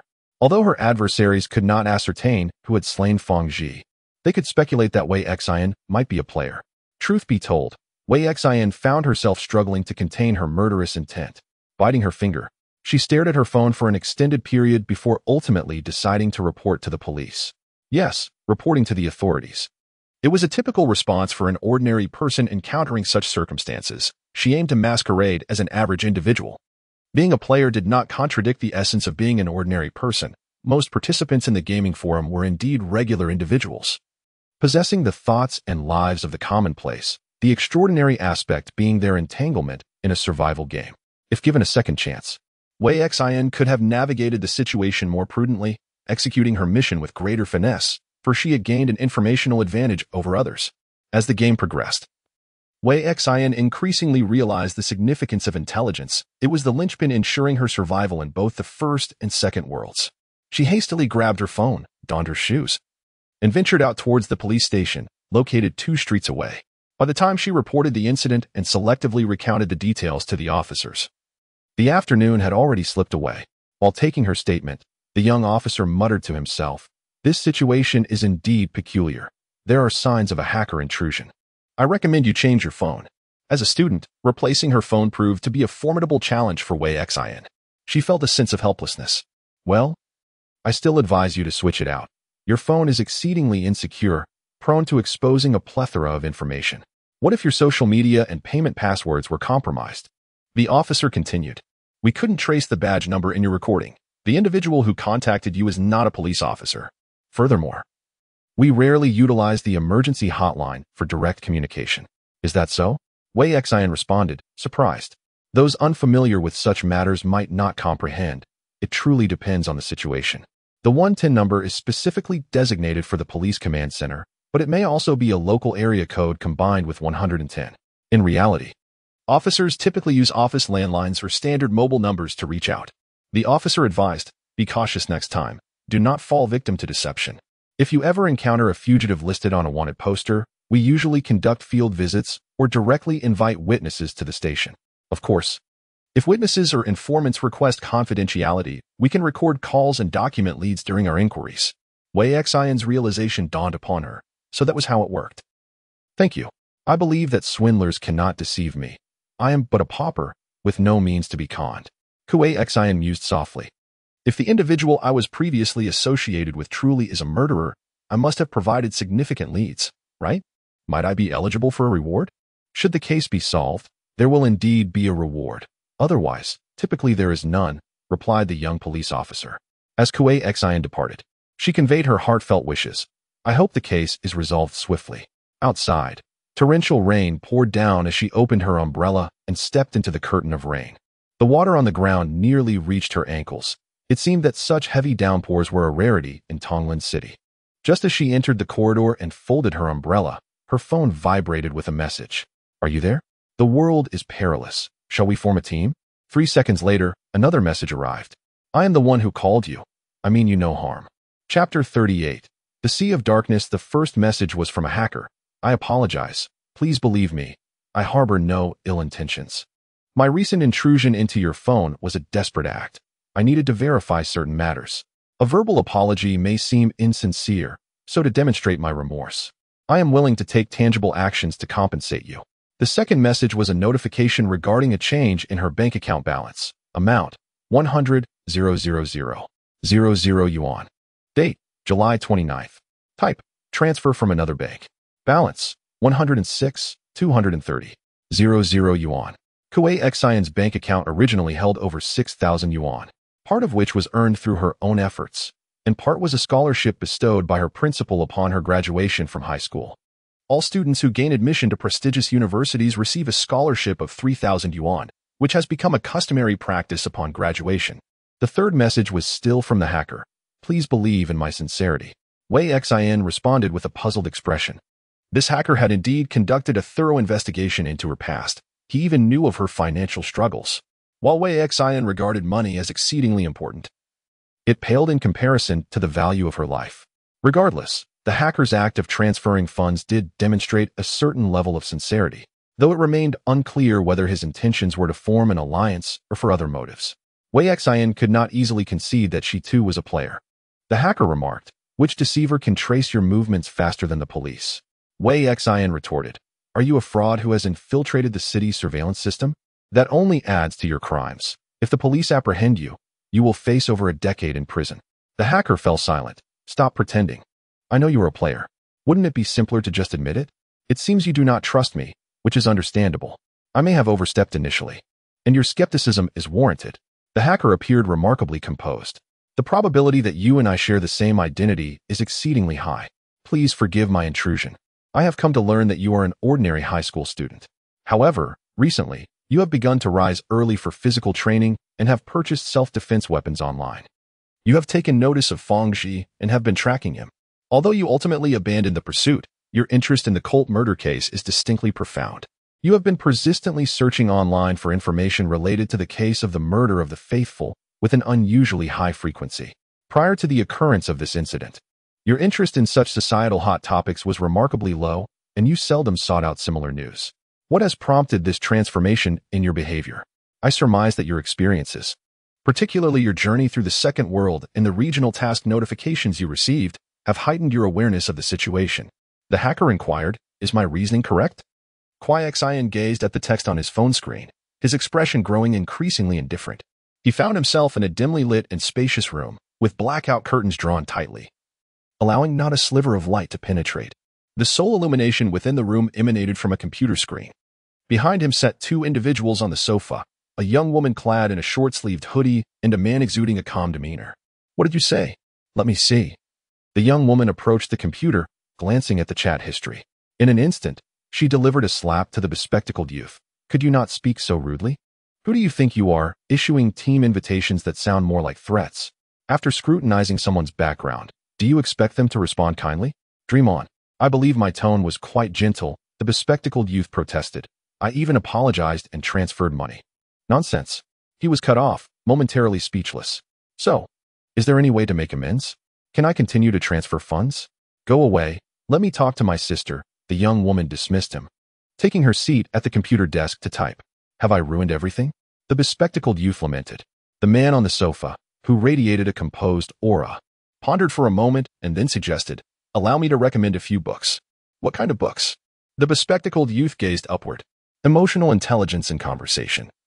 Do not lose to expression. Those who understand humor can converse with anyone, and the three essentials of eloquence." A man bluntly stated that high intelligence coupled with low emotional intelligence is unwelcome in society, urging for a change. The bespectacled youth, feeling despondent, replied, "All right. I shall purchase them." The man then inquired, "Have you considered the possibility that Wei Xian might be Depriver 233? "I have contemplated it, but I believe the probability is minimal," the bespectacled youth asserted, her demeanor grave. "She is entirely normal. All her actions are typical. She has friends and family and has never exhibited any negative behavior online. She is simply an ordinary high school girl. As for Depriver 233, to be frank, I deem him a deviant. Much like the posts on the forum, his initial killing of a player could be deemed an accident. Yet his subsequent action was evidently driven by a mission. Having killed twice in succession demonstrates an alarming adaptability. It is improbable for an average person to possess such psychological resilience unless he is an exceptionally strong-willed deviant." The young man nodded in agreement. "Indeed, I share your thoughts. A normal person, even if they were to change, would not do so at such a rapid pace. Among 10,000 individuals globally, only Depriver 233 has succeeded in killing 2 players. In a sense, he stands atop a pinnacle. I cannot fathom how a recently graduated high school girl could achieve such a feat. The bespectacled youth scratched his head and mused. Considering the population ratio across the Jingshu region, there are approximately 70 players. Finding them is akin to searching for a needle in a haystack. The fact that the three of us have managed to come together is already a stroke of luck. Now that we have finally located someone with a clean identity, we must ensure we maintain contact with her.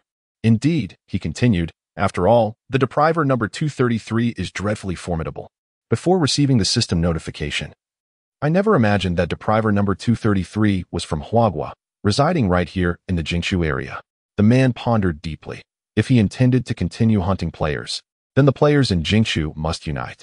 It feels reminiscent of a gaming guild, the bespectacled youth remarked with a smile. According to my vision, I wish to gather all players from the Jingshu region. While we may not disclose our identities to one another, we must remain in contact. Should any player fall prey to the depriver or encounter an unexpected mishap, we can swiftly confirm their identity. The remaining players can then be vigilant and potentially, step by step, identify the depriver and mount a counterattack.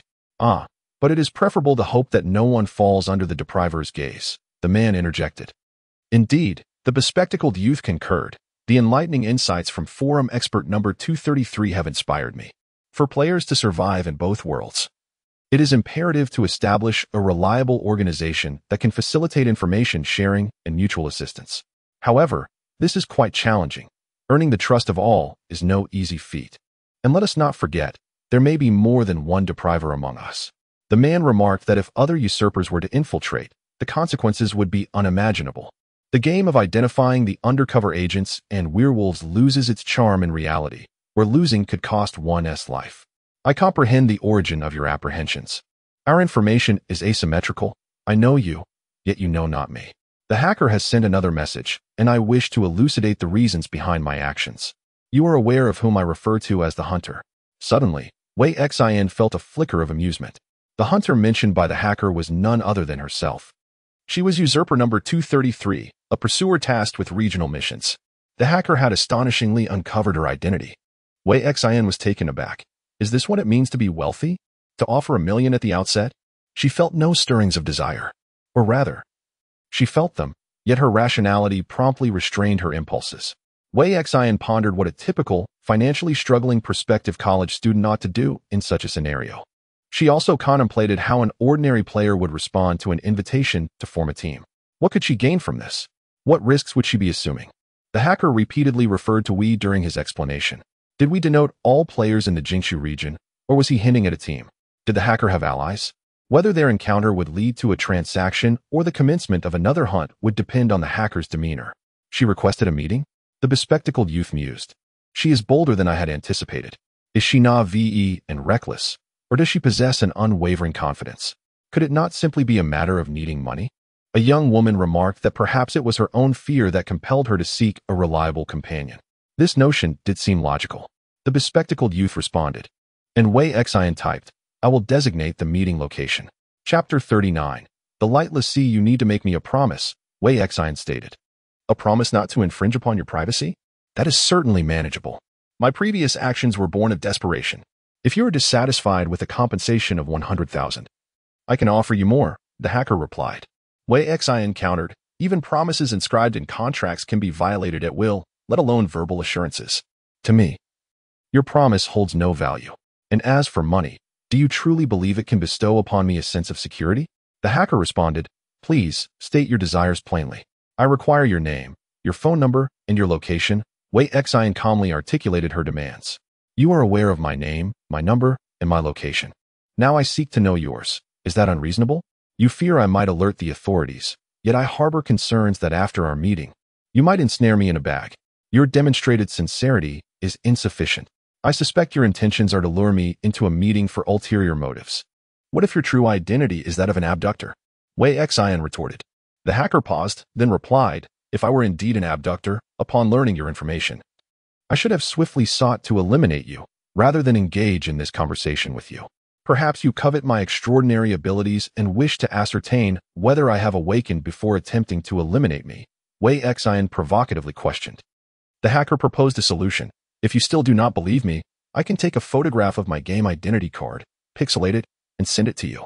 However, even if you receive it, How can you ascertain whether the image is genuine or manipulated? Wei Xin replied, with your exceptional hacking skills. Surely altering an image should be a trivial task for you? The hacker fell silent, caught off guard by Wei Xin's retort. So what do you wish to do? Reveal your true name, he demanded. Wei Xin persisted, refusing to relent on this point. Even if an equivalent exchange were impossible, he still sought to invite her to join a team. Did he not realize how unconvincing his demands were? The hacker fell into a contemplative silence, leaving the room enveloped in stillness. Leaning back in her chair, Wei Xin gazed intently at her phone screen. The card displayed the player's identification number and name. If any player were to request collaboration and presented their card, their identity would be irrevocably exposed. Initially, Wei Xin was unconcerned about this issue, as she had no intention of forming a team. The identity of the depriver condemned her to a solitary existence. Others would not entrust her with their faith, nor did she wish to expend effort in winning their trust. However, the circumstances had shifted. A hacker, possessing her real-world identity information, had extended an invitation to join a team, compelling her to reconsider her stance and adapt accordingly. Should the hacker present his identity card to validate his role as a proxy, Wei Xin would inevitably need to produce her card to prove that she was not a depriver. Thus, she repeatedly questioned him, seeking excuses to feign distrust in his self-verification, to prevent him from subsequently demanding her to reveal her card. A solution must be devised, a means to assure the hacker of her innocence without having to present her identity card. Wei Xin surmised that the hacker refrained from requesting her to produce her card, as he sought to cultivate her trust. To establish such trust, it was imperative that he did not impose excessive demands at the onset of their communication, lest he appear overly aggressive. However, the necessity of mutual verification of identities would inevitably arise should they contemplate a long-term collaboration.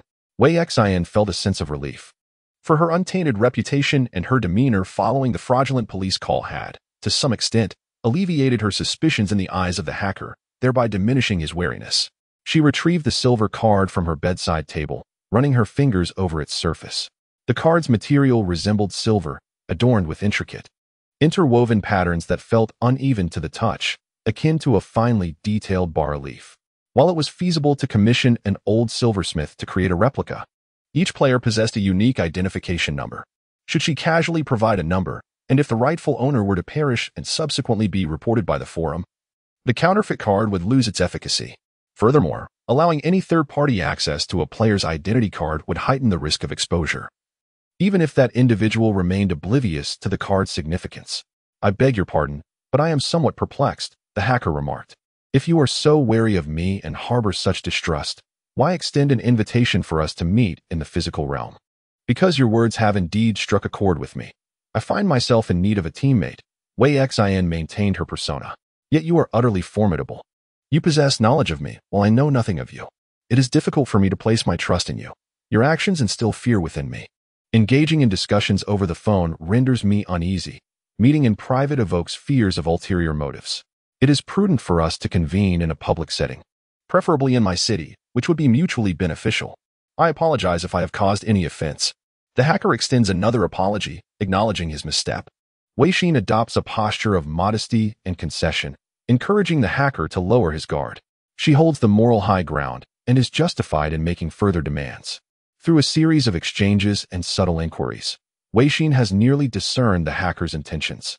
He genuinely appears to be seeking collaboration, despite her relentless probing and skepticism. He exhibits no signs of impatience. His direct transfer of funds seems to convey a sincere apology, and he refrains from using the position of a taker as a pretext for further explanation, which suggests earnestness. However, his sincerity does little to alleviate Wei Xin's aversion. From the moment the hacker accessed her phone, she had already relegated him to her blacklist. I must confess, I am not alone. I am part of a team, the hacker declares. Wei Xin furrows her brows. Are all three of you players? How did you come together? Such ambitious aspirations ought to be founded upon the hacker's robust technical prowess, enabling him to swiftly identify players and thoroughly investigate their backgrounds to ascertain their trustworthiness. I am curious, Wei Xin inquires. Do you intend to recruit players using this method, just as you did with me? The hacker responds, that is currently our approach. A smile threatens to escape Wei Xin's lips, nearly provoking a laugh. This method of recruitment resembles not the search for team members but rather a form of intimidation, easily provoking a sense of rebellion. What, Then, do you possess to instill trust in the players? Wei Xian remarked, as I initially stated, that verbal promises are utterly inconsequential. The hacker has fallen into a grave misconception. He operates in the shadows while others remain in the light, possessing hacking skills and an abundance of information and intelligence. He holds a significant advantage over ordinary players and could easily leverage this to coerce others without the need to earn their trust. If the hacker threatens someone to join his alliance under the pretext of exposing their identity, most players would likely succumb to his demands. Conversely, should he approach a player claiming to have investigated all their private information and deeming them worthy of joining, suggesting the establishment of a relationship based on mutual trust, that player would undoubtedly deride him as delusional and vehemently resist his overtures. In contrast, Wei Xian, while in a position of undeniable advantage, would be unlikely to engage in time-wasting negotiations. Instead, she would directly articulate her intentions, utilizing her overwhelming strength to achieve her desired outcomes. The hacker's demeanor is excessively tentative and overly conciliatory. Their mindset has yet to adapt, failing to comprehend that a firm hand, a resolute approach, and appropriate pressure are crucial to ensuring survival. Even if they recognize the existence of a crisis, their ordinary mindset cannot be easily transformed. For instance, they still instinctively adhere to the norms and ethical standards of modern society, attempting to gain Wei Xian's trust. They are filled with ideas and ambitions, but lack the capability and strategy for implementation. Not everyone can experience such thrilling events as Wei Xian did upon her arrival in another realm. Your hacking skills are truly remarkable. Is this your extraordinary ability? Wei Xian inquired straightforwardly, acknowledging that your capacity to breach the city's surveillance system sets you apart. This is an innate talent of mine. Further enhanced by the second world, the hacker replied. The computer firewalls of various organizations in that realm are as impenetrable as iron barrels. While the information technology in the first world has only developed over a few decades, resulting in a significant technological disparity between the two worlds. So that is how it is, Wei Xian mused.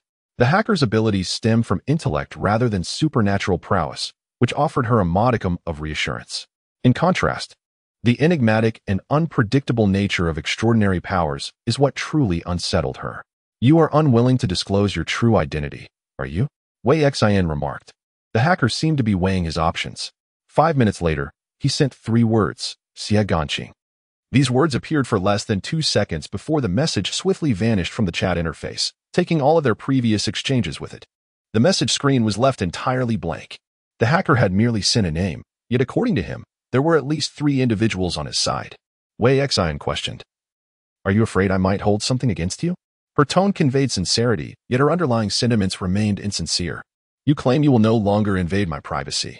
Yet you still control my phone to erase the messages. This is the last time, the hacker stated. Please provide me with a meeting location. You can decide the time and place. Wei Xian replied. The address will be discussed later, but the meeting will be arranged for tomorrow. You should come to Tonglan City. Hacker, are you in such a hurry? It must be tomorrow.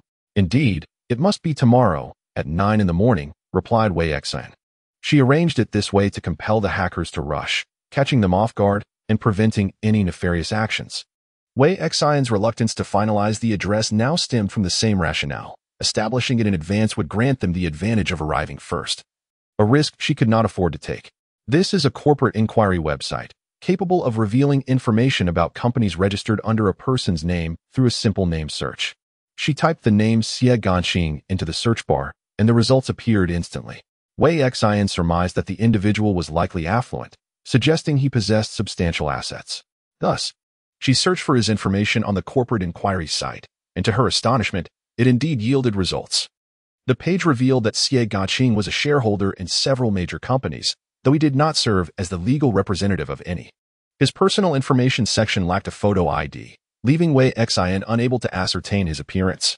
Was this Xie Ganqing the same individual associated with the hackers?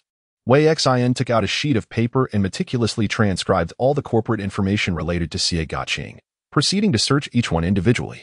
Ultimately, she uncovered some useful information regarding the company where Xie Ganqing held the largest share, which also had several other shareholders. Among them was another individual named Xie Jinhua, who held a remarkable 30% stake. Continuing her search for this shareholder with the surname Xie, Wei Xian deduced that it appeared to be a family enterprise.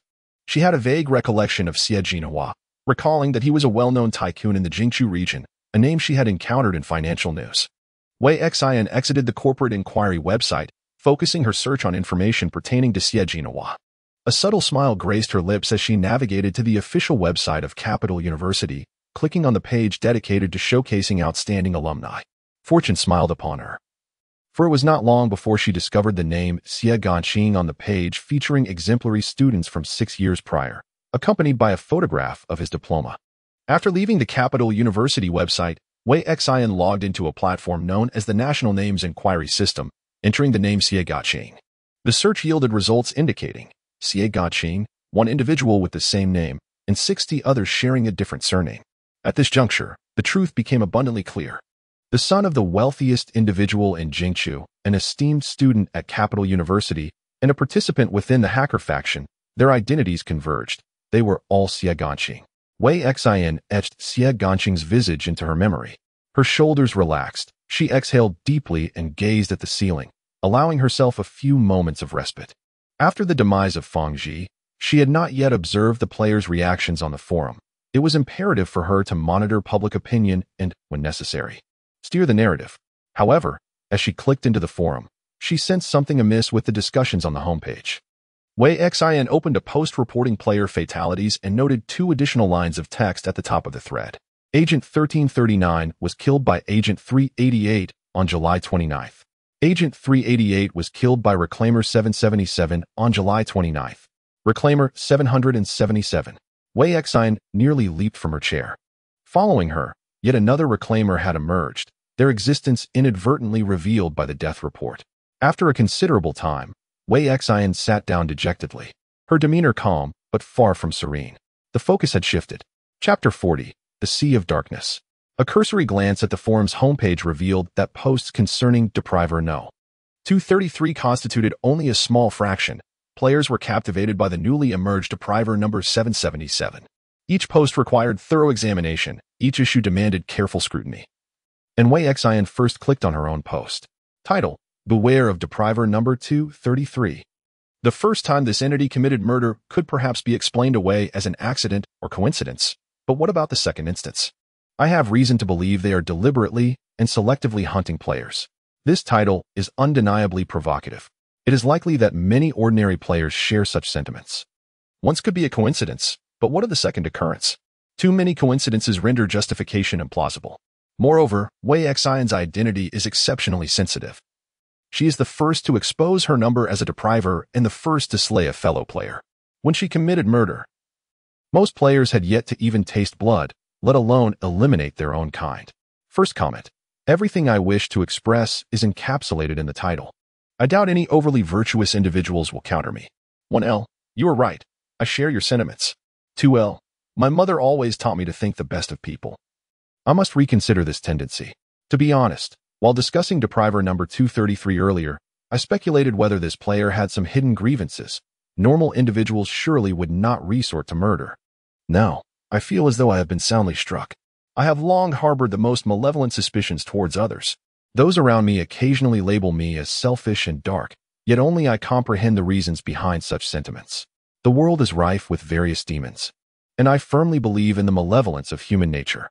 I am apprehensive that the misfortunes experienced by others may one day befall me, which explains my propensity to perceive individuals from a negative perspective.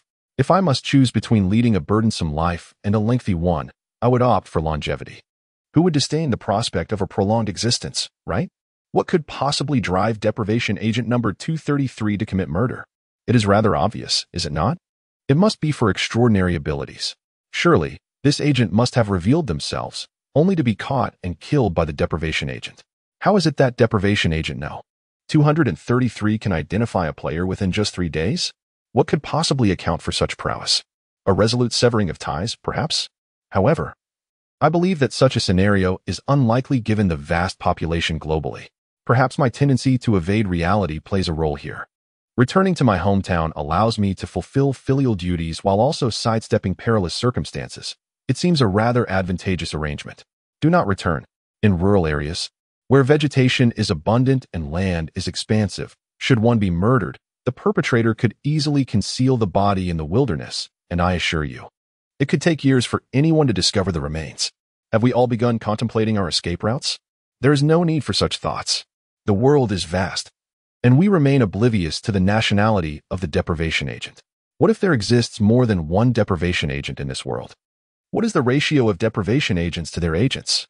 So far, only one depriver has been reported by the forum, which does not imply that among 10,000 players, there exists solely this individual. It is plausible that there are additional deprivers who have yet to commit their deeds, thus remaining unreported. One must not harbor any illusions regarding this matter. The considerations of the brother above hold a degree of validity. 17L, it truly resembles a real-world game of werewolf, where the wolf conceals its identity amidst us, and one must remain vigilant to avoid being eliminated. It is evident that when this thread was initiated, depriver number 777 had not yet taken any action. The only overt depriver was Xin, and the forum's discussions were solely concentrated on her, leaving the speculation of multiple deprivers unverified.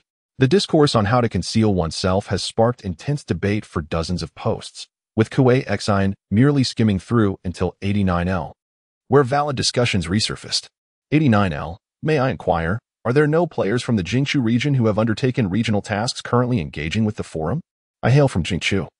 Accepted a task, and just received a notification of task failure.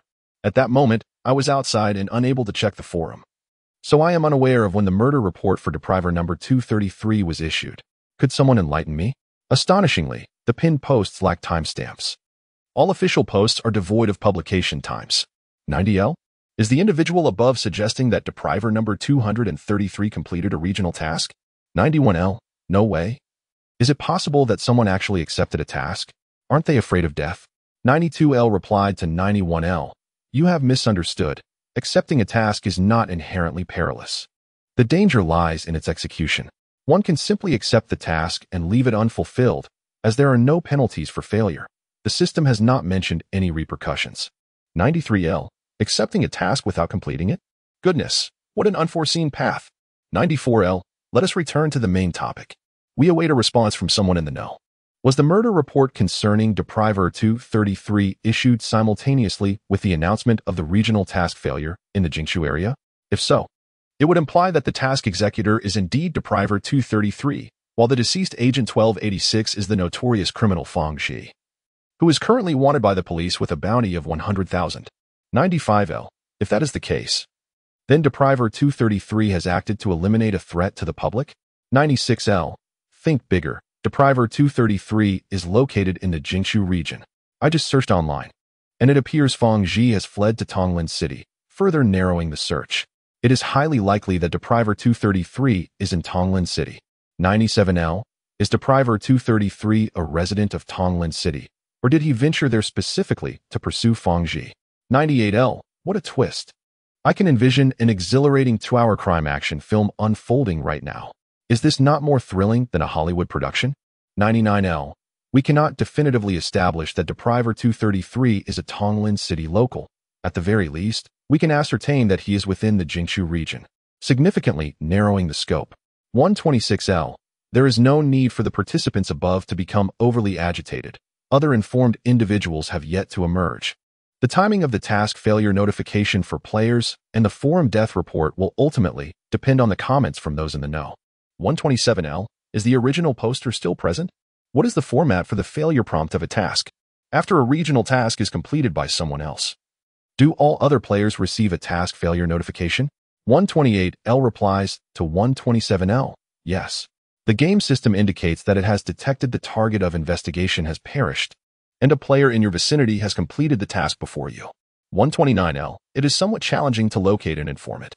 I believe many players, upon receiving this task, instinctively refuse it.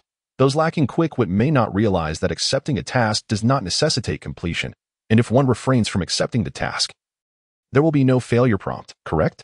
130L. Waiting for an informant. 131L. Waiting. 250L. I am the informant. I accepted the task and am also monitoring the forum in real time. I can assure you that the task failure prompt and the death notification were issued simultaneously. The moment I received the task notification, I refreshed the forum interface, and then the death notification list was promptly updated, excluding the rarest of coincidences. I believe depriver number 233 is the player who completed the regional task by killing Fang Xi. 251L. Damn. 252L. No way. The subsequent messages were inundated with expressions of astonishment, and Wei Xian furrowed his brows slightly while reading. 320L.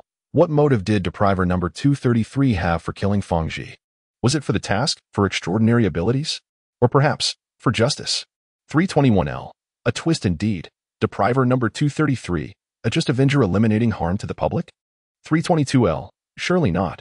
Are we beginning to exonerate him? Just because he killed a murderer? Perhaps the murderer fortuitously crossed paths with the barrel of his gun. Killing is simply killing. His elimination of the assailant does not necessarily signify his righteousness, lest we forget that he has taken the lives of 2 players in succession. If he were indeed a paragon of justice, why did he not report the incident to the authorities? Why resort to taking matters into his own hands? To be candid, I harbor doubts regarding our police force's capability to confront a potential criminal endowed with extraordinary powers. Feng Ji has already claimed numerous lives and evaded capture for an extended period. He is not weak and may possess formidable supernatural abilities. Do ordinary individuals stand a chance against him? The actions of the Eliminator no. 233 in slaying him might be regarded as a necessary measure to spare our law enforcement from facing a being of extraordinary capabilities. Who would have thought that the murderous actions of Eliminator number 233 could, in a sense, be construed as a commendable deed? The rapid changes in this world are overwhelming, and I find myself struggling to adapt. I am situated in the Jingshu region. Although my roots lie elsewhere, I work here and have received regional task notifications. I declined the assignment, yet I never anticipated that Eliminator number 233 might be a resident of this area. Without further ado, I shall resign, pack my belongings, and return to my hometown in the neighboring province to pursue my endeavors. I offer a word of advice to all: steer clear of dangerous places and do not harbor illusions of safety. Wishing good fortune to those above. Now that it has been confirmed that Eliminator number 233 resides in the Jingshu region, shall we not seek him out and put an end to this? Are you out of your mind? If you wish to court death, do so on your own accord. Reply 362L to 359L. Go ahead, whoever can slay the depriver no. 233 shall be hailed as a hero by all. If someone truly accomplishes this feat, I dare say the forum will be filled with tales of your glorious deeds for an entire week. Reply 363L to 359L. One must temper their bravado, the depriver no. 233 has already claimed the lives of 2 players and may possess more than one extraordinary ability. To confront him would be akin to courting death. 426L. I have penned an extensive analysis concerning the nature of the depriver number 233. Though I am not a psychology professional, the behaviors exhibited by this individual since entering the game provide ample material for examination. Firstly, they possess exceptional psychological resilience. A typical individual would experience prolonged psychological discomfort after taking a life. Even military personnel and police officers require extensive psychological counseling and treatment following such actions to avoid severe mental repercussions.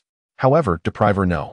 233 killed once within the game world and then again in the real world in rapid succession, revealing a chilling level of psychological fortitude. In the case of an average person, such experiences could lead to mental collapse. This could be characterized as either remarkable psychological strength or cold-bloodedness. Secondly, they exhibit decisiveness and high execution capability. This point is self-evident. Psychological transformation necessitates a process. From the moment the system issued a regional task to the assassination of Feng Ji, only a few days elapsed. In such a brief period, the depriver no.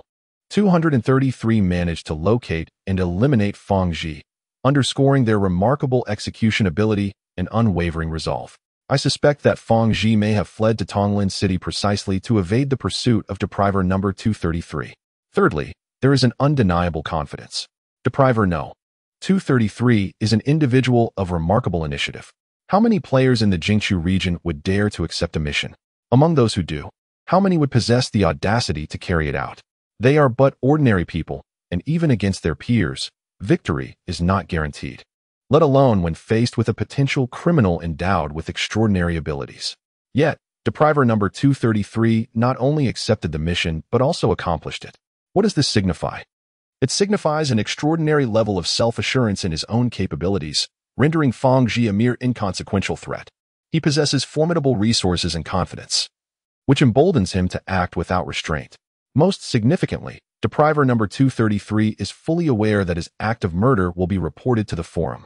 Yet he chooses to proceed regardless. What grants him such audacity?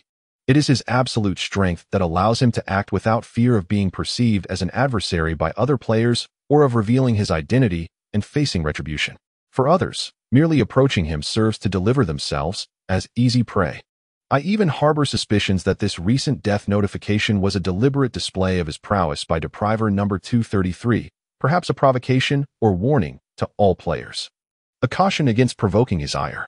Chapter 41. The Sea of Darkness in the Absence of Knowledge Regarding Depriver number 233. The multitude of players can only speculate up to this point. In the initial death notification, the players were merely informed that Depriver number 233 had committed murder. Who was his victim? In which city did this act occur? And what were the motives behind it? The true identity of the victim remains shrouded in mystery. These are all crucial inquiries that the players remain oblivious to. It was only in the second death notification that players began to glean a deeper understanding of Depriver No. 233 through a series of unfolding events. Who did Depriver 233 kill? Fengji. In which city did the murder occur? Tonglan City. Why was the murder committed? To fulfill a mission. What is his true identity? He hails from the Jingshu region. From a state of complete ignorance to being able to conduct a comprehensive lock-on. There was merely a single report and a mission in between. For 64L, should Depriver 233 continue his actions, his traces will become increasingly difficult to conceal, ultimately leading to the full exposure of his identity. I am curious about a crucial question. How formidable is Depriver 233? Is he potent enough to contend with all players? Capable of opposing powerful firearms? If he is not of such caliber, as long as he is not mentally deranged, he will undoubtedly choose to remain hidden, making it exceedingly difficult for us to track him down again. For 65L, I believe that Depriver 233 will not cease his killings. He requires upgrades. With the first comes the second, and so forth. As of 465L, the discussions regarding the Depriver are abruptly halted due to a new announcement on the forum, revealing 2 death notices that left the players in collective shock. In the subsequent threads of this highly discussed post, conversations shifted not only to Depriver 233 but also included analyses of Depriver 777. Depriver 777 bears a remarkably systematic numbering, and even Wei Xian's own 233 designation follows a discernible pattern, leading her to ponder whether all Depriver numbers conceal some underlying order. However, the current number of known Deprivers is too scant to substantiate her hypothesis, as the second Depriver in the forum to possess a name after Wei Xian. The significance of 777 is profoundly substantial. His emergence indicates that there are more Depravers concealed within the crowd. 3 individuals, Executor 388 terminated Executor 1339, followed by Depraver 777, who subsequently eliminated Executor 388. It is certain that these 3 players must have intersected in the real world. If a Depraver were to appear alone, killing an Executor, I would be 99% certain that the Depraver's intention was to usurp extraordinary abilities. However, these 2 accounts reveal an unusual circumstance.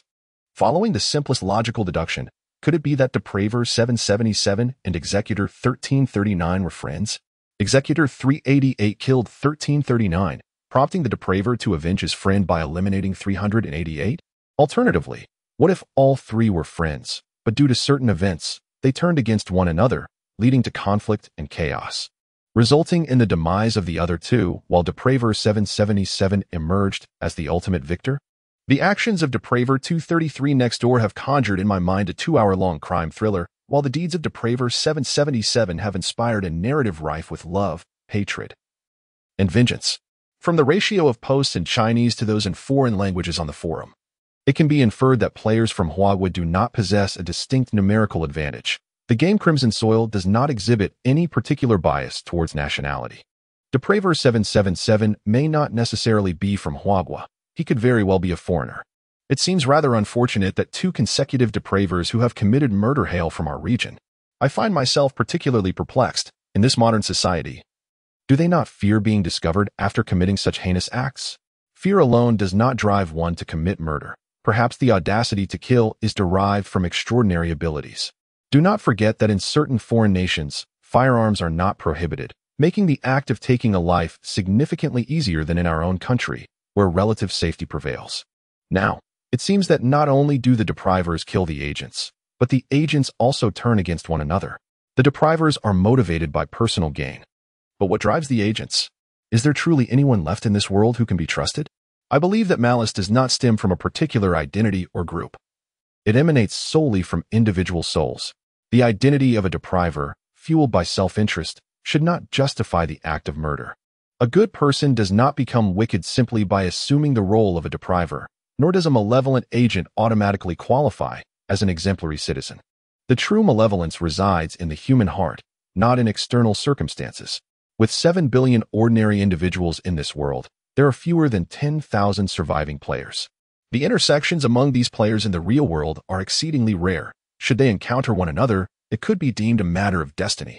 Therefore, locating an informed individual within such a forum is a daunting task, unless, as in the case of Wei Xian, a localized mission is announced. Had it not been for the notification upon completing such a mission, Wei Xian's identity could have remained more securely concealed. Nonetheless, this discussion has sparked inspiration for Wei Xian. The depriver numbered 777 may not necessarily be a citizen of Huaguo. She ought to broaden the scope of her search. Up to this point, Wei Xian has only learned functional English, her spoken proficiency is lacking, and she recognizes only the words taught in textbooks. Reading English posts proves to be quite challenging, let alone those in other languages. As a forum frequented by players from various nations, the interface displays text prompts, floor indicators, web buttons, and official pinned posts in Chinese for users from China, while foreign users are presented with text in their respective languages. This aspect has been a topic of discussion among members. For particularly popular threads, players from different countries occasionally engage in mutual translation. Although some content may be translated by machines and contain numerous inaccuracies, it still serves as a vital channel for information exchange, with every piece of intelligence being invaluable. Amassing sufficient information is essential for establishing oneself in the second world. Wei Xian focused intently on the homepage, searching for translation threads and foreign keywords. Her eyes dazzled by the various peculiar letters. After about 10 minutes, a proficient English speaker finally posted a translation. The translation pertained to a post by a user known as ZD, with the English title featuring keywords such as gun, killer, and police. The summary of the translation revealed that a shooting incident had occurred in the city of the original poster about an hour and a half prior, and they suspected that the assailant was a depriver, inquiring if the timing of the shooting coincided with the forum's death report. 1L. Extraordinary mental abilities. 2L. Who can quickly convert the time zone? Our forum boasts a diverse array of players across various time zones, ensuring that someone is always online, 24 hours a day. 3L. The shooting happened around 1451 in our country. They are in the evening while we are in daytime. Surely, many are browsing the forum, and we are now waiting for someone with knowledge to confirm the report's timing. 18L. My goodness, I witnessed it firsthand, and it left a profound impression on me. I had ordered takeout, and while awaiting its arrival, I was browsing through the forum. The delivery arrived precisely around 2:50 in the afternoon. Before I had even unwrapped the packaging, I stumbled upon the death announcement on the forum, which startled me to the core. The timing aligned perfectly. 19L. The case is cracked.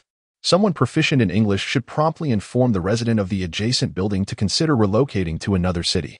20L. We are far from solving the case. It merely indicates that he might be the depriver, and he remains oblivious to his true identity. The resident next door mentioned that the assailant was masked, leaving us uncertain about the possibility of capturing him. 22L. I find it difficult to apprehend him, as he possesses such formidable extraordinary abilities that even the police seem to disregard him. 23L. How was the surveillance footage released? I assumed that in such a bizarre situation, the police would refrain from disclosing the recordings. 24L. Perhaps it was to facilitate the manhunt? After all, the wanted notice must include the perpetrator's physical characteristics. 25L. Assuming that Depriver 777's extraordinary ability revolves around mental deception, such trickery would undoubtedly evade human perception, but not the surveillance cameras, which captured his physical form. 26L. I can't shake the feeling that Depriver 777 is even more audacious than Depriver 233, daring to appear directly beneath the watchful eyes of the cameras. 28L. Perhaps he was simply unaware of the surveillance. Some cameras are cleverly concealed in obscure corners, easily overlooked if one does not pay close attention. It is conceivable that Depriver 777, confident in his extraordinary abilities to mislead others' sight, let his guard down and neglected the presence of the cameras. 31L. Agreed. The Depriver 777 exhibits an audacity that knows no bounds. I have just ventured next door to peruse the video link shared by the resident there. Goodness. This perpetrator remains astonishingly composed, brazenly traversing through a throng of police while brandishing a firearm. Are all Depriver seasoned players of such caliber? In response to this, one user suggested that we may be overlooking a crucial detail. Depriver 777 could potentially possess multiple extraordinary abilities. It is not solely the act of killing players that grants such powers. Slaying awakened beings or blood anomalies in the second world may yield similar results. The death of a player is promptly reported, whereas the demise of an NPC goes unnoticed. No one truly comprehends the trials players may face in the second world, which is far from tranquil, even witnessing localized counterterrorism skirmishes. It is plausible for one to assume the guise of a mercenary or warrior. Another user responded with a shuddering realization, how terrifying. After absorbing the more insightful discussions on the forum, Wei Xin rubbed her temples. Upon refreshing the forum once more, she observed a particular category of posts dominating the team formation threads. Glancing through several of these, she lost interest. Most of the team formation posts inquired about national or regional requirements, with participants keen on concealing their true identities, eschewing the revelation of excessive personal information. In truth, the trend towards player alliances is an inevitable phenomenon. Whether in the first world or the second world, forming teams significantly enhances the chances of survival. For instance, encountering a depriver in the first world allows for a swift collective response to relay warnings, while facing perilous predicaments in the second world enables players to seek assistance from their peers. It is foreseeable that in the near future, the existence of the deprivers will become increasingly arduous. They cannot ally with other players and must confront the animosity and opposition of the emissary player community. A single misstep could lead to being preemptively struck. Weixin took a moment to digest the information gleaned from the forum. Players' understanding of Depriver number 233 remains superficial, and the speculations derived from the existing data are not entirely accurate, which is quite advantageous. As for Depriver number 777, from Weixin's perspective, his emergence is a fortuitous development. She sensed that Depriver number 777's approach is more audacious and unrestrained, making him an excellent target to draw fire away from her. The fact that Depriver No. 777 is not located in Huagua is indeed good news. Weixin need not allocate much of her attention to him, allowing her to concentrate on her own affairs. Glancing at the clock, she noted that it was nearing evening. She had been exceedingly busy throughout the day, having not consumed a single bite of food. In the morning, she had expended considerable extraordinary energy to eliminate Feng Xi, leaving her famished, her stomach nearly touching her back. Earlier, while fully engrossed in the forum, she had overlooked her physical hunger. Now, with her mind relaxed, the sensation of hunger immediately overwhelmed her thoughts, even inducing a slight dizziness. Weixin headed to the kitchen to prepare a meal, deliberately cooking extra to combine lunch and dinner. The following morning at 6:30, Weixin donned her raincoat and discreetly exited through the less monitored back gate of her community, traversing the streets and alleys to minimize exposure to surveillance cameras. Just before her departure, she noticed a message from the hacker. Hacker, we arrived in your city last night, staying at a hotel. Have you decided on a meeting place? She contemplated several potential venues, a large shopping mall, a park square near a government office, and a restaurant that offered a degree of privacy while still maintaining a steady flow of patrons for surveillance. However, none of these locations met Wei Xin's requirements. She sought a tranquil spot, one that would be difficult to eavesdrop upon or spy, yet not so remote as to raise suspicion due to its isolation. The need for such a venue was not for her own comfort, but rather to prevent the hacker from becoming suspicious. Wei Xin had devised two plans for the transaction, one for negotiation and another for a potential hunt. Her choice would hinge on the hacker's demeanor and strength. The hacker's intentions were not solely focused on recruitment. There were matters they found unsuitable to discuss via text that necessitated a face-to-face meeting with Wei Xin. The day remained overcast, with a gentle rain falling from the sky. Upon arriving at the shopping mall, Wei Xin tilted her head to scrutinize the structure. Having lived in this city for many years, she had grown accustomed to the presence of various buildings. Yet this was the first time she examined the urban landscape with a discerning gaze. Surrounded by towering edifices, the six-story shopping mall appeared somewhat diminutive. The top floor housed a public badminton court, which, on this rainy day, saw little traffic. Wei Xin chose this venue for their meeting, as the rooftop badminton court was spacious, sparsely populated, and difficult to surveil or overhear. Access to the parking lot involved navigating several surveillance cameras, while pedestrians could either ascend via the elevator or bypass the cameras through the mall's side fire escape. Wei Xian did not proceed directly to the badminton court to await her acquaintance.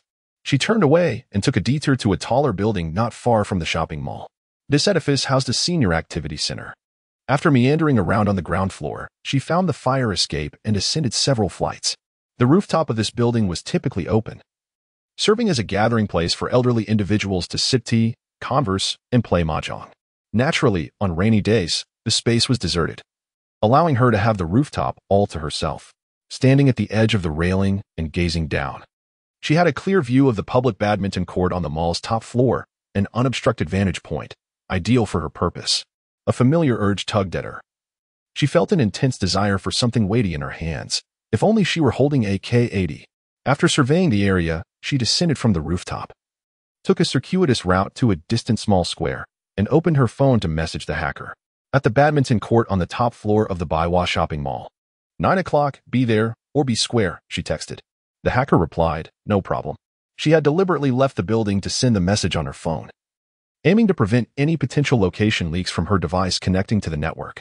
Having avoided the subway on her way to the mall, she had spent considerable time. And now it was already past 8 o'clock. She pulled an old mobile phone from another pocket to check the time and began to wait impatiently.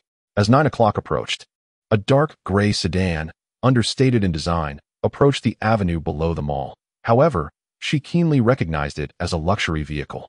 During her sophomore year, a classmate known for his ostentatious display of wealth would often be picked up from school by his family's chauffeur in a luxurious vehicle. He had casually remarked that the car was not particularly expensive, merely a few million, and that among high-end automobiles, it was considered one of the most stylish and stable models. The car was parked at a distance, rendering the license plate invisible to Wei Xian. She silently observed the dark gray sedan attempting to enter the underground parking lot, only to be halted by the mall security, following a heavy rain the previous day. The parking area had accumulated some water, causing the dark gray sedan to reluctantly turn around and park in the outdoor lot outside the mall. From the vehicle emerged 2 men and a woman.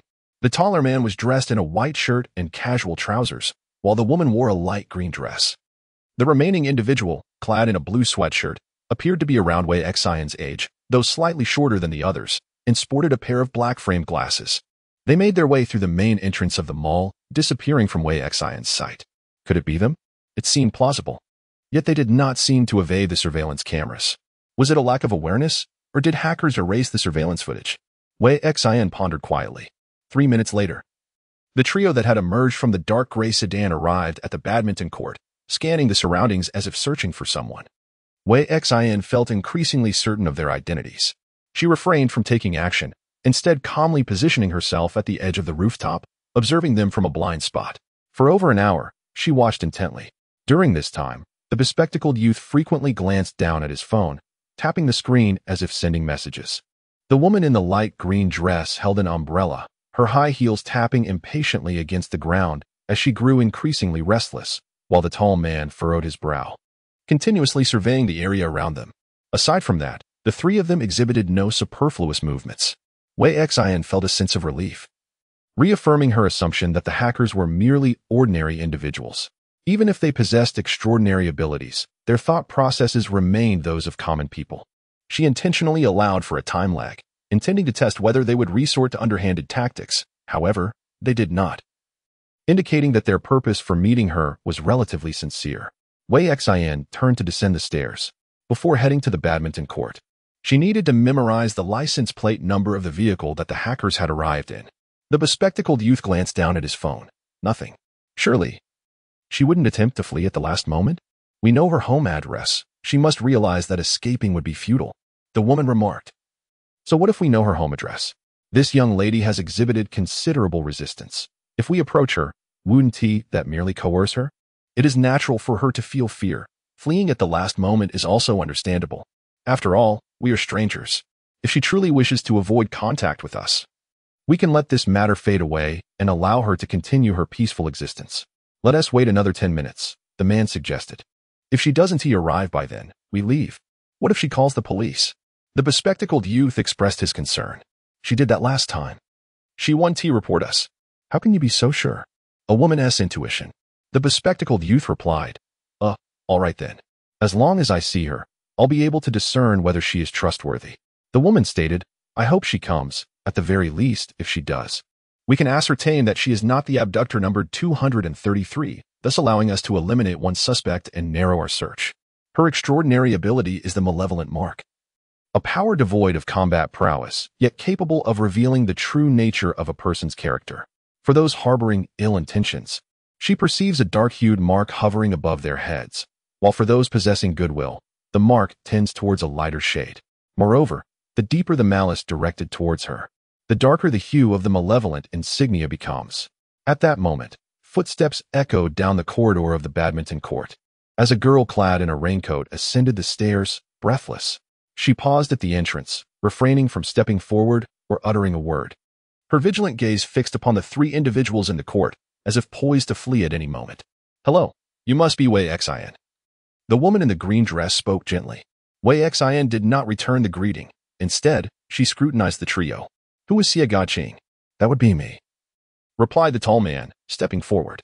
At first glance, Wei Xin recognized him. He bore a striking resemblance to the photograph of an outstanding graduate from Capital University. You refused to disclose your identities during our previous conversation, insisting on waiting for a formal meeting. Now that we have met, it is time for introductions. Wei Xin stated plainly. Yuan Lu, I reside in the provincial capital, the woman replied. Yu Qiwen, said the bespectacled youth, I am the hacker who first conversed with you. I used a voice changer. I apologize for deceiving you and causing you to visit the police station. This was a tactic taught by Yuan Lu, to admit fault upon meeting, in order to avoid provoking Wei Xion's resistance. Upon noticing the malevolent mark hovering above Wei Xion's head, Yuan Lu felt a sense of relief.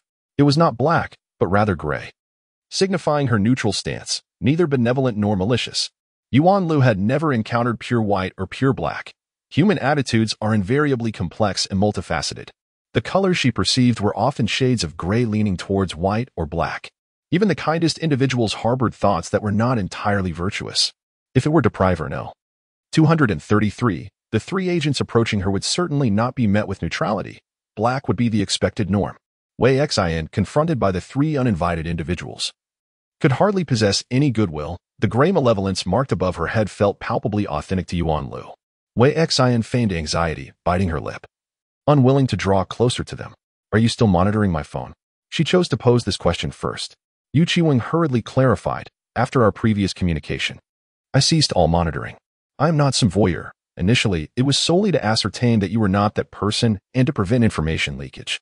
Now that the objective has been achieved, I will not engage in such actions again. I apologize. He reiterated his apology once more. Wei Xian's expression softened slightly. She scrutinized Yu Qiwen's demeanor and gestures, coming to the conclusion that he was likely truthful. Yuan Lu observed a subtle shift in the malevolent mark above Wei Xian's head. The gray appeared to lighten a fraction. Wei Xian hesitated. So much money feels unreal. Did you post a transaction thread on the forum? She recognized a familiar tone in his voice. Yes, I did post an information trading thread for exotic creatures. It seems you've seen that post. Xie Gaqing expressed regret that the transaction ultimately did not materialize, noting that a well-meaning player had provided some enlightening information. Wei Xian remarked that it was amusing to discover that the same individual was involved throughout, suggesting that players exist within a closed circle, inevitably crossing paths sooner or later. This is somewhat unavoidable, as the current player base is rather limited. Only a handful of Chinese players post in the forum, and discussions that spark intense debate are exceedingly rare. Over the course of 3 days, Wei Xian had become familiar with several usernames. Where did you encounter Fangxi? Xie Gaqing inquired. The reason for such direct questioning was to minimize the likelihood of deception, as face-to-face conversations significantly reduced the chances of untruthfulness. Could you be more specific? He pressed further. The more specific detail being that it was downstairs from Su Rong's residence, where she would be drawn into the situation. I encountered him near the residential area on Qianghua Avenue and followed him for quite a distance, Wei Xian recounted. Xie Gaqing probed further. What was Fangxi's demeanor at that time?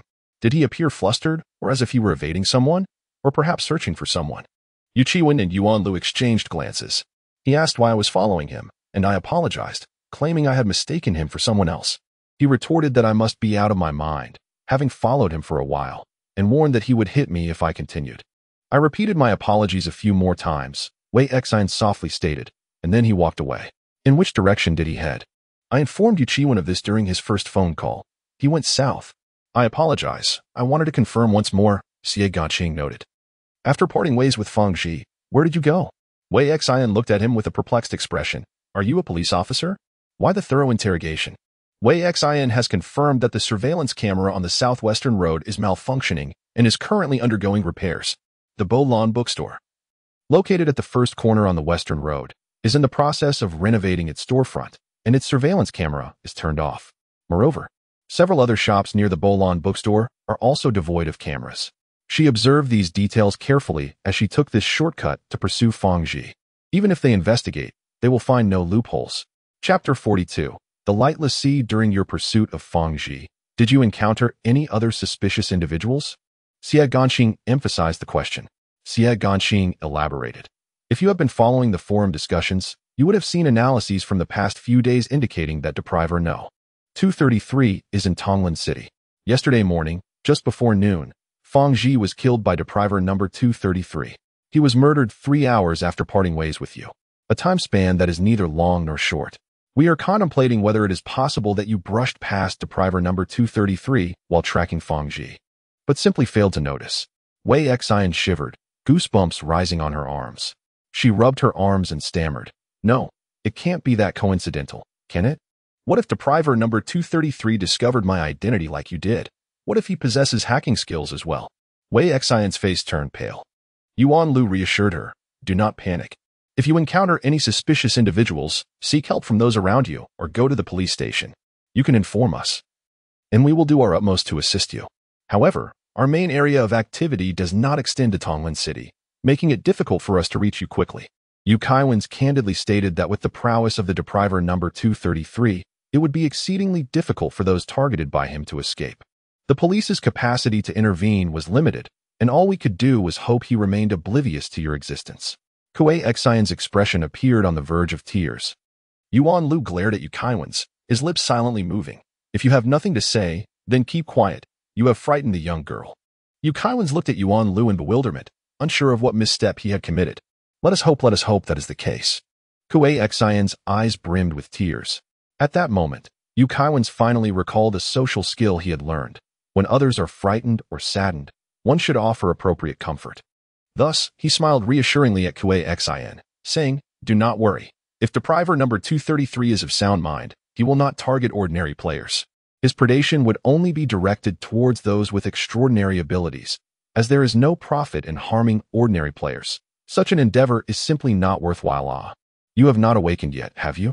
Kuei Xian looked at Yu Kaiwans in terror, shaking her head vigorously. It is good if you have not awakened, Yu Kaiwans remarked with a smile. Xie Ganqing and Yuan Lu exchanged peculiar glances.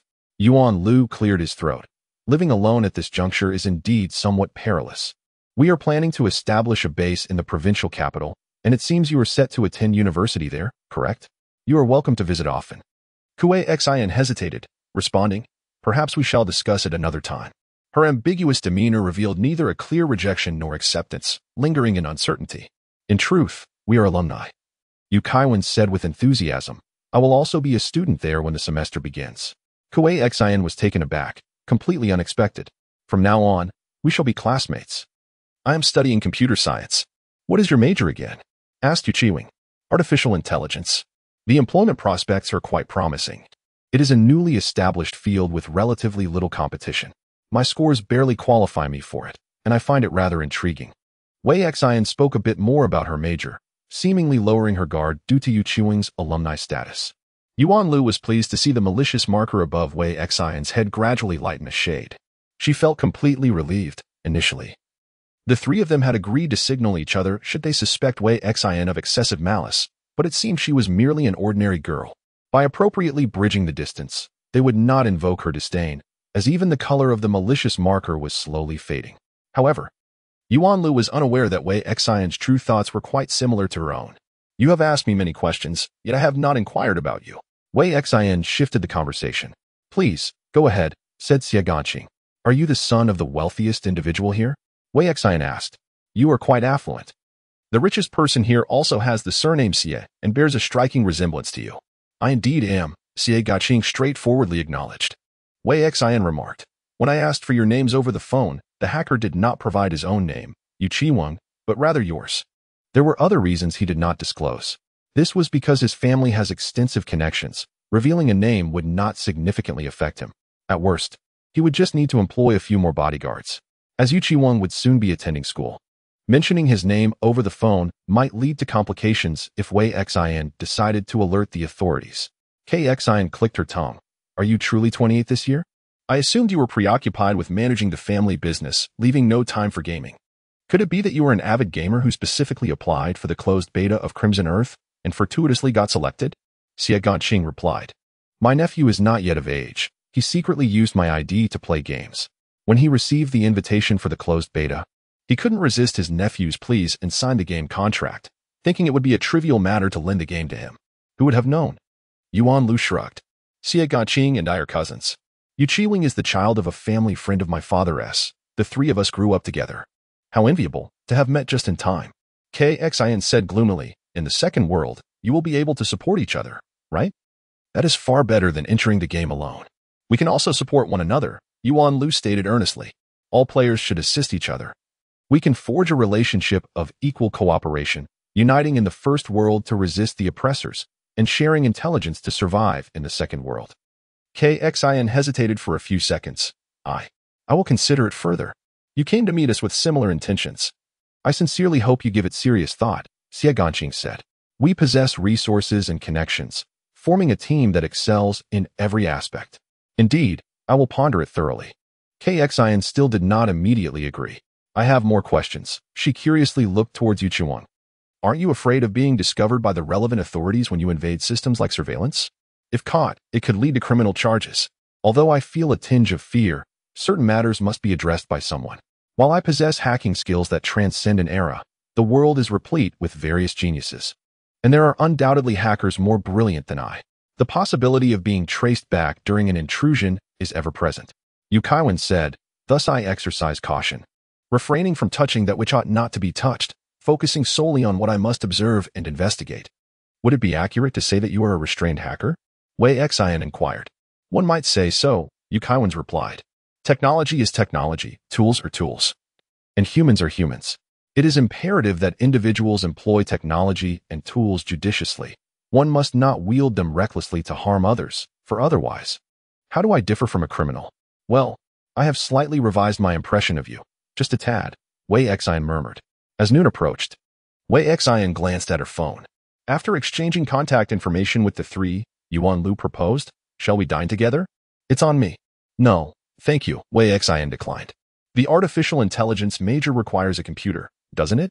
If you need assistance in selecting a configuration, I am quite knowledgeable in that area. Yu Qiwang offered enthusiastically. I consulted the forum at school, and the seniors mentioned that if a computer is necessary, the teachers would take the students to the computer lab, Wei Xian responded. Purchasing one would certainly be more convenient. Transactions are effective, and the remuneration is rightfully yours, Yuan Lu assured her. We won't let you down.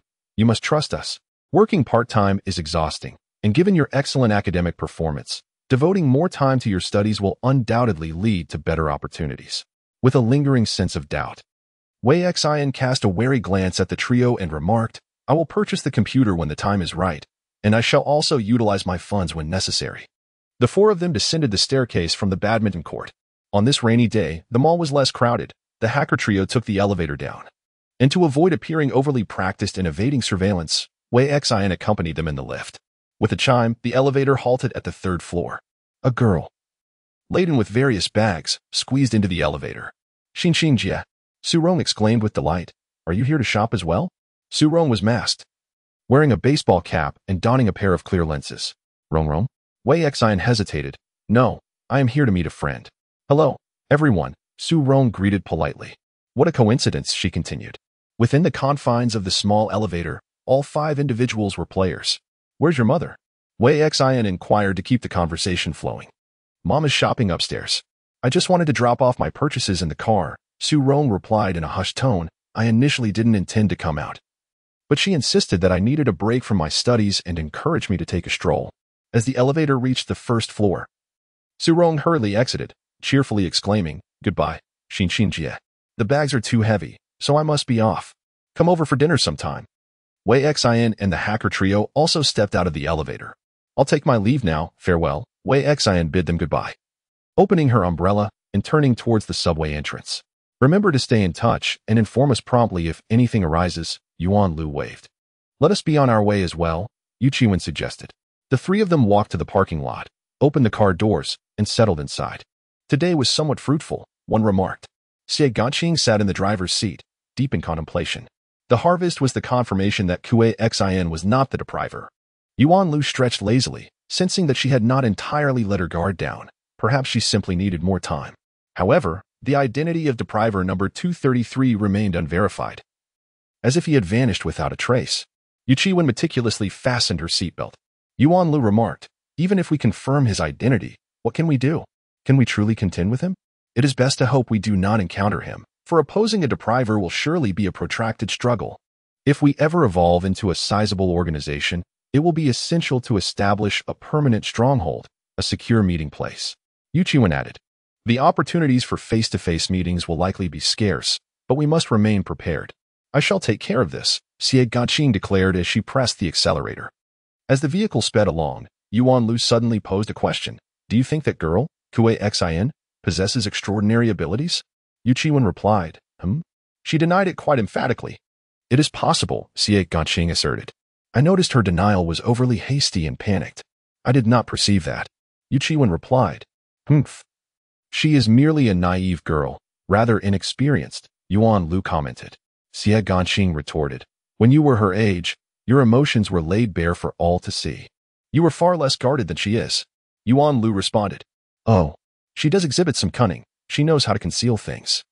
Some individuals face the harsh realities of society from a young age, while others only encounter such trials after graduating university at 22. Xie Ganqing remarked that the mentality is distinct, and one can discern the different gazes of these two types of individuals. Indeed, Yuan Lu sighed, feeling pity for the young girl. With the compensation we provided, she would no longer need to toil in laborious jobs. For several consecutive days, nothing significant occurred. Wei Xin mused, how delightful. Today is yet another peaceful and beautiful day. I relish the absence of events.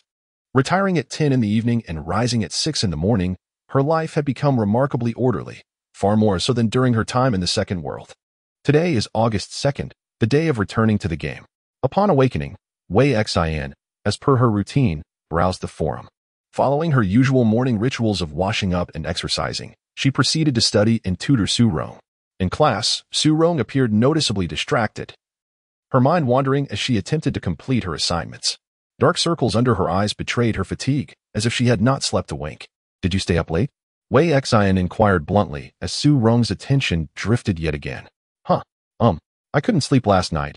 I experienced insomnia. Su Rong replied, running her fingers through her disheveled hair. She was typically very conscious of her appearance, yet today her hair was unkempt, and she seemed utterly listless. All right, Su Rong said, propping her chin in her hand. Alas, life is so challenging. I regret my initial choices. Everyone has their own struggles, Wei Xin responded, pulling the test paper closer to circle Su Rong's mistakes. Do you regret pursuing the arts? After a moment of contemplation, Su Rong slowly nodded. Wei Xin said, regret is futile. One can only strive to compensate with greater effort.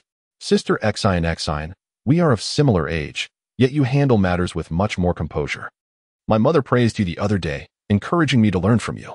Su Rong sighed and remarked, sometimes, I perceive you as I do my mother.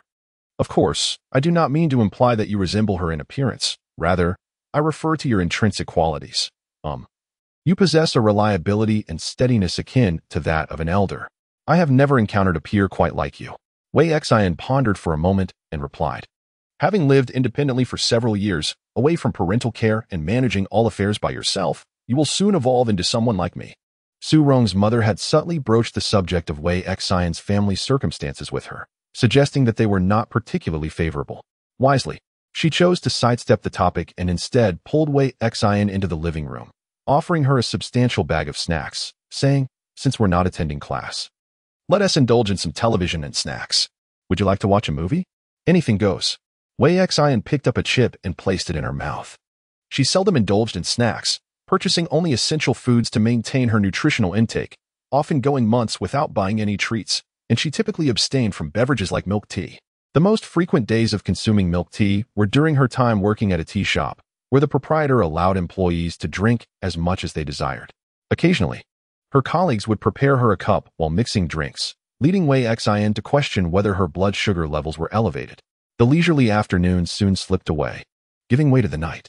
After hastily consuming a bit of dinner, she extracted a copy of Criminal Investigation Scene Examination purchased from a physical store and began to struggle through its content. Time flew by rapidly, and when Wei Xion's alarm rang, it was already 11:30 in the evening. In half an hour, she was to enter the game.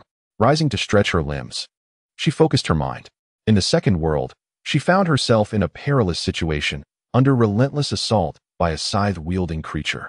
Wei Xian extinguished all the lights in the room.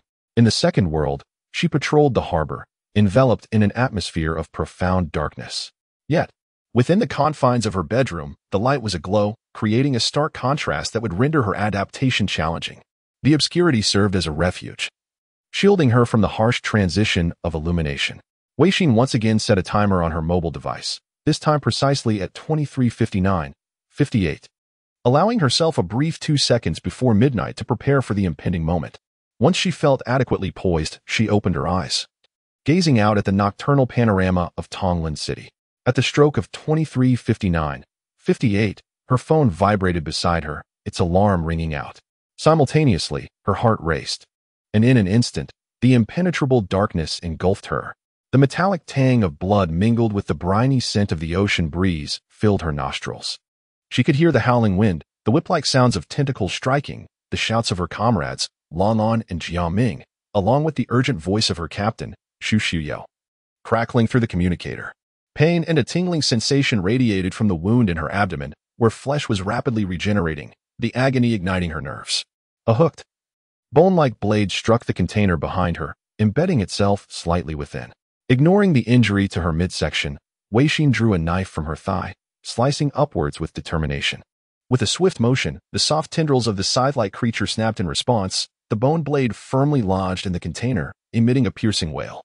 Its turquoise blood gushed forth, splattering onto the surroundings, where it corroded surfaces, releasing wisps of white smoke akin to potent acid. Wei Xin too was caught in the spray, her combat suit developing holes, her skin emanating smoke as it met the corrosive liquid. She seized the fleeting moment to reload her weapon, her gaze icy as she aimed her gun at the scythe demon. Chapter 43, The Sea of Darkness.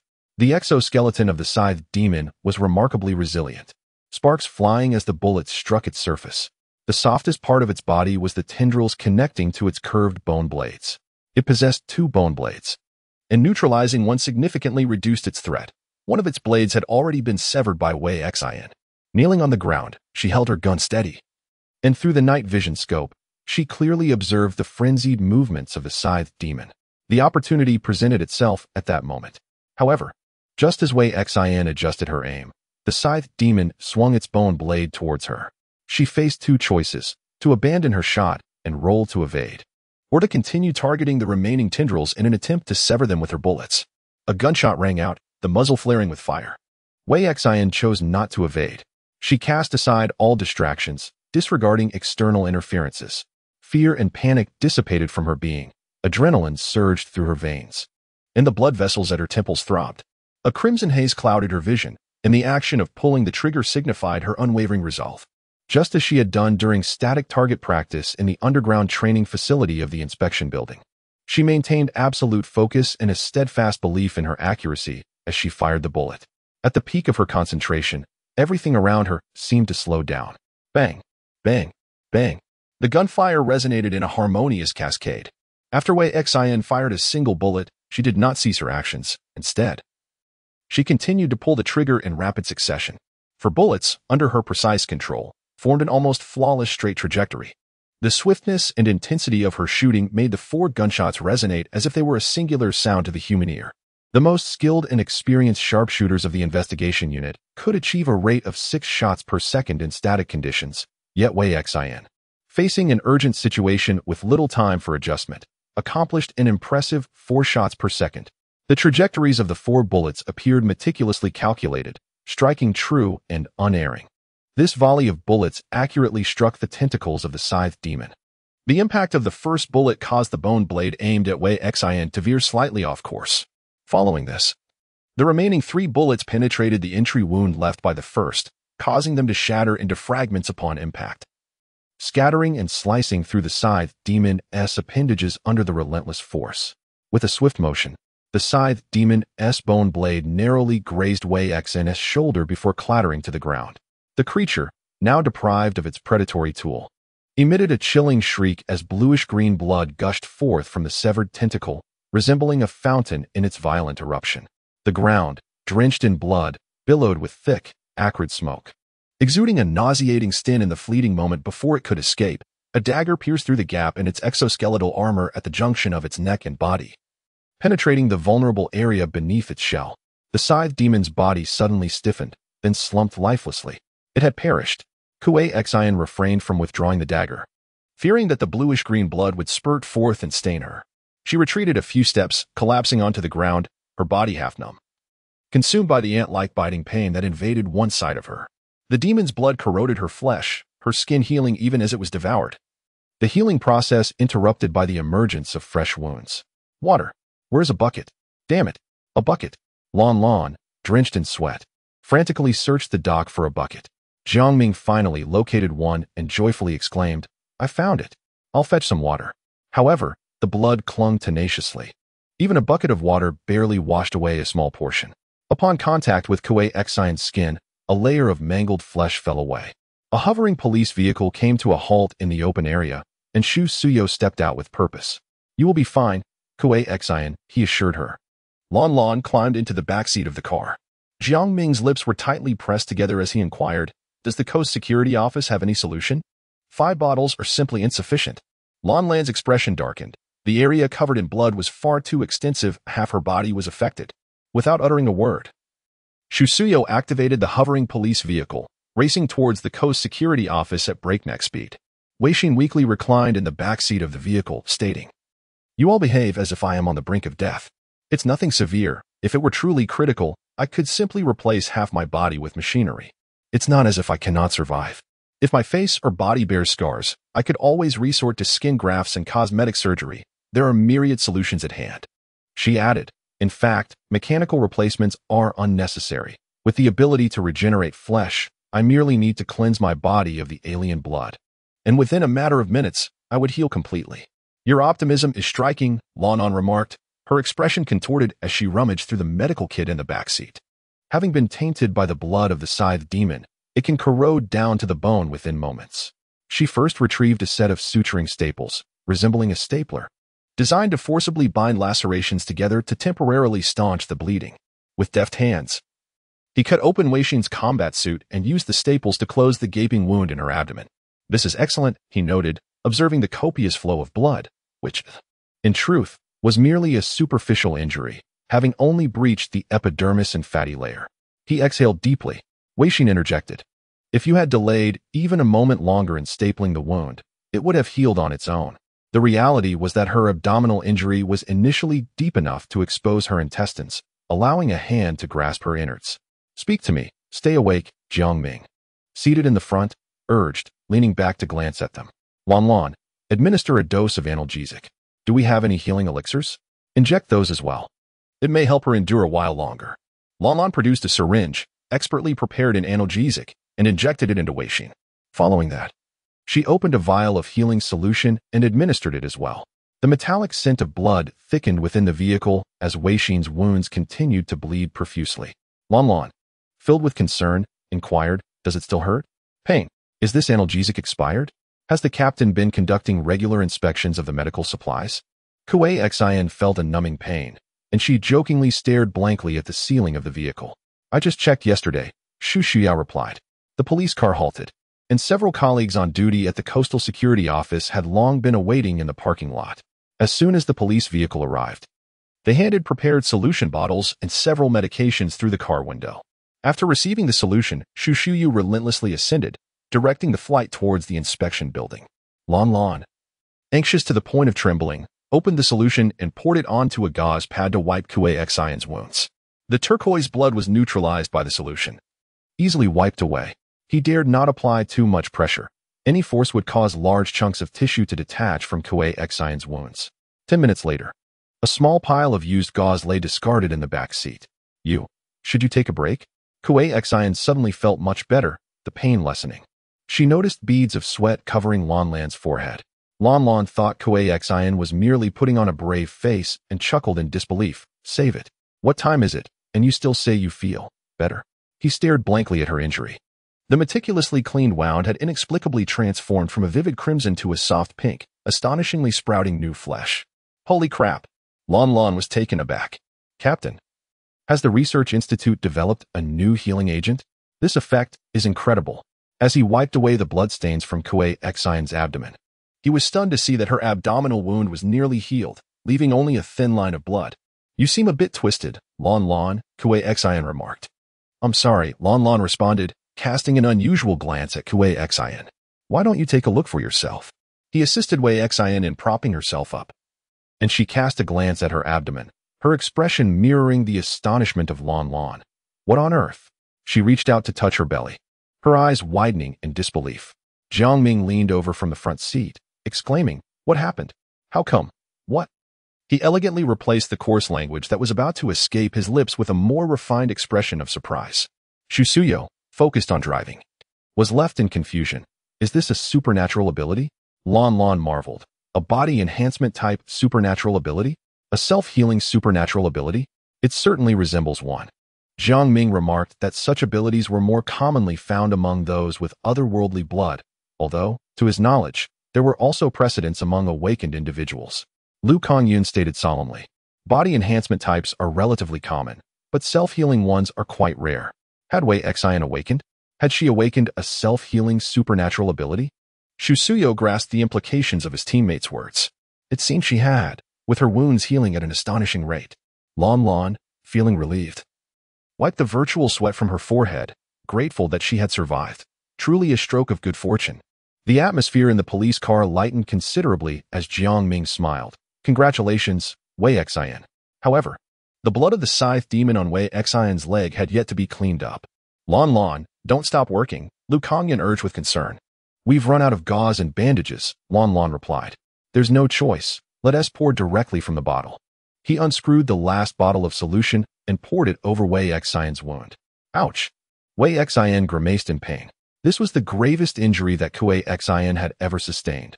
The last time, when someone shot her in the head, it had merely resulted in a small hole in her forehead. Lan, after administering the final vial of solution, remarked with a complex expression, You truly remain composed. Little Kuei, in truth, I had already been contemplating my last words, Kuei Xian weakly replied. You may express them, Adam will document it. Matters of asset division must be addressed, Lan said. Most colleagues draft a will upon joining, as the role of a security officer carries considerable risk. One can never predict when life might abruptly end. I too possess a will. However, I have no assets to distribute. I am burdened with several $100,000 in student loans, and the only property in my name is my house. According to current laws, inheriting my house would also entail inheriting my debts. Kuei Xian sighed. Thus, I pondered for quite some time but couldn't determine any significant last words to bequeath. An air of silence enveloped the vehicle. Life will gradually improve, Shusuyo contemplated before offering her some practical comfort. I have good news. The salary and benefits for awakened individuals are equivalent to those of team leaders. Once your status as an awakened individual is verified, you will be my equal colleague. Kuei Xian perked up. Such splendid news? I am grateful to the captain for informing me at once. The police car descended slowly, and with a sudden pop, the rear door swung open. Dr. Huang from the medical center stood ready beside the stretcher, urgently calling out as the vehicle came to a halt. Hurry. The injured require treatment. Quickly, lift them onto the stretcher. As a nurse's movements faltered, Dr. Huang, in a state of urgency, swiftly took matters into his own hands, placing Wei Xian onto the stretcher. Together with a cohort of nurses, they propelled the stretcher at a sprinting pace into the elevator, fervently pressing the down button. Suddenly, Wei Xian regained consciousness. No cause for alarm. However, Lan's warning came too late. The elevator doors had already closed. Lu Kongyan remarked, Dr. Huang is as diligent and responsible as ever. Jiang Ming nodded in agreement, acknowledging that Dr. Huang had consistently been voted an outstanding employee by his peers, a well-deserved accolade. Dr. Huang fitted Wei Xian with an oxygen mask, urging, breathe, take deep breaths.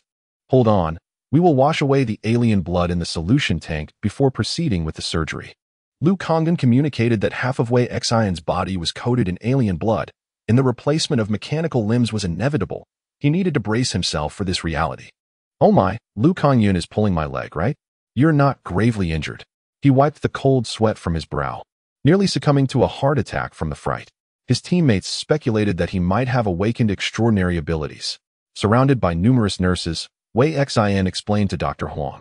Taken aback, Dr. Huang's expression shifted dramatically before he finally exclaimed with joy, "This is wonderful news. Congratulations, Wei Xian." Lon Lon briefly attended to his wounds, noting that he still needed to immerse himself in the solution. "This will simplify matters significantly," Dr. Huang said, guiding Wei Xian into a brightly lit room. The nurses carefully placed him into a horizontally positioned glass tank. With his eyes closed and breathing through the oxygen mask, Wei Xian felt as though he had been confined within a fishbowl.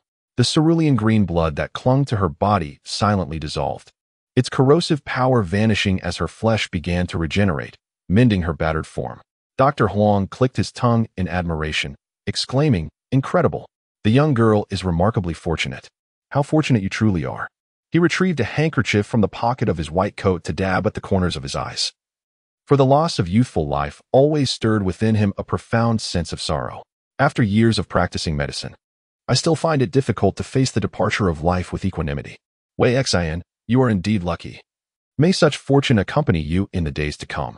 After the solution had been fully absorbed, Wei Xian had not undergone surgery. Clad in a hospital gown, she lay upon the bed, her cheeks and body smooth as ever, devoid of scars.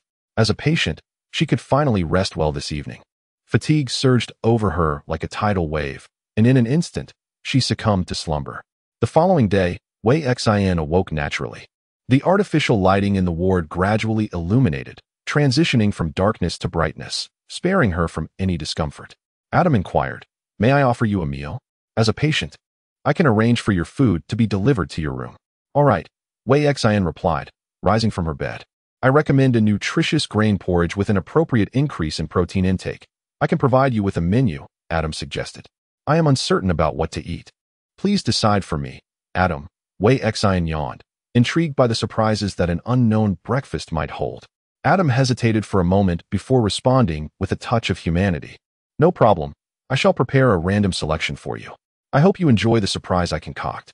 Wei Xian then proceeded to the washroom, and 10 minutes later, an automated meal cart arrived at her room. The breakfast porridge was perfectly warm, neither too hot to touch nor too cold. The fried egg was soft in the center, the bacon crisp and crunchy, and the toast was toasted to perfection. After finishing her meal, she glanced at the time. It was only 7:30. Wei Xian prepared to change into her uniform to greet the new day's work. "Security Officer Wei Xian. Chief Jiang Mimi from the Criminal Investigation Team would like to schedule a time for your awakened review later," Adam informed. A wave of unease washed over Wei Xian. "No problem," she replied. "Please go to room 4069 on the 4th floor at 8:10. Chief Jiang will be awaiting your arrival," Adam said, wishing her a wonderful day. Chapter 44. The Sea of Darkness. Wei Xian's communicator buzzed with several messages. "Lon Lon, how are you feeling today, Xiaowei?" "Jiang Ming, I forgot to mention. Your performance last night was incredibly brave. Thumbs up to you." "Lu Kongyun, if all goes well, you should be back with the team soon, right? Don't put too much pressure on yourself. You've already endured 2 serious injuries since you began this work. Take a good rest." "Shu Xiao, Dr. Huang told me you're fine, which puts my mind at ease. Good luck with today's Awakened Qualification Review. I believe in you." The return to the first world felt excruciatingly long. While others experienced merely a night, she had endured a span of 7 days. It was not the right moment to contacting Mion and Red, so Wei Xian refrained from checking her messages on the silver bracelet. After changing her clothes, Dr. Huang entered her hospital room, carrying an electronic medical record. "Does your wound hurt?" he asked with concern. Wei Xian rolled up her sleeves to reveal her fully healed skin to Dr. Huang, exclaiming, "It doesn't hurt. I have completely recovered." Dr. Huang meticulously examined Wei Xian's cheeks, noting that the wounds on her face had also healed entirely. The extraordinary abilities she possessed had awakened at a crucial moment, allowing her to survive. He pondered, "I observed yesterday that the wounds caused by the corrosive blood were not deep, likely due to your remarkable resilience. Despite the lengthy journey from the coastal port to the headquarters, the blood did not erode to the bone. Others in your place might have succumbed to severe infections requiring amputation. It is indeed a stroke of luck amidst misfortune. Wei Xian lowered her sleeves. Dr. Huang then proceeded to conduct a comprehensive scan of her body. Upon reviewing the results, he expressed satisfaction, stating, "Everything looks good. The alloy skull I replaced for you has a high compatibility with the human body, and there have been no signs of rejection following your awakening of extraordinary abilities. However, it is essential to have regular checkups, as I am uncertain about the extent of your powers. Should your skull begin to self-heal and push out the alloy implant, it would necessitate another surgery to remove the prosthesis." "That sounds quite frightening," Wei Xian remarked, touching her forehead. "I am quite pleased with my iron skull. It can withstand bullets on the battlefield, and I have no desire to replace it." "Indeed," Dr. Huang replied with pride. "I have crafted the same iron skull for several individuals in the investigation department, and they have all praised its efficacy. I am, after all, the foremost physician in the investigation department." Having completed his rounds in other wards, Dr. Huang departed, while at 8 in the morning, Wei Xian promptly exited her room. She pressed the elevator button, heading to the 4th floor where Jiang Mimi's office awaited her. The elevator came to a halt, and Adam remarked, "Please proceed towards the green indicator light." The light on the right side of the corridor flickered twice, casting a green glow. Following his instruction, Wei Xian turned right and arrived at room 4069. The metallic door opened, and Wei Xian stepped inside. "Good morning, Wei Xian," Jiang Mimi greeted from behind her desk, a steaming cup of coffee beside her. She smiled and said, "Last night was quite thrilling. I heard from your captain that you nearly lost your life. Don't just stand there, take a seat. The qualification review isn't overly formal. Let's have a chat."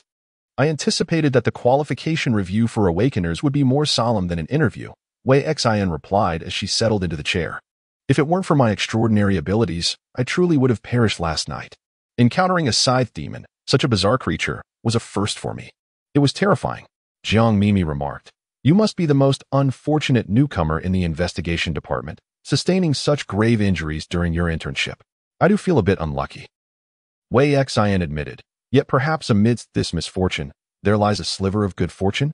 Given what could have happened to others, here I am, alive and well." "I admire your optimism," Jiang Mimi smiled. Jiang Mimi's office differed from the conference room where Wei Xian had her previous interview. It was slightly smaller and more meticulously decorated. A collection of complex and delicate instruments was piled in one corner of the room, while a bookshelf in another corner displayed a mix of electronic and physical books. The titles on the spine suggested that most of Jiang Mimi's reading material revolved around psychology. Beneath the bookshelf lay several substantial dumbbells. Jiang Mimi is not part of the field team. Theoretically, she belongs to the administrative personnel. However, one cannot underestimate the combat prowess of someone who secures a position within the investigation department. During training at the shooting range, Wei Xian learned that Jiang Mimi consistently ranked among the top in shooting and hand-to-hand combat within the department. Noticing Wei Xian's gaze, Jiang Mimi smiled and remarked, "I prefer physical books. E-books tend to strain the eyes. I always wear protective glasses when reading them. Lifting dumbbells while reading helps me maintain focus. When I encounter challenging cases, I enjoy thinking through the breakthroughs while exercising. It's quite effective. I suggest you give it a try. It's a wonderful method that enriches both the mind and the body." "I intend to acquire a set of dumbbells when I have the time," Wei Xian agreed. This time, unlike her previous interview, she had passed the preliminary review and was now a formal member, leading Jiang Mimi to adopt a more casual demeanor towards her. Wei Xian considered slightly altering her approach and strategy, such as taking the initiative to ask questions and bridge the distance. She could assert dominance on trivial matters, yet she must refrain from doing so on critical issues. Jiang Mimi, being a psychology major, is acutely sensitive to changes in others' attitudes, necessitating utmost caution in their interactions. Yet without appearing overly tentative, I had assumed that the qualification review for Awakeners would be conducted by team leader Wei Ji, as she is our direct superior. Wei Xian expressed her confusion. "Team leader Wei is currently on a mission. I am temporarily overseeing your review," Jiang Mimi replied. "There's nothing substantial to review. Merely a routine procedure." It is quite challenging to discern whether Jiang Mimi's words are a mere statement of fact or a deliberate attempt to lower the vigilance of those being scrutinized. The inspection department meticulously records and archives the identities of each awakened individual, with the subsequent information being integrated into Adam's core database. Upon completion of the review, one becomes a confidential figure within the inspection department. All information remains sealed from external access, and the confidentiality level of the resident database is elevated. Jiang Mimi stated, "We will primarily document your awakening level, the characteristics of your awakened abilities, and the environment of your awakening." Wei Xian nodded in understanding. "I comprehend. Now, let us proceed to the main topic." Jiang Mimi continued, "Your extraordinary abilities bestow upon you remarkable self-healing capabilities. However, this presents a considerable challenge in testing. It would be rather impractical to stab me during the assessment and gauge my healing speed to determine the level, wouldn't it?" Wei Xian reclined slightly. Jiang Mimi chuckled softly. "Certainly, such a method is out of the question, as we cannot ascertain whether your self-healing ability bears any flaws." "Flaws?" Wei Xian echoed. "We have encountered a precedent in the inspection department," Jiang Mimi recounted. "A colleague, upon awakening an ability that accelerated self-healing, found their vitality depleted. They had drawn upon their life force to attain exceptional healing power. The more they utilized the ability, the more rapidly their cells aged, ultimately leading to their physical collapse and premature retirement." Jiang Mimi emphasized, "To prevent a recurrence of such a situation, we must refrain from conducting blind tests of your awakened capabilities until we have definitively established the nature of your abilities. Every awakened individual is a treasure for the inspection department, a precious force that requires diligent protection." Wei Xian's expression was heavy. "In a moment, I will likely accompany you to the research institute to draw a small amount of blood and obtain a bit of your tissue as a sample for study." Jiang Mimi stated that this is a necessary testing procedure. Wei Xian nodded in agreement. "After your body recovers, do you experience any particular sensations? For instance, fatigue or lack of energy?" Jiang Mimi inquired. "Hunger," Wei Xian replied. "I've eaten more for breakfast than usual. I don't typically feel this hungry." Utilizing extraordinary abilities accelerates energy consumption, which indeed may lead to a sense of hunger. Jiang Mimi pondered for a moment and then tapped the table. "Your extraordinary abilities remind me of the Blooded Ones. Each of them possesses remarkable regenerative powers, but their source of strength is divine blood. I believe that the powers acquired through divine blood are utterly unreliable. Not only do they suffer from grotesque physical deformities, but their minds are also completely deranged. Captain Shu mentioned that they rarely survive beyond a month." Wei Xian remarked that possessing such regenerative abilities is truly a blessing, as it preserves my life. "I am grateful to be different from the Blooded Ones, as I do not need to resort to divine blood to attain such abilities." Wei Xian, "Let us entertain a hypothetical scenario," Jiang Mimi proposed. "If you find yourself in a dire situation with two choices before you, to ingest divine blood and survive, or to wait for death, which would you choose?" Wei Xian remained silent for a long while. "I do not wish to consume divine blood. The horrific conditions of the Blooded Ones in prison are vividly etched in my mind. I absolutely cannot follow in their footsteps. If I become one of the Blooded Ones, I would be imprisoned, would I not? The distortion of one's body is something I find particularly intolerable. I wish to die as a human rather than as a monster. However, should I find myself in such dire straits, faced with the choice between life and death, I fear I may struggle to uphold my principles. Despite my fervent desire to do so, perhaps it is only when I truly arrive at that moment that I will be able to make a final decision." Jiang Mimi's voice was gentle as she remarked, "You are an honest and genuine person, Wei Xian." But that was incorrect, Wei Xian thought. In truth, she was a deceitful and hypocritical individual. Contrary to her inner thoughts, Wei Xian replied, "I am a pragmatist. Doing what needs to be done and fulfilling my responsibilities has always been my creed." "It is evident that you have consistently adhered to your principles," Jiang Mimi commented. During the Awakener qualification assessment, Wei Xian performed at a standard level, articulating the necessary points while avoiding the inappropriate. While the awakening of an Awakener may involve random factors, certain patterns can also be observed. Jiang Mimi explained that the federal government has been seeking such patterns, as we require more Awakeners. "What are these patterns?" Wei Xian inquired, having never previously delved into this subject. According to the official data and statistics, approximately 80% of Awakeners experience intense emotions during their awakening, and 60% are in their adolescence, Jiang Mimi elucidated. Emotional and physical factors are key to the awakening process. Let us set this issue aside for now, as we have yet to determine the specific timing of your awakening. "The specific timing of my awakening cannot be determined?" Wei Xian asked. "Indeed. It is somewhat challenging to ascertain," came the reply. Jiang Mimi gazed at Wei Xian and remarked, It is quite possible that your awakening is a result of the severe trauma to your head. In light of such uncertainty, let us first document the date of your extraordinary ability as discovery. For the awakening time, we shall mark it as undetermined for now. She then instructed Adam, please provide Xin with an electronic form. A luminous screen manifested in the office, and Adam prompted, kindly fill out the form accurately. Xin glanced at the form and began typing on the projected keyboard, meticulously completing each section. The extensive and detailed nature of the form took her by surprise. It even required information about her parents. Fortunately, Xin had diligently memorized the pertinent details, enabling her to fill out the form thoroughly. Upon completion, Jiang Mimi turned the screen around and scrutinized Xin's provided information. Have both your parents passed away? She inquired. Xin lowered her gaze and replied, I come from a rather unfortunate family.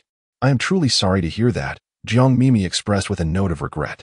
It is indeed necessary for the identities of the Awakener's family members to be included in the records, as a precaution against unforeseen circumstances. There have been instances where extremist organizations abducted the family members of Awakeners to coerce them into compliance, and we approach such matters with great seriousness. After reviewing the information, Jiang Mimi rose from her desk and said, Come, Xin, let us proceed to the underground laboratory to collect your blood and tissue samples. Xin stood and followed her, as the metallic door of the office opened and they entered the elevator together. Adam, to the 5th basement, Jiang Mimi instructed. As the elevator descended, the brightly lit laboratory bustled with activity. Xin and Jiang Mimi donned dust-resistant suits and made their way to the research station located at the far left edge. Upon noticing Jiang Mimi, the researcher clad in a white lab coat nodded and turned to Xin, inquiring, Is it her? Indeed, it is, Jiang Mimi affirmed. Let us commence with a blood draw. The researcher extended a hand, instructing, Please take a seat and roll up your sleeve. Xin complied, observing as the researcher secured a tourniquet and prepared to draw her blood. Once a vial was filled, the researcher placed a drop of blood under the microscope, murmuring, The characteristics do not align with those of a blood anomaly. There is no significant difference when compared to those of an ordinary human. Stepping away from the microscope, the researcher retrieved a syringe filled with anesthetic, stating, Now, I shall administer a local anesthetic to excise a small sample of tissue from your arm. As she spoke, the anesthetic was injected into Xin's arm, rendering it numb. With steady hands, the researcher deftly extracted a small piece of flesh and placed it into a prepared glass vial. Within 3 seconds, the minor wound on Xin's arm healed, leaving but a trace of blood upon her skin. Ah, you are truly a master of metaphors, Xin remarked. Thank you for the compliment, the researcher replied, straightening her posture and wiping her glasses. It was evident that she had no relation to any blood anomalies. Thank you for your assistance, Jiang Mimi said. We may take our leave now, Xin. As they removed their protective suits and entered the elevator, Jiang Mimi, with a smile, proclaimed, The review can conclude here, shortly. Your information will be officially added to the core database. Xin pondered for a moment.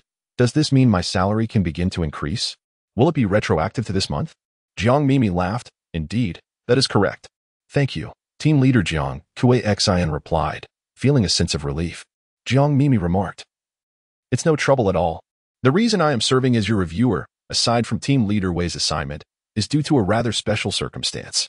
The higher-ups often prefer to assign these tasks to me, as the capable are burdened with more work. If they increase my salary, I shall have no complaints. The mention of salary resonated with Xin. Indeed. Aren't you curious why the higher-ups favor assigning these duties to me? Jiang Mimi asked with a smile. Isn't it inappropriate to inquire about confidential matters? Xin hesitated.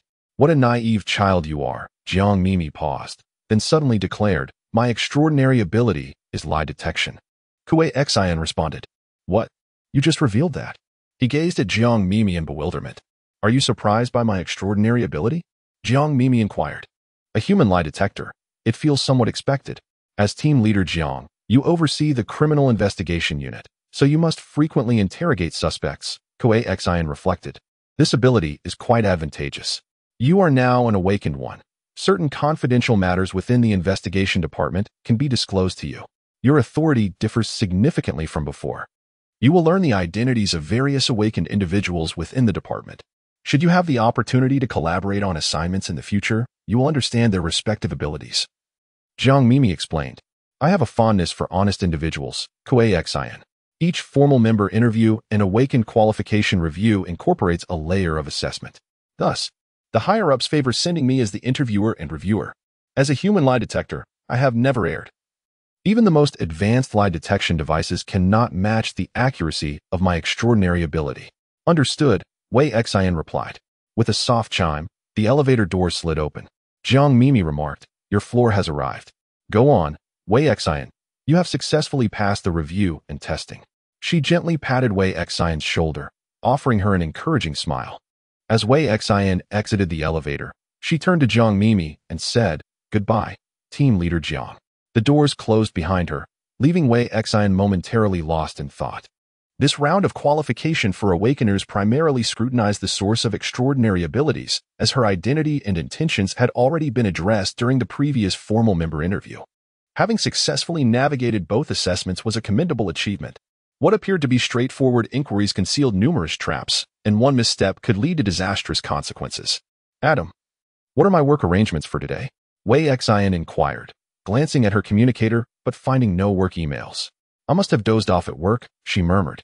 Last night, Wei Xin had enjoyed a restful sleep, from around 1 in the morning until 7.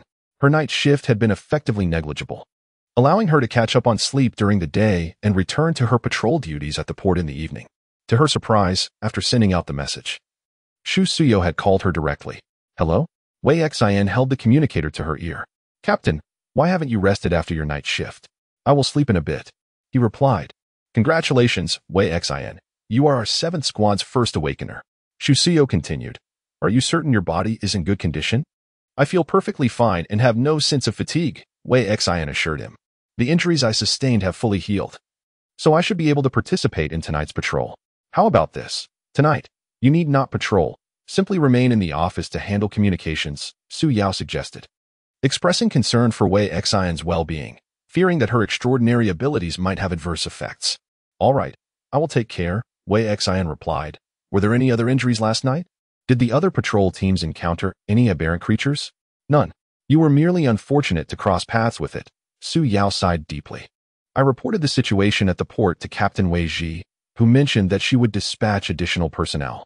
Deploying more personnel may hinder the operations of Mechanical Dawn, Wei Xin remarked. Let us hope that an increase in numbers will prevent the emergence of more aberrant creatures. It was sheer luck that I managed to eliminate the Scythe Demon. Had my fortune been any less favorable, I might not have survived that encounter. The Scythe Demon is classified as a high-risk aberrant creature. You are the one credited with its demise, and the Specimen Museum will now have an additional exhibit. With the label reading executor, Wei Xin, Su Yao stated. That sounds rather impressive. Wei Xin mused before inquiring. Captain, as an awakened, my status is quite comparable to yours. Will I still be considered your subordinate moving forward? Indeed, Su Yao replied. You are still a newcomer and promotion will not come swiftly. You will only be on par with me once you lead your own team. What is it? I thought that as I awakened, and you did not. I might leapfrog you in rank, Wei Xin commented playfully. As the communication ended, Wei Xin boarded the hovering electric rail. She harbored no fondness for work. After all, who truly enjoys labor? Wouldn't it be better to take it easy? However, if she were not to work in the inspection department, she would need to devote considerably more time to contend with Mechanical Dawn. In comparison, the inspection department is far more manageable, at the very least. She has established a mature rapport with her teammates and has begun to find her footing there. Sitting on the tram, Wei Xin casually selected a seat and expressionlessly activated her silver wristband, eager to see if any members of Mechanical Dawn had sent her messages. Typically, Red's messages hold the utmost importance, so she checked his first. 023, only one message. Thorned Rose had not reached out, and Amber Obsidian, under Red's purview, had also remained silent. Finally, there was Silver Mask. Upon opening the message interface, it was unsurprising to find that Silver Mask had sent the most messages. You didn't get into any trouble, did you? I contacted Red, and he mentioned that a security officer was injured at the port last night. He is uncertain who it was. Surely at ISNTU. Is it really you? Are you still alive? Wei Xin replied. Only 7 messages? That's a bit unusual. Silver Mask responded. A minor injury? What sort of minor injury necessitates hospitalization? Silver Mask continued. All right. I called Red, and he scolded me. Wei Xin inquired. What did he scold you for? She felt deeply that Red's words resonated within her. You should listen to him. He speaks the truth. No wonder Silver Mask had only sent 7 messages during her several hours of absence. He had been reprimanded by Red. From Silver Mask's words, it was evident that Red had caught wind of the port's anomalous creature attack, and she ought to send him a message to keep him informed. Is it serious? It should not be serious. Otherwise, you would not have messaged me so calmly. Whether it is serious or not. Wei Xian mentioned that my injuries have been healed under the influence of extraordinary abilities. Red paused for a moment and inquired. Have you been treated by a healing extraordinary ability user, or have you awakened your own abilities? I have never heard of any precious healing extraordinary users in the Black Sea City's investigation department, so it must be the latter, correct? Congratulations. Your awakening comes at a fortuitous time, making you more noticeable to the higher-ups in the investigation department, thus facilitating access to confidential information. Red continued. The boss trusts you the most. He is not at ease with anyone else acting as an undercover. Wei Xian relaxed her brow slightly, only to furrow it again. Red's reaction to her awakening, aside from congratulations, was rather subdued. This was a positive indication that her ruse of feigned awakening had succeeded. However, Red's words further revealed that she held a position of significant trust within the organization of Mechanical Dawn. Wei Xian turned off her wristband and gazed quietly out the window. She sat in contemplative silence as the announcement of the tram's arrival echoed, prompting her to rise and alight. Walking down the familiar Anning Street, she felt an almost surreal sense of disconnection. As she passed by the convenience store run by Xi Liang, she hesitated for a moment, contemplating entering to purchase a bottle of milk and check on Xi Liang's well-being. He was seated in a wheelchair, manning the cash register. Upon seeing Wei Xian enter, a smile broke across his face. Senior, long time no see. Here to buy something? It hadn't been long since they last saw each other. Wei Xian selected her milk and approached the register to pay through facial recognition. It felt as though a day apart had stretched into an eternity. Xi Liang chuckled and earnestly added, By the way, Senior, I plan to enroll in the talent development program at Rife Technology. Upon careful reflection, it is indeed quite fortunate to secure a position immediately after graduating from university, especially with a discount on the installation of mechanical prosthetics. Although this may entail relinquishing the freedom to choose one's employment, it is certainly preferable to being confined to a wheelchair, reliant on parental care for the most basic needs. At my age, I cannot afford to lose face. You must make your decision and be at peace with it. Wei Xian inquired. Have you made this decision after careful consideration? Indeed, Xi Liang replied. I have deliberated with utmost seriousness. The doctor warned that remaining in this state could lead to various infections and complications, and I might inadvertently face fatal consequences. Opting for mechanical prosthetics is a definitive solution. My foremost priority is to survive. Only by living can I contemplate other matters. Indeed, such optimism is commendable. Life will gradually improve. Wei Xian remarked as she completed the payment. Farewell, Xi Liang. Goodbye, Senior. Xi Liang responded with a smile. Chapter 45, The Sea of Darkness. Good morning. Silverface greeted while enjoying instant noodles in the living room. Morning, Wei Xian said, stepping inside and changing her shoes. Where have you been injured? Silverface inquired, setting aside the noodles to scrutinize Wei Xian. I came into contact with the blood of a scythe demon, Wei Xian explained. That creature is not to be trifled with. I was injured by it the last time. It is small, moves silently, and is exceptionally swift.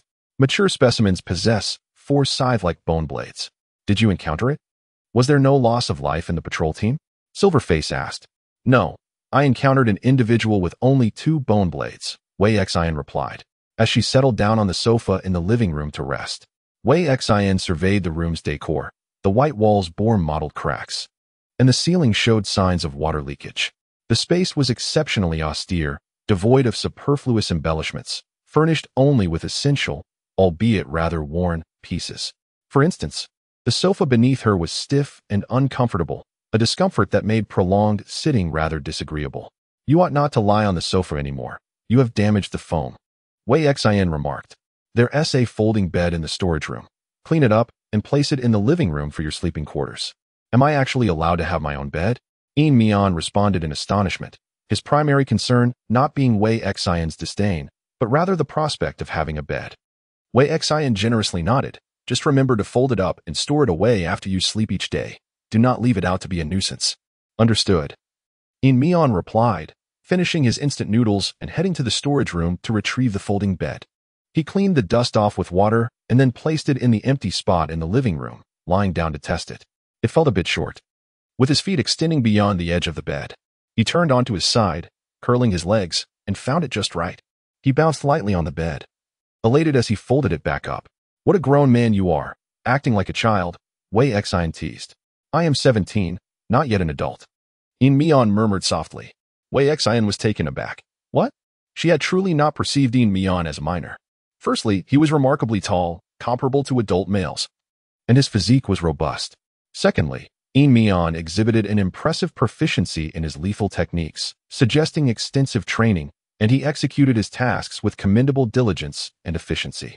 In Mian was not particularly inclined towards deep thought. He was an exceptionally capable tool. How did mechanized Dawn cultivate such individuals as In Mian? Is it a matter of being nurtured from a young age?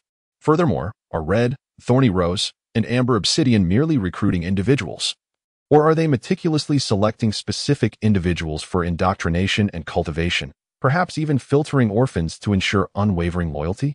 The Amber Obsidian twins, Wei Xian, and their limited interactions, appear youthful in countenance and are likely of similar age to Silverface. Among Thorny Rose and Red, Wei Xian is particularly wary of Red, who possesses significant authority and insight into the original self, rendering him a perilous ticking time bomb. What does that look in your eyes? Is there something wrong with being 17? Silverface remarked, "The leader considers me one of the most promising young talents in the organization." Well, one of them. One of them? Wei Xian repeated. "Do you not believe me?" Silverface's pale pink eyes bore into Wei Xian. Wei Xian smiled and replied, "I do believe." If Silverface's assertions hold true, it indicates that he is a remarkably capable asset within Mechanical Dawn, earmarked for focused development. As the top boss typically does not make such statements lightly. In an organization as ruthless as Mechanical Dawn, a mere acknowledgement from the leader, such as "well done, you've earned a merit," suffices to specifically designate someone as his favorite, carries a weight of commendation that feels slightly amiss. "I have awakened my extraordinary abilities," Wei Xian suddenly declared. Silverface's head snapped up. "What? You've awakened? What type of extraordinary ability do you possess? Can you share it with me?" "The effect is rapid healing," Wei Xian responded. "Last night, I was injured by the Scythe Demon, and thanks to this extraordinary ability, I survived. That was perilously close." Silverface remarked that this extraordinary ability was quite practical and well-suited for her. He pondered aloud, what if your identity were to be compromised? If someone were to torture you, wouldn't you be impervious to any torment? What kind of what if is that? Wei Xian raised an eyebrow. "There won't be such a scenario. Even if there were, I would find a way to end it myself." However, these words resonated with Silverface in a manner that suggested a different interpretation. Indeed, were the roles reversed, he would act similarly. They could not extract any information from him. The indoctrination by Mechanical Dawn had been thoroughly effective. Loyalty was etched deeply into his psyche, an indelible mark that could not be erased. Silverface continued, "Red has briefed me. I will head to the munitions depot at the port shortly to retrieve the explosives. Tonight, I will accompany Thorn Rose to the number 5 dock to place the bomb on the underwater support column." Most of the tasks would not require Wei Xian's direct involvement. As an undercover agent, her primary role was to provide intelligence, assist her teammates in executing their missions, and serve as a tactical commander during critical moments. Previously, when Red entrusted her with the task of eliminating the Python, it was not meant for her to carry out the execution of the traitor. Instead, it stemmed from her insistence that Red should strive to bring the living traitors before her, as she needed to know who they were. Red had uncovered the information, informed her, and naturally assumed that Wei Xian wished to deal with the traitor personally. Thus the responsibility fell upon her shoulders. Red often places Wei Xin's safety above all else. Though this sentiment is subtly expressed, almost imperceptibly so, it is only after a series of events that the astute Wei Xin comes to recognize Red's unusual attitude. Initially, she harbored suspicions, yet Red's demeanor was elusive, making it difficult to ascertain his true feelings. Furthermore, there is the matter of Inmian, which indicates that the priority of dealing with adversaries is secondary to Wei Xin's well-being. In his heart, her safety holds greater significance. A notion that somewhat contradicts Inmian's unwavering commitment to mission accomplishment and loyalty to the organization. Am I overthinking? Wei Xin pondered meticulously at her desk in the bedroom. No. Her intuition cautioned her that this was not mere speculation, but rather an undeniable peculiarity. All anomalies converge upon the crux of the issue, the identity of the original body. The identity of her current form is paramount. Wei Xin must ascertain the precise status and role of the original within the Mechanical Dawn organization, as this knowledge is crucial for her survival moving forward. In truth, Wei Xin harbors a subtle premonition that if the leader of Mechanical Dawn were to learn of her awakening, he would undoubtedly wish to meet her. This premonition is remarkably potent, so much so that the mere thought sends a slight tremor through her heart, accompanied by a few throbs at her temples. The timing of her inherent talent for absolute foresight is enigmatic when it manifests. Wei Xin struggles to discern whether her racing heart is a product of her overactive imagination or a genuine trigger of her ability. Nevertheless, in moments of life and death, absolute foresight proves to be a reliable ally. Regrettably, it is exceedingly difficult for Wei Xin to conceal her extraordinary ability of flesh regeneration. This passive skill activates upon injury, rendering her unable to control the timing or speed of the healing process. It is all too easy to expose herself in the presence of her comrades at the inspection department. Once revealed there, it would be impossible to keep it hidden from the Mechanical Dawn faction. The incident involving the aberrant creature attack last night provides a perfect pretext for a natural awakening. Rather than meticulously concealing her abilities, it would be more prudent to reveal a card from her hand. The wristband vibrated slightly, prompting Wei Xin to lower her gaze and discover a message from Red. Red, have you reported your awakening? Red, I anticipated this. I have already submitted the report on your behalf. A few moments later, Red sent another message. The boss wishes to see you. A sense of foreboding washed over her as she pressed the answer button, remaining silent in anticipation of Red's words. Alas, Red began with a sigh, urging her, "Go on, wealthy lady, do not shy away from the boss. He is quite pleased to hear of your awakening. It presents a splendid opportunity to mend your relationship. Constant discord is hardly a solution. Was it he who instructed you to convey this?" Wei Xin pondered her words carefully. If the original owner enjoyed the trust of the leader of Mechanical Dawn, the leader would surely reach out to her directly, rendering Red's involvement unnecessary. Red's suggestion to repair their relationship. Was it truly feasible that the original owner and the leader had been so close that they could endure long periods of estrangement, only to reconcile afterward? A sense of dread crept over Wei Xin.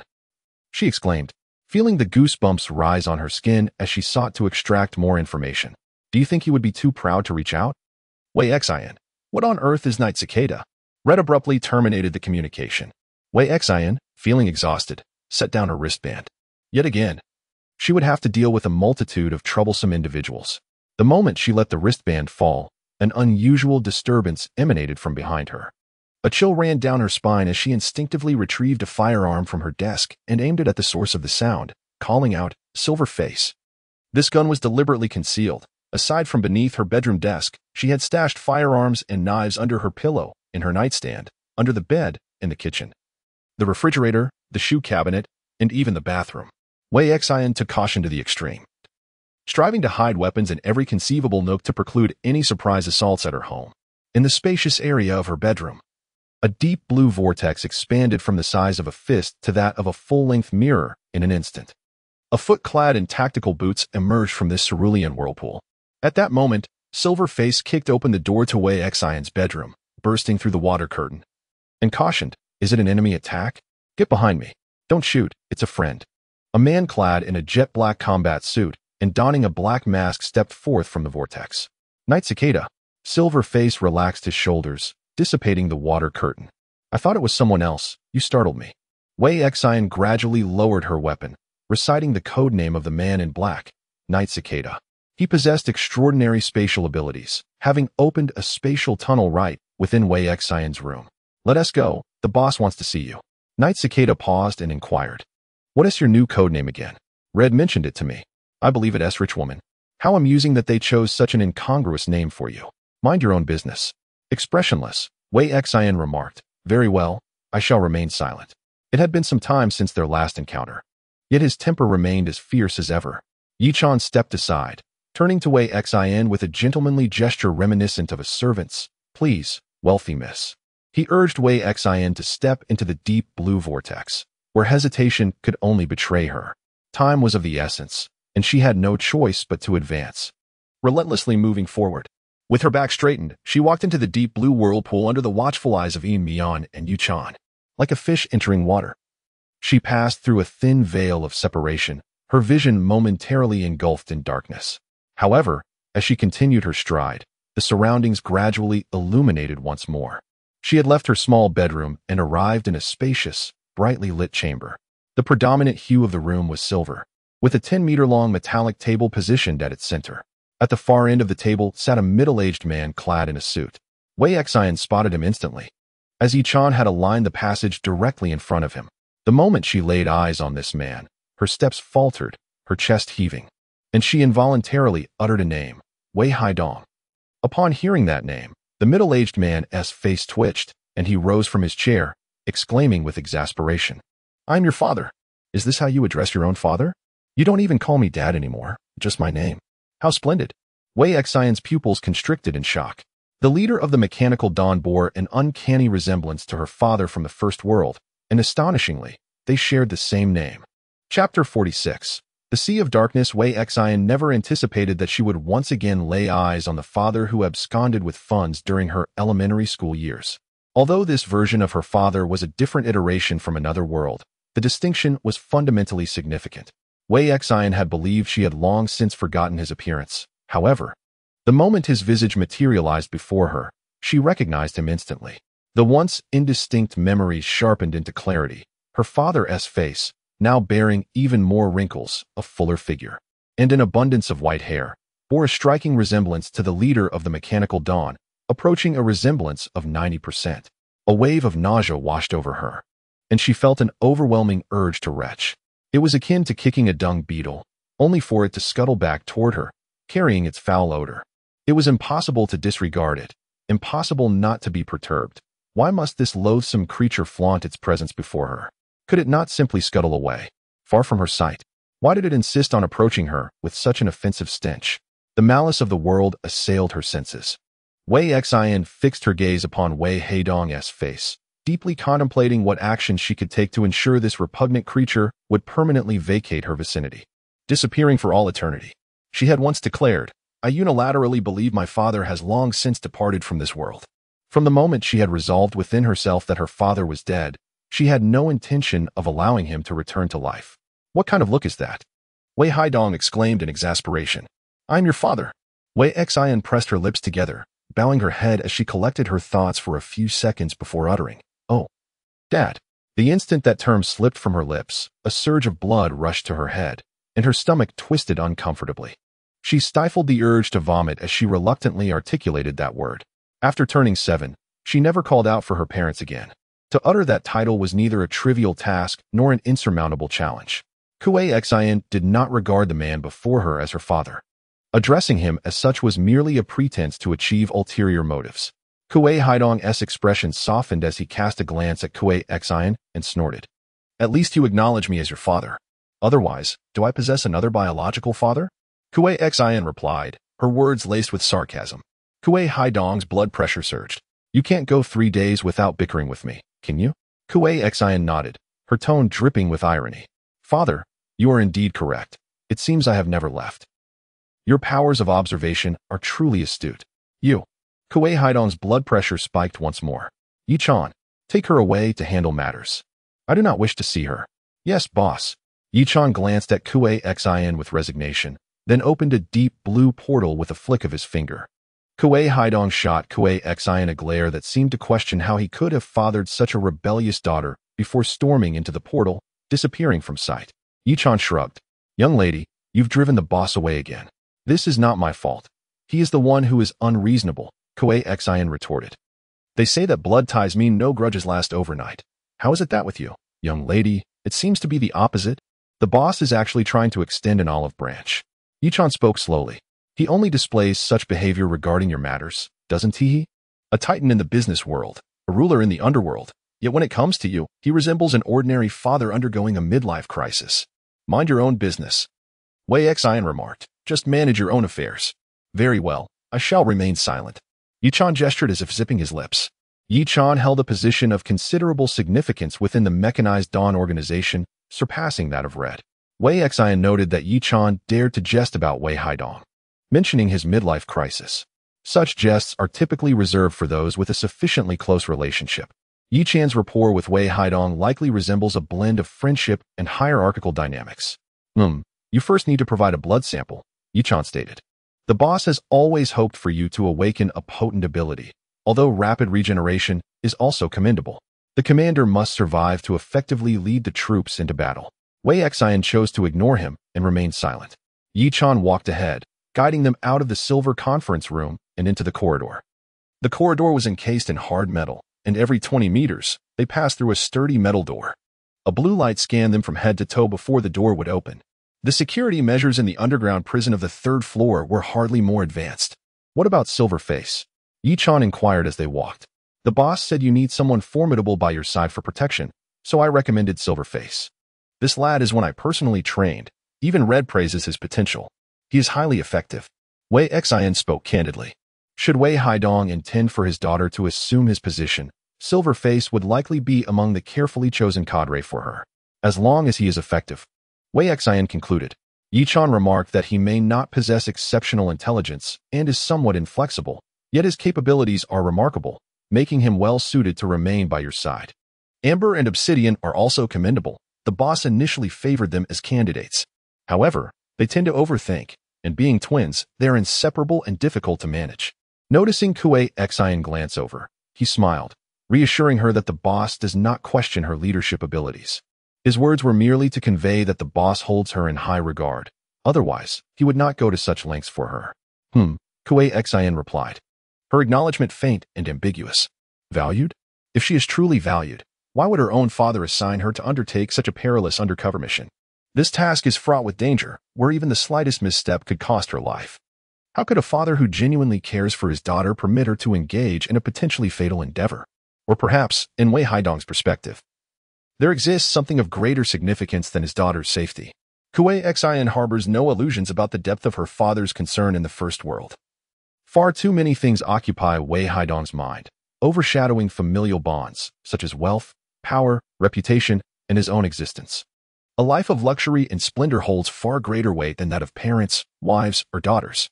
Upon passing through 5 metallic doors, Yi Chan halted before a partially opened side door. After scanning their irises, they entered, where a woman dressed as a doctor awaited them. Wei Xian seated herself, and the doctor silently prepared to draw blood, binding her arm with a tourniquet, just as during her previous examination at the investigation department. The doctor administered local anesthesia and excised a small sample of tissue. The entire process of blood collection and sampling was remarkably swift, taking less than 3 minutes. Subsequently, the physician conducted a comprehensive examination and scanning of Wei Xian, assessing her height, weight, body fat percentage, bone density, internal organs, and hormone levels, meticulously scrutinizing each aspect. Wei Xian stands at a height of 175 centimeters, weighing in at 56 kilograms. The density of her muscle surpasses that of her fat, resulting in a low body fat percentage with a significant muscle composition. When she lifts her shirt, one can discern her well-defined 8-pack abs. And rolling up her sleeves reveals her biceps, showcasing the powerful musculature that is pivotal to her combat readiness. She can no longer afford to increase her muscle mass or weight, as excess weight would hinder her agility. Her trainers in the enforcement division have also cautioned her regarding this matter. Upon completing her medical examination, Wei Xian and Yi Chan made their way to the corridor. Yi Chan inquired, "Has your qualification review as an awakened been approved?" The enforcement division seems to conduct thorough scrutiny in this regard. "Yes, it has," Wei Xian replied succinctly. "Is Jiang Mimi's extraordinary ability indeed the power of lie detection?" Yi Chan continued. "Previously, it was merely a rumor, and we lacked the opportunity for confirmation. Our hands are often tied. You are the first to venture into the core. It appears you have navigated this situation adeptly," Yi Chan remarked. "Had it been someone else, it may not have been so easily disguised. The polygraph determines whether a subject is lying based on physiological data, yet Jiang Mimi, extraordinary abilities are inherently irrational. Once the qualification review is approved, all my information will be incorporated into Adam's core database," Wei Xian stated, leaving her sentence unfinished. This was a tactic she often employed, subtly enticing her interlocutor to continue the conversation in order to extract further intelligence. As anticipated, the federal government places great importance on awakened individuals. The night cicada paused, engaging in a thorough analysis. In the future, it would be challenging to amend your records. The database of peripheral personnel from the investigation department is interconnected with the federal residence database. Prior to attaining the status of a tertiary citizen, any modifications made to the residence database would also reflect in the peripheral personnel data of the investigation department. Now that your citizenship level has risen, your information has been separately categorized into another database, severing ties with the residence database, rendering it inaccessible even to ordinary government officials and precluding any future amendments. The flexibility has diminished. However, the organization has meticulously updated your records, thus rendering further modifications generally unnecessary. No wonder. On the first day that Kuei Xian awoke in the second world, Dr. Huang, who performed her cranial surgery, mentioned that Mechanical Dawn had already altered her records.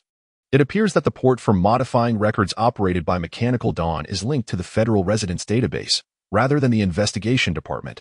Red had previously entrusted Kuei Xian with a data device, urging her to seek an opportunity to infiltrate Adam's core database. Adam's database is interconnected with the federal database, yet it retains a degree of independence. It is an artificial intelligence solely belonging to the investigation department, not serving the federal government. As Kuei Xian traversed the lengthy corridor, she passed through a tunnel constructed of transparent bulletproof glass. This space resembled a fully enclosed glass walkway. Beneath her feet, the silvery floor possessed projection capabilities, displaying the time and various project progress updates upon contact. Flanking the sides were railings, and below lay a hollow space supported by load-bearing columns, sustaining the glass tunnel.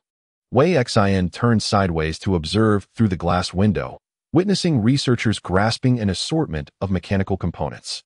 At the center of the laboratory table lay a lifelike silver humanoid figure. This figure was strikingly realistic, yet its muscular texture, skeletal structure, and internal organs were all rendered in a gleaming silver, resembling a deceptive specimen. Beneath Wei Xian's feet, a projection screen illuminated a line of text. Bionic activation experiment. Progress, 98. Is the young lady interested in this project? Yuchan asked, crossing his arms. Shall we descend for a closer inspection? With a clap of his hands, a pure white metallic sphere emanating a blue glow silently floated to his side. Contact Dr. Zhao, he commanded. The metallic sphere emitted a couple of beeps, and a projection materialized on the screen, revealing a shiny bald head at its center. Dr. Zhao appeared to be a prematurely balding man, his gleaming forehead devoid of hair. Clearly younger than one would expect for such a condition. Yuchan, what brings you here? Dr. Zhao inquired. The young lady has arrived. Allow me to show her the laboratory, Yuchan succinctly replied. Dr. Zhao raised an eyebrow. Very well. It will be a moment to witness a miracle. Let her behold this historic moment. Yes, this time we shall ensure success. This must be the 1000th experiment, correct? A fortuitous number. Unless one counts the 999 failures, Yuchan remarked as he terminated the communication. He proceeded to the elevator at the end of the glass corridor, stepping aside to allow Wei Xian to enter first. Perhaps your presence will bestow a touch of luck upon Dr. Zhao. They entered the elevator. Departing from the confines of the laboratory, they first entered a confined small room to don protective suits and masks, and then officially entered the laboratory. Dr. Zhao waited them at the entrance, and upon seeing Wei Xian, he politely nodded and said, Welcome to the tour. I'll just take a look around. You may go about your work, Wei Xian replied. Dr. Zhao led Wei Xian and Yuchan to the colossal experimental platform situated at the center of the laboratory. A silvery humanoid lay motionless on the platform, its surface connected to various instruments and tubes. Ignoring its color, it resembled a corpse resting on a medical dissection table. This is the Type 2 bionic being. The previous Type 1 has been rendered obsolete. Although the Type 1 bionic beings were successfully activated, they were more akin to genetically modified humans rather than true bionic entities, bearing a striking resemblance to normal humans, possessing flesh and blood, and capable of bleeding when injured. Such beings would pose ethical dilemmas if integrated into society, hence their abandonment. Dr. Zhao elaborated, in Type 2, we have incorporated more non-human elements, utilizing innovative materials to construct the bionic body. To differentiate it from ordinary humans, we have rendered its skeletal and muscular structure, as well as its internal organs, in silver. Eventually, it will be adorned with a synthetic skin to make its exterior indistinguishable from that of a human. Oh, and by the way, the material strength of the Type 2 bionic being surpasses that of Type 1, making it an undeniable humanoid weapon. You aim to distinguish the bionic beings from normal humans while simultaneously ensuring they appear human, Wei Xian remarked. This seems paradoxical. Dr. Zhao chuckled. Yet, humanity itself is a creature of contradiction.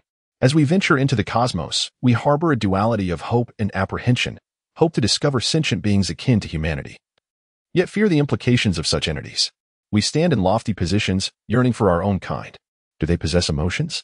Wei Xian gazed at the pristine, white humanoid form upon the experimentation table. Dr. Zhao raised his chin, expressing uncertainty. I do not know, hence I aspire to successfully activate it for sociological testing. Did you not mention that this might incite ethical dilemmas? Wei Xian inquired thoughtfully. Emotions, too, can provoke ethical quandaries. That is not comparable, Dr. Zhao replied. The ethical concerns surrounding Type 1 androids stem from their physical resemblance to humans, which is visibly apparent. In contrast, Type 2 androids possess non-human physiques, and their similarity to humans may reside in their emotional capacities. Humanity tends to scrutinize only the surface of matters, shunning deeper exploration. Surface pertains to the body. Emotions and spirit dwell in the depths, Dr. Zhao elucidated. Humans trust solely in what their eyes perceive. Whether androids possess emotions is inconsequential. They need only to observe the superficial, and we shall ensure that their gaze remains fixated on that exterior. An intriguing theory, Wei Xian remarked. At that moment, Yuchan interjected. Since these entities are to be introduced to the market, they must lack emotions. Being mere tools is the hallmark of a competent product. Indeed, although I have a strong desire for them to possess emotions, it is not feasible for the market, Dr. Zhao lamented. My role is to conduct research. The task of advancing the android market belongs to the consortium. If Type 2 is confirmed to share emotional experiences with humans, it poses a significant risk. In the eyes of the stakeholders, it would be deemed a failure, unfit for market introduction. We shall proceed to initiate the Type 3 research. Wei Xian gazed into Dr. Zhao's eyes and inquired, do you aspire to create beings endowed with emotions? Dr. Zhao momentarily paused, his eyes alight with excitement as he fervently grasped Wei Xian's hand and exclaimed, Miss, you understand me. His countenance radiated enthusiasm, his eyes wide open, emphasizing that it was not merely about fabrication or invention, but about creation. Creation. Wei Xian, somewhat perplexed, found her hands enveloped in Dr. Zhao's fervent grip. Noticing his own indiscretion, Dr. Zhao quickly released her hands, apologizing, Forgive me, I got a bit carried away. He stepped back, arms outstretched. Speaking in a tone that bordered on obsessive, the creation of artificial intelligence and androids by humanity is akin to God creating Adam and Eve. Humanity can become like God. He hastily added, I do not refer to God in a religious or theological context, but rather in a philosophical and existential sense. My apologies for the convoluted expression. Wei Xian smiled. I comprehend your meaning, Dr. Zhao. There exists a subtle overlap of culture and history between the first and second worlds. In the era before the establishment of the Federation, when religion was not deemed illegal, humanity adhered to a myriad of faiths, and the mythos of divine creation echoed across the earth. Dr. Zhao's words were indeed captivating. The notion that humanity's endeavor to create artificial intelligence and androids parallels God's creation of Adam and Eve is intriguing. Does the naming of the intelligence within the investigation department as Adam carry such profound significance? Humanity has persistently sought to emulate God, striving to ascend to divine status. Just then, the metallic sphere beside Dr. Zhao emitted a beep, prompting him to slap his smooth forehead in realization. It's time to activate.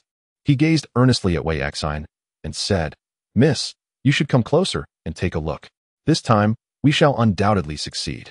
Yichon subtly remarked, If I am not mistaken, you have proclaimed the same for your previous 999 attempts.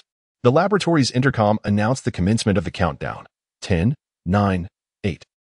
Dr. Zhao's eyes sparkled with intensity as he declared, It is happening.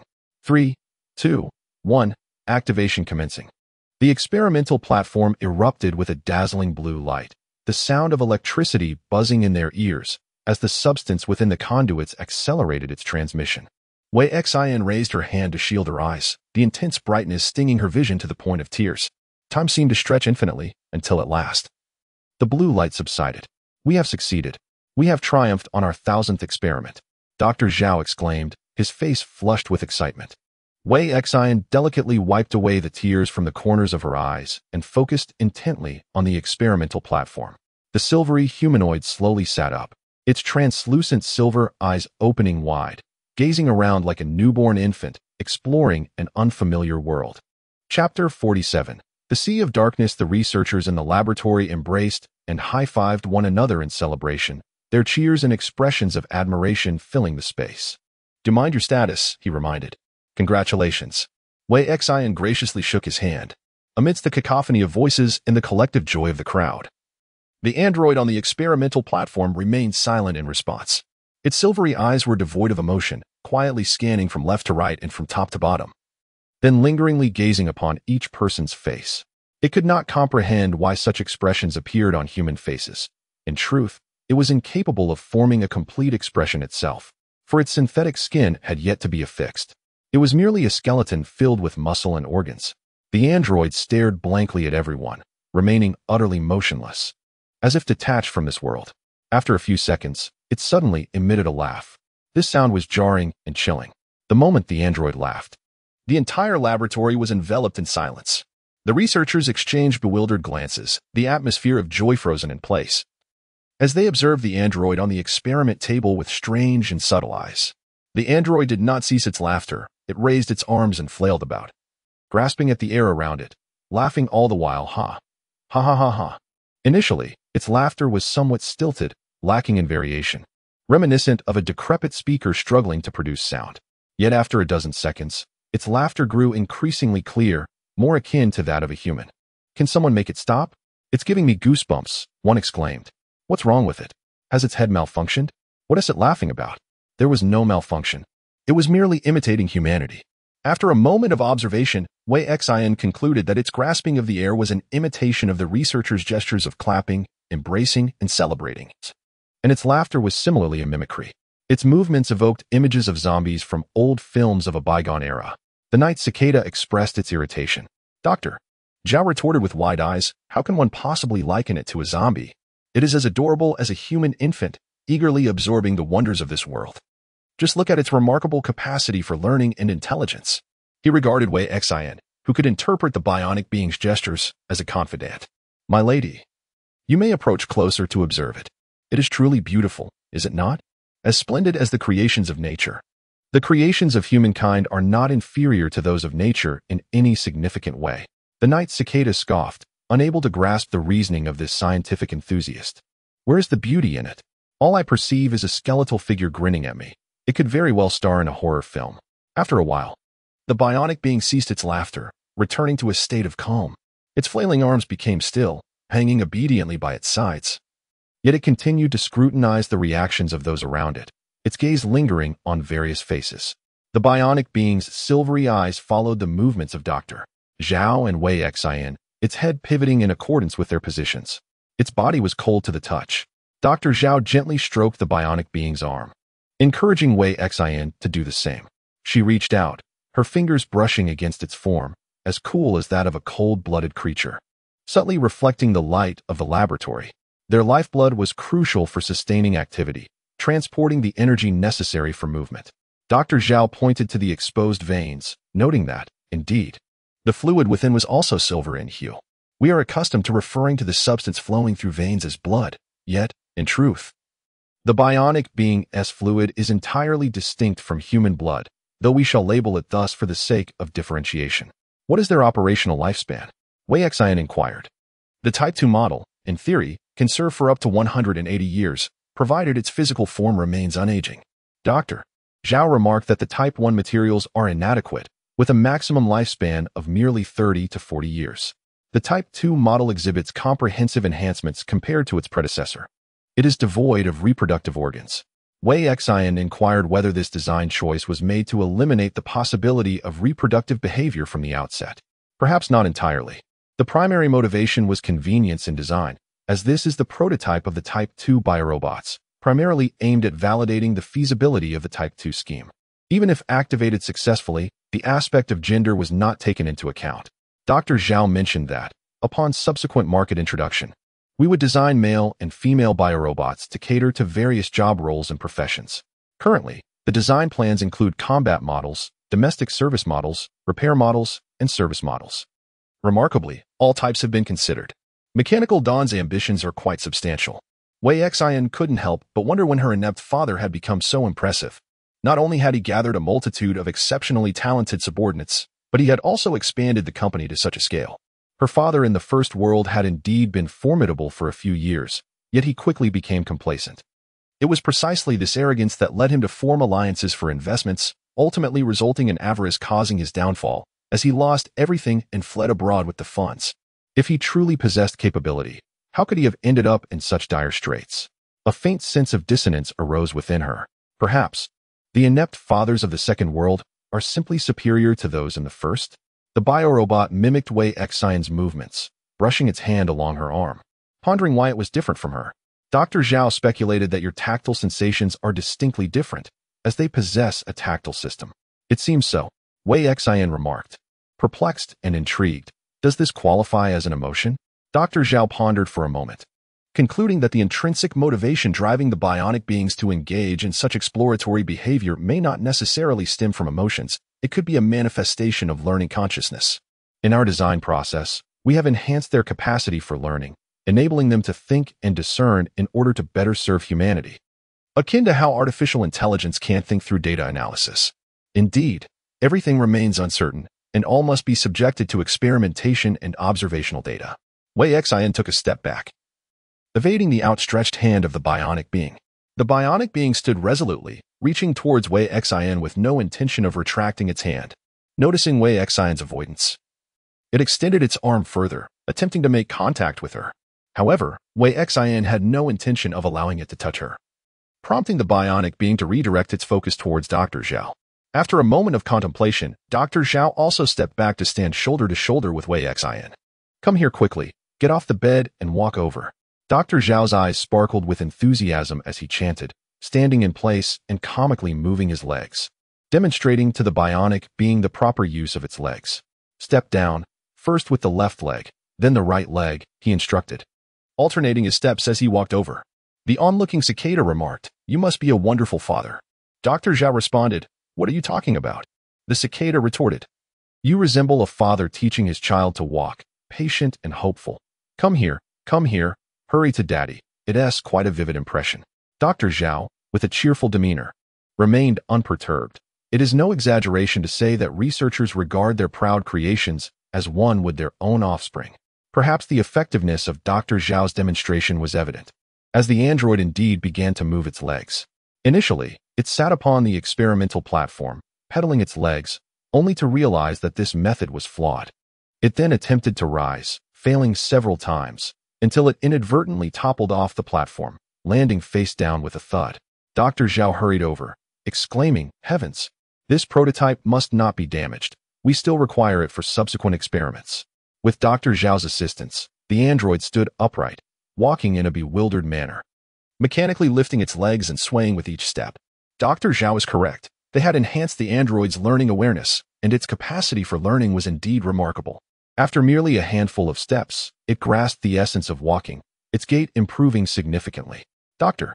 Zhao circled the android like a father watching his child take its first steps, anxious that it might stumble or fall. The android lacked social awareness. Surely it cannot be released into the market just yet? Wei Xian inquired. Yichang responded, "Let us depart. We need not disturb them further. If you are interested in the experimental projects, I can show you others." What is so fascinating about a skeletal framework? Very well, Wei Xian replied, casting a glance at the android before following Yichang out. The organization, Mechanized Dawn, had unveiled its mysteries to Wei Xian for the first time, and naturally, she yearned to explore and understand more. You seldom paid attention to these projects and experiments before. What has sparked your interest this time? Yichang casually asked. When the mood strikes, one engages. When disinterested, one refrains. Wei Xian casually remarked. Indeed, Yichang suggested, why not visit the exoskeleton armor department? I have heard that there are new experimental models of exoskeleton armor recently. Very well, Wei Xian replied. Exiting the elevator, they proceeded along the glass tunnel, entering a fully enclosed metallic corridor. After passing through 5 gates, a room labeled High-Risk Equipment Laboratory came into view at the end of the corridor. Yichang activated the display screen beside the metallic gate, revealing the face of a researcher. Dr. Chiu. Yichang nodded at the female researcher on the screen, inquiring if they could enter for a visit. Please wait 10 minutes. Dr. Chiu replied tersely, abruptly terminating the communication. Yi-chan turned to Wei Xin and shrugged. Scientists often possess an air of arrogance and eccentricities, and Dr. Chiu despises small talk, treating even her superiors with the same disdain. It is evident, Wei Xin observed. They're individuals devoted purely to their research. Precisely, Yi-chan affirmed. 10 minutes later, the gate opened punctually, and Dr. Chiu, clad in a white lab coat with her arms crossed, curtly announced, "You have 20 minutes for your visit. I did not intend for you to linger here for the full duration. If you can leave early, do so." Understood, Yi-chan replied, accustomed to the routine as she stepped inside. As Wei Xin entered the high-risk equipment laboratory, he could observe researchers clad in masks skillfully manipulating machines behind a thick layer of explosion-proof glass, engaged in welding.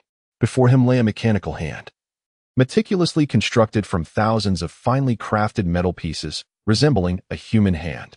Molten metal splattered, sending forth dazzling sparks that burned brightly, causing a sharp sting to the eyes. Donning a protective visor brought him considerable relief. Dr. Chiu's assistant began to explain, "This is our latest model of enhanced exoskeleton armor. The purpose of this armor is to augment the combat capabilities of individuals lacking mechanical prosthetics." He retrieved an already assembled exoskeleton from the workbench. The armor was predominantly black, its unique coating giving it an appearance as if it could absorb light. Contrary to expectations, it appeared neither cumbersome nor heavy. Instead, it exuded a sense of agility and lightness. "This is the right arm armor, which can adapt to the user's arm shape," the assistant remarked. "Would you care to try it on?" Wei Xin lifted his right arm, and with the assistant's help, donned the exoskeleton armor. The metallic shell was far thinner than he had anticipated. Once worn, his arm only appeared slightly bulkier, and the sleeves of his clothing fell neatly over it, rendering it almost inconspicuous. The assistant inquired, "Could you share your experience with the armor?" "It is light and thin," Wei Xin replied, a touch of surprise evident in his tone. A proud smile graced the assistant's face as he affirmed, "Indeed, compared to other heavier models, this armor's greatest advantage lies in its ability to retain power while being remarkably lightweight and slender. We employed lightweight alloys, striving to minimize connecting components while ensuring flexibility. The design drawings alone took 2 years to complete." He guided Wei Xin to a small room adjacent to the laboratory, a compact testing area where one could conduct experiments. "Theoretically, it is capable of enhancing your strength by at least twofold. If the entire exoskeleton armor is equipped, the enhancement could reach approximately double. However, the full armor cannot be tested at present, as we have yet to complete its assembly." Within the testing chamber stood a specialized punching force meter, significantly superior in strength and load capacity compared to its ordinary counterpart. Wei Xin approached the meter, clenched her right fist, and delivered a powerful strike. With a resounding thud, the numbers on the meter surged rapidly, momentarily reaching 500 before stabilizing at 537 pounds. The assistant gasped in astonishment, exclaiming, "My goodness, you are truly a champion reborn. Surely, you could win a championship in lightweight women's boxing." Disregarding the strength augmented by the exoskeleton, Wei Xion's inherent power was formidable. A solid foundation of strength amplifies the enhancements provided by the exoskeleton. Yi-chan glanced at the digits displayed on the meter, remarking, "You held back a bit, Mississippi." "It was merely a test. I wasn't aiming for my absolute limit," Wei Xion replied, shaking her hand. Yi-chan inquired, "What else would you like to see?" "Let me show you." As they walked, Wei Xion removed the exoskeleton armor, and the dimly lit room was illuminated solely by a soft blue orb hovering above the table. "No, she harbors no doubts. Rest assured on that front." "Indeed, I too am astonished. This comes as quite a surprise." The plan was progressing methodically. "Why have you suddenly altered your course? Is it due to her?" "Such a hasty change of plans fills me with apprehension regarding potential repercussions for us." "Very well. I understand. I shall comply with your directives. I apologize for prying, though I cannot help but inquire. Why?" The man sat at the edge of the table, leaning forward towards the cerulean orb of light, his curiosity piqued and confusion palpable. "Why her? Why my—" The pale blue orb pulsated slightly, interrupting his unfinished thought. "Very well, I shall refrain from further questioning." The man closed his eyes, resolving to fulfill his responsibilities. The pale blue orb on the table extinguished. Moments later, the lights in the room flickered on, artificial illumination dispelling the darkness. "Beep, beep." The man answered the call. "Hello? Boss, I've completed the tasks with Mississippi." I also took the liberty of showing her around a few projects. Would you like to see her again, or shall I let her depart directly? Night Chan inquired. Wei Haidong adjusted his suit bow tie, expressing his impatience. Tell that rebellious girl to leave at once. Just as Night Chan ended the call, the blue orb in front of Wei Haidong suddenly illuminated once more, startling him. He quickly exclaimed, "What is your command?" Put on the concealed earpiece, came the instruction. The blue orb displayed several lines of text. Bring her to me. Relay exactly what I say, and do not allow any questions or extraneous remarks. Wei Haidong nodded eagerly, affirming, understood. He retrieved a concealed earpiece from his watch and placed it into his ear canal. After rubbing his face, he opened the drawer of the desk and took out a mirror to inspect his visage, tidying his hair with a small comb. Seated behind the desk, he exuded the commanding presence of a great leader. Night Cicada, Wei Haidong, he initiated a communication, summoning my daughter. Night Cicada, all right. I shall contact her immediately. Wei Haidong. His expression darkened as he prepared to issue a stern command, only to have the pale blue orb display. Forget it, next time. Subsequently, the orb extinguished. Understood, boss. Night Cicada concluded the communication, restoring silence to the room. Wei Haidong sighed wearily and rose to approach the wall on the right side of the room. As he moved, the wall silently cracked open a seam, revealing a concealed door. Behind the door lay rows of glass display cases, some housing mechanical armor, others containing cutting-edge prosthetics, and still others filled with lifelike replicas of limbs, an eclectic collection reminiscent of a peculiar museum. Wei Haidong approached the innermost display case, peering down at its contents. Inside lay a human form, distinctly different from that of a Type 2 cyborg. This body was undeniably flesh and blood, its coloration strikingly lifelike, akin to that of a true human. Its eyes were tightly shut, and its heartbeat was still, resembling a corpse. The head bore significant damage, yet its remaining features bore an uncanny resemblance to Wei Xin. The label on the display case read, Type 1 Cyborg, Prototype. Chapter 48, The Sea of Darkness at Long Last. Having dismissed the Night Cicada, Wei Xin settled at her desk, massaging her temples. Mechanical Dawn, Wei Haidong, Androids. Rick Technology Company. From the fruits of her hour-long tour, it was abundantly clear that Rick Technology was merely a FAAD established by Mechanical Dawn. The two were inextricably linked. Throughout her visit, she had frequently encountered the logo of Rick Technology, with similar insignias appearing on various materials. Wei Xin had previously scoured the internet for information regarding Rick Technology and learned that it had emerged as a new entity over the past 2 decades. In the first world, a company that has thrived for 20 years is considered a formidable giant with a solid foundation. However, in the second world, Wei Xin expanded her horizons, gradually realizing that a company with a mere 2-decade tenure is but a child in a realm dominated by conglomerates, where many older and more established entities loom large. In various regions, conglomerates have stood firm for at least 50 years, solidifying their status as undisputed local overlords. Moreover, these diverse industries often collaborate, forming alliances to monopolize local manufacturing, services, dining, healthcare, technology, and other sectors, systematically suppressing, acquiring, or investing in emerging companies. Over time, the path for new enterprises becomes increasingly arduous as these conglomerates drain the lifeblood of ordinary citizens and budding businesses, bolstered by the protective embrace of the Federation. Growing ever more formidable, becoming giants that are not easily shaken.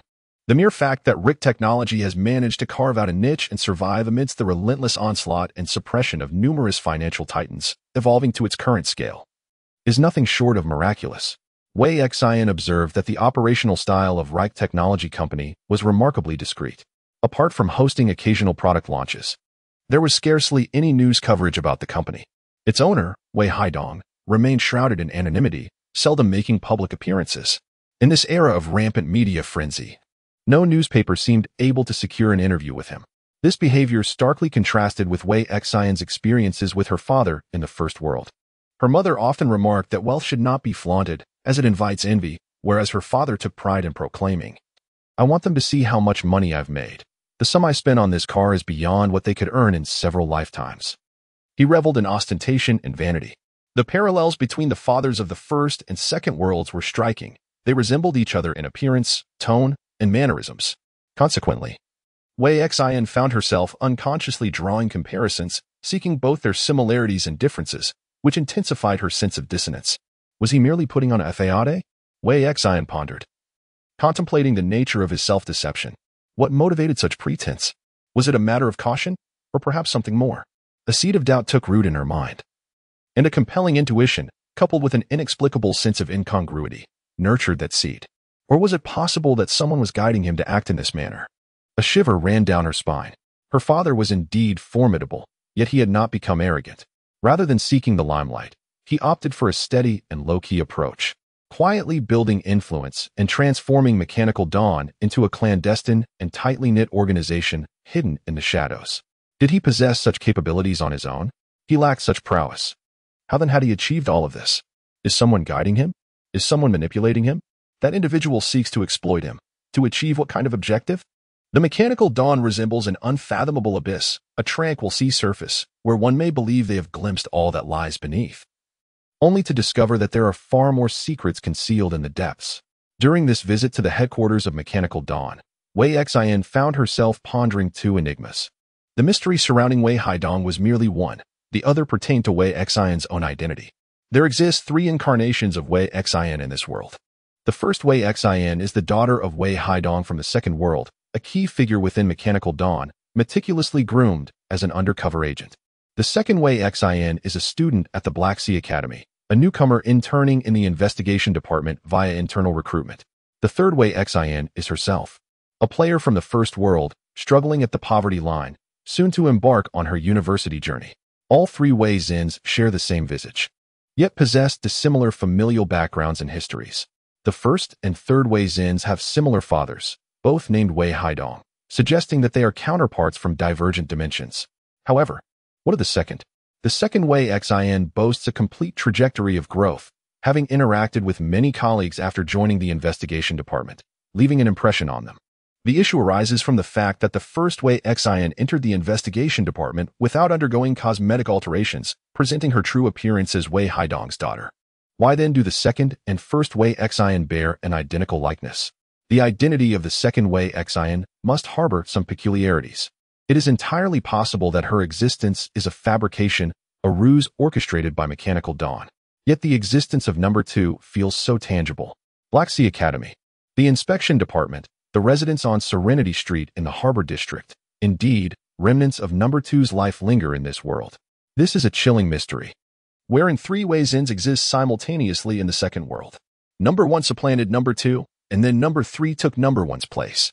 After a series of purges, betrayals, and inexplicable phenomena beyond scientific reasoning, only number 3 remains in this world, Wei Xian from the first world. A shiver ran down Wei Xian's spine. She suddenly felt as though she had stepped onto a dark highway, proceeding unknowingly along its path, while hidden eyes in the darkness silently observed her. The owner of those eyes coldly watched her advance, waiting for her to reach the end of the road and fall into a carefully laid trap. Ha. The day shift is indeed preferable. It's comfortable. Lon stretched lazily. Shusuyo took a sip of coffee, bowed his head to organize files, and felt at ease without the sun's glare. Members assigned to the Coastal Security Team's field operations do not patrol every day. Patrolling is an exhausting endeavor. Engaging in it day and night would surely wear down the body. Thus, the Coastal Security Team operates in shifts, day and night patrols, and standby teams. On the day when the 7th team is on duty in the office, they find themselves with little to do, occasionally receiving alerts to notify the patrol team for handling. It is a rare moment of leisure. Sipping tea while on paid duty feels somewhat unfamiliar. Lu Kongyan shifted uncomfortably, twisting his shoulders. Jiang Ming remarked, "If you find it tedious, why not join Wei Xian for some shooting practice? She seems rather lonely at the training ground." "Sure, shall we go together?" Lu Kongyan replied. "I've already exceeded my training quota for today. I ran 10 kilometers this morning," Jiang Ming stated. "All right then," Lu Kongyan said, adjusting his crew cut. As he rose to head downstairs, Lon approached the window, observing Wei Xian diligently practicing her marksmanship in the outdoor training area, drenched in sweat.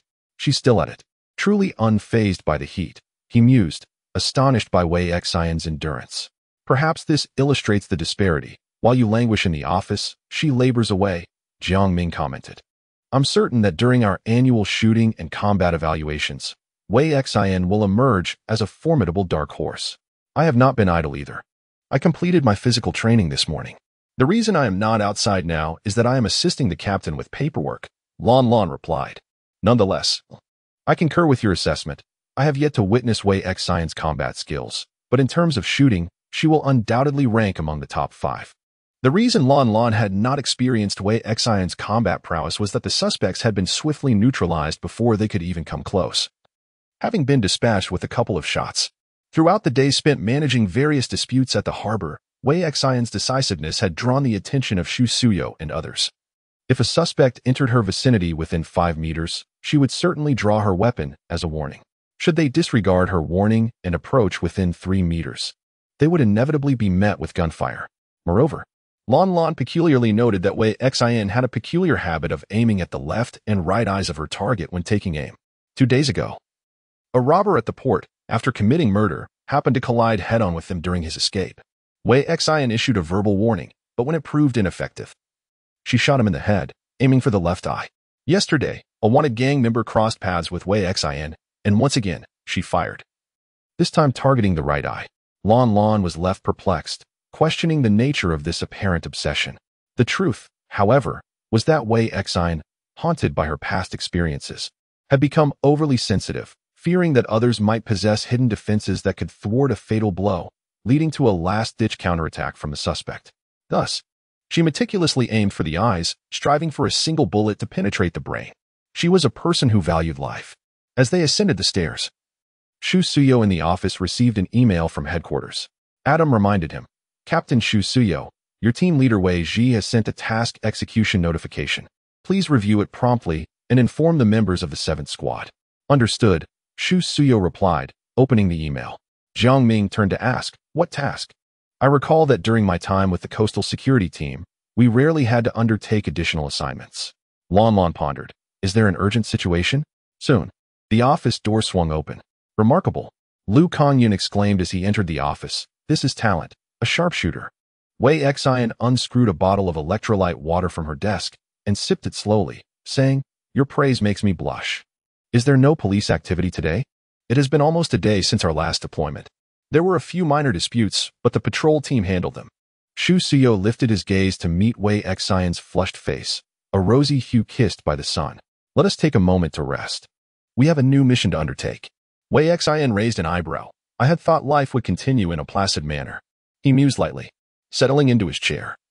He urged, Captain, please, share the details of the mission. Today is August 6th. Theoretically, the explosion is scheduled for tonight or tomorrow night. It cannot be too early nor too late. An early detonation at the port would allow for repairs, and the Kraken could still dock. Conversely, a late explosion would not afford us sufficient time to address any unforeseen complications arising from the mission's failure. The demolition task of Mechanical Dawn has reached a critical juncture. Our success hinges upon this single endeavor. With a swift gesture, Xu Suyo activated the projection screen before him, enlarging it to display the mission details to all members of Team 7. Our task this time is maritime escort, he declared. The Kraken, carrying precious cargo, is expected to dock at Black Sea City within a week. The captain of the Kraken has reported frequent harassment from pirates and other nefarious entities, requesting the Coast Guard to dispatch a security team for escort and protection. Wei Xian furrowed his brow, an unsettling premonition creeping into his heart. Do we need to board the ship? He inquired. Are we to embark on the Kraken to carry out the escort mission? Indeed, that is the task as outlined. Xu Suyo confirmed. We will be joined by 4 other teams and several awakened individuals to execute this mission. The task is rather urgent, with our departure scheduled for tonight. We will board the Kraken via helicopter to commence our vigil, collaborating with the escort vessels. Chapter 49, The Lightless Sea. I detest overcast days, Wei Xian remarked, as the dismal weather seemed to herald ill omens, inducing psychological discomfort. Do not jinx us with your ominous predictions. Lon Lon exclaimed loudly. We have yet to set off. This is Wei Xian's inaugural participation in a large-scale operation, and she is understandably anxious. Isn't that right, Wei Xian? Lu Kangyun approached her, patting her shoulder and raising his voice. Just a tad nervous, Wei Xian conceded, raising her tone in kind. They had to amplify their voices, as they were currently on the rooftop of the investigation department's headquarters. The engines of 5 armed helicopters roared, their rotors whirling violently, generating turbulence. The howling winds and the drone of the blades were deafening, making it nearly impossible to hear one another without shouting. Despite the clear skies of the day, evening had brought unexpected rain, a true testament to the capricious weather of Black Sea City. Wei Xian's hair was tousled by the gusts propelled by the helicopter's rotors, and the wind sent raindrops cascading downwards, pelting them. She wiped the rain from her cheeks, shook her slightly damp hair, and donned her helmet. Although the wind was strong enough to unsteady lighter individuals, she stood firm, not wavering in the slightest, for she bore a 40-kilogram equipment case on her back, containing various weapon components. Each member of the 7th Squad carried an equipment case, with Lan responsible for the technological devices while the others bore weapons. Bringing fully assembled weapons directly onto the helicopter was rather cumbersome, so aside from the essential standard gear, all other weapons were disassembled into components to be reassembled aboard the Kraken once they arrived. The helipad was not solely occupied by Wei Xian's team. The remaining 4 squads were also prepared for departure. Some of them were familiar faces from previous meetings in the Field Operations Group, while others appeared to be from different units. This was a large-scale mission involving multiple squads, a significant undertaking indeed. Wei Xian remarked, "Captain, this mission is of great importance, isn't it?" "Indeed, it is," replied Xu Xiuyao. "The Kraken is transporting combustible ice, and any mishap with the transport apparatus could easily result in a catastrophic explosion. Combustible ice, a clean energy source widely utilized in recent years, is plagued by challenges in transportation and extraction, necessitating the construction of specialized mining shafts and transport vessels." Red had previously mentioned that the combustible ice being transported by the Kraken was merely a facade. The vessel was actually carrying something else. Why would criminals harass a combustible ice transport ship? Is it of any utility to them? Wei Xian pondered, questioning whether such desperation was warranted to seize an energy source, or if it was simply an act of sabotage. Certain extremist terrorist organizations might resort to antisocial actions as a form of retaliation against the Federation. Xiao spoke slowly, advising, "In any case, do not overthink. We shall focus on our mission and ensure the safety of the Kraken." A subtle shadow of concern flickered in his eyes. The identities of those harassing the transport vessels were highly suspect. While Wei Xian harbored doubts about this, so too did Su Yao. After all, they were not fools. Yet, the official documents from the inspection department presented a different narrative, compelling the subordinates to act strictly according to orders. The members of Team 7 shared a camaraderie filled with warmth, and the higher-ups of the inspection department often displayed a personable demeanor towards their subordinates. However, the inspection department was far from a nurturing environment. It was, in truth, a law enforcement agency wielding an iron fist, with any semblance of warmth merely a veneer. Though a global unified regime had long been established, the reach of the Federation struggled to extend to every corner. In certain remote areas, numerous armed factions of varying strengths persisted, their influence not to be underestimated. The Federation continued its anti-terror operations in an attempt to eradicate these forces, yet for reasons unknown, they seemed to rise anew like cockroaches, resilient to extermination. The rules, laws, hierarchies, and societal structures of this second world exuded a sense of deformity. As everyone donned their helmets, Adam's voice resonated through the built-in communicator. "All team members, please board the helicopter. The helicopter numbers correspond to your team designations. Let us depart." Su Yao commanded. The heavy thuds of tactical boots echoed against the waterlogged ground as they first proceeded to the storage bay to drop off their gear before entering the cockpit.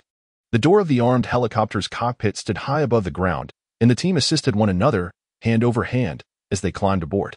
Boarding the aircraft, fastening her seatbelt, confirming her equipment, and shutting the cabin door. Rain cascaded against the glass, and through it, Wei Xian observed other teams already seated within the helicopter. She inhaled deeply to steady her heartbeat and physical state. Red instructed her to remain vigilant for his messages should the port demolition succeed. Her involvement would no longer be necessary. However, if it failed, she might be required to continue with the mission. While Wei Xian outwardly acknowledged Red's directives, inwardly, she raised an expletive gesture towards him. Completion of this task was an impossibility. Only those with a deranged mindset would willingly undertake such a perilous endeavor. Seated within the helicopter, the deafening roar of the rotor blades and engine overwhelmed her senses, leaving her agitated amidst the cacophony. The Kraken was a tempest enveloped in conspiracy and obscurity, and now Wei Xian was on the verge of penetrating its eye, determined to unveil its secrets. She silently recited a mantra and activated the game interface. Mission progress, 30. As the situation clarified and her understanding of the mechanical dawn deepened, the investigation into the port demolition quietly escalated to 30%, only to stagnate thereafter, as vital clues remained unconnected and critical questions unanswered. What cargo was being transported aboard the Kraken? Was there a concealed third party involved in the demolition? Why did the mechanical dawn harbor such trepidation regarding the Kraken's landing? These inquiries lingered in Wei Xian's exploration, and now she was perilously close to the truth. The maritime escort mission of the inspection department marked a pivotal moment. The implications of the Kraken incident, intertwined with numerous powerful factions, were staggering. Wei Xian was truly curious about what cargo this freighter was transporting that could so profoundly captivate the attention of various factions. Alongside her on this mission were several awakened individuals, likely dispersed among different teams. However, Wei Xian had not interacted with any other teams, leaving her unable to identify who the awakened ones were. The weather conditions are stable and permit flight. Please prepare yourselves, Adam announced. The flight duration is 3 hours. After 3 hours, we will stop at the offshore helipad to transfer to a helicopter that will continue to the area where the Kraken is located. The total flight time is approximately 7 hours and 15 minutes. Is it really going to take that long? Wei Xian exclaimed in surprise. The Kraken is navigating through the vast ocean and has yet to enter the waters of Black Sea City. It will take some time to reach there, Xu Suyo explained.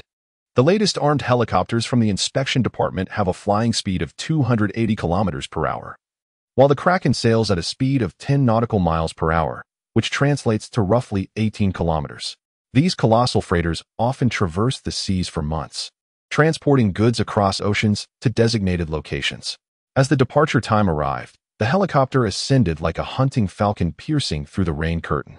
The elevation caused Wei Xian a brief instance of ear-ringing, which quickly normalized. She turned her gaze towards the window. The towering buildings receded behind her, and she felt as though she was drawing nearer to the heavens. From this lofty vantage point, one could truly appreciate the splendor of Black Sea City. It was indeed a city that never slumbered, with neon lights painting the night in vibrant hues and laser beams extending into the inky darkness of the sky. Security Officer Wei Xian, she introduced herself. Adam remarked that your heart rate index has consistently exceeded normal levels. Do you feel any chest tightness, shortness of breath, or nausea? I do not, replied Wei Xian. If you are feeling unwell due to the high-altitude environment, you may take medication from the emergency kit beneath your seat, Adam dutifully suggested. The teammates in the cabin turned their concerned gazes toward Wei Xian. She sighed. I am fine. I am merely a bit anxious, and the noise in the cabin is causing a headache. I will be all right shortly, Shusio commented. Anxiety is a natural response. I felt the same during my first multi-department joint operation, Jiangming added. If something is wrong, do not force yourself. Why not turn on the noise cancellation? Lan Lan proposed. We have nearly 7 hours of flight ahead. If you feel fatigued, rest and rejuvenate for the task at hand. Lu Kangyan stated. I assure you, I am perfectly fine. It is merely Adam being overly sensitive, Wei Xian replied with resignation. Well, let us activate the noise cancellation, as this sound is truly giving me a headache. Yes, noise cancellation mode has been activated, Adam confirmed. Once the noise cancellation was engaged, it felt as though her ears were stuffed with cotton, as a significant portion of the noise was filtered out. She exhaled in relief, leaning back in her seat to temporarily ease her tension. Wei Xian was indeed quite unsettled, her anxiety stemming from the Kraken. As the eye of the storm approached, her sense of unease intensified. A voice in her mind silently reminded her that this mission was unlikely to proceed smoothly. August 7th, 3:00 a.m. The helicopter hovered directly above the Kraken, gradually lowering its altitude and speed to maintain parallel alignment with the freighter. The vessel illuminated its deck with searchlights, guiding the helicopter's descent. A handful of sailors gathered on the deck, exchanging murmurs as they gazed at the shadowy helicopter. Then, the helicopter's door swung open, and a sturdy rope was cast down. Lu Kangyan led the way, descending swiftly with an equipment box strapped to his back. Following him was Wei Xian. She secured her safety harness, steadied the box on her back, and with gloved hands gripping the rope firmly, she coordinated her descent with precision. Amidst the sound of friction, Wei Xian landed successfully, soon followed by the remaining members of Team 7, who touched down on the deck in succession. The sensation of solid ground beneath my feet is truly delightful, she remarked. Madam, this is hardly a sense of stability. We still have several days before we reach the shore. exclaimed the burly captain, sporting a golden goatee and speaking with a comically awkward accent in Chinese. Welcome, welcome aboard the Kraken. I am Captain Anton, hailing from White Whale City. Greetings, I am Shu Suyo, the head of the security team on this voyage. He replied with a nod. Our team comprises 5 members, while the remaining crew is aboard the escort ship. We shall ensure the safe passage of the Kraken to Black Sea City. The escort vessels formed a protective barrier around the freighter, accompanying it as it sailed across the ocean. It was a veritable fortress, unless extraordinary heavy weaponry was employed. No pirate or nefarious element could breach the defensive perimeter to threaten the Kraken. Quite unfortunate indeed, Lon Lon lamented. Come on. You have been aboard the vessel for so many days, you must have a place to stay. Allow me to show you. Anton beamed with a smile as he guided the group across the elongated deck and into the ship's cabin. The staircase leading down was steep, and on this dimly lit night, the passage below resembled a deep, cavernous abyss, as though it concealed some ravenous beast lurking in the shadows. As Kuei Xian stepped down, a sudden dizziness overwhelmed her, prompting her to grasp the railing tightly. It felt as if an auditory hallucination had invaded her senses. Thump, thump, thump, thump. The sound of a heartbeat echoed in the air. The distant rhythm of a heart pulsated from the inky black corridor. What is the matter, Kuei Xian? Suyo inquired with concern. Straining her ears, Kuei Xian noticed that the heartbeat had vanished, leaving only the relentless sound of the waves crashing against the hull. I'm fine. Just a bit of low blood sugar, she replied with a peculiar look in her eyes. Chapter 50, The Lightless Sea. This is the washroom, where we flush the toilets with wastewater, and the crew's waste is directly discharged into the ocean, Anton explained, leading them further. And here is the kitchen. Behind it lies the cold storage, which primarily contains canned goods. We stock it with enough supplies to last 6 months at a time, since fresh vegetables and meats are difficult to preserve. Over there is the recreation room. He paused in front of a door adorned with a dartboard, pushing it open with a grin. Behold, a mahjong table. We can engage in card games or play mahjong, billiards, or ping pong here. Adjacent to the recreation room is the gym, where the crew can maintain their fitness. The monotony of life at sea can be quite tedious. We must find engaging activities to stave off madness. The environment here is rather pleasant. Lon Lon remarked that all the facilities were quite new. Our vessel, the Kraken, is a newly constructed cargo ship, boasting the largest cargo capacity in the world. Anton proudly stated that to ensure adequate transport capacity, the crew's quarters were strategically located in the aft section of the hull, beneath the first deck. The remaining parts of the cargo ship are designated for cargo storage. It is essential to maintain a balance between the load at the bow and the stern. Otherwise, the hull cannot sustain equilibrium. Wei Xian surveyed the surroundings and inquired